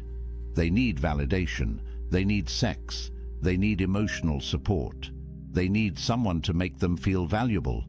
But when you approach from self-sufficiency, everything shifts. You don't need anyone, you choose them. And that choice, made from abundance rather than scarcity, creates relationships that are powerful, genuine, and free. Because neither person is using the other to fill a hole. Both are whole already. They're just enjoying the experience of being whole together. But getting to this point requires practice. It requires you to spend time alone and actually work on yourself. Not just scroll social media or numb out with entertainment. Real inner work. And that's uncomfortable, because when you sit in silence with yourself, when you remove all the distractions and external validations, you're forced to confront who you actually are. The thoughts you've been avoiding, the patterns you've been running from, the ways you've been living someone else's script instead of your own. Marcus Aurelius faced this daily. In his journal, he wrote reminders to himself. Wake up in the morning and remember who you are. Remember your principles.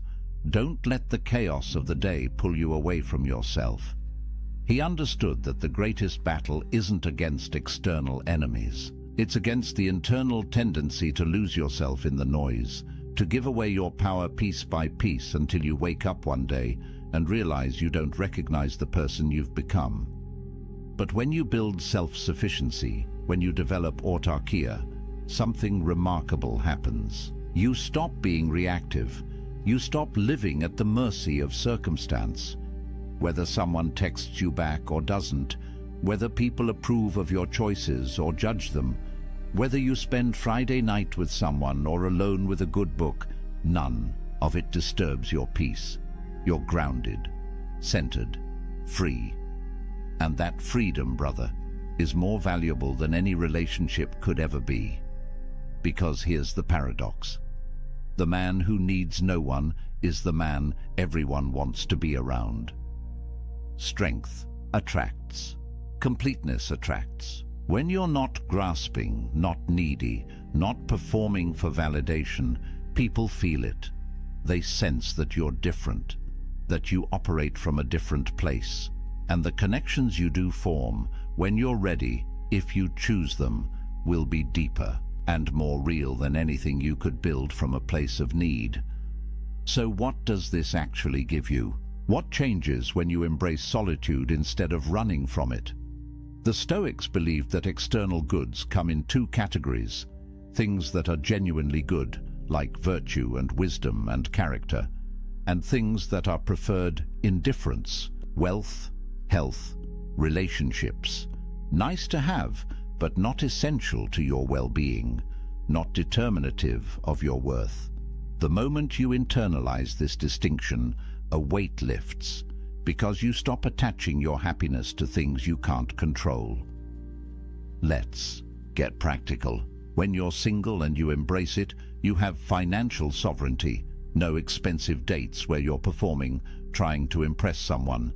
No shared expenses where you have to negotiate every purchase. No compromise on how you spend your money. Every dollar you earn is yours to allocate as you see fit. You can invest in yourself, build your skills, travel, save, create, and you don't have to justify these choices to anyone. Modern research shows that single men, particularly those who embrace their status rather than fighting it, report lower financial stress. They have more control over their economic futures. They're not tied to another person's spending habits, debt, or financial crises. And in a world where economic pressure is one of the leading causes of relationship breakdown, that's not a small thing. You eliminate an entire category of stress simply by being financially sovereign. Then there's time sovereignty. Think about the hours you get back when you're not texting constantly, planning dates, negotiating weekend plans, attending social functions for someone else's sake. Time is the only truly non-renewable resource. Once it's gone, it's gone. And most men give away enormous chunks of their time without even realizing it, not because they want to, but because they feel obligated, because they're afraid of what will happen if they don't, because they're trying to keep someone happy, keep the relationship going, prove they're committed. But when you're single, every hour belongs to you. Want to wake up early and work on that business idea? Do it. Want to spend Saturday learning a new skill? You can. Want to sit in complete silence for an afternoon and just think? Nobody's going to text you asking where you are or why you're being distant. This isn't selfishness, it's self-ownership. And the Stoics believed that a man who doesn't own his time doesn't own his life.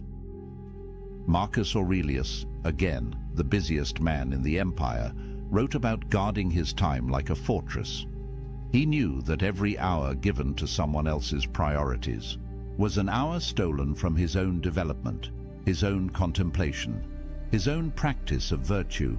He wasn't antisocial, he fulfilled his duties, but he was ruthless about protecting the time he needed to be alone with his own mind, because he understood that without that time, he'd lose himself in the chaos of external demands. Then there's mental sovereignty. This might be the most important one. When you're in a relationship, especially one built on neediness rather than choice, you carry enormous emotional labor. You're managing someone else's feelings, anticipating their needs, walking on eggshells, to avoid conflict, constantly adjusting yourself to maintain harmony. And over time, this erodes you. You start to forget what you actually think, what you actually want, because you've spent so much energy managing the relational dynamics. But when you're alone, your mind is your own. You can think clearly, process your own emotions, develop your own worldview. Make decisions based on your values, not on what will keep the peace. There's a reason why great thinkers throughout history, from philosophers to scientists to artists, often did their best work in solitude. Because the mind needs space to wander, to connect ideas, to see things from new angles, and you can't do that when you're constantly reactive, constantly managing relationship dynamics, constantly split between your own needs and someone else's. Research in neuroscience shows that solitude activates what's called the default mode network in your brain. This is the network responsible for self-reflection, for integrating experiences, for creative thinking. It's the mode your brain enters when you're not responding to external stimuli, and it only activates when you're truly alone, not just physically but mentally. When you're not checking your phone every 5 minutes to see if she responded, when you're not running through conversations in your head, analyzing what you said wrong, when you're just present with yourself. And this is where creativity and insight emerge. Every major breakthrough you've had, every moment of clarity, probably came when you were alone. In the shower, on a walk, lying in bed before sleep. Because your brain needs that downtime to process, to connect, to see patterns. But if you're constantly engaged with others, constantly stimulated, constantly performing, you never give your brain that space. You stay on the surface, reactive, never truly creative or deeply thoughtful. The Stoics understood this intuitively. They practiced morning and evening reflection, time alone to examine their day, their choices, their progress toward virtue. Seneca wrote about the importance of setting aside time each day to commune with yourself, not to judge yourself harshly, but to observe, to understand, to refine your character away from the eyes and opinions of others. Because real growth happens in private. The person you become in solitude is the person you actually are. Everything else is performance. Then there's creative sovereignty. How many men have buried their dreams because a relationship demanded their time and energy elsewhere? How many businesses never started, books never written, skills never mastered, because there was always someone else's needs taking priority? This isn't about blaming relationships. It's about recognizing that everything has a cost, and the cost of relationship, especially one you're not fully choosing, is often paid in abandoned potential. When you're alone, you can be selfish with your ambition. You can pour yourself into your craft, your mission, your vision for who you want to become. No negotiations, no guilt, no compromise. Just pure focused energy on building the life you actually want. And here's what's interesting. The men who do this, who use their solitude to build something significant, often find that relationships come naturally later, not because they went looking, but because they became someone worth finding, someone who radiates purpose and completeness, and that energy attracts. But there's something even deeper here, something the Stoics saw clearly. When you build your life on your own terms, when you develop skills and pursue excellence and create value, you build self-respect. Real self-respect. Not the fake confidence you try to project to impress people, but the genuine, unshakable knowledge that you're living with integrity, that you're becoming who you're meant to be, that you're not wasting your life trying to meet someone else's expectations. And self-respect, true self-respect, is the foundation of everything else. You can't love yourself if you don't respect yourself. and you can't respect yourself if you're living a life of compromise and neediness. Epictetus taught his students that the only thing truly yours is your character. Everything else can be taken away. Your possessions, your relationships, your reputation, your health. But your character, the quality of your inner life, belongs only to you, and it's built in solitude, in the choices you make when nobody's watching, in the discipline you maintain when there's no external reward, in the integrity you hold when it would be easier to compromise. This is why the Stoics saw self-sufficiency as the ultimate virtue, not because they were antisocial, but because they understood that a man who can't be happy alone will never be truly happy with anyone else. He'll always be grasping, always be insecure, always be dependent on external validation to feel okay. And that's not freedom, that's slavery with extra steps. So when you hear that 63% of young men are single, don't see it as a crisis. See it as an opportunity to build yourself without distraction, to develop the kind of inner strength that most men never discover because they jump from relationship to relationship, never spending time alone, never doing the deep work. You have time, you have space, you have sovereignty. Use it, but let me be clear about something. This isn't about avoiding relationships forever. This isn't about becoming some isolated hermit who thinks he's better than everyone. The Stoics didn't advocate for that. Seneca had a wife and family. Marcus Aurelius had a wife and children. They participated fully in social life, but they did it from a place of inner completeness. They engaged with others not because they needed to, but because they chose to. And there's all the difference in the world between those two positions. The goal isn't to stay single forever. The goal is to become the kind of man who doesn't need to be in a relationship to feel complete. And once you're that man, if you choose to be with someone, it will be from a place of strength, not weakness, from abundance, not scarcity, from sovereignty, not desperation. And those kinds of relationships, rare as they are the only ones worth having. But here's what most men miss. They think being single means they're incomplete. They've internalized the message that they're only half a person until they find their other half. And this belief, more than anything else, keeps them trapped. Because when you believe you're incomplete, you'll do anything to feel whole. You'll compromise your values. You'll tolerate disrespect. You'll lose yourself piece by piece trying to hold on to someone, anyone, who makes you feel less empty. But the Stoics would tell you this is backward. You're not empty. You never were. You've just been taught to see yourself that way. Society profits from your insecurity. The entire dating industry, the relationship advice industry, the self-help industry depends on you believing you're broken and need fixing, that you're incomplete and need completing. But what if none of that is true?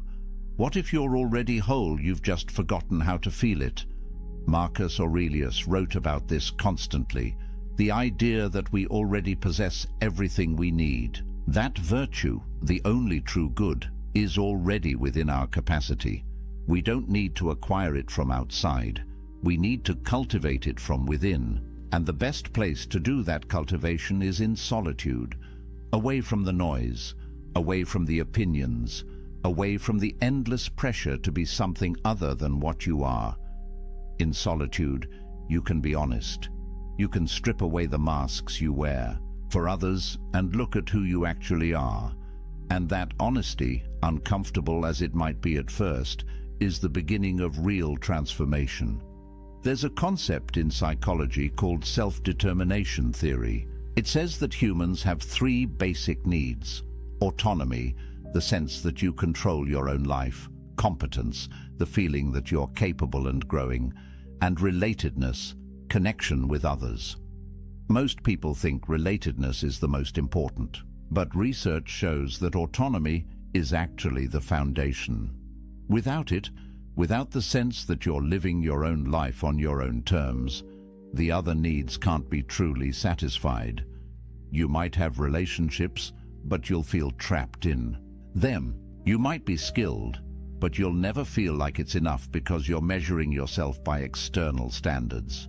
But when you build autonomy, when you develop true self-sufficiency, everything else flows naturally. You pursue competence for its own sake, not to impress anyone. And when you do connect with others, it's genuine, because you're not performing, you're not pretending, you're just being yourself, and you're okay if people accept that or don't. That's the power position, that's freedom. And here's something crucial. The Stoics believed that you had to be careful about who you spent time with. They weren't elitist about it, but they understood that you become like the people you surround yourself with. Spend time with complainers, you become a complainer. Spend time with people who lack integrity, your own integrity erodes.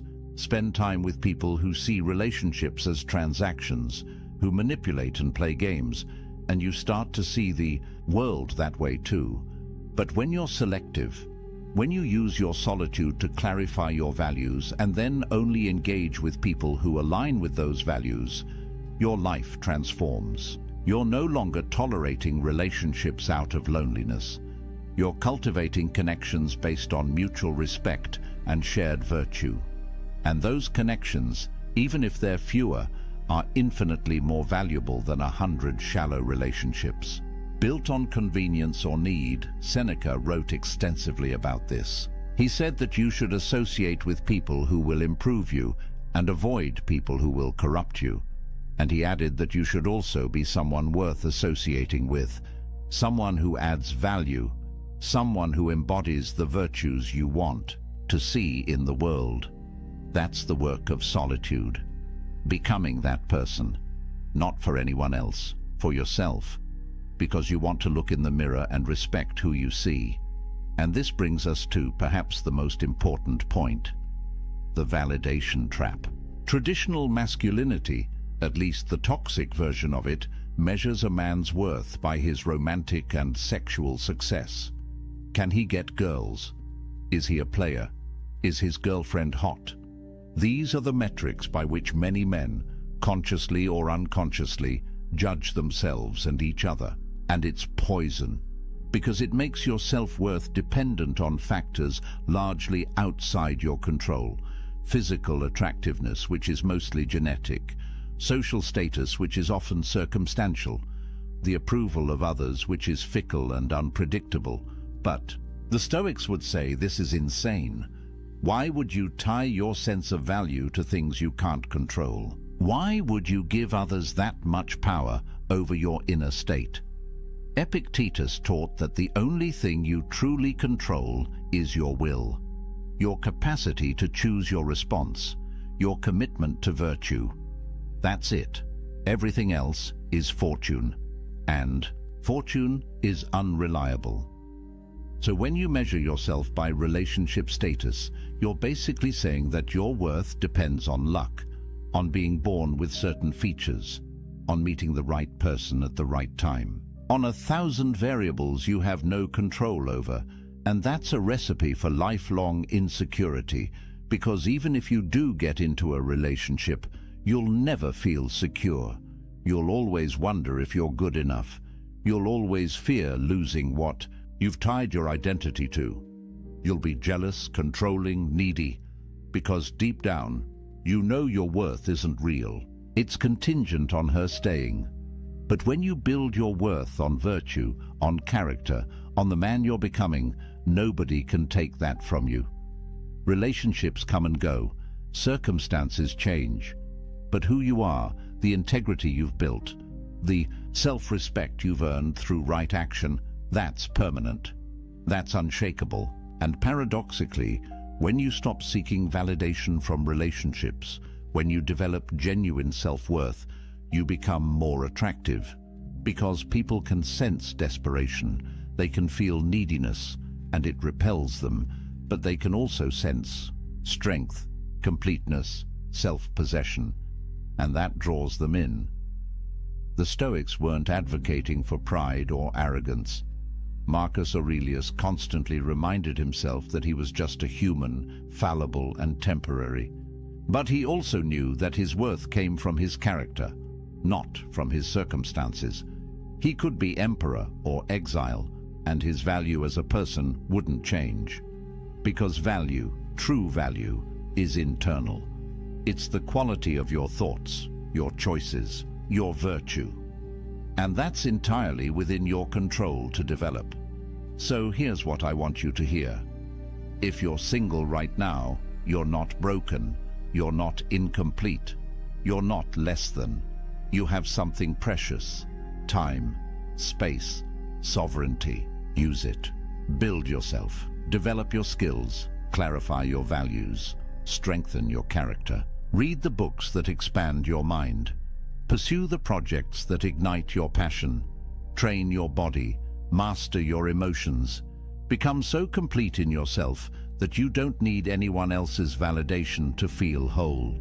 And when you do that, one of two things will happen.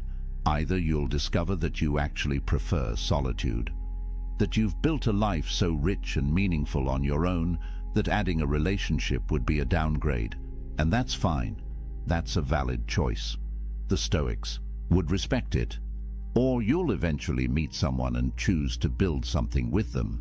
But it will be from a place of strength, from wholeness, from sovereignty.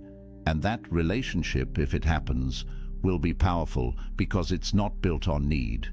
It's built on choice, on two complete people deciding to walk together, not because they have to, but because they want to. But either way, you win, because you'll have done the work. You'll have built the inner fortress. You'll have developed self-sufficiency. And nobody can take that from you. Not rejection, not loneliness, not societal pressure. You'll be free. And freedom, brother, is everything. Marcus Aurelius wrote late in his life, "Very little is needed to make a happy life. It is all within yourself, in your way of thinking." Read that again. Very little is needed. It's all within yourself, not in finding the right person, not in changing your circumstances, not in achieving some external milestone. Within yourself, in your way of thinking, in your capacity to find peace regardless of what's happening around you. That's the promise of Stoicism. That's the gift of solitude. Complete independence from external validation. Total sovereignty over your inner state. The ability to be happy, genuinely happy, in any circumstance, alone or with someone, wealthy or poor, praised or criticized. None of it touches you, because you're grounded in something deeper than circumstance. You're grounded in virtue, in character, in the kind of strength that can only be built in the forge of solitude. So use this time. Don't waste it wishing you were somewhere else, with someone else. Don't spend your days scrolling dating apps or feeling sorry for yourself. The Stoics would tell you that's a form of suicide. Killing time, killing potential, killing the opportunity to become something greater. Instead, wake up every morning and ask yourself, what kind of man do I want to be? And then become that man, not for anyone else, for yourself, because you respect yourself enough to live with integrity. Build your morning routine, train your body, develop your skills, read philosophy, journal your thoughts, sit in silence and just breathe. Let yourself feel what you feel without judgment. Work on your projects, create value, help others when you can. But always come back to yourself. Always protect that inner space where nobody else has access. That's your sanctuary, your fortress, your source of power. And here's something powerful. Every time you choose solitude over connection born of desperation, you strengthen yourself. Every time you decline to compromise your values just to keep someone around, you build self-respect. Every time you sit with discomfort instead of numbing it with distraction or validation seeking, you develop emotional resilience. These choices compound. They build on each other, and over time, You become a different kind of man, the kind who doesn't need external validation, the kind who trusts himself, the kind who's free. The Stoics had a practice they called negative visualization. They'd imagine losing everything they had: their wealth, their position, their relationships, their health. Not to be morbid, but to remind themselves that these things are temporary, that they're not truly theirs, that the only thing that can't be taken is their capacity to respond with virtue. And by imagining loss, they appreciated what they had without clinging to it. They held things lightly, including relationships. Try this practice. Imagine you never end up in another relationship. You're single for the rest of your life. How would you live? What would you pursue? What would bring you meaning and joy? Really sit with that question, because the answer reveals what actually matters to you beyond validation and approval. And when you know what actually matters, when you build a life around those things, you become unshakable. Relationships become bonus, not necessity. Connection becomes choice, not desperation. And here's the paradox again. The man who could be completely happy alone is the man most worthy of companionship, because he's not using another person to fill his emptiness. He's whole already. He's inviting someone to share in his fullness. That's attractive. That's magnetic. That's what genuine partnership looks like. Not two halves making a whole, but two wholes choosing to walk together, each maintaining their own sovereignty, each respecting the other's independence, each complete whether together or apart. Seneca wrote, "The wise man is self-content. He is so in the sense that he is able to do without friends, not that he desires to do without them." That's the balance. You develop the ability to be happy alone. You build self-sufficiency, but you remain open to genuine connection when it appears. You don't avoid relationships, you just don't need them. And that makes all the difference. So where does this leave you? Right here, right now, with a choice. You can keep buying into the narrative that you're incomplete without someone, that your value depends on relationship status, that being single is something to escape as quickly as possible. And if you choose that path, you'll spend your life chasing, compromising, losing yourself piece by piece in the pursuit of external validation. Or you can embrace what the Stoics knew 2,000 years ago, that true power comes from within, that self-sufficiency is the highest virtue, that a man complete in solitude is free in every circumstance. And if you choose that path, if you do the work, you'll build something that nobody can take from you, an inner fortress, a sovereignty that transcends circumstance, a peace that doesn't depend on anyone else's approval or presence. Marcus Aurelius ruled an empire.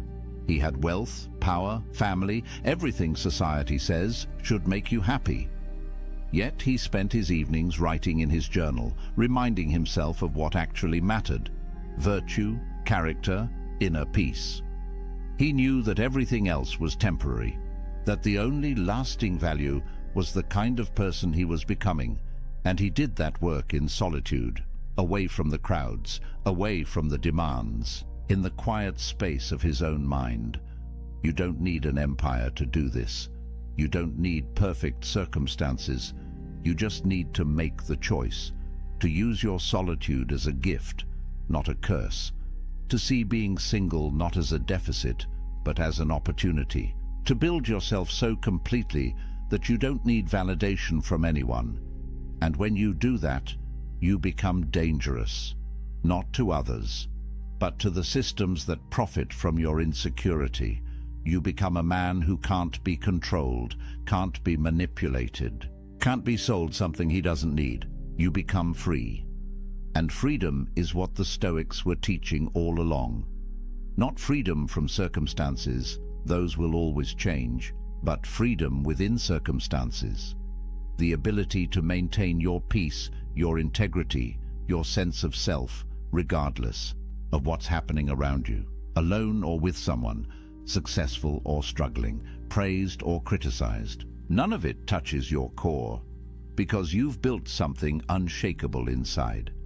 And that, brother, is power. Real power.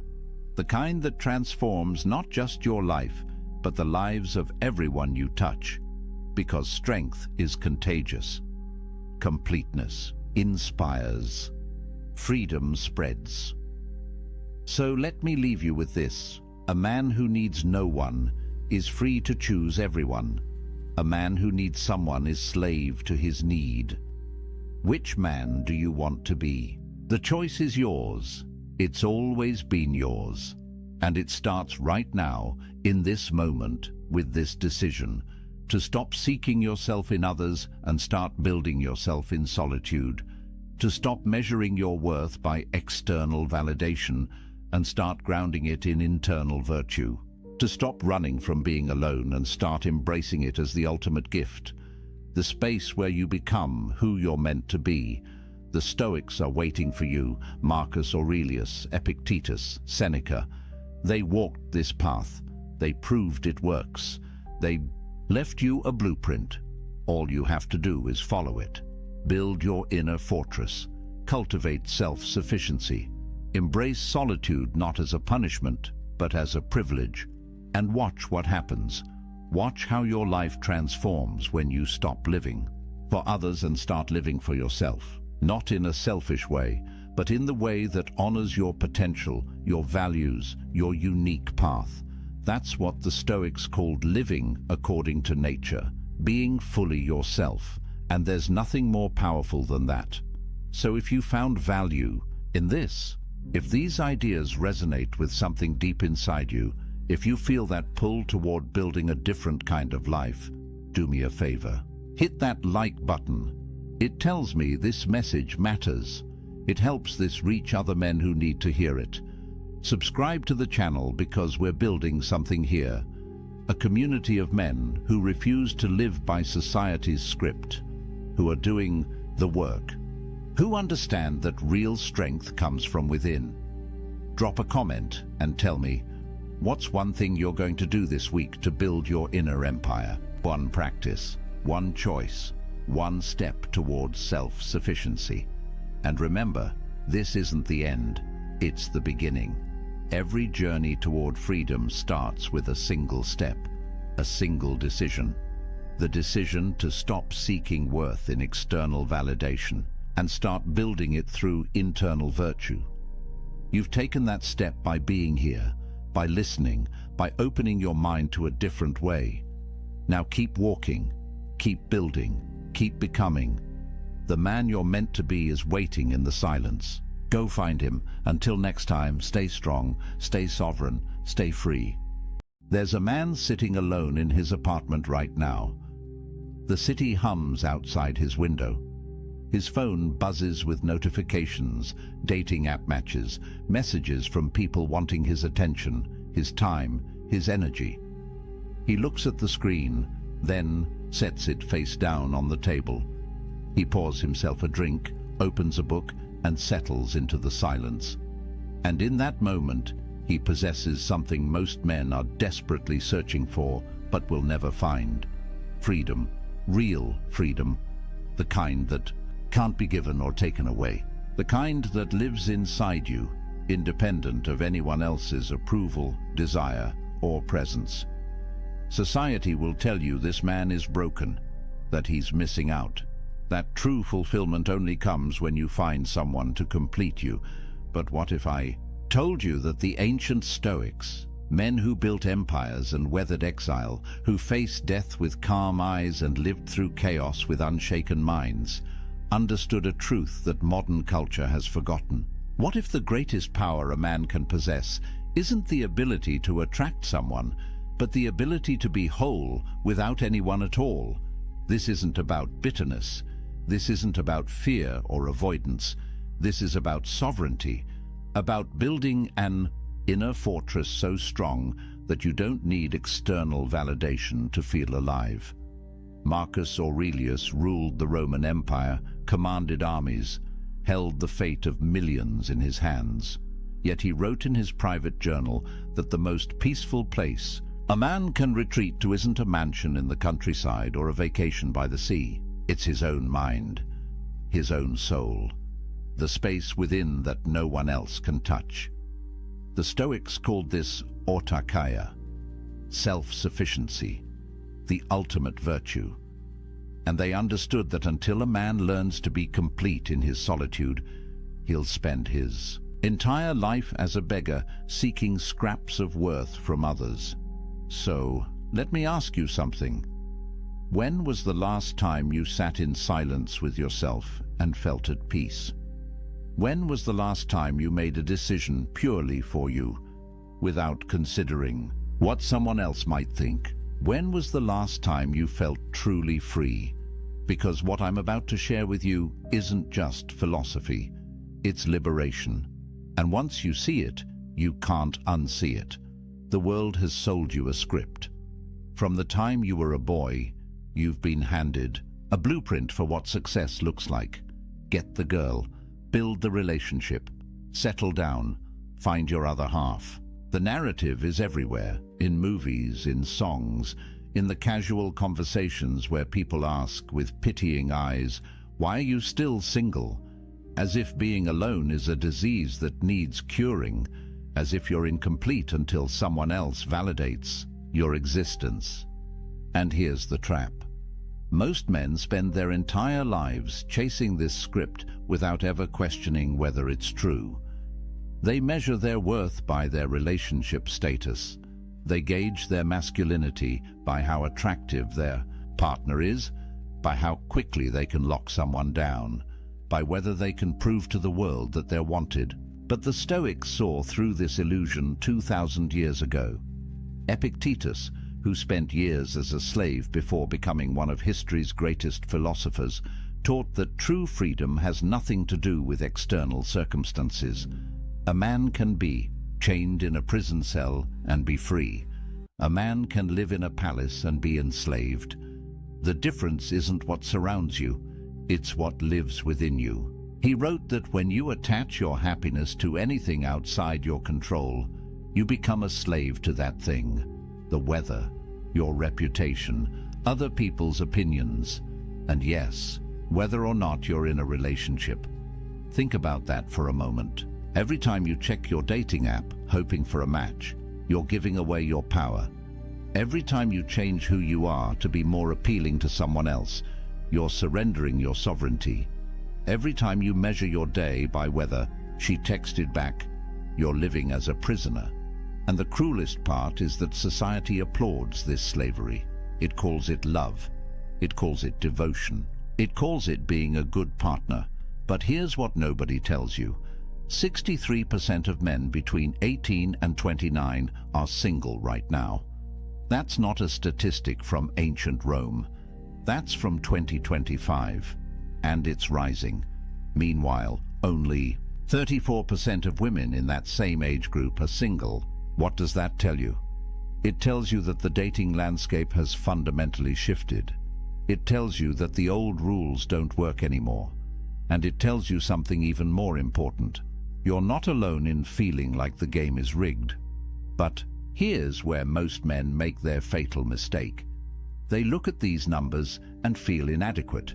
They internalize the message that something is wrong with them, that they're not good enough, attractive enough, successful enough. They double down on the chase, working harder to prove their value in a marketplace that treats them as disposable. And with every rejection, every ghosting, every situation where they compromise their values just to keep someone interested, they lose a little more of themselves. The Stoics would look at this and see madness. They'd ask, why are you seeking your worth in the opinions of others? Why are you measuring your happiness by whether someone else chooses you? Why are you giving away the one thing that truly belongs to you, your inner peace, in exchange for scraps of external validation? Marcus Aurelius wrote, "You have power over your mind, not outside events. Realize this, and you will find strength." Read that again. You have power over your mind, not over whether she likes you back, not over whether your relationship works out, not over whether you end up alone. You have power over how you interpret these things, over what meaning you assign to them, over whether they disturb your peace or leave you untouched. And that, brother, is everything, because here's the truth that will set you free. Being single isn't a problem to solve, it's a power to harness. And the moment you understand that, the moment you stop seeing solitude as something to escape and start seeing it as something to embrace, everything changes. You stop being a man who needs someone. You become a man who chooses connection from a place of fullness, not emptiness. You stop being the beggar at the table. You become the king who decides if and when he shares his throne. But society doesn't want you to know this, because a man who is complete on his own is dangerous. He can't be controlled. He can't be manipulated. He doesn't need the validation that keeps the whole system running. He's free, and free men change the world. So let me show you what that freedom looks like. The ancient Stoics had a word that most people have never heard: autarkia. It's Greek, and it means self-sufficiency. Not in the sense that you live in the woods, chopping your own wood and filtering your own water, but in the deeper sense that your well-being, your peace, your sense of worth comes from within. It's the understanding that you need nothing outside yourself to be complete. That happiness isn't something you find in another person. It's something you cultivate in the fortress of your own mind. Marcus Aurelius understood this at the deepest level. Here was a man who had everything society says should make you happy. Emperor of Rome, immense wealth, beautiful family, power that stretched across the known world. Yet he wrote in his meditations, "Nowhere can man find a quieter or more untroubled retreat than in his own soul, not his palace, not his empire, his own soul." And he added, "It is in your power to retire into yourself whenever you choose." Think about what he's saying. The greatest sanctuary you'll ever know isn't a place. It's a practice. It's the ability to withdraw into your own mind, to find peace there regardless of what's happening around you, whether you're surrounded by chaos or sitting in silence, whether you're with someone or alone. The peace isn't circumstantial, it's constitutional. It's built into who you are. And once you develop this capacity, you become unstoppable. Epictetus, who went from slavery to philosophical mastery, taught his students that the key to this self-sufficiency is understanding what you control and what you don't. You don't control whether people love you. You don't control whether relationships last. You don't control the economic factors that make dating harder, the cultural shifts that change the rules, or the fact that modern technology has turned human connection into a swipe-based marketplace. None of that is in your control, but you do control your character, your response, your inner state, your decision about what kind of man you're going to be regardless of circumstance. And this is where it gets powerful. When Musonius Rufus, another Stoic philosopher, was exiled from Rome, sent away from his home, his friends, everything familiar, he didn't collapse into despair. He didn't spend his days mourning what he'd lost. Instead, he used his solitude to deepen his practice. He worked on his virtue. He refined his character. He became more himself, not less. And when people came from far away to learn from him, even in exile, they found a man who radiated peace, a man who proved that external circumstances have no power over an internally complete person. There's a story about Zeus, the king of the gods in Greek mythology, that the Stoics loved. During the cosmic conflagrations, when the universe would reset and everything would be destroyed, Zeus would sit alone. No other gods, no creation, just emptiness. And yet, he remained content, at peace, because his completeness didn't depend on what existed outside him. The Stoics used this image to teach that true self-sufficiency means you could lose everything, everyone, and still have yourself. And if you've built that self well, if you've made it a fortress of virtue and reason, then you have everything you need. Now, I know what you might be thinking. This sounds lonely. This sounds like isolation. But here's where the Stoics make a crucial distinction. There's a difference between loneliness and solitude. Loneliness is the pain of being disconnected. It's what happens when you're surrounded by people but feel empty inside. It's what happens when you're in a relationship but realize you don't actually know yourself anymore. Loneliness comes from lacking connection with others or with yourself. But solitude? Solitude is chosen. It's the intentional practice of spending time with yourself, not because you can't find anyone else, but because you recognize the value of your own company. Modern research backs this up. Studies show that when people choose to be alone, when they see solitude as an opportunity rather than a punishment, their stress levels drop. Their sense of autonomy increases. They report feeling more like themselves. But when solitude is forced, when it comes from rejection or circumstance beyond their control, that's when the negative effects show up. The difference is agency, power, choice. A man who embraces solitude isn't running from connection. He's building the foundation that makes genuine connection possible. Because you can't share yourself with someone else if you don't know who you are. You can't build intimacy if you're empty inside. The strongest relationships don't happen between two incomplete people desperately trying to fill each other's voids. They happen between two whole people who choose to walk side by side, not because they need to, but because they want to. And this brings us to something crucial. Self-sufficiency doesn't mean you become cold or isolated.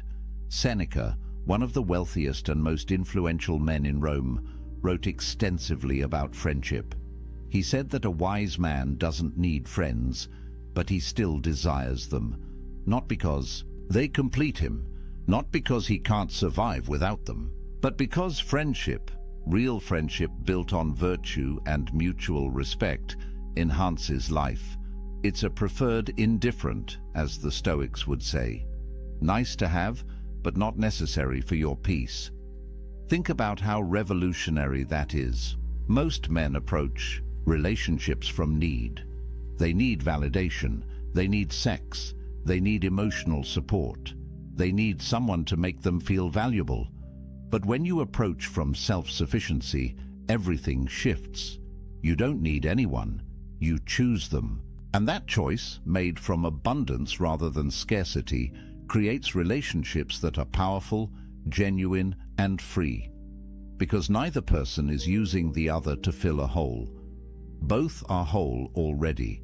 They're just enjoying the experience of being whole together.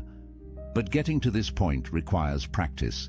It requires you to spend time alone and actually work on yourself. Not just scroll social media or numb out with entertainment.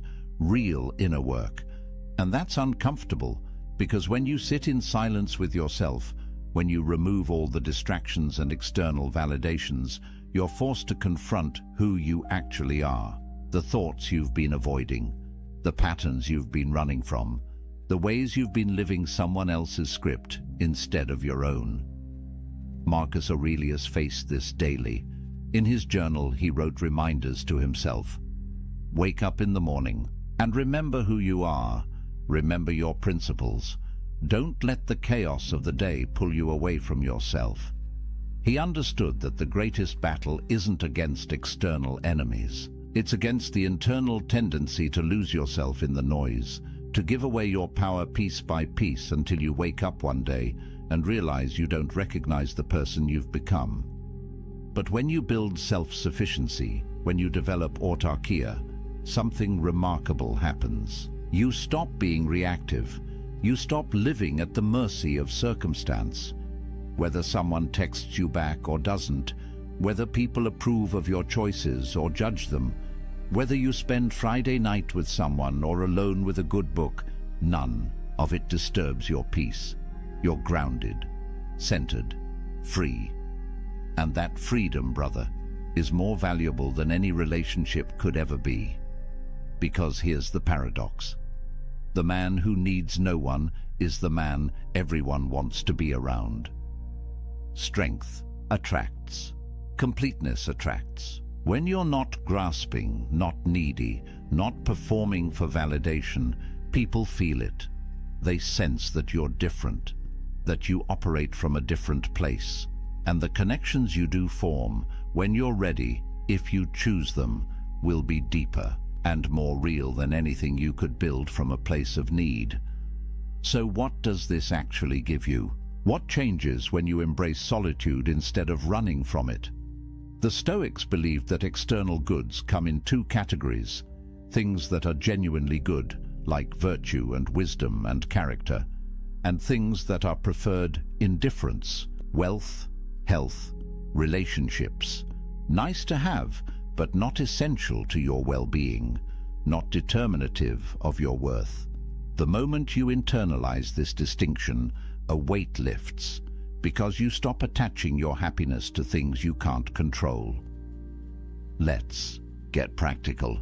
When you're single and you embrace it, you have financial sovereignty. No expensive dates where you're performing, trying to impress someone. No shared expenses where you have to negotiate every purchase. No compromise on how you spend your money. Every dollar you earn is yours to allocate as you see fit. You can invest in yourself, build your skills, travel, save, create, and you don't have to justify these choices to anyone. Modern research shows that single men, particularly those who embrace their status rather than fighting it, report lower financial stress. They have more control over their economic futures. They're not tied to another person's spending habits, debt, or financial crises. And in a world where economic pressure is one of the leading causes of relationship breakdown, that's not a small thing. You eliminate an entire category of stress simply by being financially sovereign. Then there's time sovereignty. Think about the hours you get back when you're not texting constantly, planning dates, negotiating weekend plans, attending social functions for someone else's sake. Time is the only truly non-renewable resource. Once it's gone, it's gone. And most men give away enormous chunks of their time without even realizing it, not because they want to, but because they feel obligated, because they're afraid of what will happen if they don't, because they're trying to keep someone happy, keep the relationship going, prove they're committed. But when you're single, every hour belongs to you. Want to wake up early and work on that business idea? Do it. Want to spend Saturday learning a new skill? You can. Want to sit in complete silence for an afternoon and just think? Nobody's going to text you asking where you are or why you're being distant. This isn't selfishness, it's self-ownership. And the Stoics believed that a man who doesn't own his time doesn't own his life. Marcus Aurelius, again, the busiest man in the empire, wrote about guarding his time like a fortress. He knew that every hour given to someone else's priorities was an hour stolen from his own development, his own contemplation, his own practice of virtue. He wasn't antisocial, he fulfilled his duties, but he was ruthless about protecting the time he needed to be alone with his own mind, because he understood that without that time, he'd lose himself in the chaos of external demands. Then there's mental sovereignty. This might be the most important one. When you're in a relationship, especially one built on neediness rather than choice, you carry enormous emotional labor. You're managing someone else's feelings, anticipating their needs, walking on eggshells to avoid conflict, constantly adjusting yourself to maintain harmony. And over time, this erodes you. You start to forget what you actually think, what you actually want, because you've spent so much energy managing the relational dynamics. But when you're alone, your mind is your own. You can think clearly, process your own emotions, Develop your own worldview. Make decisions based on your values, not on what will keep the peace. There's a reason why great thinkers throughout history, from philosophers to scientists to artists, often did their best work in solitude. Because the mind needs space to wander, to connect ideas, to see things from new angles, and you can't do that when you're constantly reactive, constantly managing relationship dynamics, constantly split between your own needs and someone else's. Research in neuroscience shows that solitude activates what's called the default mode network in your brain. This is the network responsible for self-reflection, for integrating experiences, for creative thinking. It's the mode your brain enters when you're not responding to external stimuli, and it only activates when you're truly alone, not just physically but mentally. When you're not checking your phone every 5 minutes to see if she responded, when you're not running through conversations in your head, analyzing what you said wrong, when you're just present with yourself. And this is where creativity and insight emerge. Every major breakthrough you've had, every moment of clarity, probably came when you were alone. In the shower, on a walk, lying in bed before sleep. Because your brain needs that downtime to process, to connect, to see patterns. But if you're constantly engaged with others, constantly stimulated, constantly performing, you never give your brain that space. You stay on the surface, reactive, never truly creative or deeply thoughtful. The Stoics understood this intuitively. They practiced morning and evening reflection, time alone to examine their day, their choices, their progress toward virtue. Seneca wrote about the importance of setting aside time each day to commune with yourself. Not to judge yourself harshly, but to observe, to understand, to refine your character away from the eyes and opinions of others. Because real growth happens in private. The person you become in solitude is the person you actually are. Everything else is performance. Then there's creative sovereignty. How many men have buried their dreams because a relationship demanded their time and energy elsewhere? How many businesses never started, books never written, skills never mastered, because there was always someone else's needs taking priority? This isn't about blaming relationships. It's about recognizing that everything has a cost, and the cost of relationship, especially one you're not fully choosing, is often paid in abandoned potential. When you're alone, you can be selfish with your ambition. You can pour yourself into your craft, your mission, your vision for who you want to become. No negotiations, no guilt, no compromise. Just pure focused energy on building the life you actually want. And here's what's interesting. The men who do this, who use their solitude to build something significant, often find that relationships come naturally later, not because they went looking, but because they became someone worth finding, someone who radiates purpose and completeness, and that energy attracts. But there's something even deeper here, something the Stoics saw clearly. When you build your life on your own terms, when you develop skills and pursue excellence and create value, you build self-respect, real self-respect. Not the fake confidence you try to project to impress people, but the genuine, unshakable knowledge that you're living with integrity, that you're becoming who you're meant to be, that you're not wasting your life trying to meet someone else's expectations. And self-respect, true self-respect, is the foundation of everything else. You can't love yourself if you don't respect yourself, and you can't respect yourself if you're living a life of compromise and neediness. Epictetus taught his students that the only thing truly yours is your character. Everything else can be taken away. Your possessions, your relationships, your reputation, your health. But your character, the quality of your inner life, belongs only to you.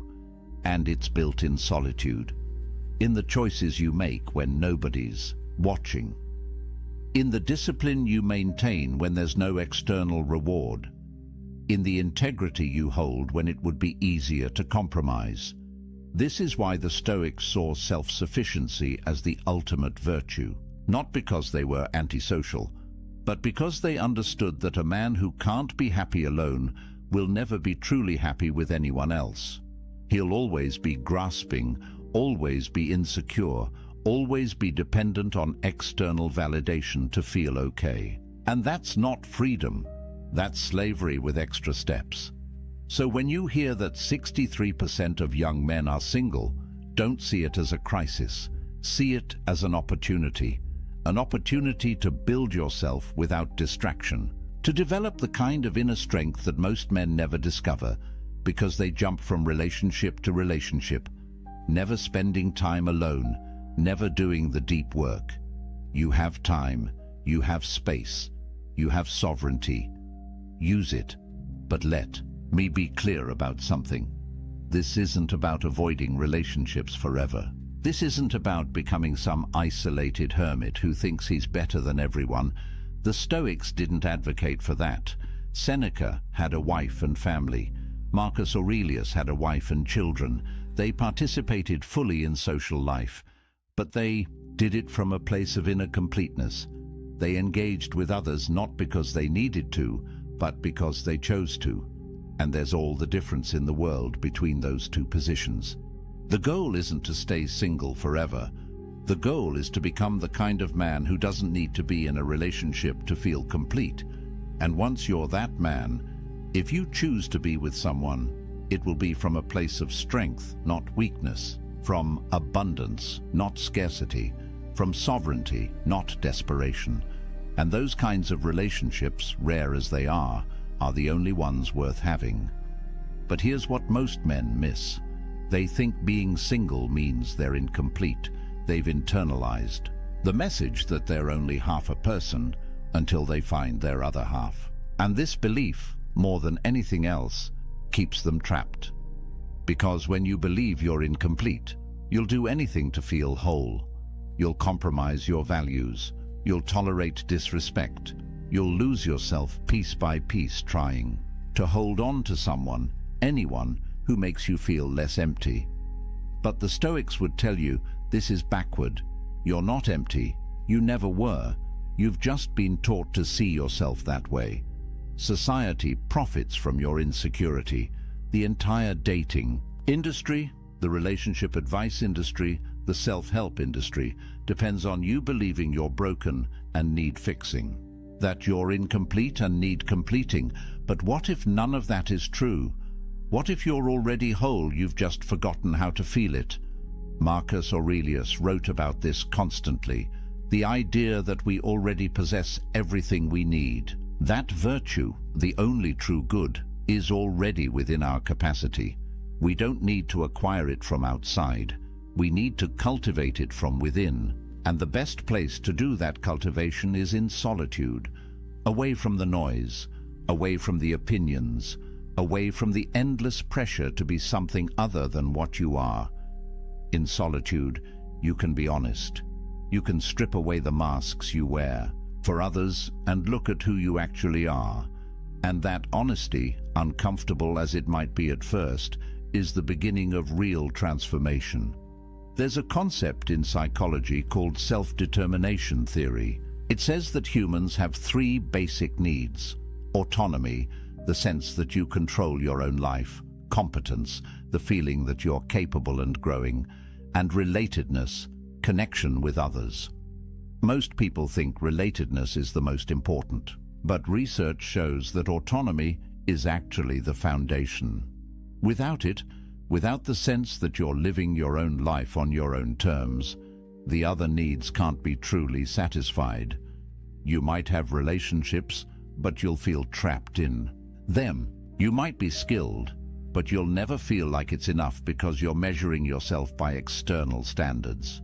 But when you build autonomy, when you develop true self-sufficiency, everything else flows naturally. You pursue competence for its own sake, not to impress anyone. And when you do connect with others, it's genuine, because you're not performing, You're not pretending. You're just being yourself, and you're okay if people accept that or don't. That's the power position. That's freedom. And here's something crucial. The Stoics believed that you had to be careful about who you spent time with. They weren't elitist about it, but they understood that you become like the people you surround yourself with. Spend time with complainers, you become a complainer. Spend time with people who lack integrity, your own integrity erodes. Spend time with people who see relationships as transactions, who manipulate and play games, and you start to see the world that way too. But when you're selective, when you use your solitude to clarify your values and then only engage with people who align with those values, your life transforms. You're no longer tolerating relationships out of loneliness. You're cultivating connections based on mutual respect and shared virtue. And those connections, even if they're fewer, are infinitely more valuable than 100 shallow relationships. Built on convenience or need, Seneca wrote extensively about this. He said that you should associate with people who will improve you and avoid people who will corrupt you. And he added that you should also be someone worth associating with, someone who adds value, someone who embodies the virtues you want to see in the world. That's the work of solitude. Becoming that person, not for anyone else, for yourself, because you want to look in the mirror and respect who you see. And this brings us to perhaps the most important point, the validation trap. Traditional masculinity, at least the toxic version of it, measures a man's worth by his romantic and sexual success. Can he get girls? Is he a player? Is his girlfriend hot? These are the metrics by which many men, consciously or unconsciously, judge themselves and each other. And it's poison, because it makes your self-worth dependent on factors largely outside your control. Physical attractiveness, which is mostly genetic, social status, which is often circumstantial, the approval of others, which is fickle and unpredictable. But the Stoics would say this is insane. Why would you tie your sense of value to things you can't control? Why would you give others that much power over your inner state? Epictetus taught that the only thing you truly control is your will, your capacity to choose your response, your commitment to virtue. That's it. Everything else is fortune, and fortune is unreliable. So when you measure yourself by relationship status, you're basically saying that your worth depends on luck, on being born with certain features, on meeting the right person at the right time, on 1,000 variables you have no control over. And that's a recipe for lifelong insecurity, because even if you do get into a relationship, you'll never feel secure. You'll always wonder if you're good enough. You'll always fear losing what you've tied your identity to. You'll be jealous, controlling, needy, because deep down, you know your worth isn't real. It's contingent on her staying. But when you build your worth on virtue, on character, on the man you're becoming, nobody can take that from you. Relationships come and go, circumstances change, but who you are, the integrity you've built, the self-respect you've earned through right action, that's permanent. That's unshakable. And paradoxically, when you stop seeking validation from relationships, when you develop genuine self-worth, you become more attractive, because people can sense desperation, they can feel neediness, and it repels them, but they can also sense strength, completeness, self-possession, and that draws them in. The Stoics weren't advocating for pride or arrogance. Marcus Aurelius constantly reminded himself that he was just a human, fallible and temporary. But he also knew that his worth came from his character, not from his circumstances. He could be emperor or exile, and his value as a person wouldn't change. Because value, true value, is internal. It's the quality of your thoughts, your choices, your virtue. And that's entirely within your control to develop. So here's what I want you to hear. If you're single right now, you're not broken, you're not incomplete, you're not less than. You have something precious: time, space, sovereignty. Use it. Build yourself. Develop your skills. Clarify your values. Strengthen your character. Read the books that expand your mind. Pursue the projects that ignite your passion. Train your body. Master your emotions. Become so complete in yourself that you don't need anyone else's validation to feel whole. And when you do that, one of two things will happen. Either you'll discover that you actually prefer solitude, that you've built a life so rich and meaningful on your own that adding a relationship would be a downgrade. And that's fine. That's a valid choice. The Stoics would respect it. Or you'll eventually meet someone and choose to build something with them. But it will be from a place of strength, from wholeness, from sovereignty. And that relationship, if it happens, will be powerful because it's not built on need. It's built on choice, on two complete people deciding to walk together, not because they have to, but because they want to. But either way, you win, because you'll have done the work. You'll have built the inner fortress. You'll have developed self-sufficiency. And nobody can take that from you. Not rejection, not loneliness, not societal pressure. You'll be free. And freedom, brother, is everything. Marcus Aurelius wrote late in his life, "Very little is needed to make a happy life. It is all within yourself, in your way of thinking." Read that again.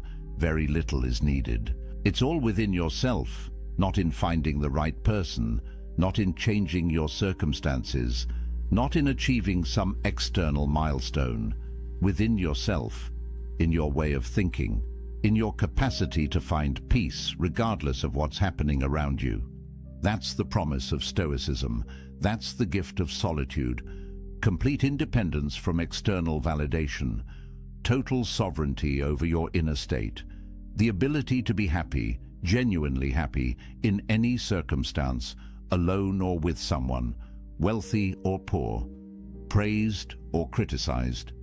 None of it touches you, because you're grounded in something deeper than circumstance.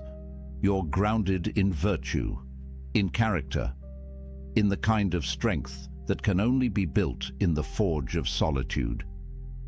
So use this time. Don't waste it wishing you were somewhere else, with someone else. Don't spend your days scrolling dating apps or feeling sorry for yourself. The Stoics would tell you that's a form of suicide.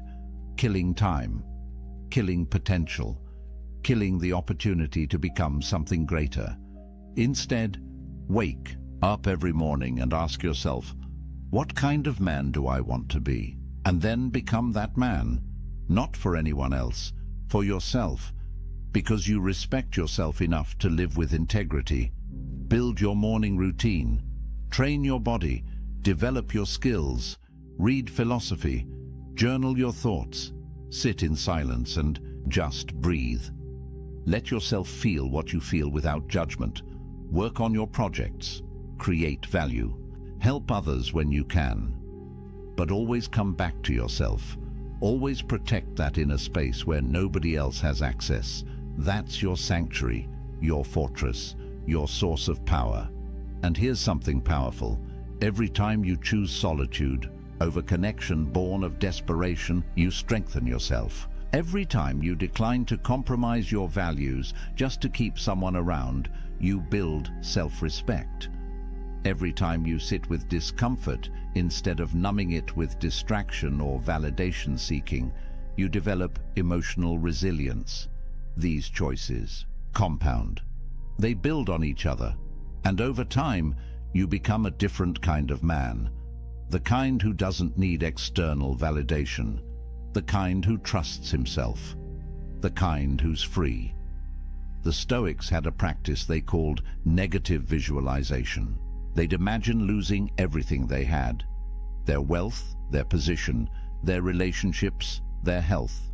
Not to be morbid, but to remind themselves that these things are temporary, that they're not truly theirs, that the only thing that can't Be taken is their capacity to respond with virtue, and by imagining loss, they appreciated what they had without clinging to it. They held things lightly, including relationships.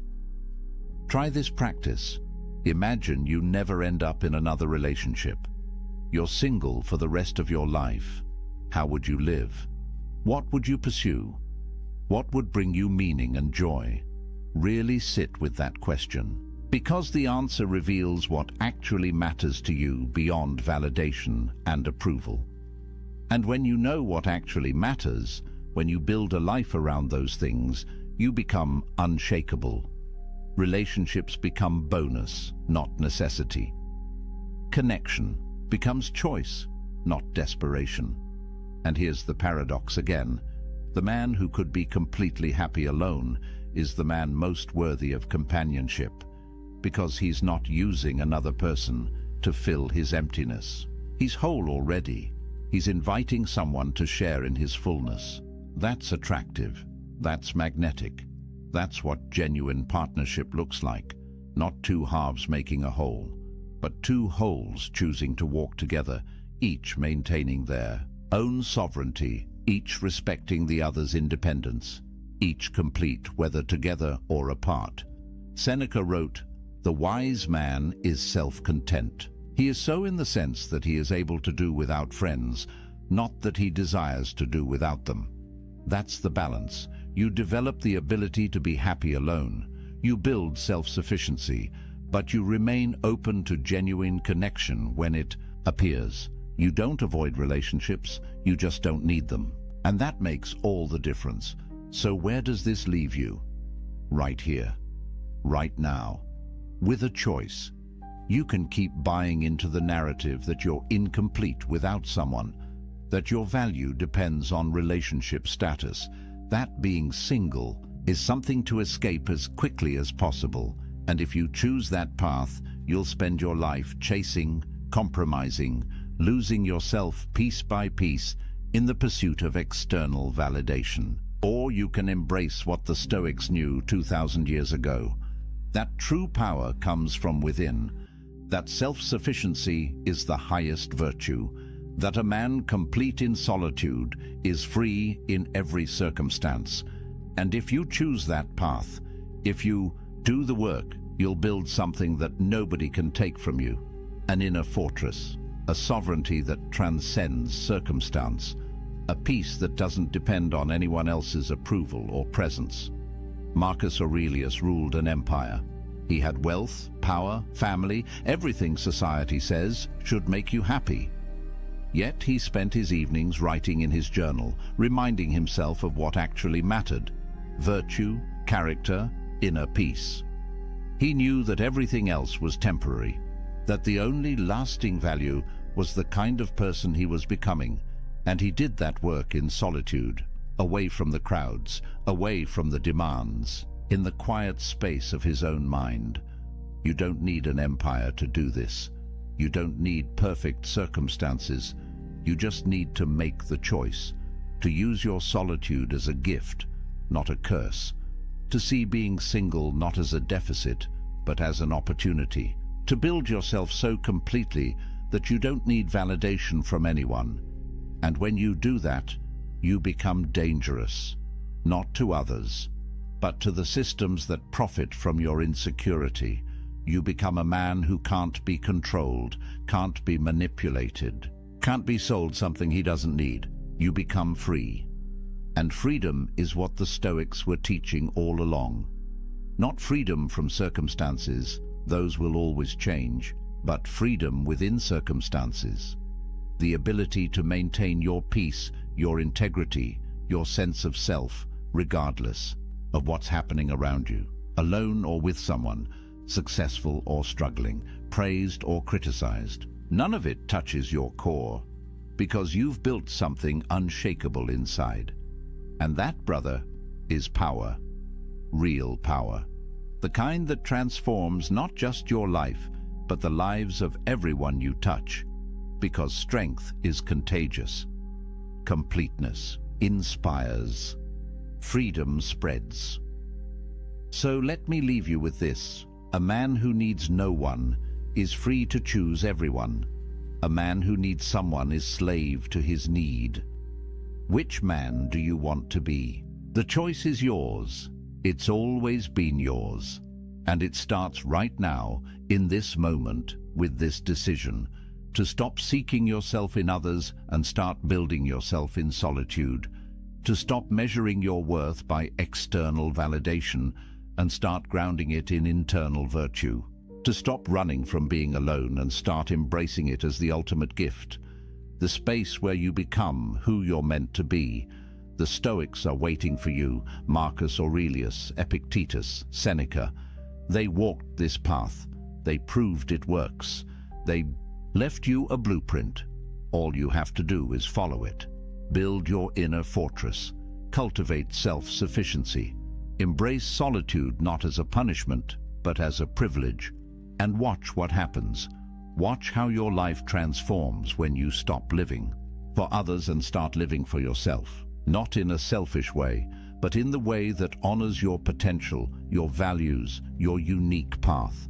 That's what the Stoics called living according to nature, being fully yourself, and there's nothing more powerful than that. So if you found value in this, if these ideas resonate with something deep inside you, if you feel that pull toward building a different kind of life, do me a favor. Hit that like button. It tells me this message matters. It helps this reach other men who need to hear it. Subscribe to the channel because we're building something here. A community of men who refuse to live by society's script, who are doing the work, who understand that real strength comes from within.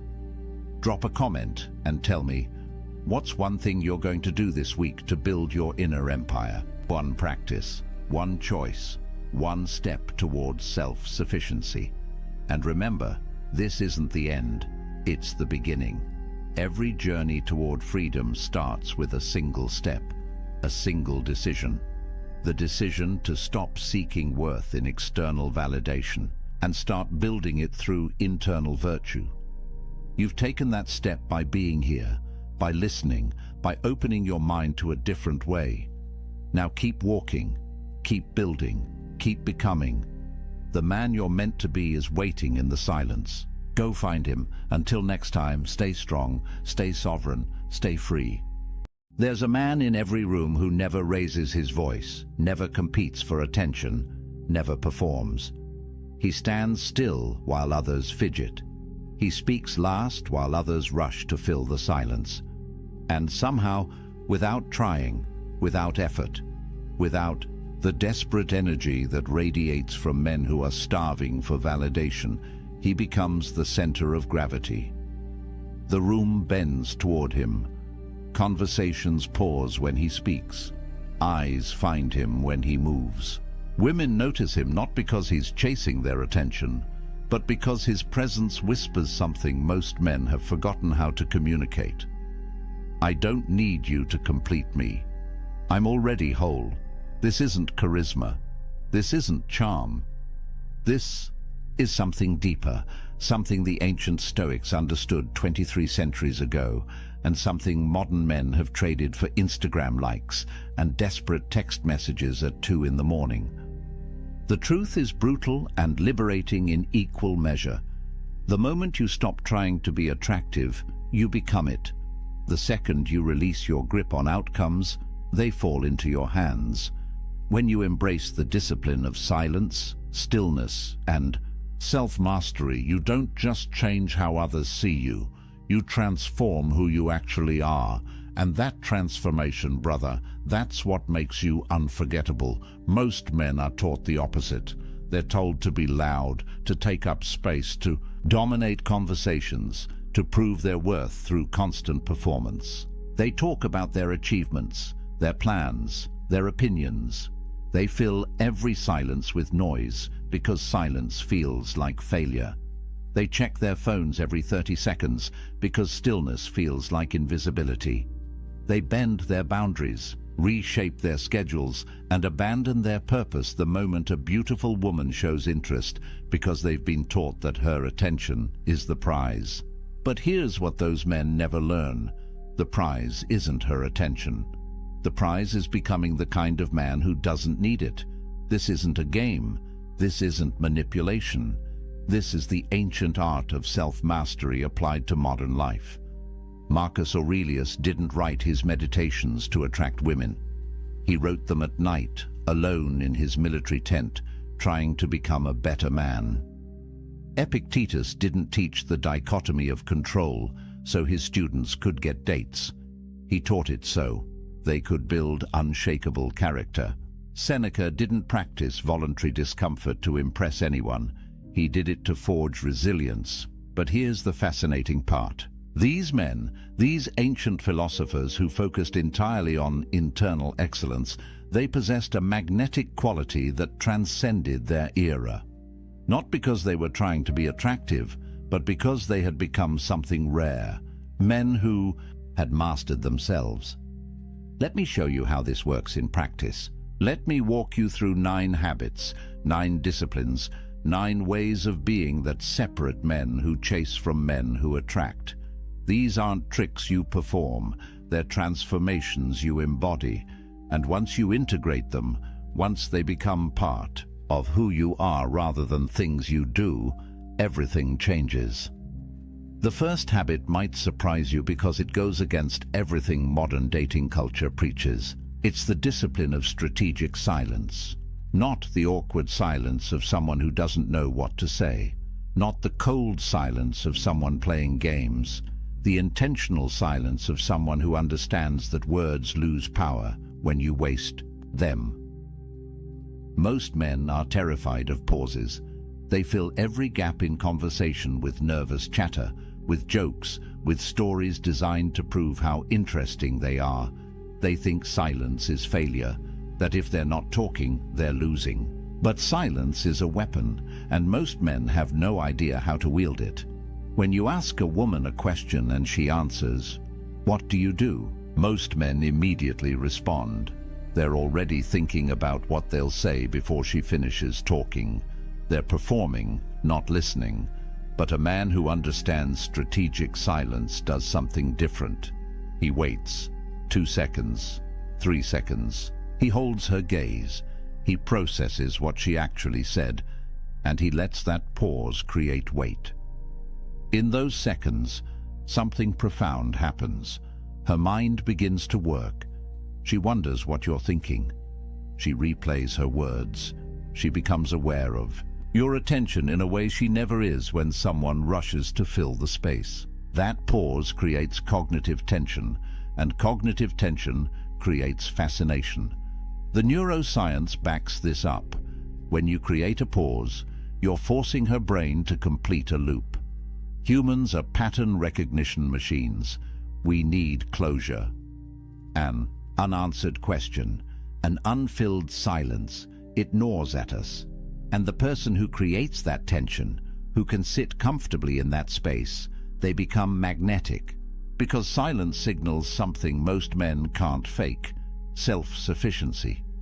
A man who needs her validation can't tolerate silence. A man who's complete within himself can let it breathe. Epictetus taught that we have 2 ears and 1 mouth, so we can listen twice as much as we speak. This wasn't just about being polite. It was about power. The man who speaks less controls more, not through manipulation, but through presence. When your words are rare, they carry weight. When you're comfortable in silence, you communicate something that transcends language. I don't need to fill this space because I'm not afraid of it. And fear, brother, fear is the scent that kills attraction faster than anything else. But silence alone isn't enough.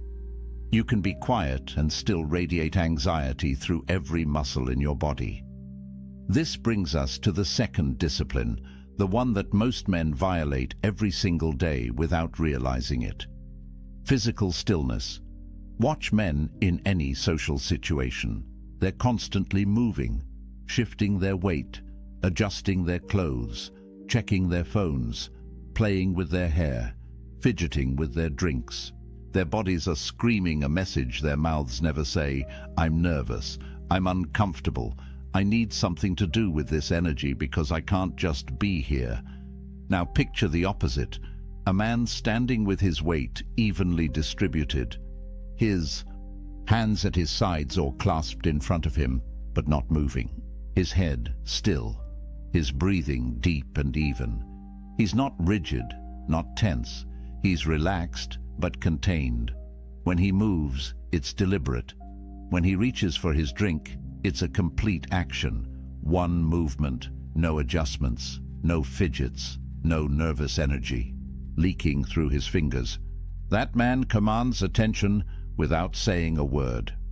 The psychology here is profound. We have mirror neurons in our brains. When we observe someone, our nervous system begins to sync with theirs. If you're anxious, she feels anxious. If you're fidgety, she feels unsettled.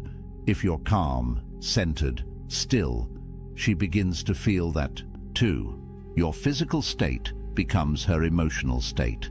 This is why women talk about feeling safe around certain men. It's not just about physical protection. It's about nervous system regulation. She can relax because you're relaxed. She can be still because you're still. Marcus Aurelius wrote that you have power over your mind, not outside events. Physical stillness is the practice of that principle. You're not reactive. You're not controlled by impulses. You don't need to move just because there's empty space. You don't need to check your phone just because 5 minutes have passed. You're present, grounded, here. And that presence, that groundedness, it's magnetic in a world where everyone is scattered. This is where most men start to understand that attraction isn't about doing more. It's about being more intentional with everything you do, which leads us directly into the third discipline, one that modern social media has nearly destroyed: the practice of strategic mystery. In an age where people broadcast their entire lives, where every thought becomes a tweet and every meal becomes a photo, where vulnerability has been weaponized into a performance, the man who guards his inner world becomes fascinating by default. Mystery isn't about being secretive for the sake of games. It's about understanding that not everything needs to be shared. Not every thought needs to be vocalized. Not every experience needs to be explained. When you meet someone new and they ask about your life, most men unload their entire story in the first conversation. Where they're from, what they do, their past relationships, their future plans, their insecurities, their dreams. They think vulnerability creates connection. And it can, but only when it's earned. When you share everything immediately, you're not being authentic. You're seeking validation through disclosure. A man who practices strategic mystery answers questions, but he leaves room for imagination. She asks what you do. You tell her, but you don't give her your resume. She asks about your past. You acknowledge it without turning the conversation into therapy. She asks about your plans. You share enough to intrigue without revealing the full map. This isn't deception. This is discretion. It's understanding that the human mind is drawn to what it doesn't fully understand and repelled by what's been completely explained. There's a psychological principle called the Zeigarnik effect. It describes how our brains remember incomplete tasks better than completed ones. An open loop stays active in our minds. We keep thinking about it, turning it over, trying to close it. When you practice strategic mystery, you create open loops. She knows some things about you, but not everything. Her mind keeps working even when you're not there. She wonders, she imagines, she becomes curious. And curiosity, properly cultivated, is a more powerful force than any pickup line ever invented. The Stoics understood this intuitively. Marcus Aurelius kept his meditations private. They were never meant to be published. Epictetus taught his students but didn't seek fame. Seneca was a public figure but guarded his inner life fiercely. They knew that dignity requires discretion, that power is diminished when everything is exposed. Your thoughts, your struggles, your journey, these are sacred. Share them selectively with people who've earned access. Everyone else gets the version of you that's polite, present, but protected. But mystery without boundaries is just smoke. This is where the fourth discipline becomes critical: the practice of maintaining unwavering boundaries. This is where most men fail spectacularly. They meet a woman they're attracted to, and suddenly every boundary they claim to have dissolves. She texts at midnight? They respond immediately, abandoning their sleep schedule. She cancels plans last minute. They immediately offer alternatives, communicating that their time has no value. She disrespects them subtly. They laugh it off, afraid that standing up for themselves will cost them her attention. Here's the truth that will set you free. Boundaries aren't walls. They're not rejection. They're standards. They're the lines that define who you are and what you accept. When you hold boundaries, you're not being difficult. You're being self-respecting. And self-respect, properly embodied, is the foundation of every form of attraction that actually lasts. The ancient Stoics were obsessed with this principle. Epictetus built his entire philosophy around the dichotomy of control, understanding what's yours to protect and what isn't. Your time is yours. Your energy is yours. Your peace is yours. These things are within your control, and protecting them isn't selfish. It's essential. When you maintain boundaries, something shifts in how others perceive you. The scarcity principle kicks in. What's easily obtained is undervalued. What requires effort to access is treasured. When your time isn't available at any moment, it becomes valuable. When your attention isn't given freely to anyone who demands it, it becomes a gift. This isn't manipulation. This is natural human psychology. We respect what respects itself. Practically, this looks like simple but powerful actions. She texts you at midnight. You're asleep.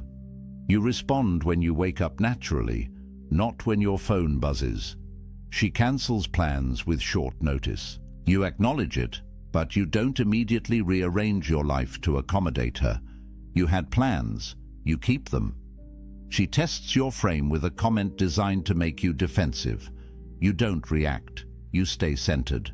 Your boundaries aren't negotiable, but they're also not aggressive. They're just there, quietly communicating, I value myself and I expect you to value me too. This discipline flows directly into the fifth habit, the one that underlies all the others: outcome independence.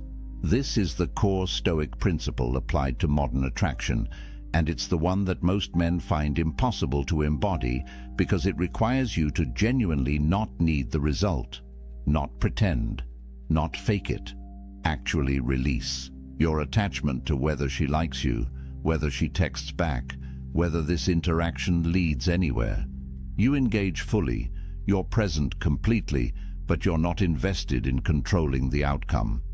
The paradox is brutal and beautiful. The less you need it to happen, the more likely it happens. The more you release your grip, the more naturally things flow to you. But you can't fake this.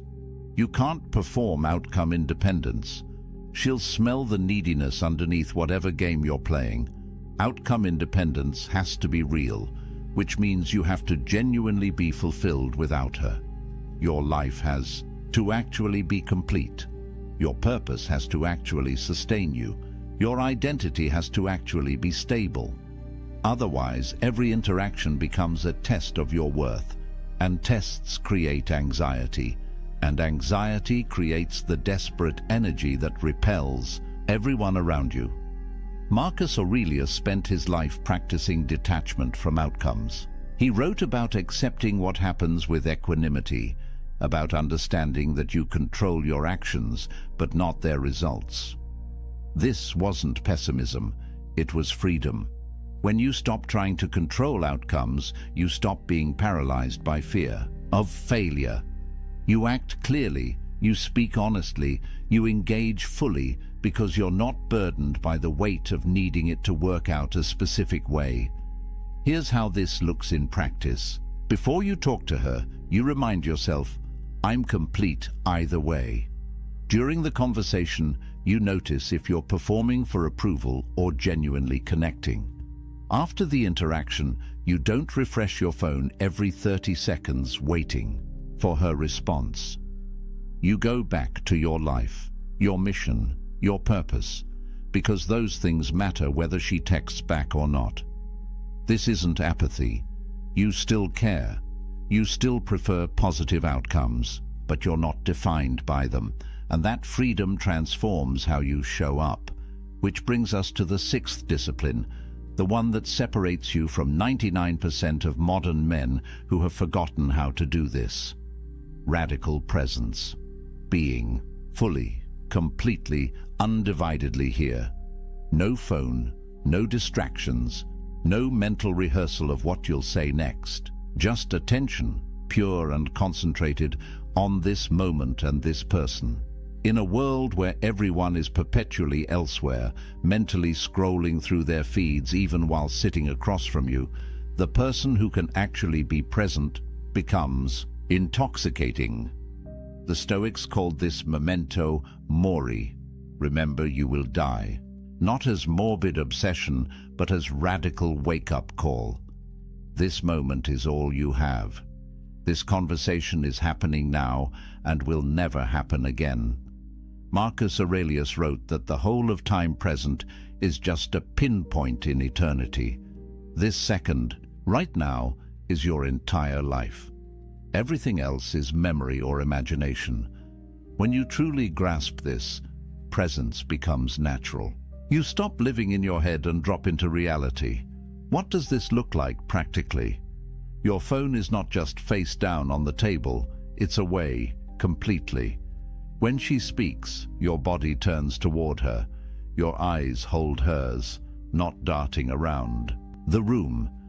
You notice not just her words, but her energy, her emotions, the small shifts in her voice that reveal what she means beneath what she's saying. You respond to her actual communication, not the surface level. This level of attention is so rare that when someone receives it, they feel seen in a way that's almost shocking. The psychological power here is profound. When you're fully present, you create what researchers call interactional synchrony. Your nervous systems begin to harmonize. Time seems to slow down. The conversation flows. She feels safe enough to reveal her real self, not the performed version she shows most people. And when someone feels that level of safety and being seen, they don't forget you. They can't. Because you gave them something almost no one else offers anymore, your complete, undivided presence. But presence without stability collapses under pressure. This is where the seventh discipline becomes essential. Emotional stability, not emotional suppression, not pretending you don't feel things. The capacity to feel deeply while responding wisely. Most men fail this test spectacularly. She gets upset, they panic. She withdraws, they chase. She creates drama, they match her energy. They're emotionally reactive, which means they're controlled by external circumstances. And being controlled, being reactive, being emotionally volatile, it destroys attraction faster than almost anything else. The Stoic view of emotions is misunderstood. They didn't advocate for becoming unfeeling. They advocated for not being controlled by feelings. There's a space, Viktor Frankl later wrote, between stimulus and response. In that space lies your power. She says something that triggers you. There's a moment before you respond. In that moment, you can choose. React impulsively or respond with intention.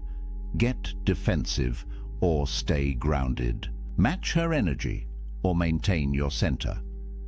Women test emotional stability constantly, not because they're cruel, but because biology programs them to assess whether you'll be stable under pressure. In evolutionary terms, your emotional stability determines whether you can protect and provide when circumstances get difficult. If you collapse when she's upset, she can't trust you when real problems arise. If you panic when she pulls away, you're not a secure base. If you get defensive when she challenges you, you're weak underneath the performance. This is practical, tangible, learnable. She's upset about something at work. You don't try to fix it. You don't make it about you. You hold space. You listen. You stay calm. She tests you with emotional withdrawal. You don't panic. You don't chase. You give her space, remaining centered in yourself. Conflict arises in conversation. You don't escalate. You don't match her intensity. You speak calmly. You acknowledge her perspective. You hold your boundary without aggression. This is emotional mastery, not control over her emotions, but complete authority over your own. But emotional stability without growth becomes stagnation. This is where the eighth discipline comes in, the one that makes everything else sustainable long-term. Relentless self-improvement. Not improving to get her, not changing yourself to match what you think she wants. The commitment to becoming excellent because that's who you've decided to be. Marcus Aurelius wrote, "Be tolerant with others and strict with yourself. This is the standard. High expectations for your own character, compassion for others' imperfections." Women are attracted to trajectory, to momentum, to men who are becoming something, not because they want a project to fix, because growth signals potential, and potential is exciting. A man who's stagnant, who's been the same person doing the same things for years, he's safe but boring. A man who's actively developing, who's reading, training, learning, building, he represents a future worth being part of. But here's the critical distinction. You improve because your standards demand it, not because her approval requires it. This looks like discipline across every domain. Physically, you train not for aesthetics, but for strength, resilience, capability. Mentally, you read widely, think deeply, expand your understanding of the world. Emotionally, you do the work, therapy if needed, meditation, journaling, facing your shadows instead of projecting them onto others. Professionally, you build competence, you contribute value, you become someone who solves problems rather than creates them. Spiritually or philosophically, you clarify your values and live by them, even when it's difficult. This compounds over time. The man who commits to improvement for 1 year is interesting.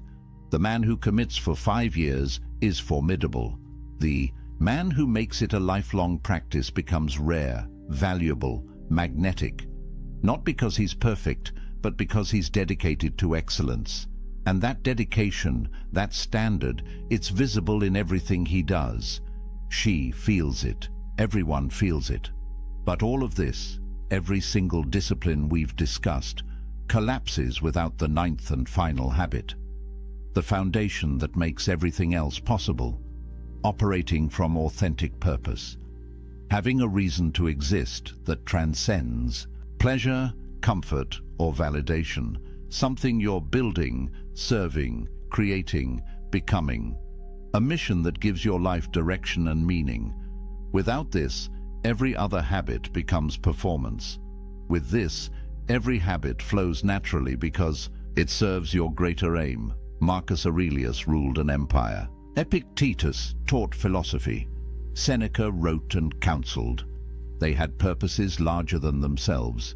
Their lives meant something beyond personal satisfaction. Modern men often avoid this work because it's difficult, because it requires confronting hard questions. What am I here to do?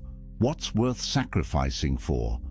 What will my life have meant when it's over? It's easier to make women the purpose, to let relationships become the point.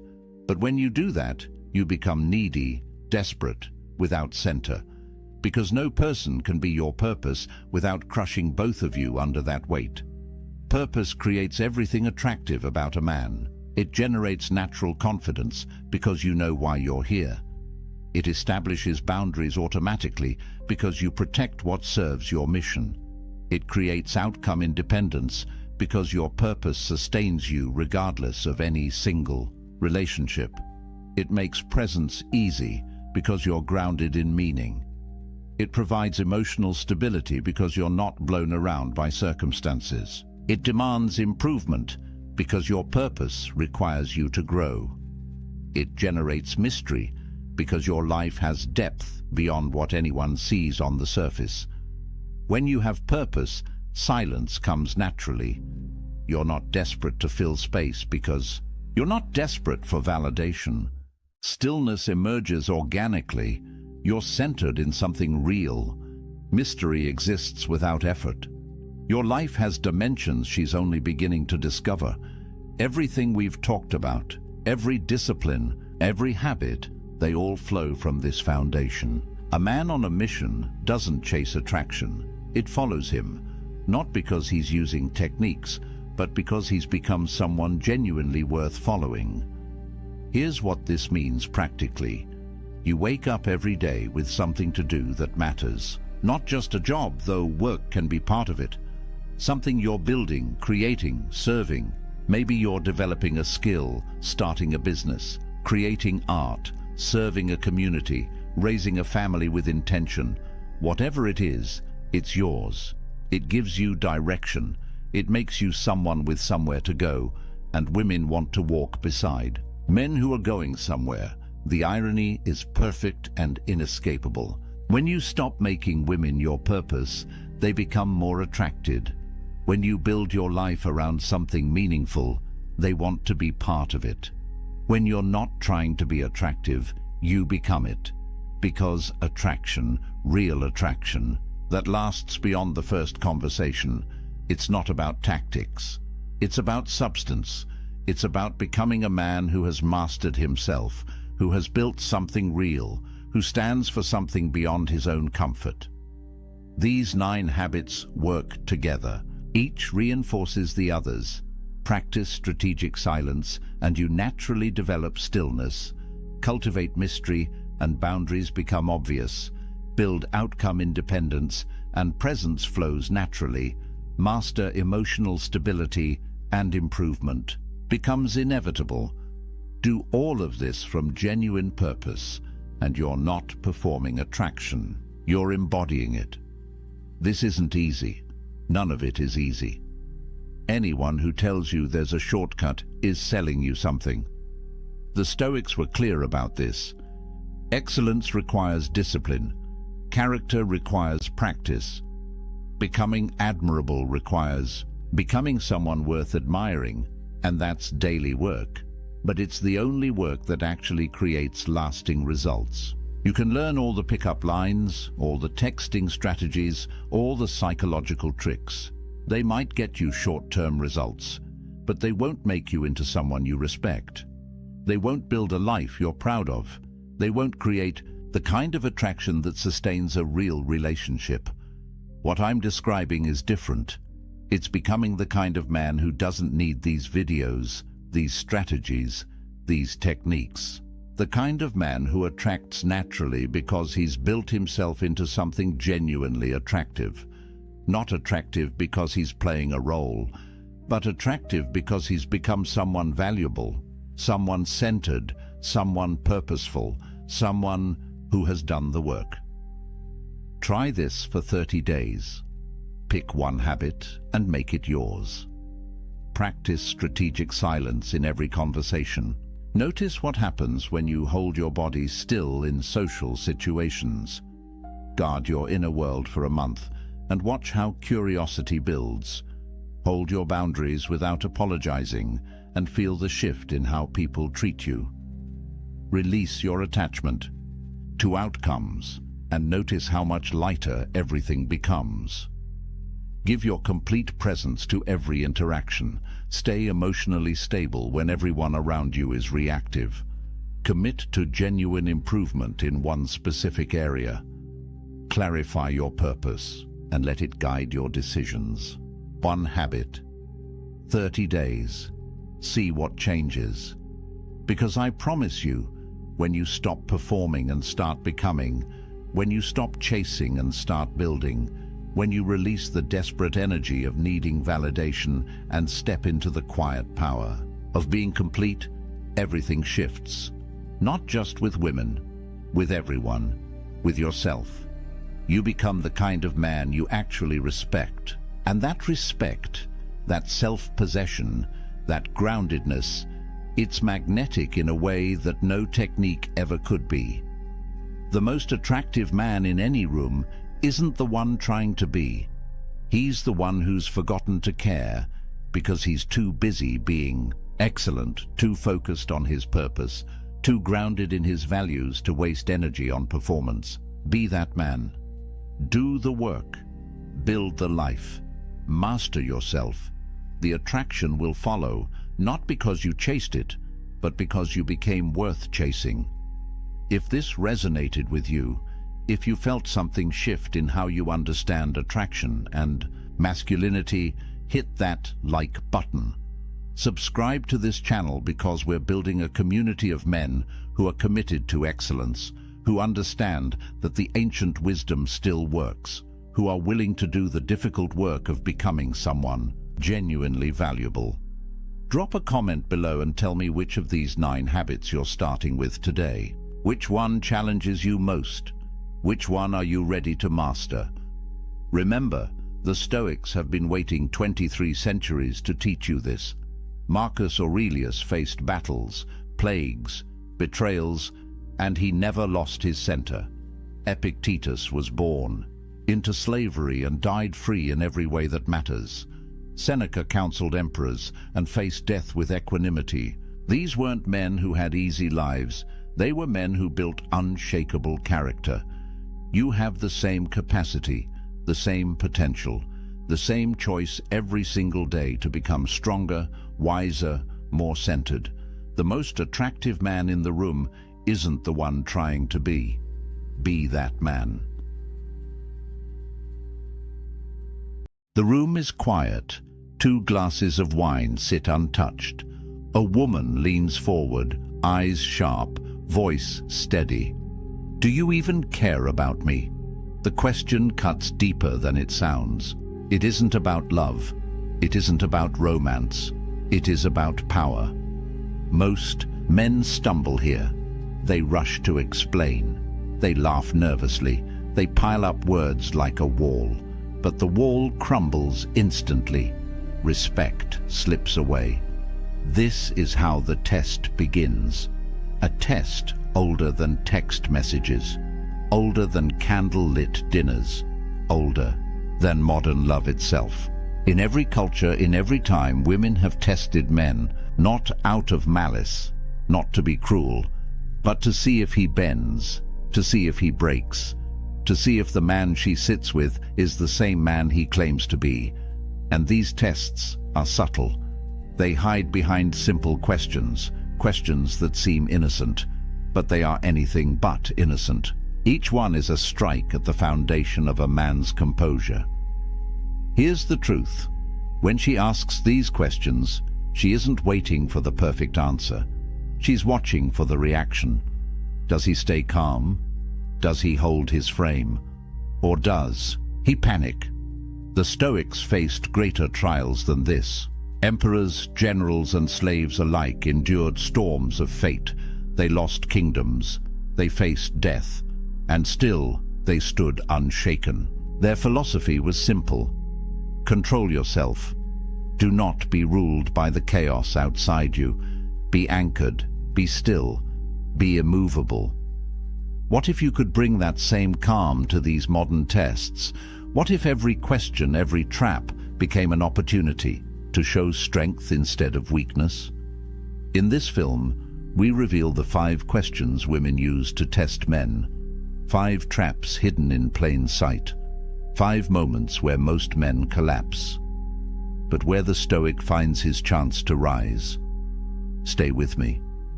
Because question 3, that one is the silent killer. the one that strips a man of dignity before he even knows it happened. And if you fail it, you may never get it back. Why do women test men? It is a question that makes some men angry. Others shrug it off. But if you ignore the reason, you will never pass the test. The truth is simple. It is not cruelty. It is not manipulation. It is instinct. Think of it like the walls of a fortress. A guard doesn't press the stone to destroy it. She presses to make sure it holds. She tests to see if the foundation is real. And if the wall crumbles at her touch, the fortress was never strong to begin with.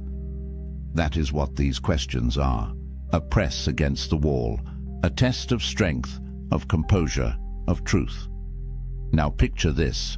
A young Roman senator stands in the forum. His wife questions him loudly, accusing him of weakness. The crowd holds its breath. If he defends himself with anger, he looks guilty. If he stammers, he looks broken. But he does neither. He stands tall. He answers with calm dignity. And the whispers in the crowd turn into respect. She tested him. He passed. And in passing, he became stronger. The Stoics wrote about this. Epictetus, once a slave, taught that you cannot control the words or actions of others, but you can control your reaction. He said, "It's not what happens to you, but how you react to it that matters." These tests are exactly that, a chance to show mastery, not over her, but over yourself. Modern psychology gives the same answer in different words. Women test to measure certainty. They test to see if your actions match your image. They test because deep down, they want to trust the strength of your frame. Not the mask, not the words, but the man himself. And here's the trap. Most men believe they can talk their way through. They explain, they argue, they overcompensate. But the more they talk, the weaker they look. The Stoic doesn't fall for this. The Stoic knows silence can be louder than words. A calm pause can be more powerful than a frantic defense. So what do these tests reveal? They reveal whether you are anchored or adrift. They reveal whether you bend at the first sign of pressure. And they reveal whether you are the man you claim to be. Ask yourself, when pressure comes, what do you show? Do you reveal strength or weakness? Do you reveal calm or chaos? Every test is a mirror, and what it reflects is you. This is why these 5 questions matter. They are small moments, but they open the door to something bigger: respect, attraction, power, or the loss of all 3. The first question begins gently. It sounds like love, but it hides a storm, and most men never see it coming. The first question seems simple. It sounds like love. It sounds like a cry for affection, but beneath it hides the real test. Picture this. A man sits at dinner. The candles burn low. The air is heavy with silence, and then she asks, "Do you even care about me?" The man feels panic rise in his chest. He rushes to speak. "I care about you so much. Of course I do. Haven't I shown you? Don't you see everything I do?" The words spill out like water from a cracked jar. The more he says, the less she believes. Because the test was never about words. Here's the truth. This question is not a request for a speech.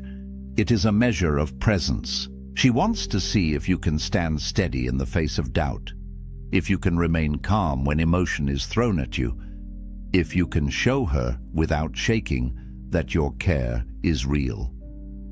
The Stoics faced this kind of test daily. Marcus Aurelius, emperor of Rome, wrote in his private meditations about love and duty. He reminded himself that affection is not proven by noise or by grand gestures. It is proven by action, by consistency, by living with virtue. He cared for Rome not by shouting about his love, but by leading with discipline, patience, and sacrifice. That is the answer hidden in this question. Not louder words, not frantic explanations, but composure, strength, steady truth. Imagine two men faced with the same test. One panics. His face tightens, his voice rises. He pleads to be believed. The other stays calm. He looks into her eyes, and he speaks simply, "Yes, I care. My actions prove it every day." The difference is night and day. One collapses under pressure. The other stands like stone. Which one keeps respect? Which one flips the power dynamic? Modern psychology explains it this way. When a woman asks if you care, she isn't only testing affection, she's testing congruence. Do your words and your actions align? Are you the same man in stress as you are in calm? If your response betrays desperation, she feels the fracture. But if your response carries steadiness, she feels safety. Here's where Stoicism shines. The Stoic doesn't need to convince, he doesn't need to perform. He lives in alignment with his principles. He knows his care is real because his actions prove it. And so, when the question comes, he has nothing to fear, nothing to prove, only the calm truth.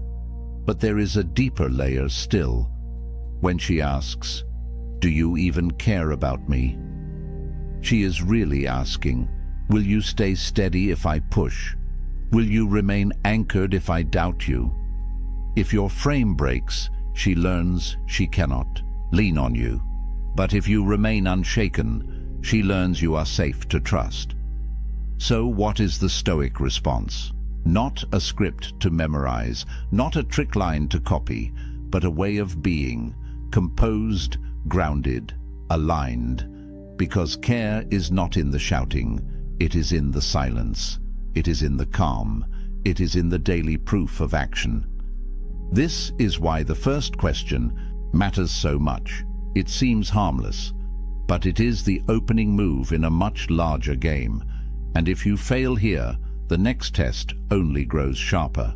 The second question does not sound emotional. It sounds logical, practical.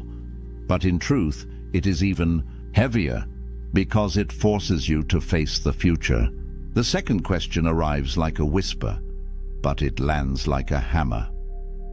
Where is this going? At first, it sounds simple, a question about direction, about future plans.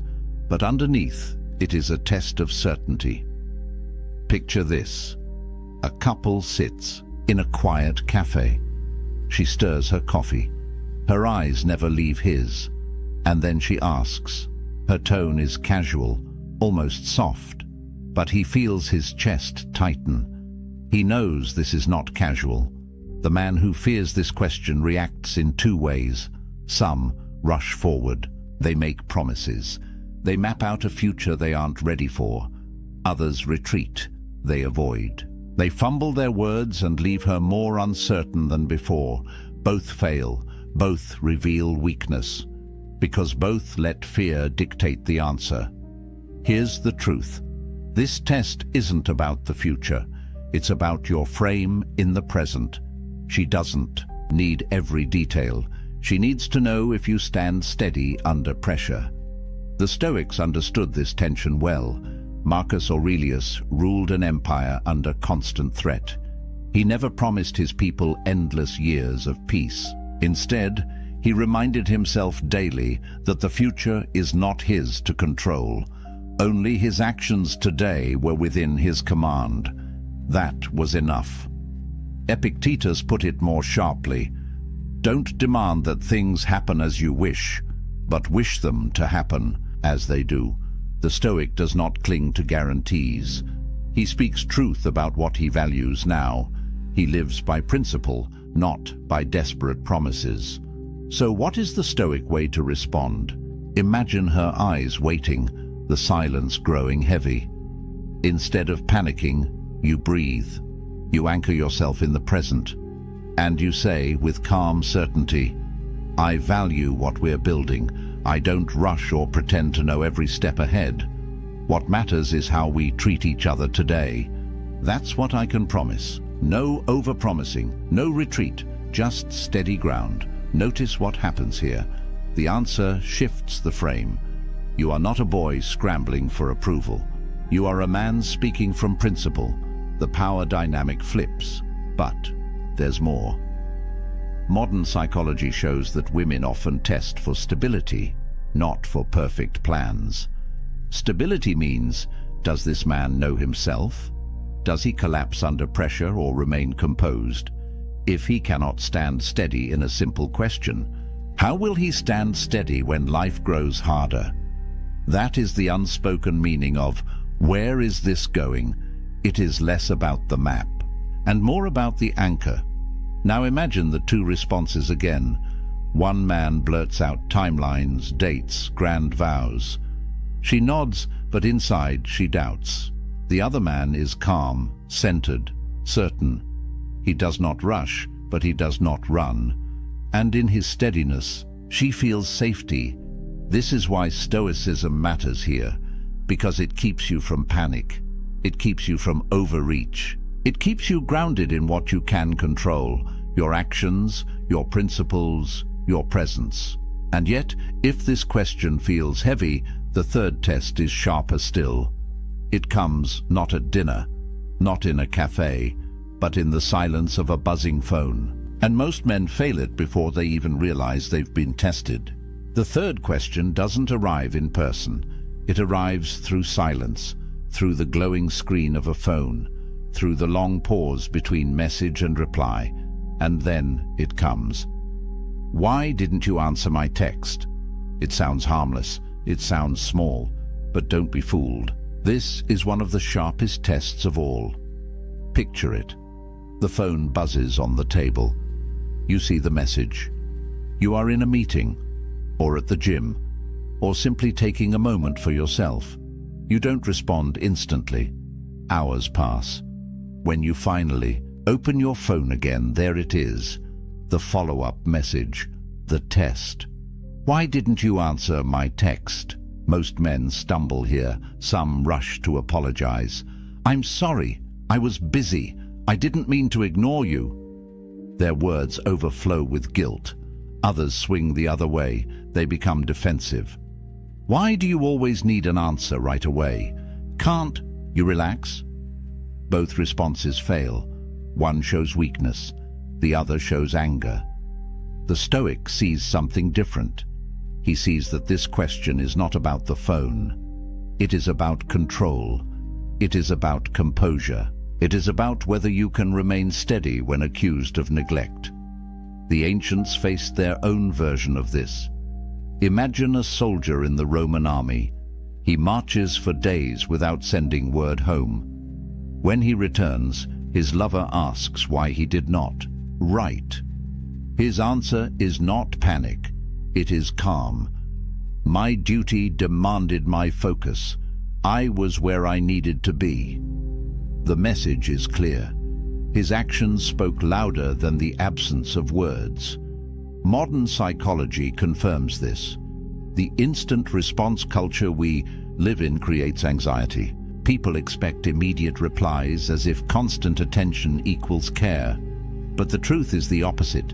A man who jumps at every ping of his phone shows that his focus is owned by others. A man who responds in his own time shows self-possession. So, what does the Stoic response look like? It is short, it is calm, it carries no shame. Something like, I was busy, I don't live glued to my phone. Notice the difference. No apology, no defensiveness, just clarity. A calm truth spoken without fear. This is the heart of Stoicism in relationships. The Stoic does not collapse into guilt when tested. He does not explode in anger either. He remains anchored. His time is his own. His focus is his own. And here lies the deeper meaning. When she asks why you didn't answer, she isn't counting minutes. She is counting steadiness. She is testing whether you belong to yourself. If you do, she feels your strength. If you don't, she feels your weakness. So ask yourself, when silence falls, who owns your attention? The phone, the pressure, the fear of disappointing?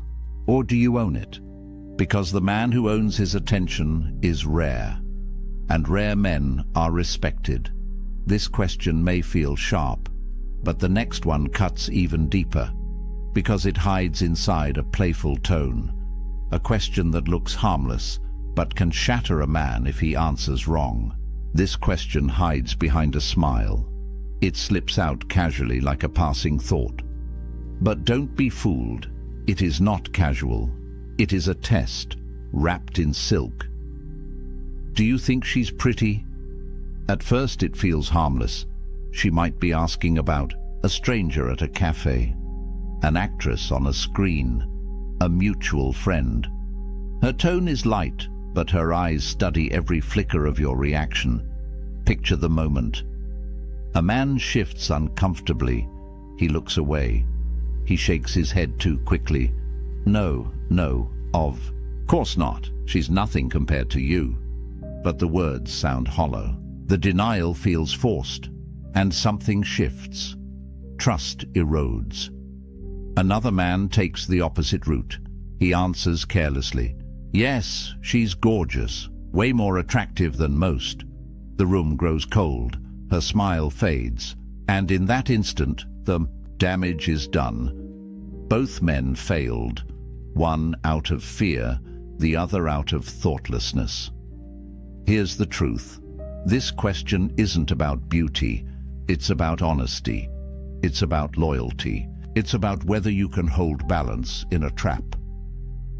The Stoics understood the power of balance. They lived in a world of extremes, luxury and poverty, glory and ruin. Marcus Aurelius warned himself not to be swept away by pleasure, nor crushed by fear. Moderation, clarity, steadiness, that was the way. So how does the Stoic respond here? Not with frantic denial, not with careless honesty, but with calm truth that affirms without betraying. Yes, acknowledge reality. If a woman is beautiful, admit it plainly, but then anchor yourself in loyalty, in the present bond. Something like, she's attractive, but I'm with you for a reason, short, steady, true. Notice what happens with this answer. You don't lie, you don't collapse, you don't betray, you stay balanced, and balance commands respect. There's a deeper layer too. When she asks, do you think she's pretty? She is not seeking your taste in women. She is seeking proof of integrity. Will you lie to soothe her ego? Will you wander in your gaze? Or will you stay grounded in honesty and loyalty at the same time? The Stoic man knows that truth and virtue cannot be separated. Epictetus said, if it is not right, do not do it. If it is not true, do not say it. To deny beauty where it exists is to speak falsehood. To dismiss your own bond is to lack virtue. But to hold both in balance is to reveal strength. This test matters because it doesn't look like a test. It looks playful, but hidden beneath the joke is a blade aimed at your honesty. And if you falter, the cut is deep. Most men fail here without even realizing it. They either fear the truth or they mishandle it. But the Stoic response is rare, calm, simple, anchored. And yet, if this question is sharp, the final test is brutal, because it doesn't challenge your care or your plans or your honesty. It challenges your very identity. This is the hardest test of all. It doesn't arrive as a playful question. It doesn't sound soft. It comes like a spear, sharp, direct, designed to wound. Are you even a real man? Imagine the scene. The argument is heated. Her voice is raised. Her patience is gone. And then, in a burst of anger, the words land. They are not gentle. They are not disguised. They are meant to provoke. Most men fail instantly. Some explode in rage. How dare you say that? Of course I'm a man. Their anger betrays insecurity. Others shrink. They stammer. They lower their eyes. And in silence, they confirm the accusation. But this is not what the Stoic does. The Stoic understands that insults reveal more about the speaker than the target. Words are noise. They cannot touch the essence of who you are. Only your reaction can do that. Marcus Aurelius wrote, "If someone despises me, that's their problem. My only concern is not doing or saying anything deserving of contempt. That is the heart of this test. Not defending your manhood, not proving it with aggression, but standing so calmly that the words lose all power." Picture two men again. The first slams his fist on the table. His rage fills the room.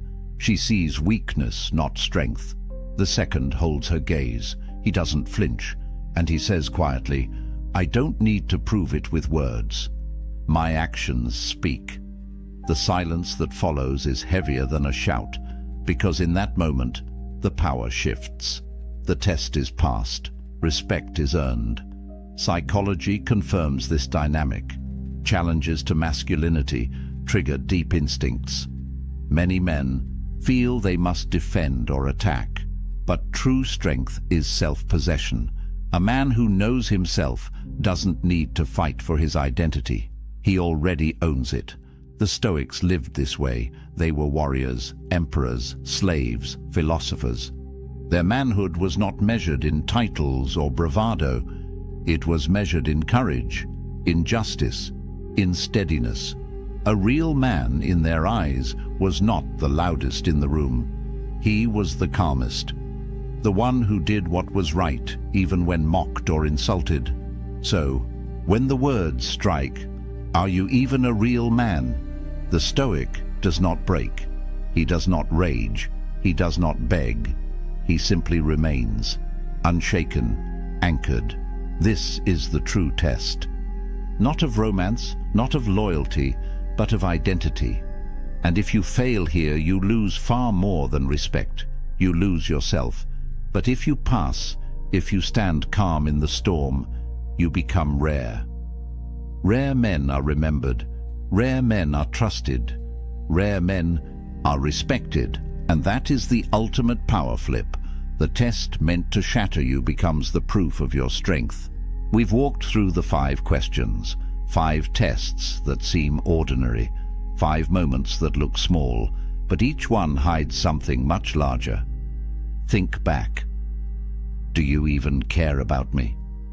Not about words, but about presence, a chance to show that your care is steady, not frantic. Where is this going? Not about maps of the future, but about your anchor in the present. A chance to prove that you don't panic under pressure. Why didn't you answer my text? Not about the phone, but about attention. A chance to show that you own your time, that you are not ruled by constant demands. Do you think she's pretty? Not about beauty, but about honesty and loyalty. A chance to reveal balance, truth without betrayal. And finally, are you even a real man? Not about insult, but about identity. A chance to stand calm when provoked, to show strength without noise. 5 questions, 5 mirrors, 5 opportunities to either collapse or rise. Why does this matter? Because life will test you in the same way, not always with these exact words. Sometimes with silence, sometimes with rejection, sometimes with pressure from the world itself. Your boss, your family, your friends. The storms of life will ask you, in 1,000 ways, the same thing. Are you steady, or will you break? The Stoics prepared for this every day. They didn't wait for the test to arrive. They trained their minds like soldiers sharpen their swords. They practiced negative visualization. They embraced voluntary discomfort. They built strength so that when the questions came, they were ready. This is what you must do, because if you fail these tests, the cost is heavy, respect is lost, trust evaporates, attraction fades. But when you pass, when you stay calm, you gain something far greater. You gain respect, you gain peace, you gain power that cannot be taken from you. this isn't about manipulating women. It isn't about clever lines. It is about living with principle. It is about embodying what the Stoics called arete, excellence of character, because the man who lives by virtue cannot be shaken by a question. He cannot be trapped by words. He remains who he is, always. And here is the final truth. These 5 questions are spoken, but there are others, unspoken, silent tests. The ones you don't see. The moments when she watches your actions, not your answers. When life itself throws challenges that no one names aloud.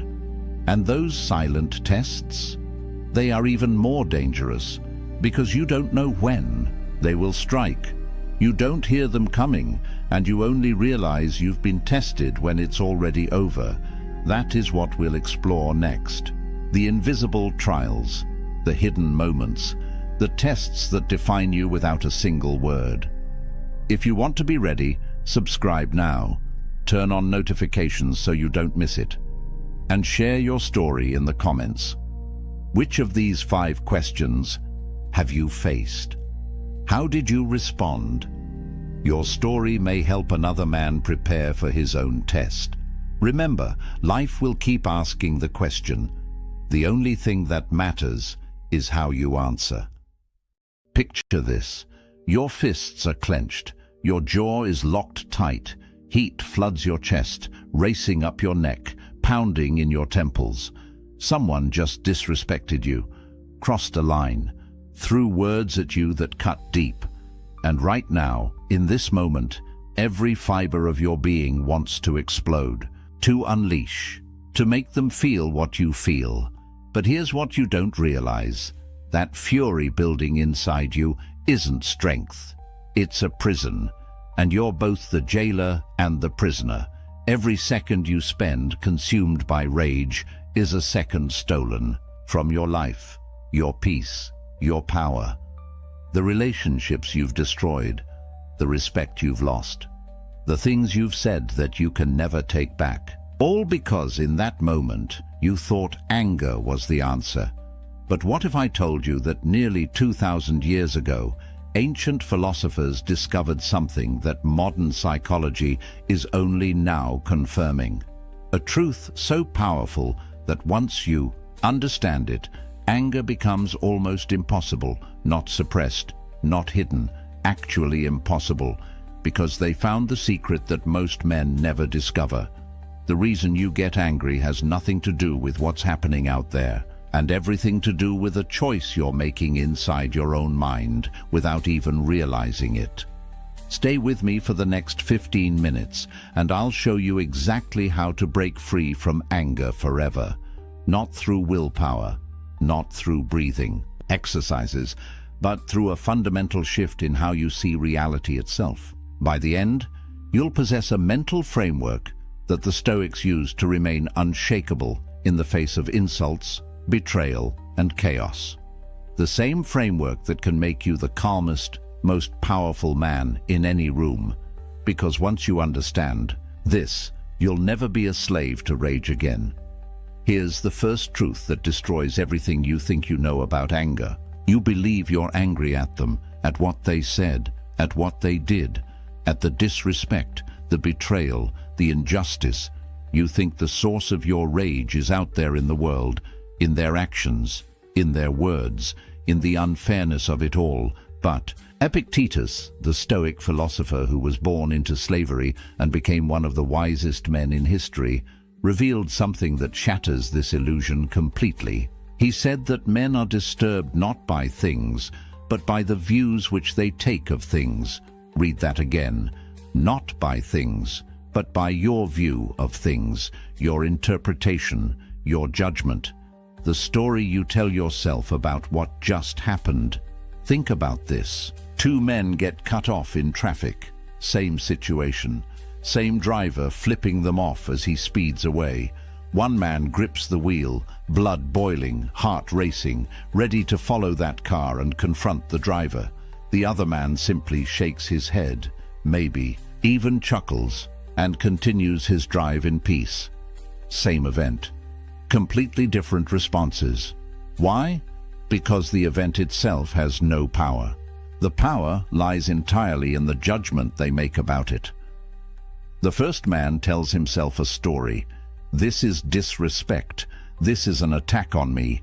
I need to defend myself. I need to make him pay. And with that judgment, with that interpretation, he creates his own prison. His body floods with cortisol. His rational mind shuts down. His entire day, maybe his entire week, is now ruined by a stranger he'll never see again. The second man makes a different judgment. That driver is probably having a terrible day, or he's late, or he's just reckless. Either way, it has nothing to do with me, and with that judgment, he remains free. This is the revolution that the Stoics handed us. You're never fighting them, you're always fighting your own mind. The battle isn't out there, it's between your ears. You are the one generating the anger, not through their actions, but through the meaning you assign to their actions. The moment you grasp this, everything changes. Because if you created the anger, you have the power to uncreate it. The prison door has been unlocked this entire time. You just didn't know you were holding the key. So if anger isn't coming from them, if it's coming from your own judgments, then who actually controls this? That's where Marcus Aurelius enters, the most powerful man in the known world. Roman emperor, commander of armies, ruler of millions. And yet, as a young man, he couldn't control his own temper. He writes in his personal journal, The Meditations, about his struggle with rage, about how he would become furious with his Stoic teacher Rusticus, about how close he came to losing control and doing something he would regret forever. Marcus knew the story of his predecessor, Emperor Hadrian, who in a moment of rage stabbed a slave through the eye with a writing stylus.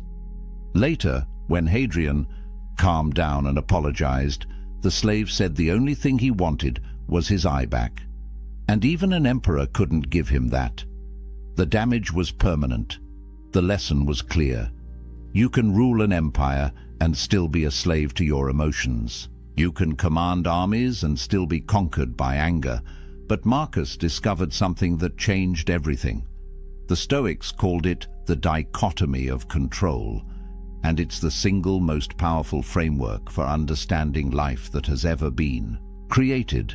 It's brutally simple. There are things you control, and there are things you don't control. That's it. And when you truly internalize this distinction, anger becomes nearly impossible. Here's what you actually control. Only 3 things: your thoughts, your judgments, your responses. That's the entire list. Everything else, every single other thing in this universe is outside your control. Other people's actions, their words, their opinions, the past, the future, outcomes, circumstances, traffic, weather, the economy, your body's aging, other people's respect. All of it, completely outside your control. Now here's the brutal truth. Almost all of your anger comes from trying to control things you cannot control. You're angry because someone disrespected you, but you cannot control what they say or think. You're angry because something didn't go your way, but you cannot control outcomes. You're angry because the past happened, but you cannot control what already occurred. Every moment spent in rage over these things is energy poured into a bottomless pit. It's trying to move a mountain by shouting at it. It's absolute insanity. But look what happens when you shift your focus to what you actually control. Someone insults you. You cannot control their words, but you can control your judgment about those words. You can choose to interpret them as the ravings of someone having a bad day, or the opinion of someone whose opinion doesn't matter, or the behavior of someone who simply doesn't understand. The event stays the same, but your judgment transforms your entire experience. Your project fails. You cannot control the outcome, but you can control what you do next, how you learn from it, how you adapt, how you rebuild. The failure stays the same, but your response determines whether it destroys you or strengthens you. This isn't resignation. It's not giving up. It's the opposite. It's radical empowerment. Because when you stop wasting energy on what you can't control, you suddenly have enormous power for what you can. You're no longer fighting a war on 1,000 fronts. You're focused, directed, unstoppable. The Stoics understood something profound. Accepting powerlessness over externals gives you ultimate power over yourself. And power over yourself is the only power that actually matters. Because the man who masters himself can never be conquered. The man who tries to master the world will always be at war. Marcus wrote that you have power over your mind, not outside events. Realize this, and you will find strength, not the strength to control others, the strength to remain unshaken no matter what others do. That's freedom. That's power. That's the dichotomy of control. Now here's where most men fail. They understand this intellectually. They nod along. They think they get it. But when the moment comes, when someone disrespects them, when something goes wrong, they explode anyway. Why? Because they didn't meet anger at the gate. They let it in. And once it's inside, it's nearly impossible to control. Seneca, another Stoic philosopher, wrote an entire essay called On Anger. And in it, he gives us a metaphor that's absolutely brutal.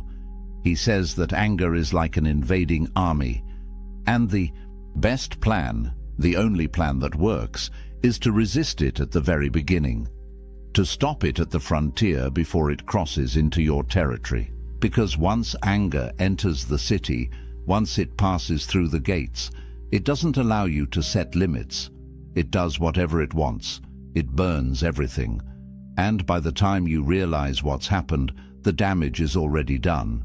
Think about the timeline of anger. Someone says something. You feel that first spark, that initial reaction. Seneca calls this the involuntary proto-passion. You can't control it. It's automatic. Your body reacts before your mind can catch up. Heart rate spikes, adrenaline dumps, face flushes. That's biology. That's not your fault. But here's what happens next. You have maybe 60 seconds, 1 minute. That's the window. That's when your rational mind can still function. That's when you can still think clearly. That's when you have a choice. You can either let the anger build, feed it, justify it, fan the flames, or you can recognize it for what it is and let it pass. But if you let it in, if you say yes to that second movement, if you assent to the judgment that you've been wronged and someone must pay, then the third movement happens. Full-blown rage, and now your prefrontal cortex, the part of your brain responsible for judgment and reason, goes offline. You're operating from the amygdala, pure fight or flight. You're no longer human, you're an animal, and everything that happens next, you'll regret. The Stoics knew this. That's why they emphasized what they called postponement. When you feel anger rising, do nothing. Wait, walk away, create space. Because anger is temporary.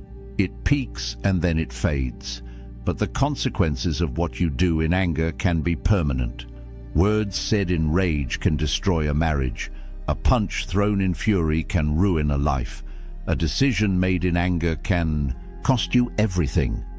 Hadrian couldn't give that slave his eye back. You can't unsay the words. You can't undo the damage. Marcus Aurelius understood this deeply. He wrote to himself, "How much more grievous are the consequences of anger than the causes of it?" Think about that.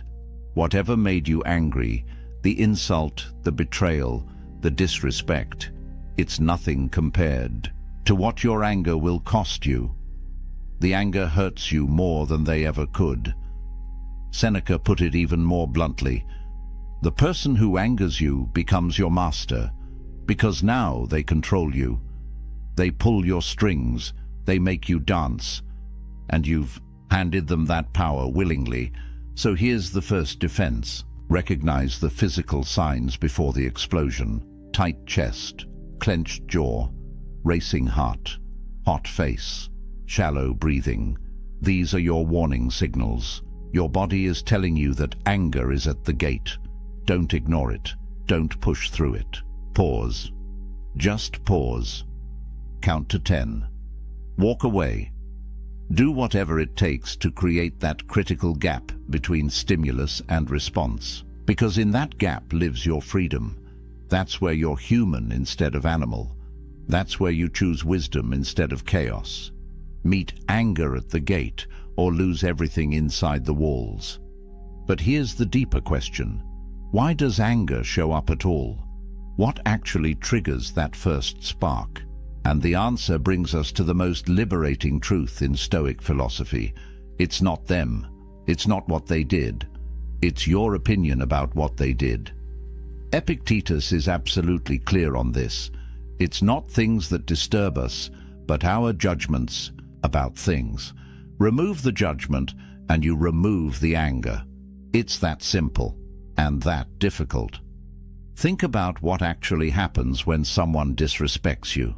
They say words, sound waves hit your ears, neurons fire in your brain, processing those sounds into language. And then, and this is the crucial part, you interpret those words. You assign meaning, you create a story. You tell yourself, this is disrespect. This diminishes me. This cannot stand. This demands a response. And with that interpretation, with that story, you create your anger. But here's what's wild.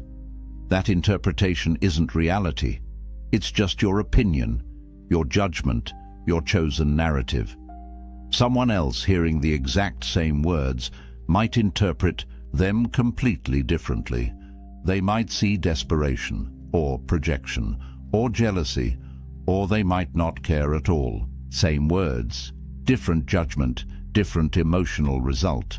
The words themselves are neutral. It's the meaning you attach that gives them power. So here's the practice. When someone does something that triggers you, catch yourself before you interpret. Before you create the story, before you assign the meaning, just observe the facts. He said these words. She did this action. That's it. No interpretation, no judgment, just raw data. Now watch what happens to your anger. Without the judgment, it has nothing to feed on. It dies before it's even born. Take a scenario. Your colleague takes credit for your work in a meeting. The fact is, he spoke words attributing the project to himself. That's observable reality. Now watch the judgments you could add. Judgment 1. He disrespected me. He stole from me. He's trying to undermine my career. This is an attack. Result: rage, resentment, a desire for revenge. Judgment 2. He's insecure about his own abilities. He needs validation. This says more about his weakness than anything about me.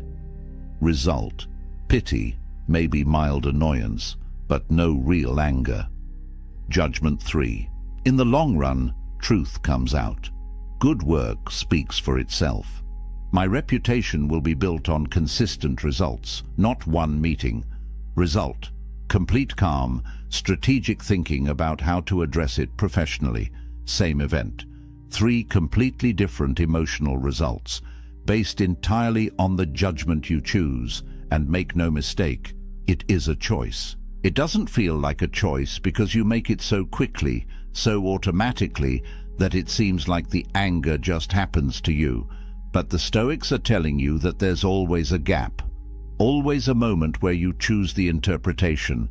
And once you start paying attention to that gap, once you start catching yourself in the act of judging, you realize you've been the author of your own suffering this entire time. This is what the Stoics mean when they say that the obstacle is not the thing itself, but your view of the thing. Change your view, and the obstacle disappears. Someone insults you? Only if you agree that it's an insult. Someone betrays you? Only if you judge that as a betrayal worth your energy. someone treats you unfairly, only if you believe that your worth comes from how others treat you. Strip away your judgments and you're left with neutral events, and neutral events can't make you angry. Only you can do that to yourself. But the Stoics have one more tool to make this even easier. When you're in the middle of it, when you're triggered, when you can feel that anger rising, Marcus Aurelius gives you a visualization that changes everything. He calls it the view from above, and it's simple but devastatingly effective. Zoom out, pull back, see yourself from outside. Imagine you're looking down at this moment from 30,000 feet, from orbit, from the perspective of the cosmos. From that height, how important is this moment? This insult, this slight, this frustration, will it matter in a year? In 5 years? In 50? When you're on your deathbed looking back at your life, will you remember this? Will you care? The brutal answer is almost always no. It's completely insignificant. It's a tiny ripple in an endless ocean. And yet, you're about to sacrifice your peace, your dignity, your relationships over it. You're about to let it steal your day, your week, maybe more. Marcus would remind himself constantly about the shortness of life. He wrote, "You could leave life right now. Let that determine what you do and say and think. You have a limited number of days, a finite amount of time, and every moment you spend angry is a moment wasted. A moment you'll never get back. Stolen not by them, but by your own reaction to them." The cosmic perspective reveals the absurdity of anger. You're a brief flash of consciousness in an infinite universe. A few decades if you're lucky, and you're going to spend those precious moments raging over someone's opinion, over circumstances you can't control, over events that won't matter tomorrow. Here's another angle Marcus used: the impermanence of everything. That person who just disrespected you, they'll be dead soon. So will you, both forgotten, both dust. The Roman Empire seemed eternal. It fell. Your career, your reputation, your pride, all temporary, all fleeting, all ultimately meaningless in the grand scale. So why give them the power to disturb your inner tranquility? Why hand over your peace for something so temporary? And here's the final piece of the cosmic view. Recognize your shared humanity. Marcus would remind himself every morning that today he would meet people who are meddling, ungrateful, violent, treacherous, envious. But he would also remind himself that they act this way out of ignorance. They don't know good from evil. They're doing the best they can with the understanding they have. Just like you mess up sometimes, just like you've hurt people, just like you've been ignorant. They're human, flawed, struggling, just like you. When you see it from this perspective, anger transforms into something closer to compassion, or at least indifference. Because how can you stay angry at someone you pity? How can you rage at someone whose entire existence is a brief, confused stumble toward death, same as yours? The view from above doesn't make you weak. It makes you wise. It shows you what actually matters, and anger almost never actually matters. All right, you understand the theory. Anger comes from your judgments. You can only control your own mind. You need to catch it at the gate. You need the cosmic perspective. But how do you actually do this? How do you turn philosophy into practice? Here's your system. The Stoic protocol for remaining unshakable no matter what life throws at you. Start every morning with what Marcus called the morning meditation. Before you check your phone, before you start your day, sit for 5 minutes and prepare yourself. Remind yourself that today you will encounter difficult people, people who are angry, selfish, ungrateful. But here's the key: you expect it. You're not surprised by it. You're prepared for it. When you expect challenges, they lose their power to upset you. You've already mentally rehearsed the moment. So when someone cuts you off in traffic or snaps at you in a meeting, you don't react with shock and anger. You think, ah yes, just as I expected. One of today's challenges, and you handle it with calm. This is premeditation of adversity. The Stoics would visualize worst-case scenarios not to be negative, but to be prepared. If you spend time each morning imagining someone disrespecting you and practicing how you'll respond with dignity instead of rage, then when it actually happens, you've already trained for it. Athletes visualize performance before competition. Stoics visualize challenges before daily life. Same principle. You're training your mind to respond with wisdom instead of emotion. Now, in the moment, when you feel anger rising, use the 3-breath rule before you speak, before you act, before you do anything. Take 3 slow, deep breaths. Count them. Feel the air moving in and out. This does 2 things.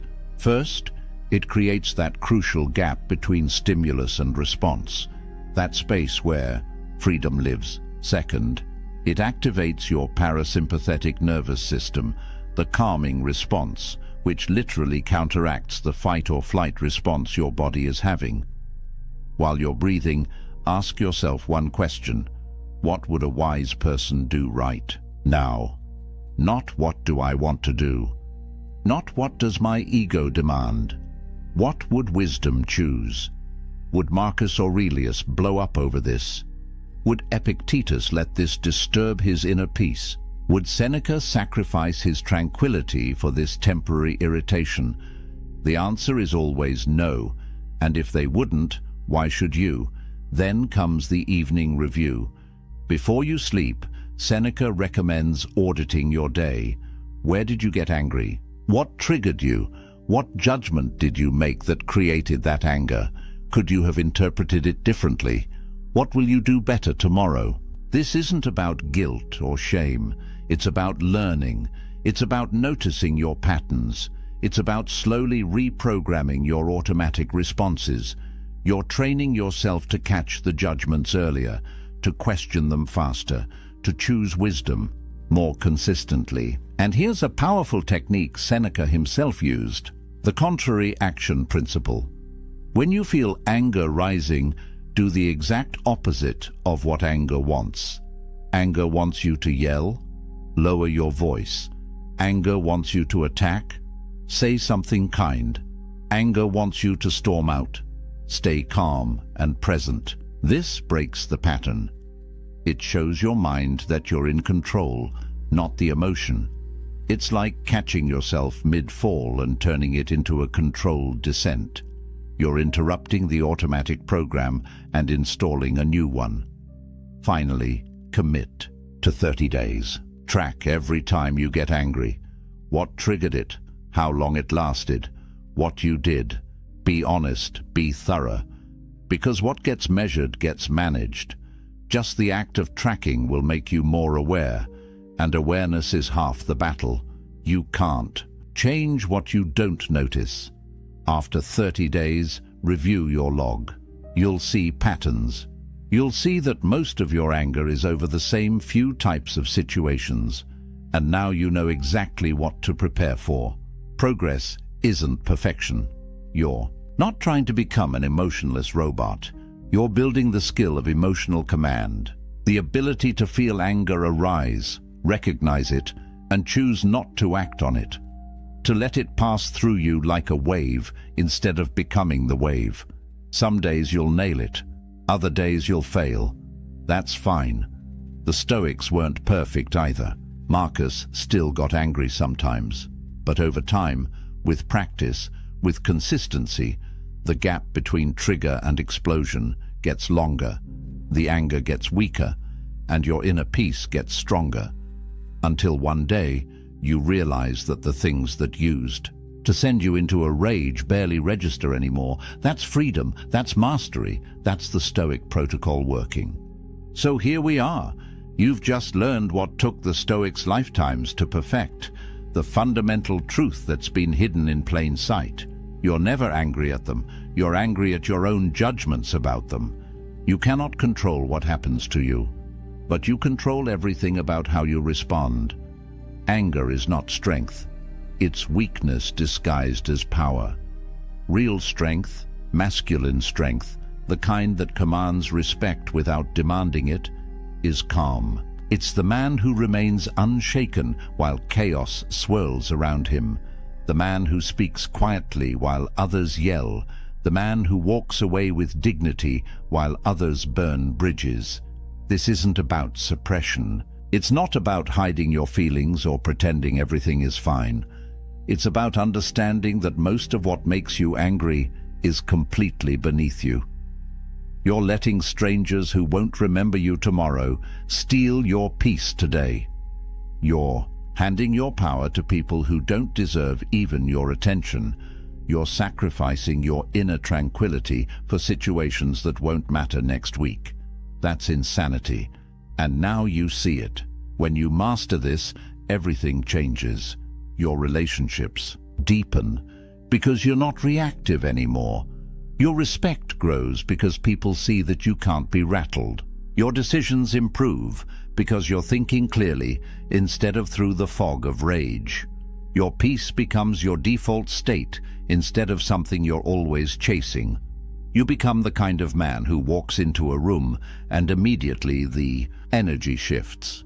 Not because you're trying to dominate, but because you've dominated yourself. Marcus Aurelius, the most powerful man in the world, knew this. He wrote, "The nearer a man comes to a calm mind, the closer he is to strength.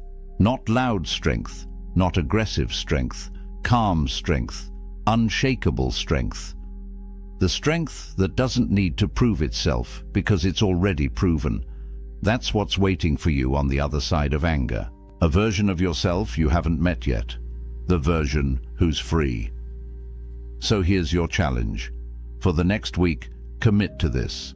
Every time you feel anger rising, pause. Recognize the judgment you're making. Ask if it's actually true. Ask if it actually matters. Choose a different interpretation. Meet the anger at the gate and turn it away. Keep track. See what happens. I guarantee you'll be shocked at how much energy you've been wasting, how much peace you've been sacrificing, and how much power you actually have once you stop giving it away. If this resonated with you, if you're ready to join a brotherhood of men who choose wisdom over chaos, who understand that real power is internal, hit that like button right now. Subscribe to this channel because we're building something here, a community of men who refuse to be slaves to their emotions, who understand that the ancient philosophers weren't teaching theory, they were teaching survival skills for the modern battlefield of life. And every video on this channel is designed to sharpen that edge, to make you harder to break and impossible to control. Remember what Marcus wrote. You have power over your mind, not outside events. Realize this and you will find strength. That's not just a quote. That's the key to unshakable peace. That's the answer to a life lived without rage. That's your inheritance from the Stoics. Don't waste it. Don't stay trapped in anger when the door's been open this entire time. Walk through it.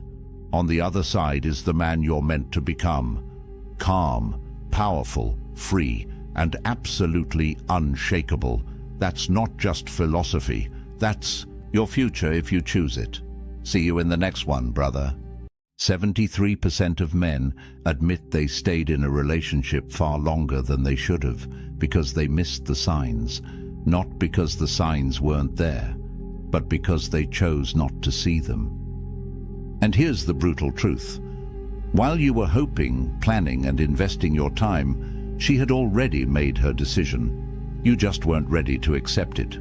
What you're about to discover will save you months, maybe years, of wasted emotional energy.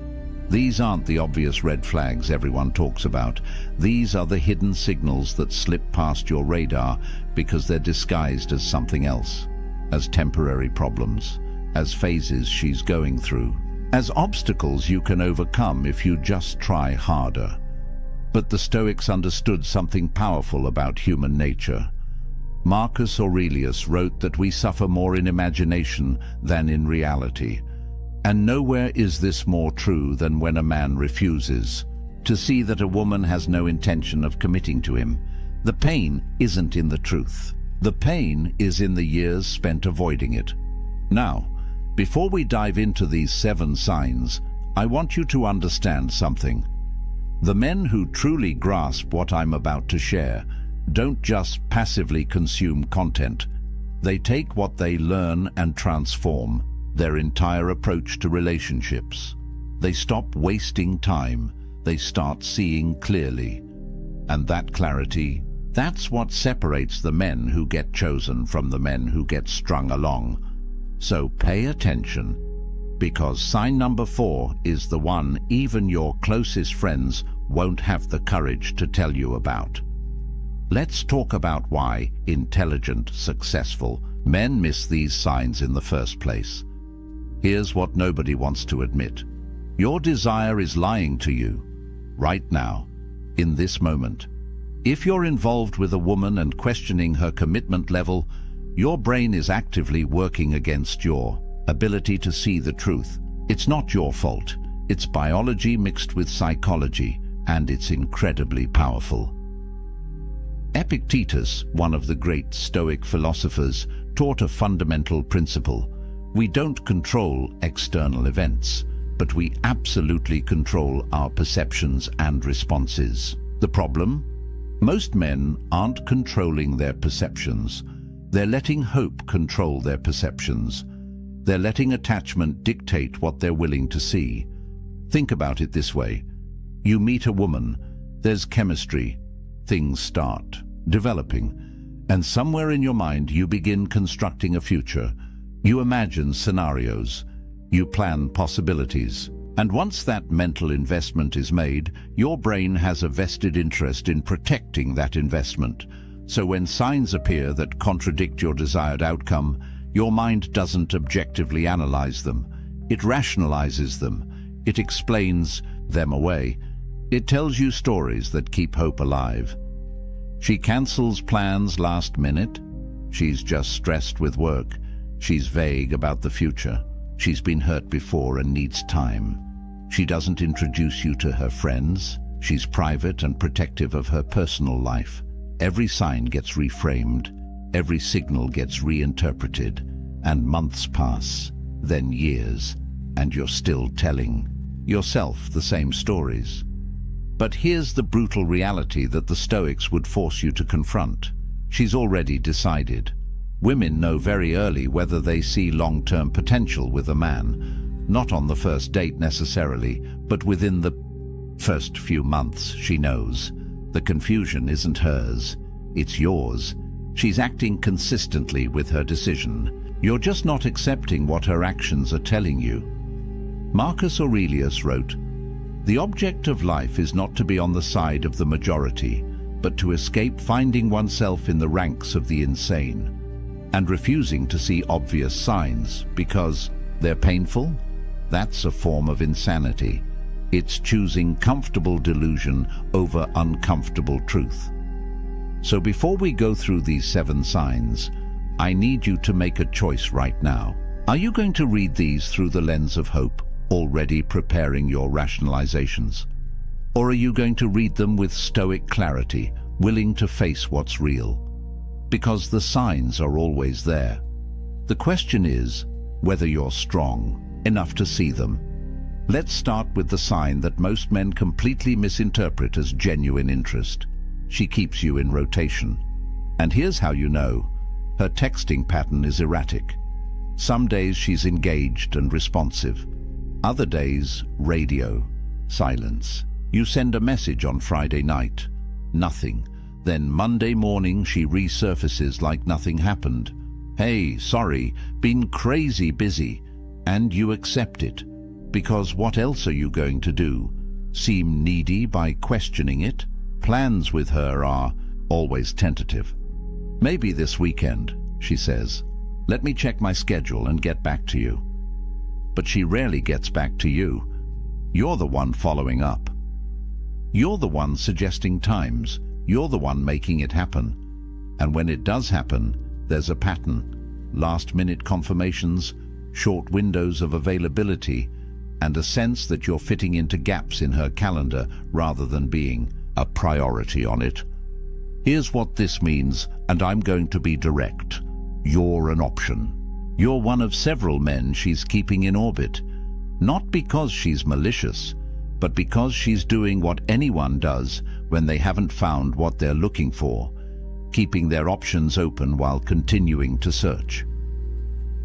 Seneca wrote about self-respect and dignity as non-negotiable elements of a virtuous life. He would tell you that accepting scraps of attention is beneath you, that settling for sporadic interest is an insult to your own value. But most men don't see it this way. They see intermittent reinforcement and mistake it for a challenge to overcome. Let me paint you a clearer picture. You text her Wednesday suggesting weekend plans. She responds Thursday evening. This weekend is tough. Maybe next week. You say sure, no problem. The weekend passes. You see her Instagram story. She's out with friends, clearly not buried in obligations. Monday comes. You follow up about the next week. She's responsive again. Yeah, let's definitely find time. But she never suggests a specific day, never offers her availability, just keeps the door cracked open enough that you don't walk away. Meanwhile, contrast this with how a woman acts when she's genuinely interested. She makes time, she initiates, she confirms plans early because she's excited to see you. She doesn't leave you guessing about her availability because making you a priority isn't something she has to force. It's natural, the brutal truth you need to accept. She's comparing you, actively, right now. You're being measured against other options. And if you were winning that comparison, these patterns wouldn't exist. You wouldn't be an afterthought, you'd be the thought. But it gets more dangerous, because the next sign feels like progress when it's actually the opposite. She talks about the future, but the future never arrives. Pay attention to this carefully, because this is where men lose years of their lives. She says things like, "We should definitely take a trip together sometime," or "I'd love to meet your family eventually," or "Maybe next year we could think about moving in together." Notice the pattern? Sometime, eventually, maybe. These are fog words. They create the illusion of forward movement while committing to absolutely nothing. You bring up Thanksgiving, plans in October. "Oh, I don't know. My family situation is complicated." You mention a concert 3 months away. "Let's see how things are going then." You suggest planning a weekend away. "That sounds amazing, but work is crazy right now. Let's revisit it in a few weeks." Here's what's happening. She's keeping you invested without actually investing herself. She's discovered that vague future promises are enough to keep you around, so she deploys them strategically. And here's the insidious part. You interpret this as her wanting a future with you. Look, she's talking about trips. She mentioned meeting family. She's thinking long-term. No. She's thinking about how to manage your expectations without actually meeting them. Marcus Aurelius had a simple test for this. Judge people by their actions, not their words. Words are cheap. Words cost nothing. Anyone can paint verbal pictures of possible futures. But actions? Actions reveal true intentions, and when someone's actions consistently contradict their words, you don't have a communication problem. You have a truth problem. Let me show you the difference. A woman who genuinely sees a future with you doesn't speak in hypotheticals. She makes plans, real plans, with dates, with confirmations. Let's go to that concert. I'll buy tickets for December 15th. Does that work for you? Or I want you to meet my parents. They're having dinner next Sunday. Can you make it? See the difference? Specificity, commitment, action. Not someday we should, but Here's when. Let's do it. But when you're getting vague future talk, what's really being communicated is this: I need to keep you emotionally invested enough that you don't leave, but I'm not ready to commit to you as my definite future. She's buying time. Time to keep looking. Time to keep her options open.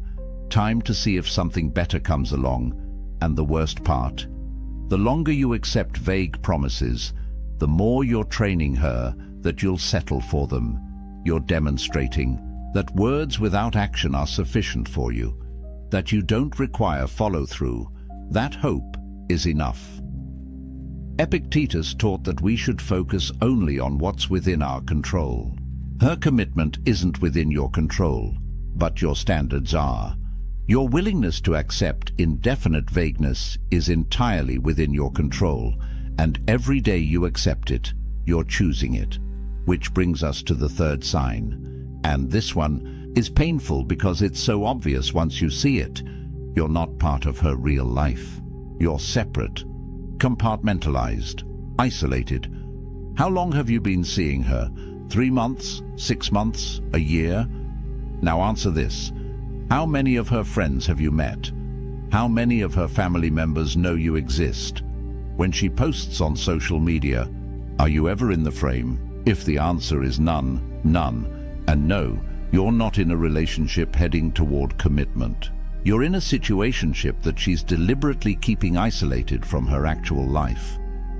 Here's what people don't understand about integration. When a woman sees you as her future, she naturally wants to integrate you into her present, not because she's following some relationship rulebook, but because humans naturally bring the people they value into their social circles.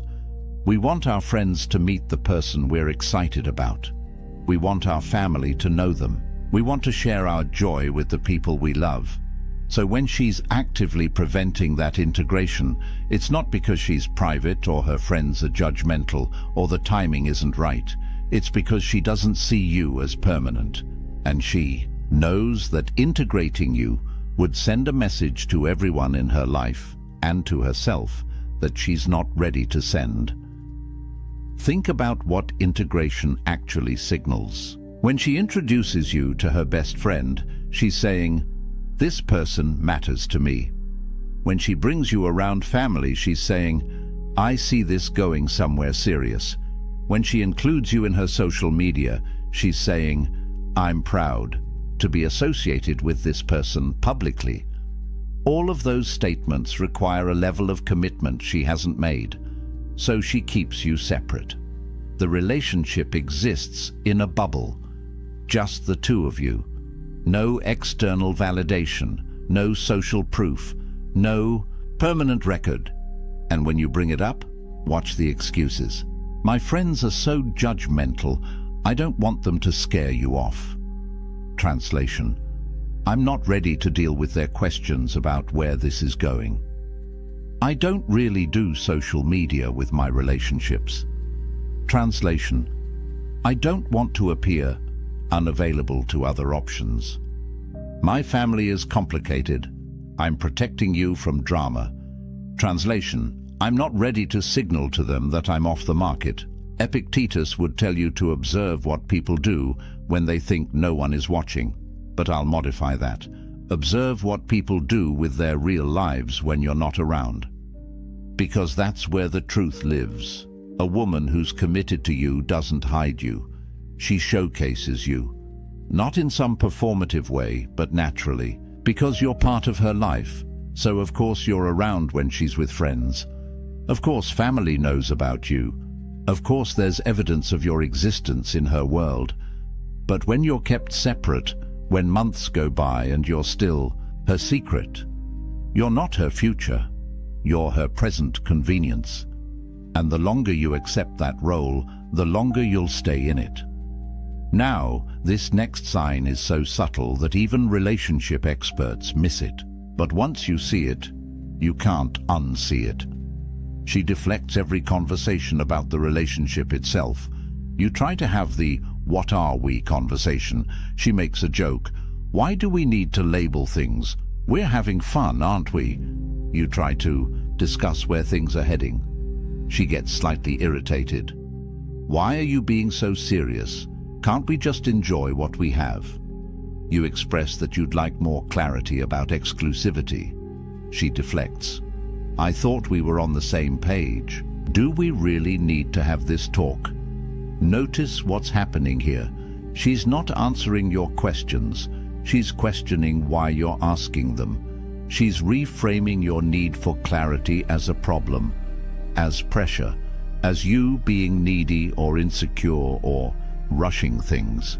This is intentional avoidance, and it's incredibly effective because it makes you feel like you're the one creating an issue by wanting basic relationship clarity. Here's the psychology behind this. She knows that having an explicit conversation about commitment would force her to either commit or be honest that she doesn't want to. Both options are uncomfortable for her. If she commits, she's closing doors she wants to keep open. If she's honest that she doesn't want to commit, you might leave. So she chooses option 3. Avoid the conversation entirely and hope you stop asking. Marcus Aurelius wrote extensively about courage as one of the 4 cardinal virtues. And this situation requires courage from both people. It requires courage from you to ask difficult questions, but it also requires courage from her to answer them honestly.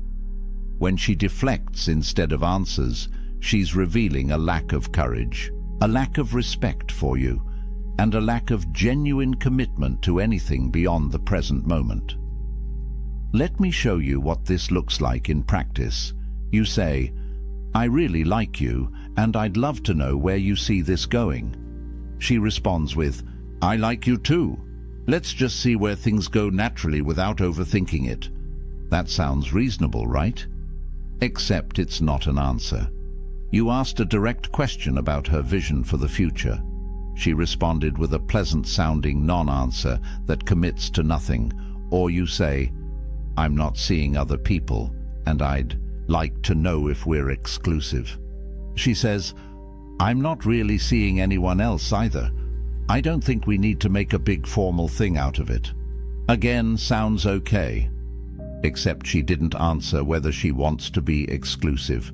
She said she's not currently seeing others, which is different, and she discouraged you from seeking clarity, which keeps everything ambiguous enough that she maintains maximum flexibility. Compare this to how a woman who wants commitment responds. You ask where things are going. She says, I really like where this is heading. I can see us being serious if we keep building what we have. What do you want? You ask about exclusivity. She says, yes, I'd like us to be exclusive. I'm not interested in seeing other people. Direct, clear, no deflection, no irritation at your questions, because she wants the same thing you want, so your questions aren't threatening. They're welcome. But when she's deflecting, what she's really saying is, I don't want to commit, but I also don't want to lose what I'm getting from you, so I'm going to avoid giving you a clear answer and hope you stop pushing for one. The Stoics would tell you that accepting ambiguity when you desire clarity is accepting suffering. You're choosing anxiety over peace. You're choosing to live in uncertainty when you could demand truth. And the only reason to do that is fear. Fear that the truth is something you don't want to hear, which connects directly to the 5th sign, and this one cuts deep. Her effort is minimal and declining, and you're doing all the work. Think about the beginning. How much effort did she put in? Probably quite a bit. She responded quickly to texts. She suggested plans. She showed enthusiasm. She asked questions about your life. There was reciprocity. There was balance. Now think about the present. When was the last time she initiated a conversation? When was the last time she planned a date? When was the last time she went out of her way to do something thoughtful for you? If you're struggling to remember, you have your answer. The effort has declined, and not because she's busy or stressed or going through something. Effort declines for one reason: priority has shifted. You're no longer high priority and low. Priority people get low effort. Here's the brutal math that men refuse to calculate. Attraction doesn't decline in healthy relationships. It grows, it deepens. The connection gets stronger, not weaker. So when effort is consistently declining, over time it's not a phase, it's a trend. And that trend is telling you exactly where her interest level is going, down. Seneca wrote about the importance of not forcing what isn't freely given. He understood that anything you have to constantly pursue, beg for, or work to maintain isn't really yours. It's borrowed. And the terms of that loan can be called at any time. When you're the only one initiating conversations, you don't have mutual interest. You have your interest and her tolerance of it. When you're the only one planning dates, you don't have shared desire to spend time together. You have your desire and her occasional availability. When you're the only one putting in emotional labor, you don't have a partnership. You have a one-man show with an audience of one. Let me paint you the scenario you're probably living right now. You text her good morning. She responds 3 hours later with something short. You ask how her day is going. She gives a brief answer and doesn't ask about yours. You suggest getting together this week. She says, maybe, depends on how work goes. You follow up 2 days later. She confirms last minute for something low effort. Throughout all of this, you're moving the relationship forward. You're creating momentum.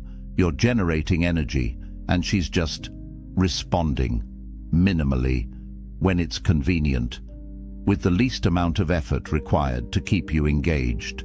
Now imagine the opposite. Imagine a woman who's genuinely invested. She reaches out first sometimes. She makes plans. She goes out of her way. She thinks about you when you're not together and acts on those thoughts. She puts in effort because she wants to, not because you're extracting it from her through constant pursuit. That's what mutual interest looks like. That's what growing connection feels like. And if you're not experiencing that, no amount of effort on your part will create it. You can't effort your way into someone's genuine desire. You can't pursue someone into wanting you back. All you can do is exhaust yourself trying. The Stoics would ask you, why are you working so hard to maintain something she's not working to maintain? What are you getting from this exchange that justifies the imbalance? And most importantly, what does it say about your self-respect that you're settling for minimal reciprocation? These last two signs are what separate boys from men. They require you to see what you've been avoiding. She keeps distance during conflict, and that tells you everything. Here's how you know a relationship has real potential. How does she handle disagreement? Does she lean in or pull away? Does she work toward resolution or disappear until things blow over? Because anyone can be present during good times. That's easy. That's fun. The real test of commitment is what happens when things get difficult, when there's tension, when you disagree, when feelings are hurt. A woman who's genuinely committed sees conflict as something to resolve because the relationship is worth protecting. She doesn't enjoy the conflict, but she engages with it. She communicates. She works through it, because preserving the connection matters more than avoiding discomfort. But a woman who's not committed, she disappears. She goes cold. She stonewalls. Because working through conflict requires investment in a future together. And if she's not invested in that future, why would she put in that work? Marcus Aurelius wrote about relationships requiring mutual effort and shared values. He understood that real bonds are forged not just in joy, but in adversity. How two people handle challenges together reveals the true nature of their connection. So when you have a disagreement and she shuts down, stops responding, or creates distance instead of working toward understanding, she's telling you something crucial. This relationship isn't important enough to fight for. Not the dramatic kind of fighting, but the necessary kind. the kind where you both care enough to push through discomfort toward resolution. I want you to think about your last disagreement with her. Maybe you expressed that something bothered you. Maybe you had different expectations about something. What happened after that? Did she engage in good faith to understand your perspective? Did she share her side and work toward compromise? Or did she withdraw? Did she minimize your concerns? Did she frame you as being too sensitive or dramatic or demanding? And more importantly, how long did it take to get back to normal? A few hours of honest conversation, or days of cold distance until you finally let it go and pretended everything was fine? Here's the pattern. When she's not committed, every conflict becomes a threat to the relationship's existence rather than an opportunity to strengthen it. She treats disagreement as something to avoid or escape rather than something to resolve. And over time, you learn not to bring things up. You learn to swallow your concerns. You learn to accept less than you need because you're afraid that asking for more will make her leave. And that's not a relationship. That's walking on eggshells.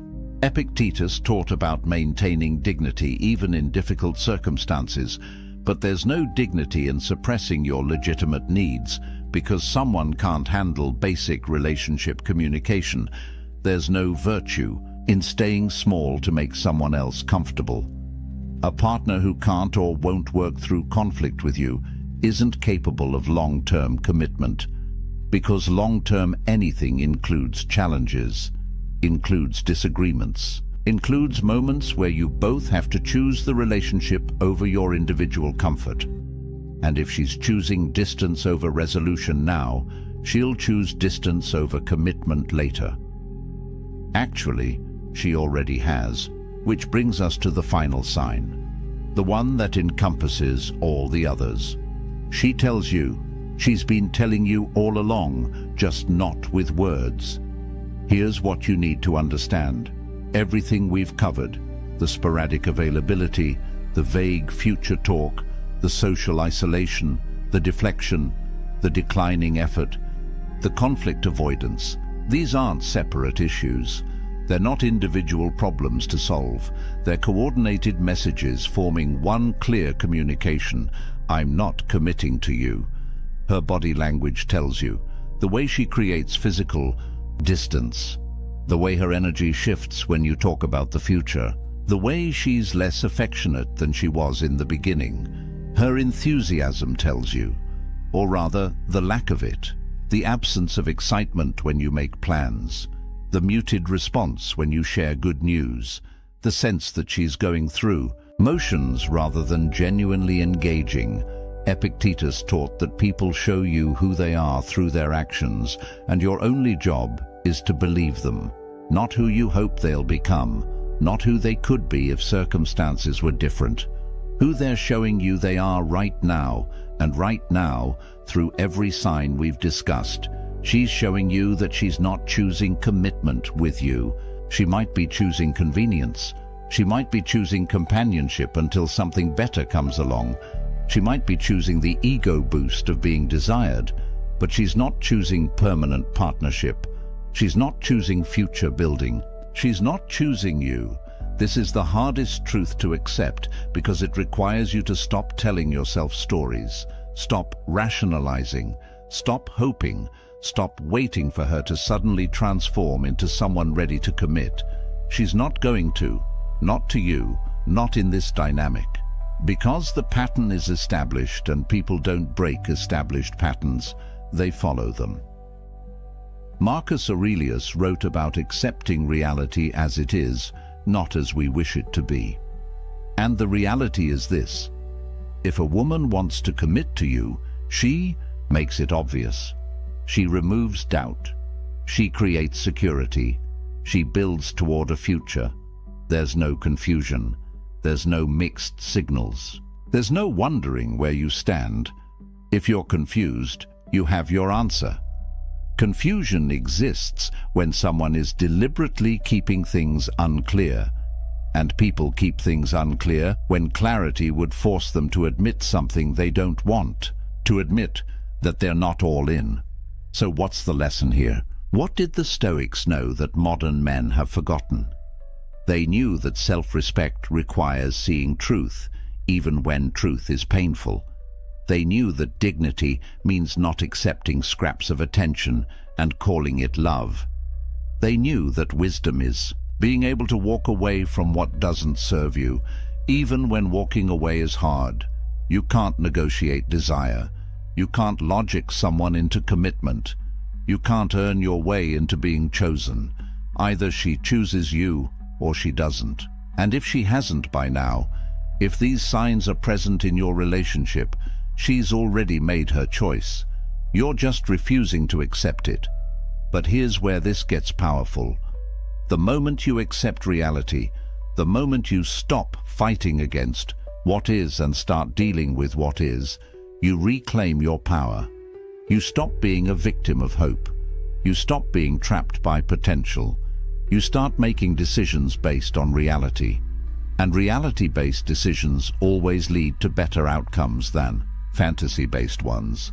So what do you do with this information? First, you get honest, brutally honest, about which of these signs you're experiencing, about how long you've been experiencing them, about what you've been telling yourself to avoid facing the truth.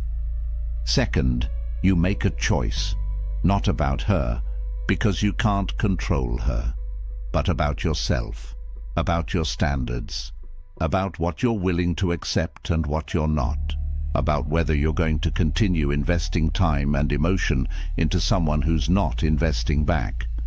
And third, you remember this: the men who understand these signs, who have the courage to see them and act on what they see, those men don't stay stuck in dead-end situations.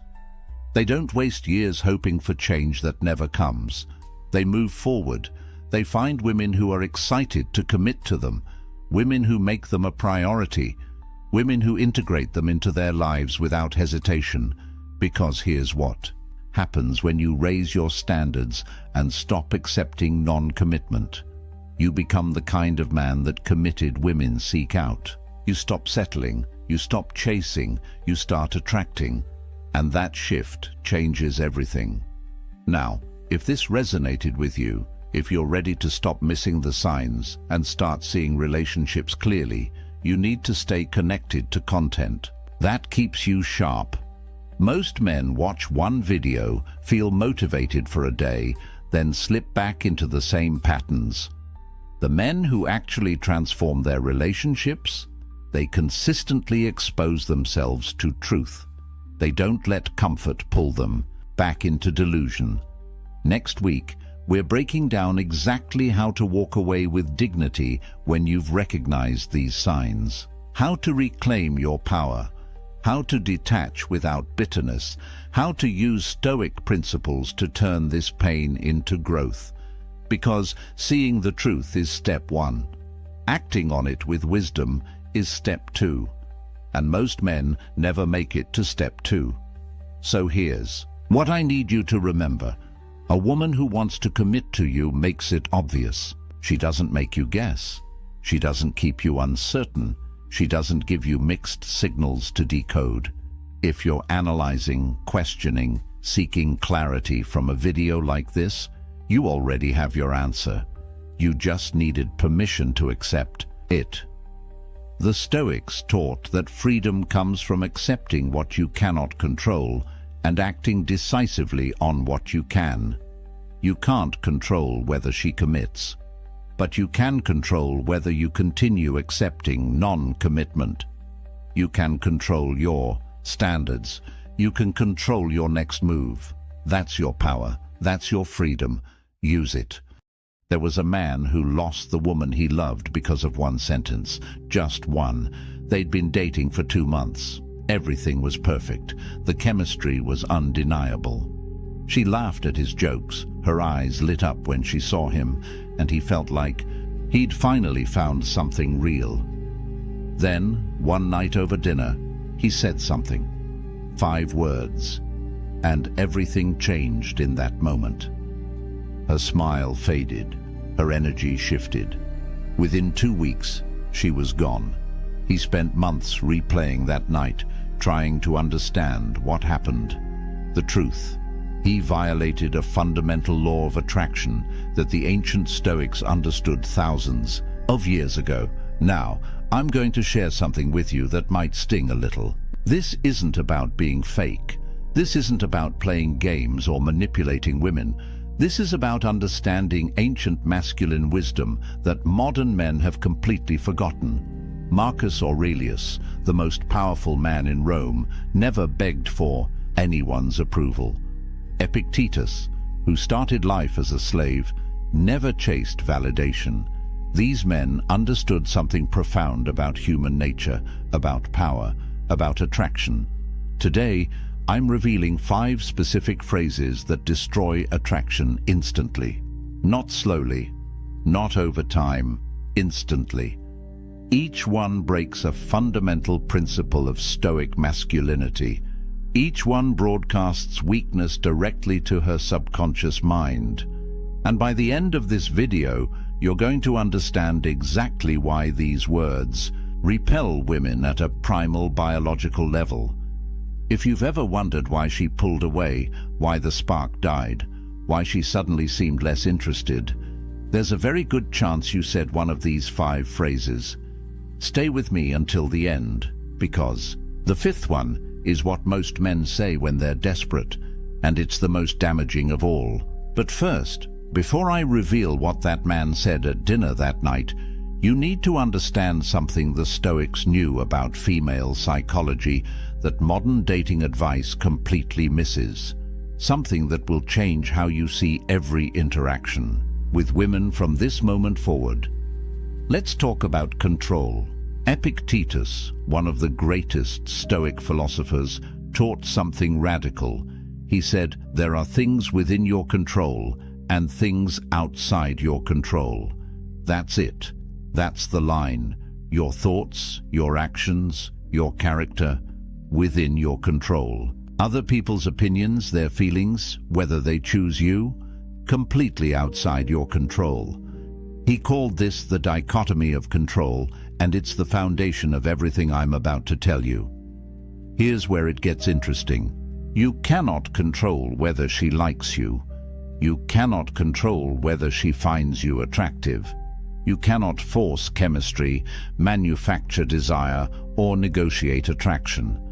But here's what you can control: your dignity, your frame, your self-respect, and how you show up in this world. When you understand this deeply, not just intellectually but in your bones, everything changes. Now let me connect this to something most men don't understand about female psychology. Women are biologically wired to detect neediness, not as a conscious choice. This is evolutionary programming that goes back hundreds of thousands of years. In ancient times, a needy man was a survival threat. A man who couldn't stand on his own, who depended on others for his emotional stability, who collapsed without approval. That man couldn't protect, couldn't provide, couldn't survive when things got hard. So her subconscious brain, the part that's been evolving for millennia, is constantly scanning for signs of neediness. And the moment she detects it, attraction dies. Here's the brutal truth. The moment you try to control her feelings, you lose. Every attempt to make her like you pushes her away. Every strategy to secure her approval broadcasts insecurity. It's a paradox that drives most men insane. The ancient Stoics had a concept called oikeiosis. It's not well known, even among people who study philosophy. It means natural affinity, the way things are drawn together when they're aligned with their true nature. The Stoics taught that genuine connection happens naturally when you're living in accordance with your own nature, when you're authentic, grounded, self-possessed. But the second you try to force that connection, the second you manipulate or chase or need it, you destroy it. Modern application: stop chasing, start embodying. Think about a magnet. A magnet doesn't chase metal. It doesn't beg. It doesn't convince. It simply is magnetic, and metal comes to it naturally. That's the energy of a man who understands Stoic principles, self-possessed, grounded, complete within himself. And here's the paradox that changes everything. The less you need her validation, the more powerfully she's drawn to you. Not because you're playing a game, because you're genuinely whole. So when a man says the first phrase I'm about to reveal, he's violating this ancient principle in the worst possible way. He's announcing to her subconscious mind that he doesn't understand the dichotomy of control, that he's placed his happiness outside himself, that he needs her approval to feel valuable. The first phrase seems harmless. Most men say it thinking they're being honest, being vulnerable, being real. But to her subconscious mind, it's a red flag that screams one thing: this man is not enough on his own. Let me tell you what it is. The first phrase that kills attraction: confessing your feelings too early. I really like you. I'm falling for you. I think about you all the time. Said too soon, these words are poison. Let me tell you about James. He met a woman at a coffee shop. They exchanged numbers, went on a first date, then a second. The chemistry was electric. She was texting him every day, laughing at his jokes, touching his arm when they talked. He felt something he hadn't felt in years. On their third date, sitting across from her at a restaurant, he couldn't hold it in anymore. He looked into her eyes and said, I just need you to know, I really like you. Like, I think you're amazing. I haven't felt this way in so long. He thought he was being honest, vulnerable, real. The moment those words left his mouth, he watched her face change. Her smile became polite, distant. She said something like, oh, that's sweet. But her energy had completely shifted. She didn't pull away immediately. She finished the date, but her texts became shorter. Plans became harder to make. Within 2 weeks, she was gone. He was confused, hurt, angry even. I was just being honest. What's wrong with telling someone how you feel? Everything. Everything is wrong with it when you do it too soon. Here's why. When you confess feelings prematurely, you're violating Epictetus's core teaching. You're placing your happiness, your emotional state, your sense of well-being in something external, in her response, in her validation. You're essentially saying, my emotional stability now depends on what you think of me. That's not love. That's dependency. And dependency repels. It shows outcome dependency. Your emotional state is controlled by whether she reciprocates. A Stoic man's emotional state comes from within, from his character, from living according to his values. When you say, I really like you, after 3 dates, you're announcing, I've already decided you're the prize, before I even know who you are. Think about what that communicates. You don't have standards. You don't have options. You're not selective. You're just grateful someone is paying attention to you. And here's something most men don't understand about female psychology. Women are attracted to mystery, to uncertainty, to the thrill of not quite knowing where they stand. That tension, that space between, does he like me, and I think he might, that's where attraction builds. The moment you remove all doubt, the moment you hand her absolute certainty about your feelings, the game is over. There's nothing left to discover. No tension, no excitement, just the pressure of your expectations weighing on her. From a biological standpoint, women are attracted to men who are selective. High-value men don't fall for every woman who gives them attention. They're discerning. They have options. They take time to evaluate compatibility. When you confess deep feelings after barely knowing someone, her subconscious translates that as this man doesn't have options. He's decided I'm his best chance. And if I'm his best chance, what does that say about his value? Marcus Aurelius wrote, "The best revenge is not to be like your enemy, In the context of attraction, the enemy is desperation, neediness, the desperate chase for validation. Don't seek it. Don't announce your feelings, hoping she'll reciprocate and make you feel secure. That's weakness disguised as honesty. Let your actions show interest. Show up consistently. Invest time. Be present when you're together. Plan thoughtful dates. Listen. But don't hand over your power by verbally declaring your emotional investment before she's earned it, before enough time has passed, before genuine depth has developed between you. The Stoics had a practice called amor fati, love of fate. Love the process itself, not just the outcome. Enjoy getting to know her. Appreciate the uncertainty. Embrace the journey of discovering whether she's actually compatible with you, not just whether she'll validate your feelings. When you're outcome-focused, you're needy. When you're process-focused, you're grounded. One repels, one attracts. So if you're dating someone right now and you feel that urge to confess, to tell her how much you like her, to seek reassurance that she feels the same way, pause, breathe. Remember the dichotomy of control. You cannot control her feelings, but you can control your dignity. Keep it. But here's what's even worse than confessing too early. The second phrase actually makes you the problem in her eyes. It makes you a burden she has to carry. And that weight? It crushes whatever attraction existed. The second phrase that destroys attraction. You make me so happy. You complete me. I need you. Any variation of making her responsible for your emotional state. David had been with his girlfriend for 6 months. Things were good, really. Good. He was head over heels. Every morning he'd text her, "You make me so happy." During dates, he'd look into her eyes and say, "I don't know what I'd do without you.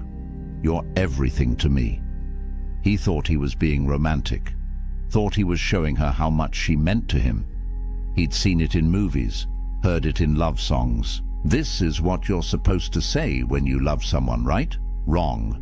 She started pulling back around month 7, became less available, less affectionate. When he asked what was wrong, she'd say, "Nothing, I'm just tired." But he could feel her slipping away. Finally, she sat him down and said something that gutted him. "You're too much. I feel like I can't breathe. It's like your entire happiness depends on me, and that's not fair. I can't be responsible for that. I feel suffocated." He was devastated, confused. How could loving her too much be the problem? Here's what David didn't understand. Seneca, the Roman Stoic philosopher, wrote something profound. The person who depends on another for happiness is a slave. Read that again. When you tell a woman, "You make me happy," you're not declaring love. You're announcing slavery. You're saying, "I'm incomplete without you. My emotional well-being is in your hands.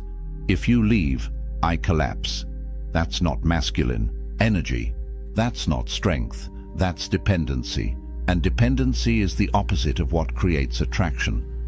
Think about it from her perspective. Women are biologically attracted to the oak tree, not the ivy. The oak tree stands tall and strong on its own. Storms come, seasons change, but the oak remains. The ivy, on the other hand, needs something to cling to. It can't stand alone. It wraps around the tree, dependent on it for structure, for support, for survival. When you make a woman responsible for your happiness, you become the ivy. And no woman wants to be the oak tree in the relationship. She wants to rest against your strength, not carry the weight of yours.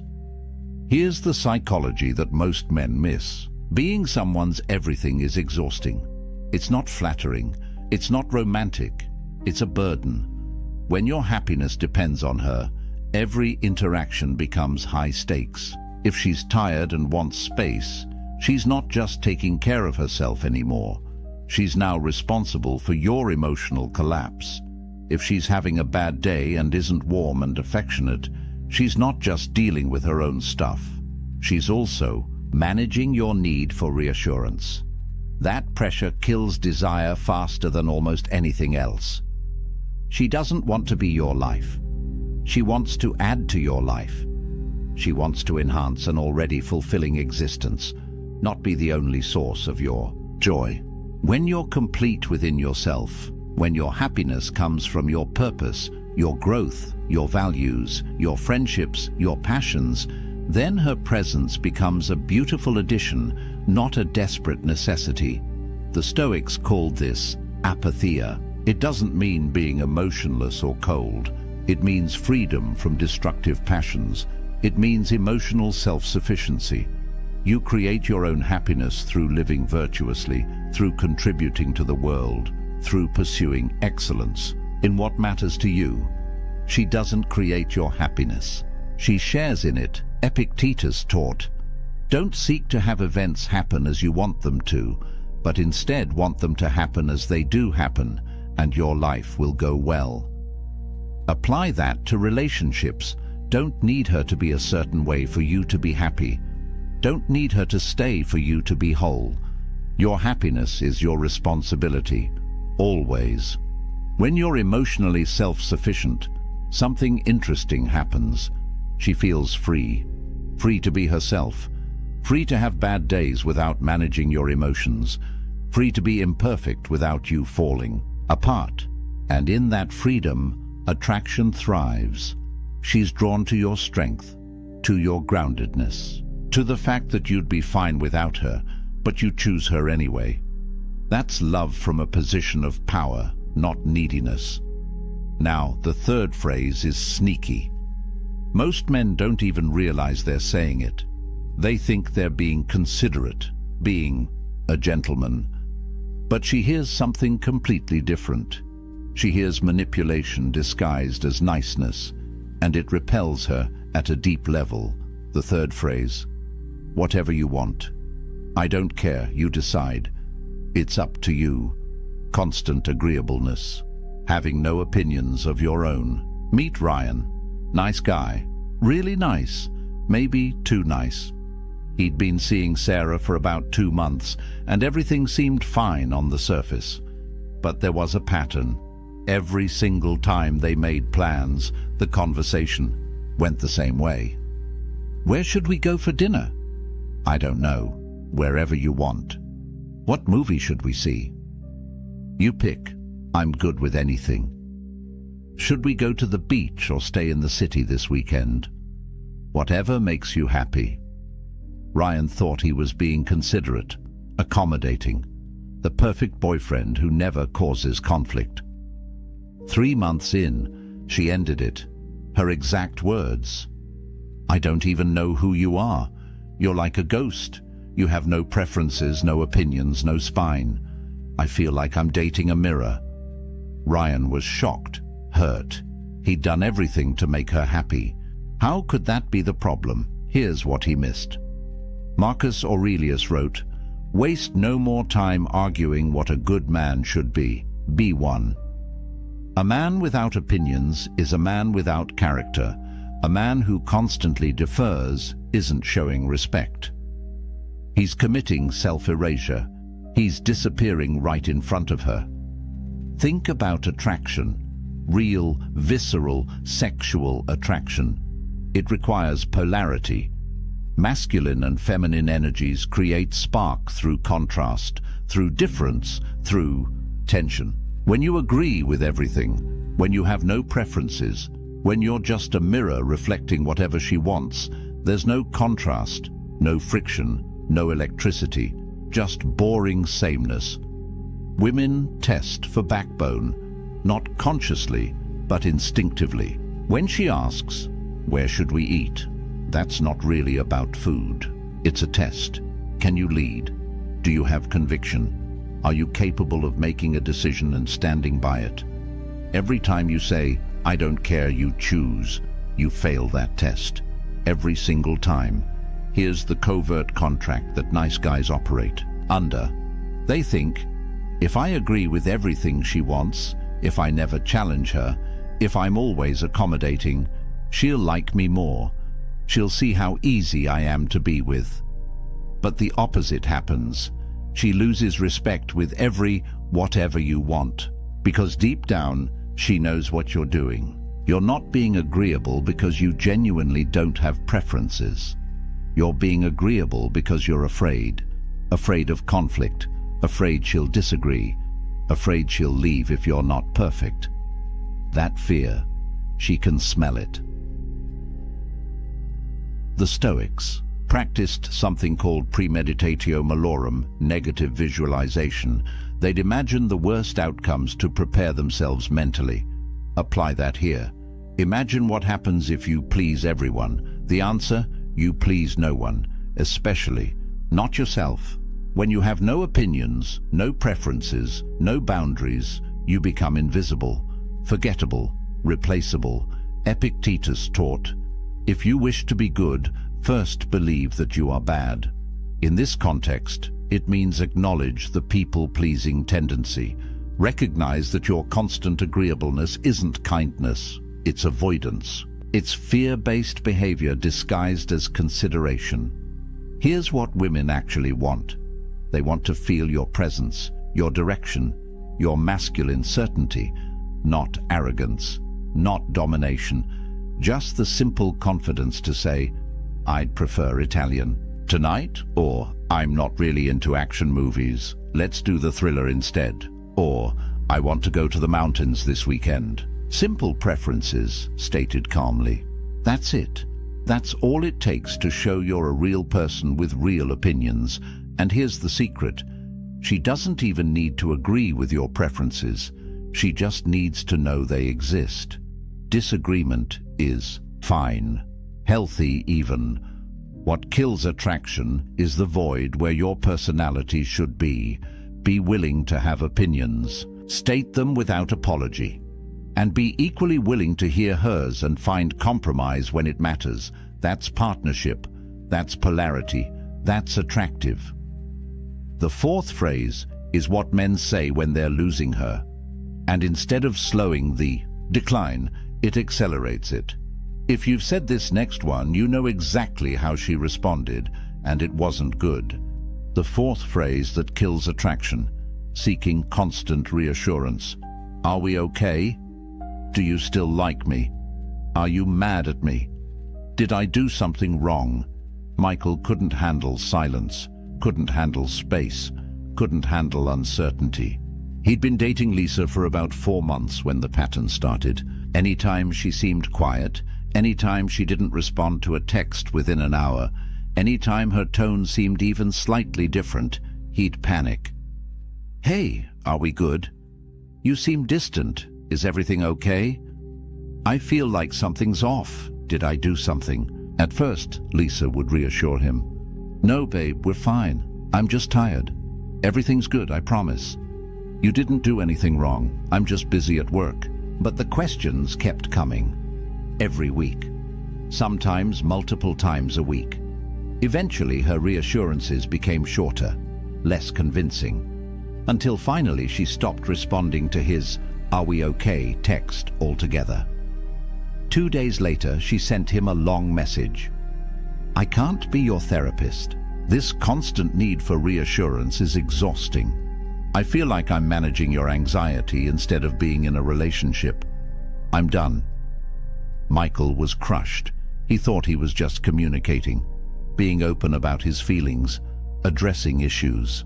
Before they became problems, what he didn't realize, he was creating the very problem he feared. The Stoics taught amor fati, love of fate. It means accepting what is, exactly as it is, without resistance. Every time you ask, are we okay? You're rejecting what is. You're fighting reality because you're afraid. You don't trust the present moment. You don't trust her. You don't trust yourself. You're essentially saying, I don't believe this is stable. I don't believe I'm enough.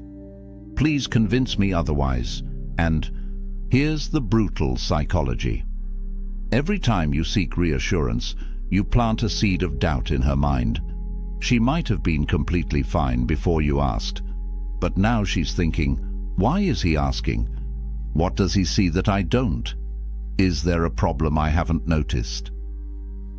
Your insecurity becomes contagious. You're literally creating instability through your fear of instability. Women interpret constant reassurance seeking as, he doesn't believe, he's enough. And if you don't believe it, why should she? Confidence isn't arrogance. It's not pretending everything's perfect. Confidence is trusting in your ability to handle whatever outcome unfolds. A confident man doesn't need constant validation because he knows something fundamental. If she leaves, he'll survive. He'll be okay. He'll rebuild. That certainty makes him unshakable, and that's deeply attractive. Marcus Aurelius wrote, "Today I escaped anxiety, or no, I discarded it, because it was within me, in my own perceptions, not outside." Your need for reassurance isn't about her behavior. It's about your internal state, your anxiety, your fear of abandonment, your belief that you're not enough. That's your work to do, not hers to constantly soothe. Here's what happens when you keep seeking reassurance. You create a death spiral. Your insecurity makes you ask, "Are we okay?" She pulls back slightly because the neediness is unattractive. You notice her pulling back, which increases your insecurity, which makes you ask again. She pulls back more. You ask more, round and round until the relationship is dead. You kill it with the very behavior meant to save it. The Stoics practiced negative visualization. Imagine the worst outcome. She leaves. You're alone. Now really sit with that. Would you actually die? No. Would you be devastated? Probably. For a while. But would you survive? Yes. Would you eventually heal? Yes.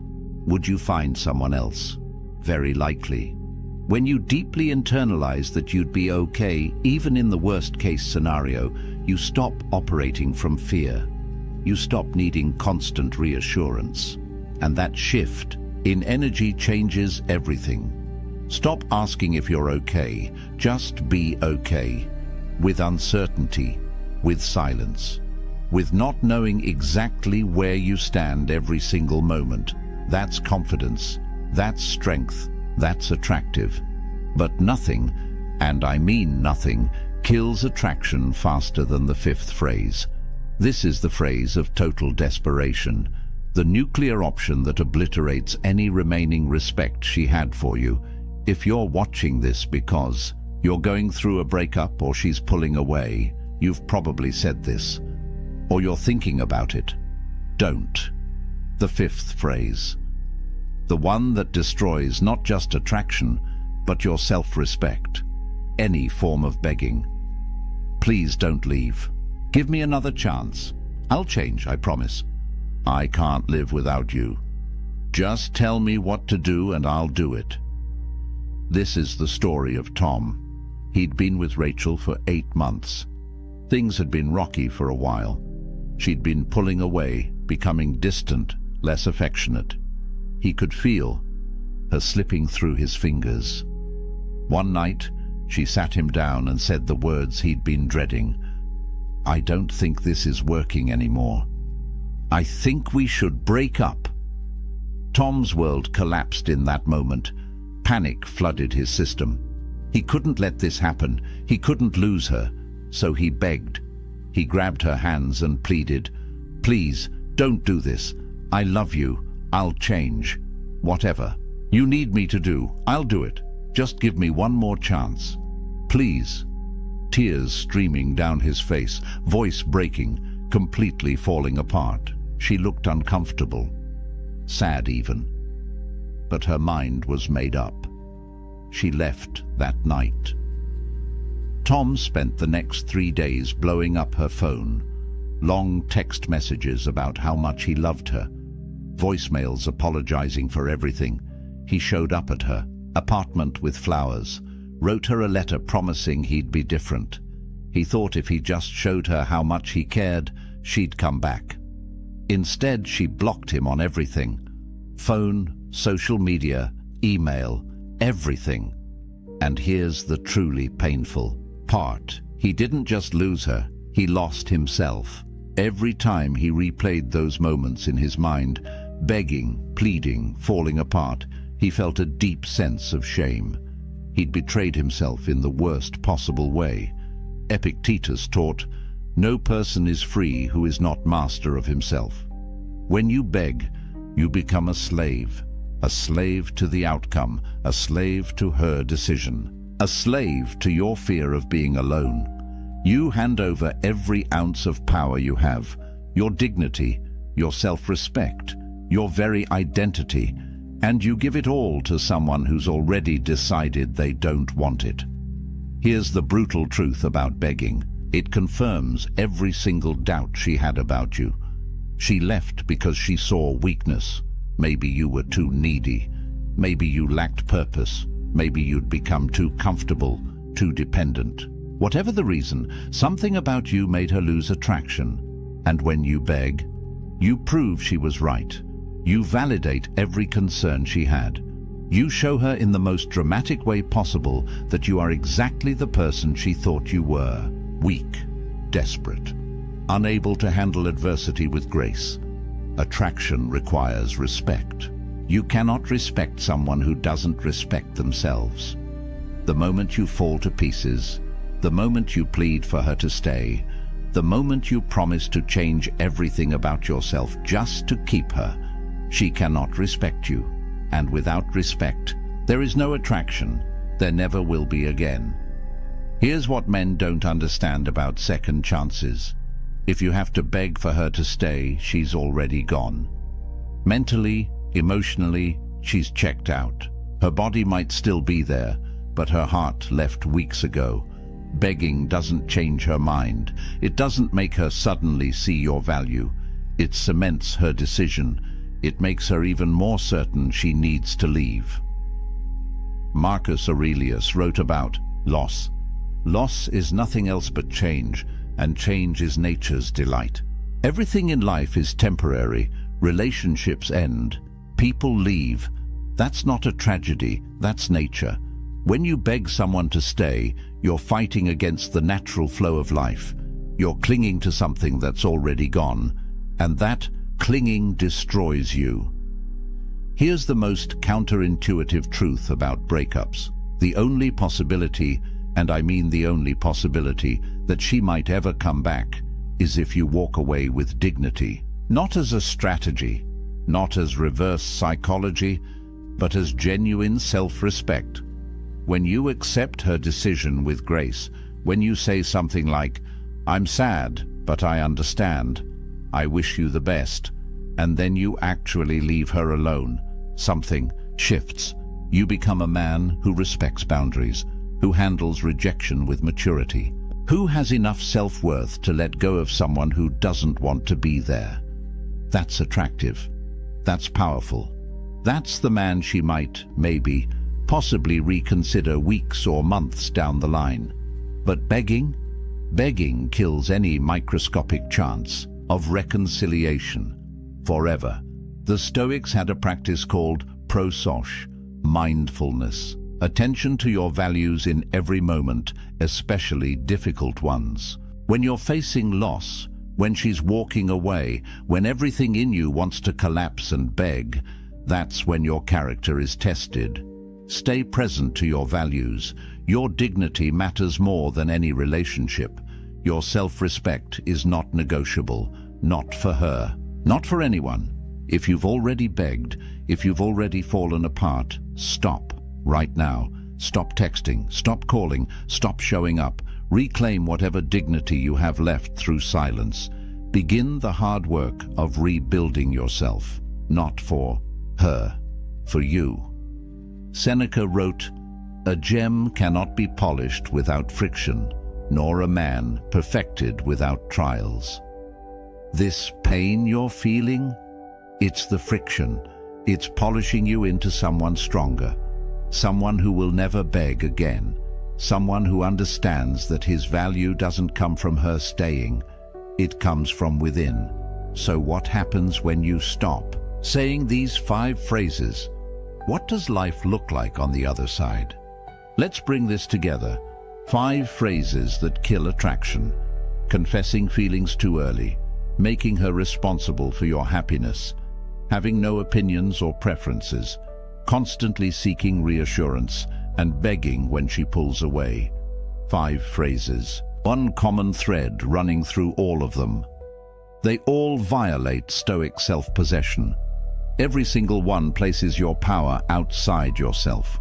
They broadcast neediness directly to her subconscious mind, and they kill attraction at a biological level because they signal one thing: this man cannot stand on his own.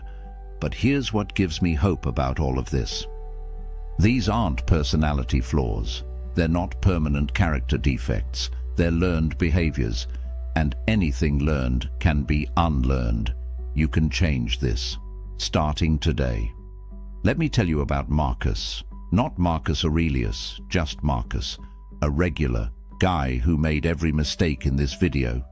He'd confessed feelings too early and watched women pull away. He'd made his girlfriend responsible for his happiness until she felt suffocated.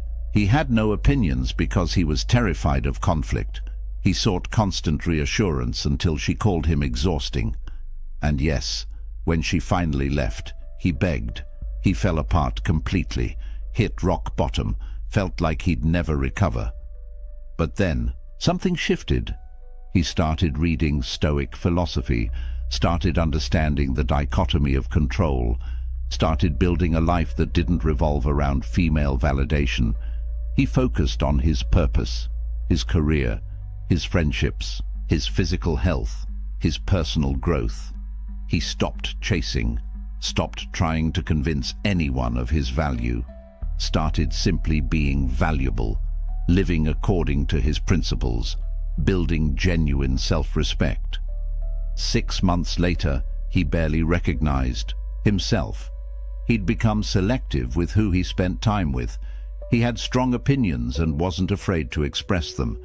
He could sit in uncertainty without panicking, and women noticed, not because he was playing games, because he'd genuinely transformed into a man who didn't need external validation to feel whole. Here's your path forward. 4 Stoic principles to live by. First, cultivate internal validation. Your worth is not determined by whether she likes you, whether she texts back, whether she stays. Your worth comes from living according to your values, from being a man of character. That's it. Second, practice amor fati. Love your journey, including the rejections, including the heartbreaks. Every failure is teaching you something essential about yourself. Third, embody apatheia, emotional self-sufficiency, not coldness, not being unavailable, but being complete within yourself, so that relationships enhance your life rather than define it. Fourth, live with Pre-Socratic.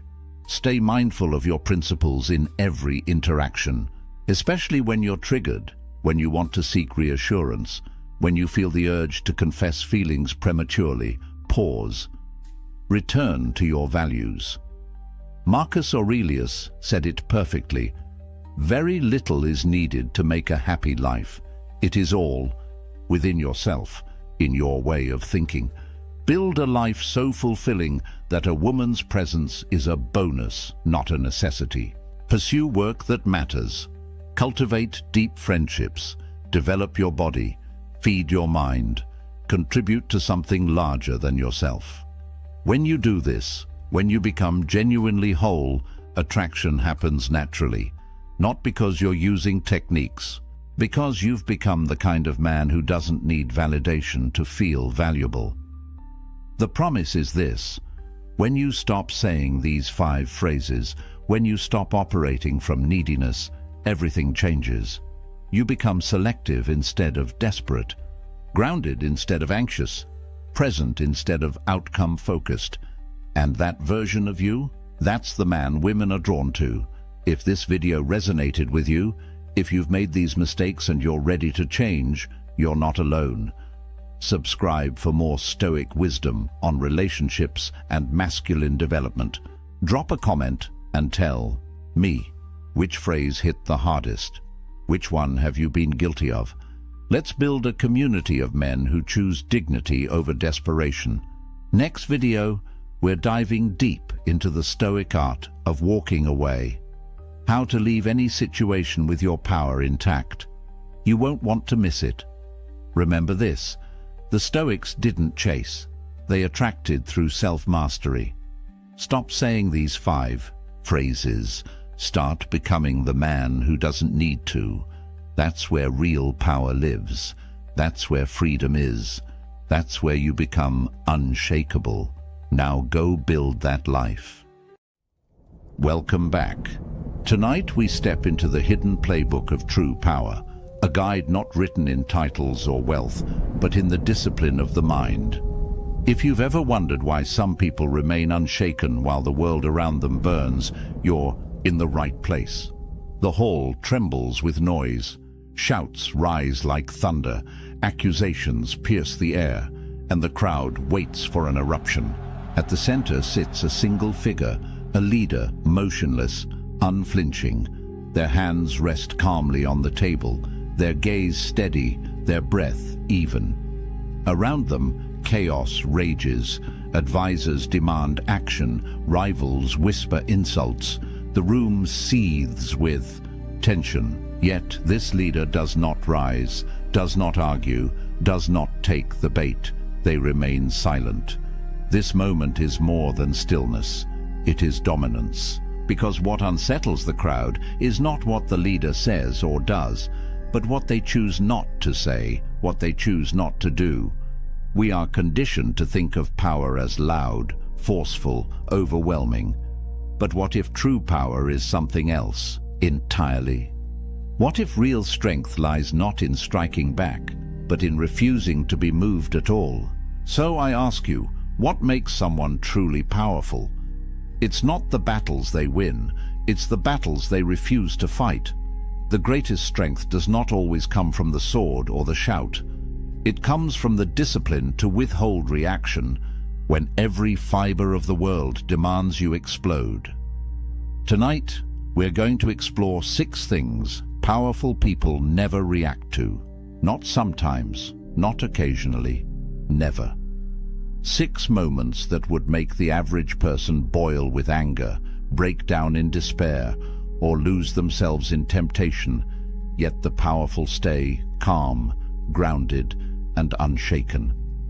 Each one is a test of composure, each one a crucible of strength. We'll journey through history, where Stoic philosophers like Marcus Aurelius and Seneca held their ground against ridicule and ruin. We'll step into fiction, where imagined warriors and leaders show us the timeless image of restraint as mastery. And we'll bring it into the modern day, where insults, rumors, setbacks, and even praise demand more from us than we realize. Along the way, you'll see how philosophy, discipline, and perspective intertwine to create an armor thicker than steel. The ability to control your own mind when the world loses control around you. Because the battlefield of life isn't fought only with armies, money, or politics, it's fought within, in the split-second decision of whether you react or remain still. So as we begin, I want to ask you something. Think about your own life for a moment. What is one thing you wish you could stop reacting to? Maybe it's criticism, maybe it's gossip, maybe it's failure, or the sting of loss. Whatever it is, imagine how much freer, stronger, and calmer you would feel if it no longer had power over you. Hold on to that thought, because by the end of this journey, you may discover that the path of Stoic mastery isn't about controlling the world. It's about controlling yourself, and it all begins here, with silence in the middle of chaos. Picture this, a crowded marketplace in ancient Rome. A senator shouts across the forum, hurling insults at a rival. The crowd leans in, waiting for a fiery response, hungry for drama. Yet the rival does something unexpected. He doesn't shout. back. He doesn't flinch. He simply continues walking as if the insult had never been spoken. The crowd murmurs in confusion. Was this weakness, or was it something far greater? This is the power of non-reaction. Insults are traps, carefully laid to provoke you into abandoning your composure. They pull at the ego, daring you to defend yourself, to lash out, to prove them wrong. But here's the paradox. The moment you react, you've already lost. You've given control to the other person. You've let their words dictate your state of mind. And that is exactly what the powerful never allow. Stoic philosophy teaches us that insults only sting if we grant them permission. Epictetus once said, "If someone reviles you, it is his own action. You can choose to interpret it as harm or not." Think about that. The insult doesn't carry inherent power.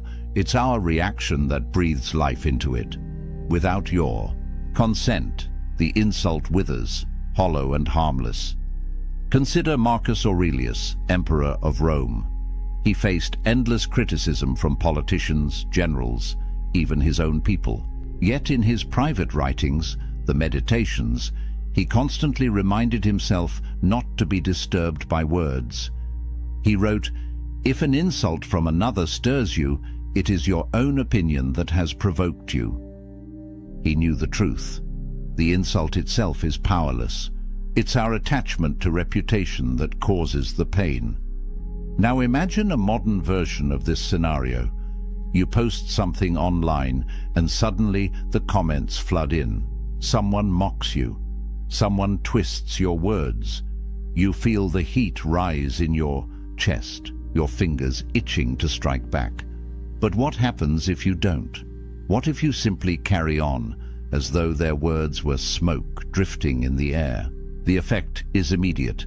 The aggressor loses their audience. The crowd sees composure, not weakness.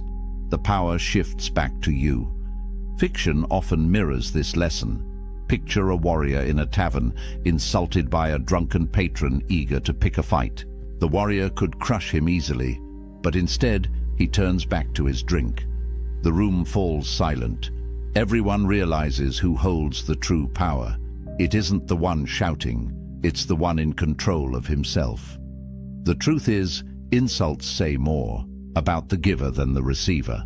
They expose the speaker's insecurity, anger, or envy. By not reacting, you hold up a mirror that reflects their weakness back to them.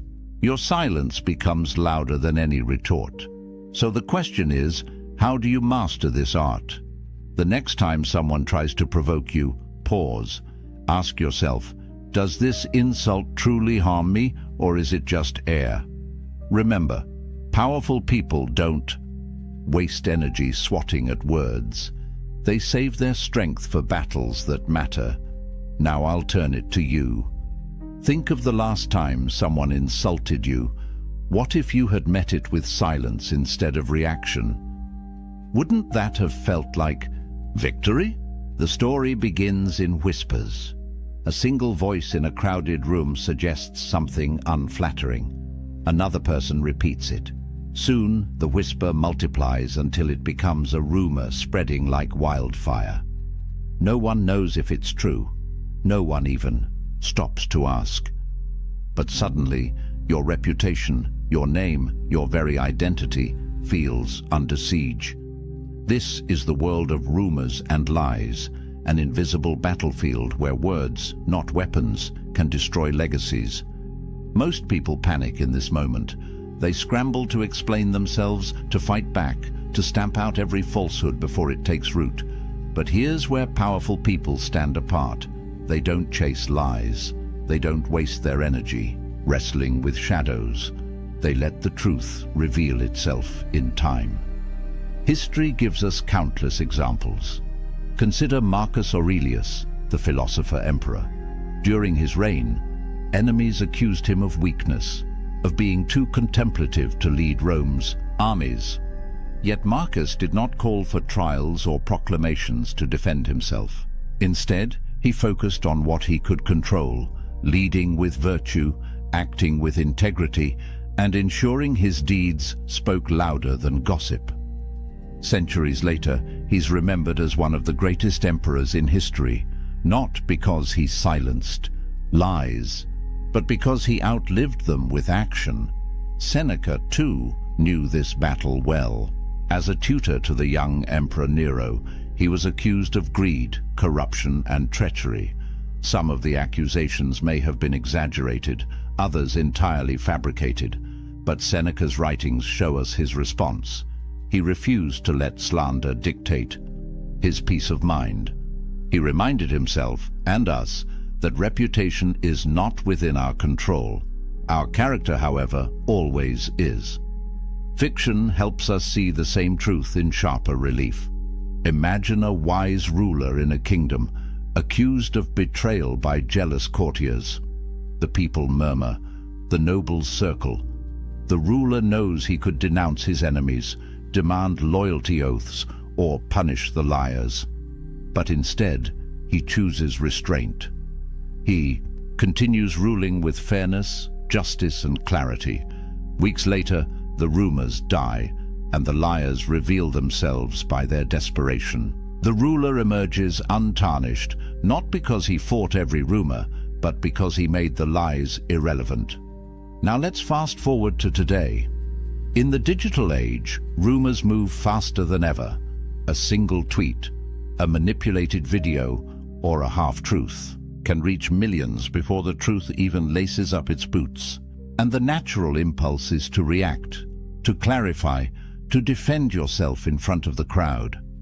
Yet here's the paradox. The more attention you give to a lie, the more oxygen it gets. By acknowledging it, you confirm its existence in the minds of others. Silence, on the other hand, robs the rumor of momentum. Stoic philosophy equips us for this. Epictetus taught that we are disturbed not by events, but by our judgments about them. A rumor is only as harmful as the weight we give it. If we anchor ourselves in virtue, living with honesty, acting with fairness, staying aligned with our values, then rumors become like waves crashing against a rock, loud but ultimately powerless. There's also a deeper psychological effect at play. When you don't react to lies, you flip the script on your accusers. Their intent is to provoke you into desperation, to watch you scramble and sweat. But if you remain calm, composed, and unmoved, they are the ones left unsettled. The crowd begins to question the liars. If the rumor mattered, wouldn't he have reacted? Maybe there's nothing to it after all. Your restraint becomes proof of your strength. That doesn't mean ignorance. Powerful people don't simply bury their heads in the sand. Instead, they redirect their energy toward what builds resilience. Their work, their actions, their consistency. Over time, the pattern of your deeds silences lies more effectively than any speech ever could. Think about the people you respect most in life. Chances are, it's not those who rush to defend their names at every insult. It's those whose character is so steady, so undeniable, that lies bounce off them like arrows against armor. Their power lies in patience, in letting the truth reveal itself slowly but surely. So here's a question for you. What rumor or falsehood in your own life have you been tempted to fight? What if, instead of burning your energy in defense, you chose to rise above it, to let your actions over time write the story for you? Could you allow silence to be your greatest rebuttal? The Stoics remind us that reputation is a fickle thing, never fully in our control, but character, that is always ours to guard. And it is through character, not reaction, that we outlast rumors, dismantle lies, and prove ourselves truly powerful. Failure, the very word, makes the heart tighten. We are taught to fear it, to hide it, to run from it. Yet every powerful figure, real or imagined, has walked through the fire of failure and emerged transformed. The difference is not that they never stumble. The difference is how they respond when the ground gives way beneath them. Picture a Roman general on campaign. His strategy collapses, his soldiers scatter, and the banners of Rome fall into enemy hands.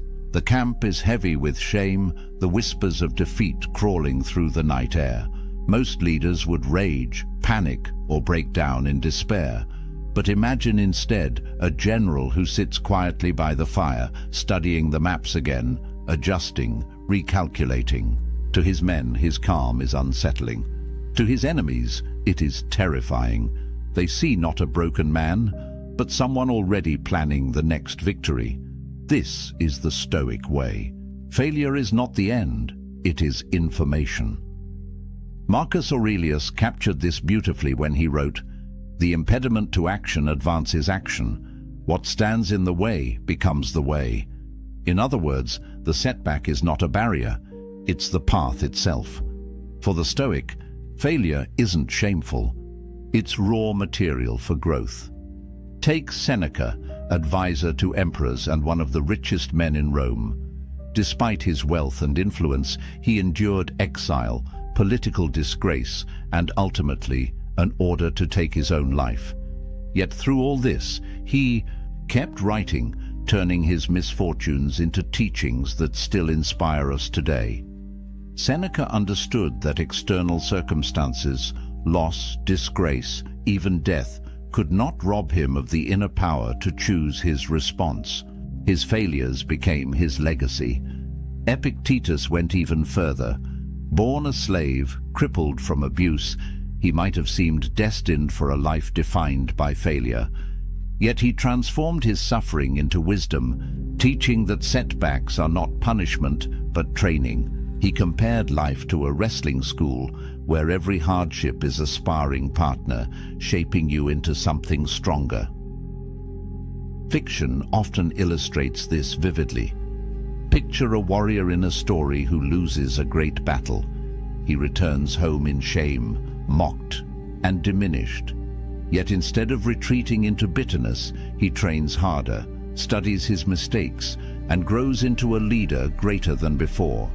His eventual triumph is not despite his failure, it is because of it. The very setback that once defined him becomes the foundation of his future power. Now think about how failure shows up today. Maybe it's a project collapsing at work, a business that never took off, or a personal relationship that fell apart. The temptation is to see these moments as permanent scars, but powerful people see them as stepping stones. They don't dwell in the rubble, they build something new with it. The modern Stoic practice here is simple but profound. Reframe. Instead of asking, "Why did this happen to me?" ask, "How is this useful to me?" Failure reveals blind spots. It humbles arrogance. It forces adaptation. And those who learn to reframe setbacks, not as dead ends but as detours, discover that failure is not their enemy, it is their teacher. Here's the deeper truth. Reacting emotionally to failure, rage, despair, self-pity, only prolongs the suffering. It burns energy without creating solutions, but non-reaction, calm reflection, and steady adjustment allow you to transform failure into fuel.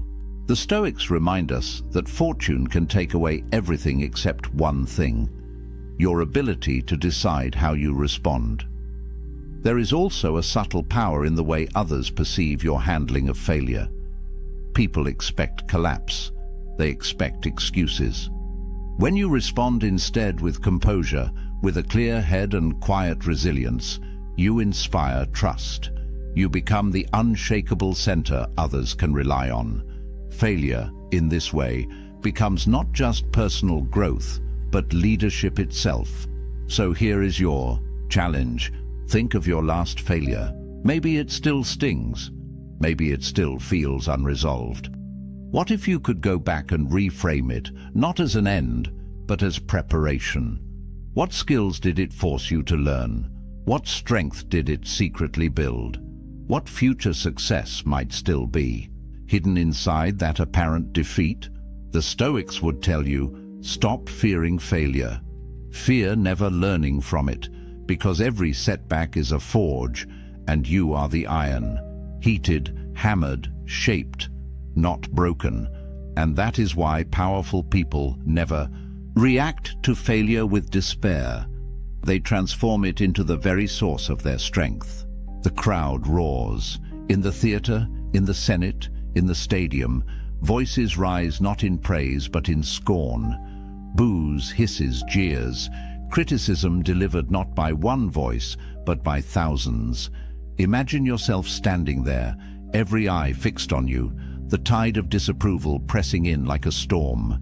Most of us would crack under such weight. Anger, defensiveness, embarrassment. These are the natural reactions. But for the powerful, for those who live by Stoic mastery, there is a different path. They don't break. They don't rage. They don't even flinch. They listen, or they simply remain unmoved. This isn't passivity. It's control. And it unnerves people more than any shouted rebuttal ever could. In Rome, emperors faced this test constantly. Marcus Aurelius, though revered by history, was not always loved in his lifetime. He endured public criticism, whispers in the Senate, and discontent among the masses. Yet in his meditations he reminded himself, "If anyone can prove me wrong, I will gladly change, for I seek the truth, which never harmed anyone. But the one who persists in his error and ignorance harms himself." Notice the dual wisdom here. Marcus stayed open to truth hidden in criticism, but he refused to be ruled by the crowd's judgment. He took what was useful, ignored the rest, and kept walking forward. Seneca echoed this resilience. He argued that criticism is inevitable for anyone who dares to live differently. "If you wish to be approved by all," he wrote, "you must resemble all." For him, mass disapproval was not a sign of failure. It was proof that you were living authentically, not bending to the lowest common denominator. Fiction dramatizes this beautifully. Imagine a philosopher in a grand forum presenting an idea that cuts against tradition. The mob erupts in mockery, demanding he take back his words. Instead of arguing, he pauses, lets the jeers subside, and then calmly repeats his point with even greater clarity. The crowd falls silent, not because they all agree, but because they recognize the courage of someone unwilling to bow to their noise. His strength is not in silencing them, but in refusing to be silenced himself. In our modern world, the crowd looks different, but it may be even louder. Social media, workplace culture, public opinion, each can turn critical in an instant. A single post may trigger thousands of negative comments. A bold idea at work might spark resistance. And once again, the temptation is to fire back, to argue, to justify. But here lies the Stoic secret: don't confuse volume with truth. Criticism from the masses is often just an echo chamber of emotion, not wisdom. That doesn't mean ignore it entirely. The powerful treat criticism like sifting for gold in a river. Most of it is mud, irrelevant, emotional noise. But occasionally, buried within, is a nugget of truth, something useful that can sharpen character or improve judgment. The art lies in listening without being consumed, discerning without being wounded. Why is this so difficult? Because humans crave approval. We are wired to seek belonging, to win applause. So when the masses disapprove, it feels like rejection of our very existence. But the Stoics remind us, the opinions of the crowd are beyond our control. To tie our worth to them is to hand over our peace of mind. Instead, tie your worth to your virtues, your actions, your choices. Let your inner compass, not the crowd, guide your steps. There is also a quiet power in the optics of non-reaction. When a leader remains calm under criticism, it sends a message: I am larger than the noise. Followers respect this. Enemies are unsettled by it. The masses may jeer louder in the moment, but over time they remember the composure. In fact, history shows us that criticism fades, but dignity endures. Think of figures you admire. Chances are they weren't universally loved in their lifetimes. Many were ridiculed, doubted, even despised. Yet they stood firm. And because of that, their names outlasted the noise of their critics. So ask yourself, how do you react when the masses turn against you? Do you scramble to explain? Do you retreat in shame?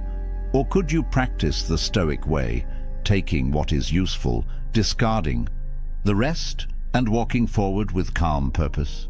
The next time criticism swells around you, remember this: the crowd is fickle. Today's boos may be tomorrow's cheers, and neither should rule your soul. The powerful don't let the masses dictate their identity.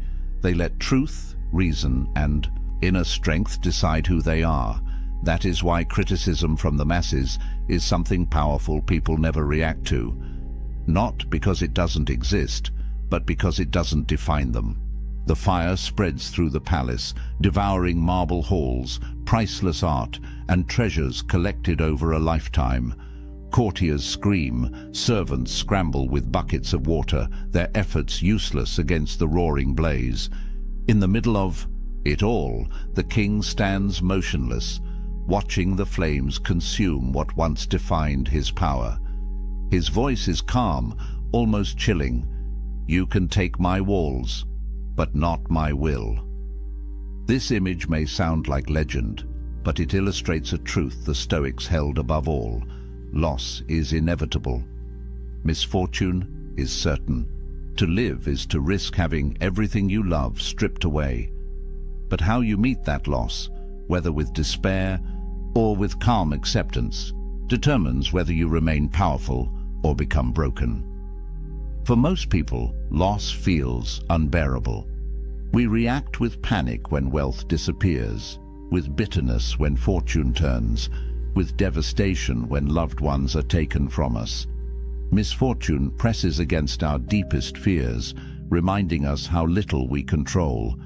Yet this is exactly where the Stoics found freedom, by learning not to react with desperation, but to accept, adapt, and endure.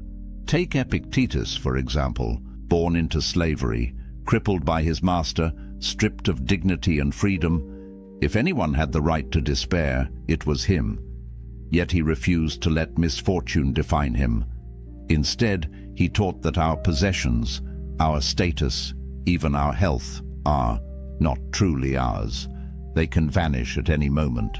What is ours always is our ability to respond with virtue. He wrote, "It is not what happens to you, but how you react to it that matters." His life became proof of that philosophy. Marcus Aurelius, too, endured unimaginable loss. He buried children, faced plagues that swept through his empire, and lived constantly under the shadow of war. Yet, in his meditations, he reminded himself each day that loss was part of nature. When you kiss your son, whisper to yourself, "Tomorrow he may die." This was not cold detachment, it was radical clarity. By remembering the fragility of life, Marcus trained himself to meet loss with strength, not despair. Even Seneca, often caricatured as wealthy and comfortable, understood the role of misfortune. He warned his readers to practice poverty, to strip life down to the bare minimum, so that when true loss arrived, it would not catch them unprepared. For Seneca, misfortune was not a threat, but a teacher, a reminder that what is truly valuable cannot be taken away. Fiction paints this lesson in vivid color. Imagine a warrior who loses his kingdom, his fortune, even his family. In despair, he could collapse, wandering aimlessly, broken by grief. But the story becomes powerful when he refuses to let misfortune end him. Instead, he rebuilds, not his palace, but his soul. He learns that while fate can strip away everything external, it cannot touch his discipline, his wisdom, or his will. This transformation makes him more formidable than before.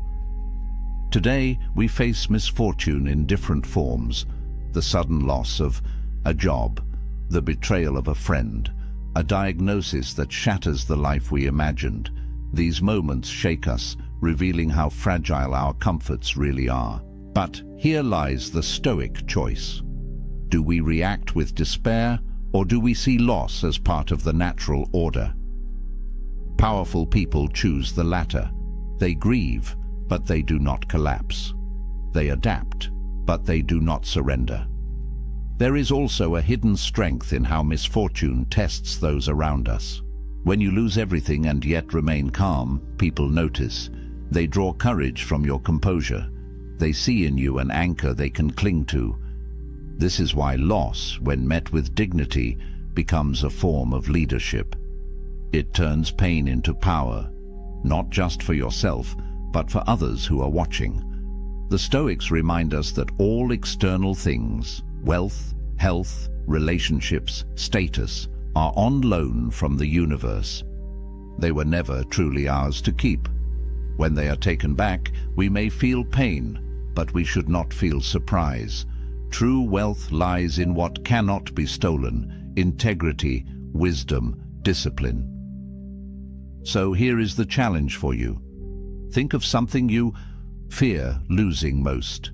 What if it vanished tomorrow? How would you meet that misfortune? Would you rage against the inevitable, or could you stand firm, knowing that your true strength lies beyond possession? Powerful people never react to loss with despair. They recognize it as part of the human condition. They mourn, but they endure. They rebuild, but they never lose themselves. And in that endurance lies a form of power greater than any fortune or crown, the power to remain whole when the world falls apart. The banquet hall glows with torchlight. Courtiers lean in, eager to flatter their ruler. Voices flow like honey. You are wise beyond measure. Your victories will be sung for centuries. There is no one greater. The ruler smiles, politely, yet inside remains unmoved. Why? Because the truly powerful know that praise, like insult, is a trap. Most of us crave approval. Compliments lift us, applause intoxicates us, flattery makes us feel invincible. But here lies the danger. When you begin to depend on praise, you hand control of your happiness to others. You let their approval dictate your sense of worth. The Stoics saw this as just as dangerous as reacting to insults, because both are chains that bind the soul. Marcus Aurelius wrestled with this constantly. As emperor, he was surrounded by sycophants. Yet in his private writings, he reminded himself daily, do not be intoxicated by applause. Remember how quickly all things are forgotten. He urged himself to see praise for what it was, fleeting noise, no different from criticism. What mattered was whether he lived according to reason and virtue, not whether the crowd cheered or booed. Seneca was even sharper on this point. He warned that flattery was poison, crafted to weaken judgment and feed ego. It is a great man who can treat applause as he would treat criticism. In other words, if you become too attached to being praised, you lose the ability to stand alone. You become a slave not to insults, but to approval. Consider the fictional image of a warrior, offered endless songs of glory. His ego swells, and soon he grows careless, reckless, overconfident. Praise blinds him to his flaws. His downfall comes not from his enemies, but from his own intoxication with flattery. Contrast this with another figure, a quiet general who accepts recognition with humility, then returns to his work unshaken. His power grows not from applause, but from discipline. In our modern world, this lesson is more urgent than ever. Social media thrives on likes, shares, and approval. Entire careers rise and fall on public praise. The dopamine rush of recognition is addictive, and most people become trapped chasing it. But powerful people know better. They see praise as data, not as identity. They may appreciate kind words, but they do not anchor their self-worth to them. There's also a subtle psychological power in staying grounded when praised. When someone showers you with compliments and you remain calm, it unsettles them. They expect eagerness, a rush of gratitude, even vanity. But your composure signals something else: strength. You are not dependent on their words, you are complete without them. The Stoics practiced a kind of mental training here. When praised, they reminded themselves of their flaws, their mortality, the fleeting nature of fame. Marcus Aurelius often reflected on how quickly even the greatest names fade into obscurity. To him, glory was dust on the wind. Why then should he allow flattery to cloud his judgment? It's not about rejecting kindness or gratitude. It's about perspective. Powerful people accept praise with humility, but they do not let it inflate them. They treat it the same way they treat criticism, as an opinion, not as truth. They know that applause and insult are two sides of the same coin, both outside their control, both ultimately irrelevant to their inner compass. So here is the challenge for you. Think about the last time someone praised you. Did you feel a surge of pride? Did you cling to that feeling, replay it in your mind, let it define you? What if you could accept the compliment gracefully but remain unmoved within, knowing your worth doesn't rise or fall with another person's opinion? The Stoics would say, let neither flattery nor insult shake you. Stay steady in virtue, and you will never be a prisoner to the crowd. Powerful people never react to praise with intoxication because they know it can be just as dangerous as insult, failure, or loss. They remain grounded, centered, and free. And that is the final secret: to master yourself so completely that neither insult nor praise has power over you.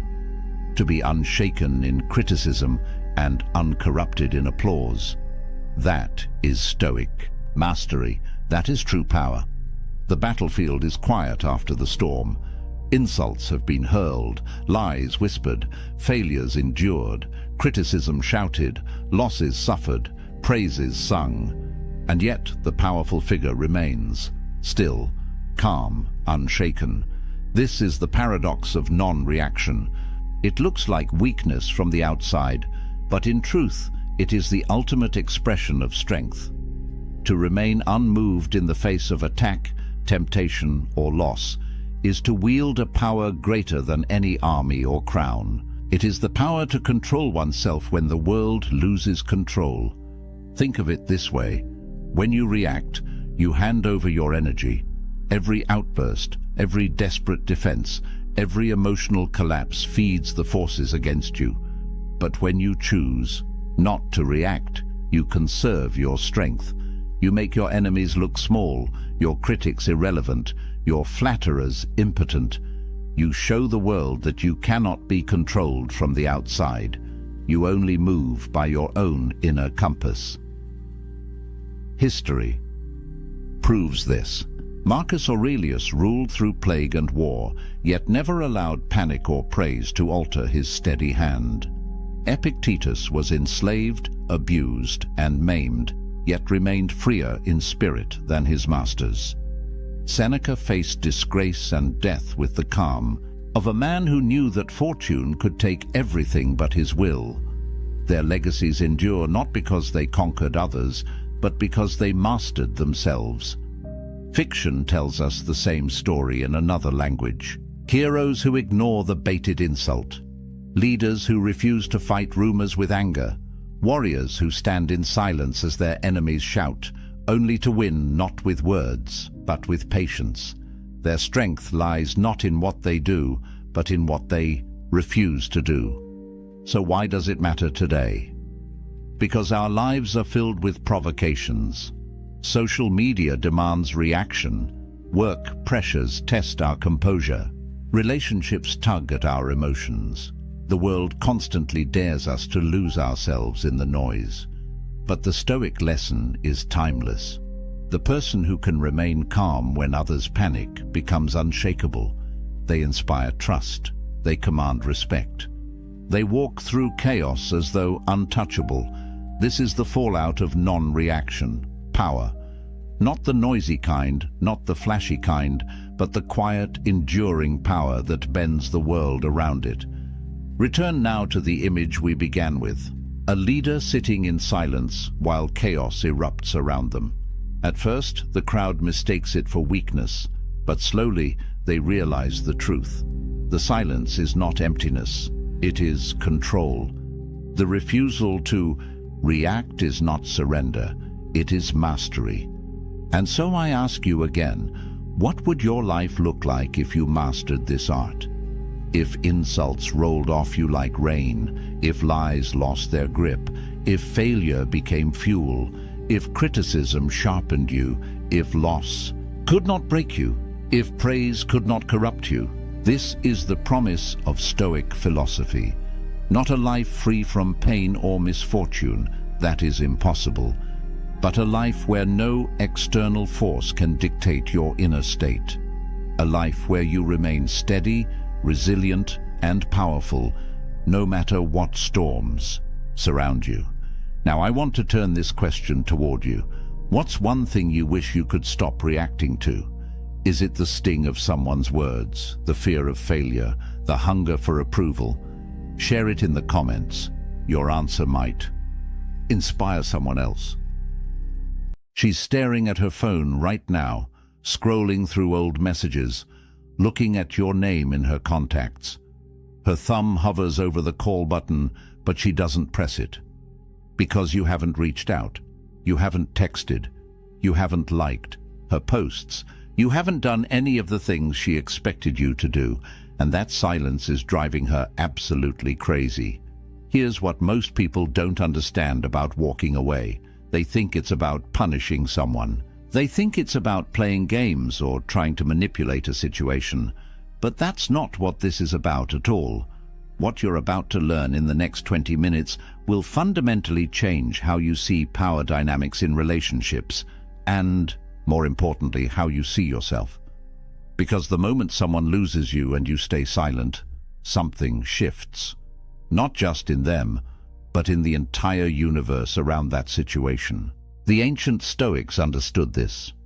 Marcus Aurelius wrote about the power of restraint. Seneca talked about the strength found in what we don't do. And today, you're going to see exactly why your silence is the most powerful response you could ever give to someone who didn't value you. Most people get this completely wrong. They chase, they explain, they try to make the other person understand what they lost, and in doing so, they give away every ounce of power they had, but not you. By the time we're done here, you'll understand why your absence speaks louder than any words you could ever say. Let's start with something that's going to sound counterintuitive. The weapon they never saw coming isn't your anger. It's not your sadness. It's not even your indifference. It's your complete and total absence from their life. And here's why that's so devastatingly effective. When Marcus Aurelius led the Roman Empire, he dealt with betrayal constantly. Senators who plotted against him, generals who questioned his authority, people he trusted who turned their backs on him. And you know what he did? He didn't rage. He didn't scheme. He withdrew his energy from them entirely. He wrote in his meditations, "The best revenge is to be unlike him who performed the injury." Not to become bitter, not to seek vengeance, but to remove yourself so completely that your absence becomes the statement. Think about what happens in that moment when you stop reaching out. Most people expect you to fight for them. They expect the angry texts at 2 in the morning. They expect you to show up at their door wanting answers.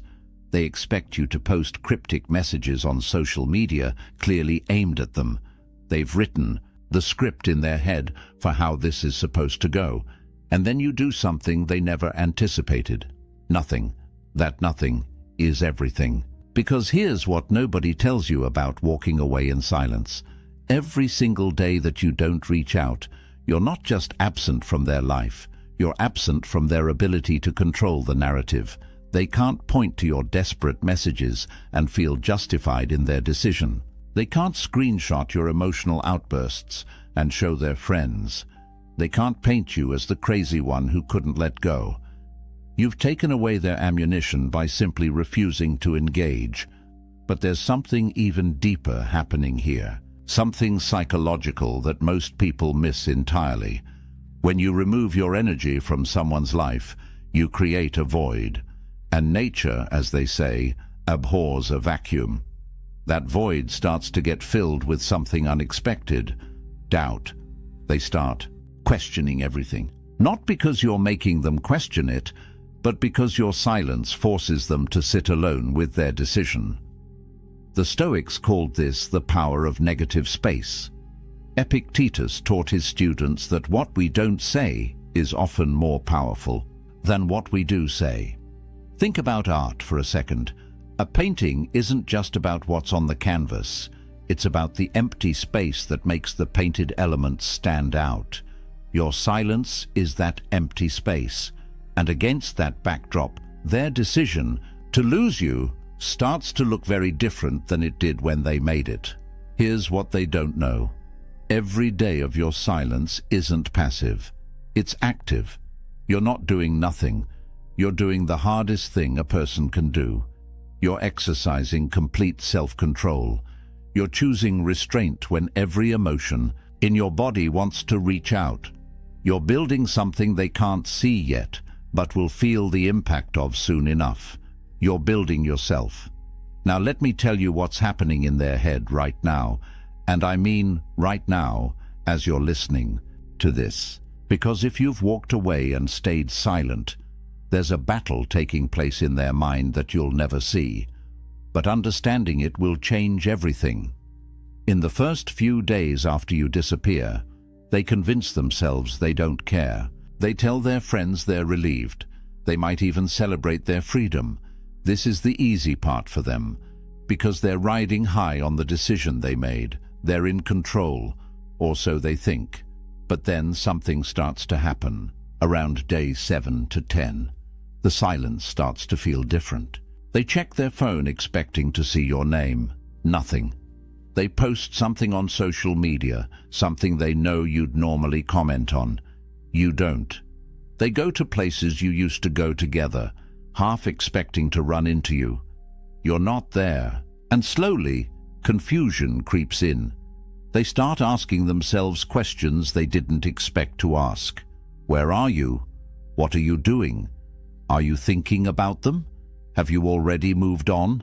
The questions multiply like cracks in a dam. And here's the thing about questions like these. They don't have satisfying answers, because you're not giving them any information to work with. By week 3, something shifts. Their ego, which was so confident in the beginning, starts to crack. They begin rewriting history in their mind. Suddenly, they're not remembering the fights. They're remembering the good times, the inside jokes, the way you made them laugh, the things about you that made them feel special, and they start to wonder if maybe, just maybe, they made a mistake. But here's where it gets really interesting. They can't reach out yet. Their pride won't let them, so instead, they start doing something subtle. They start watching your life from a distance. They check your social media even though they told themselves they wouldn't. They ask mutual friends about you in ways they think are casual. They're trying to gather intelligence without admitting they care, because admitting they care means admitting they might have been wrong. Seneca wrote about this exact phenomenon 2,000 years ago. He said, "We suffer more in imagination than in reality." What he meant was that the stories we tell ourselves about what we've lost are often more painful than the actual loss itself. And right now, they're telling themselves a story where you're out there living your best life, meeting new people, forgetting they ever existed. And that story is torture. The battle in their head intensifies because they have no closure. You didn't give them the satisfaction of a final conversation. You didn't give them the chance to explain or justify or make themselves feel better about their choice. You just left. And that unfinished business lives in their mind like a song they can't get out of their head. Then comes the moment that changes everything. The moment when karma arrives. Not in some mystical, cosmic sense, but in the very real, very human sense of natural consequences catching up with them. It usually starts with a text message. Maybe it comes at 2 in the morning. Maybe it comes on a random Tuesday afternoon. But it comes, and it's carefully crafted. Hey, just thinking about you. Hope you're doing well. Or maybe it's more direct. Can we talk? The words might be different, but the energy is the same. They're testing the waters. And here's what you need to understand about this moment. This text message isn't really about checking on you. It's not about them being a good person who cares. It's about them needing to know if they still have access to you. It's about them trying to re-establish the connection because your absence has become unbearable. They're not reaching out from a place of strength. They're reaching out from a place of lack. What they say versus what they actually mean are two completely different things. When they say, "I've been thinking about you," what they mean is, "I can't stop thinking about you and I hate that you seem fine without me." When they say, "Can we talk?" what they mean is, "I need to know if I still matter to you." When they say, "I miss our friendship," what they mean is, "I miss the way you made me feel and I can't find that anywhere else." This is the moment most men destroy all their progress. They see that text and everything in them wants to respond. Because finally they're getting the acknowledgement they wanted. The person who walked away is coming back. Victory, right? Wrong. Because here's the truth that the Stoics understood deeply. The satisfaction you're looking for isn't in their return. It's in your indifference to whether they return or not. Marcus Aurelius faced this constantly as emperor. People who had dismissed him would come crawling back when they needed something. And his response wasn't to gloat or seek revenge. His response was to simply not need them anymore. When you respond to that text, you hand them back the power you worked so hard to reclaim. You show them that your silence was just a strategy, not a genuine shift in your life. You prove that they can pull you back in whenever they want. And the cycle starts all over again. But this time, they know exactly how to manipulate you because you showed them your weakness. Karma isn't about them coming back and you getting to reject them. That's still making them the center of your world. Real karma is them coming back, and you genuinely not caring whether they're there or not. That's the natural consequence. They left when you valued them. They returned when you valued yourself. And by then, the math has changed entirely. The Stoic perspective on this is profound. Karma isn't some cosmic force keeping score. It's simply the natural order of things playing out. People who take others for granted eventually face the consequence of being alone. People who chase after those who don't value them eventually face the consequence of losing themselves. The universe doesn't need to punish anyone. Natural law handles it automatically. So when that text comes, and it will come, you'll be faced with a choice. Do you respond and go back to being the person they could take for granted? Or do you honor the work you've done by maintaining the boundary that your silence established? This brings us to something crucial you need to understand. Why breaking your silence is actually breaking yourself. Let me tell you what you lose the moment you respond. First, you lose weeks or months of progress. Every day you stayed silent, you were rewiring your brain. You were teaching yourself that you don't need their validation. You were building new neural pathways that didn't revolve around them. One text, one response, and you're back to square one. But it's deeper than that. You lose respect. not just theirs, but your own. Think about it. You made a decision to walk away. You committed to silence. You told yourself this person doesn't get access to you anymore, and then the moment they reach out, you fold. What does that teach you about yourself? It teaches you that your boundaries are negotiable, that your word to yourself doesn't mean anything, that you'll abandon your standards when tested. Seneca wrote, "The greatest empire is self-command." Not commanding others, not controlling circumstances, but having mastery over yourself. Every time you break your silence, you prove that you don't have that mastery. You prove that they have more power over you than you have over yourself. Here's a hard truth. Real examples of men who broke their silence and regretted it are everywhere. The guy who spent 3 months healing, building himself back up, feeling strong again. Then she texted. He responded. Within a week, they were back in the same toxic pattern. 6 months later, he had to start the healing process all over again. Except this time it was harder because he knew he had betrayed himself, or the man who successfully moved on, started dating someone new, someone who actually valued him. But then the ex reached out. He thought he could just be friends. He thought he was strong enough to handle it, but engaging with her again created confusion. The new relationship suffered, and he ended up alone again, wondering why he couldn't just let the past stay in the past. The temptation to respond is real. I'm not going to pretend it isn't. You want to respond because part of you still cares. Part of you wants them to know you're okay. Part of you wants to have the last word. Part of you wants to show them how much you've grown.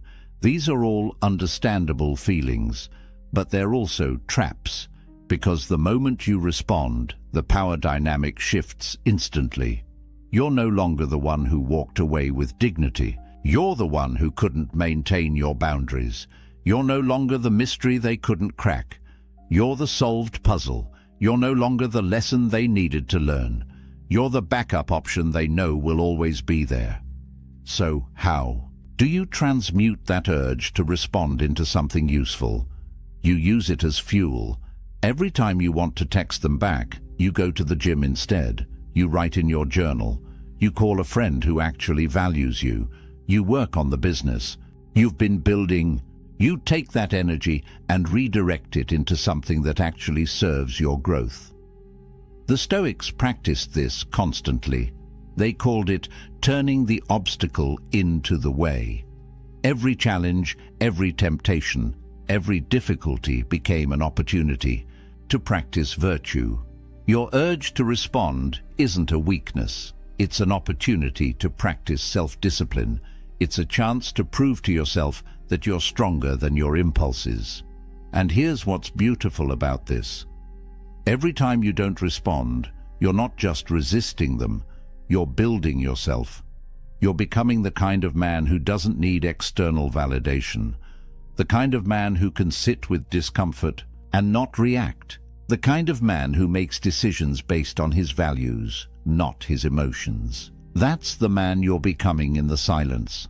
Which brings me to the most important part of this entire message.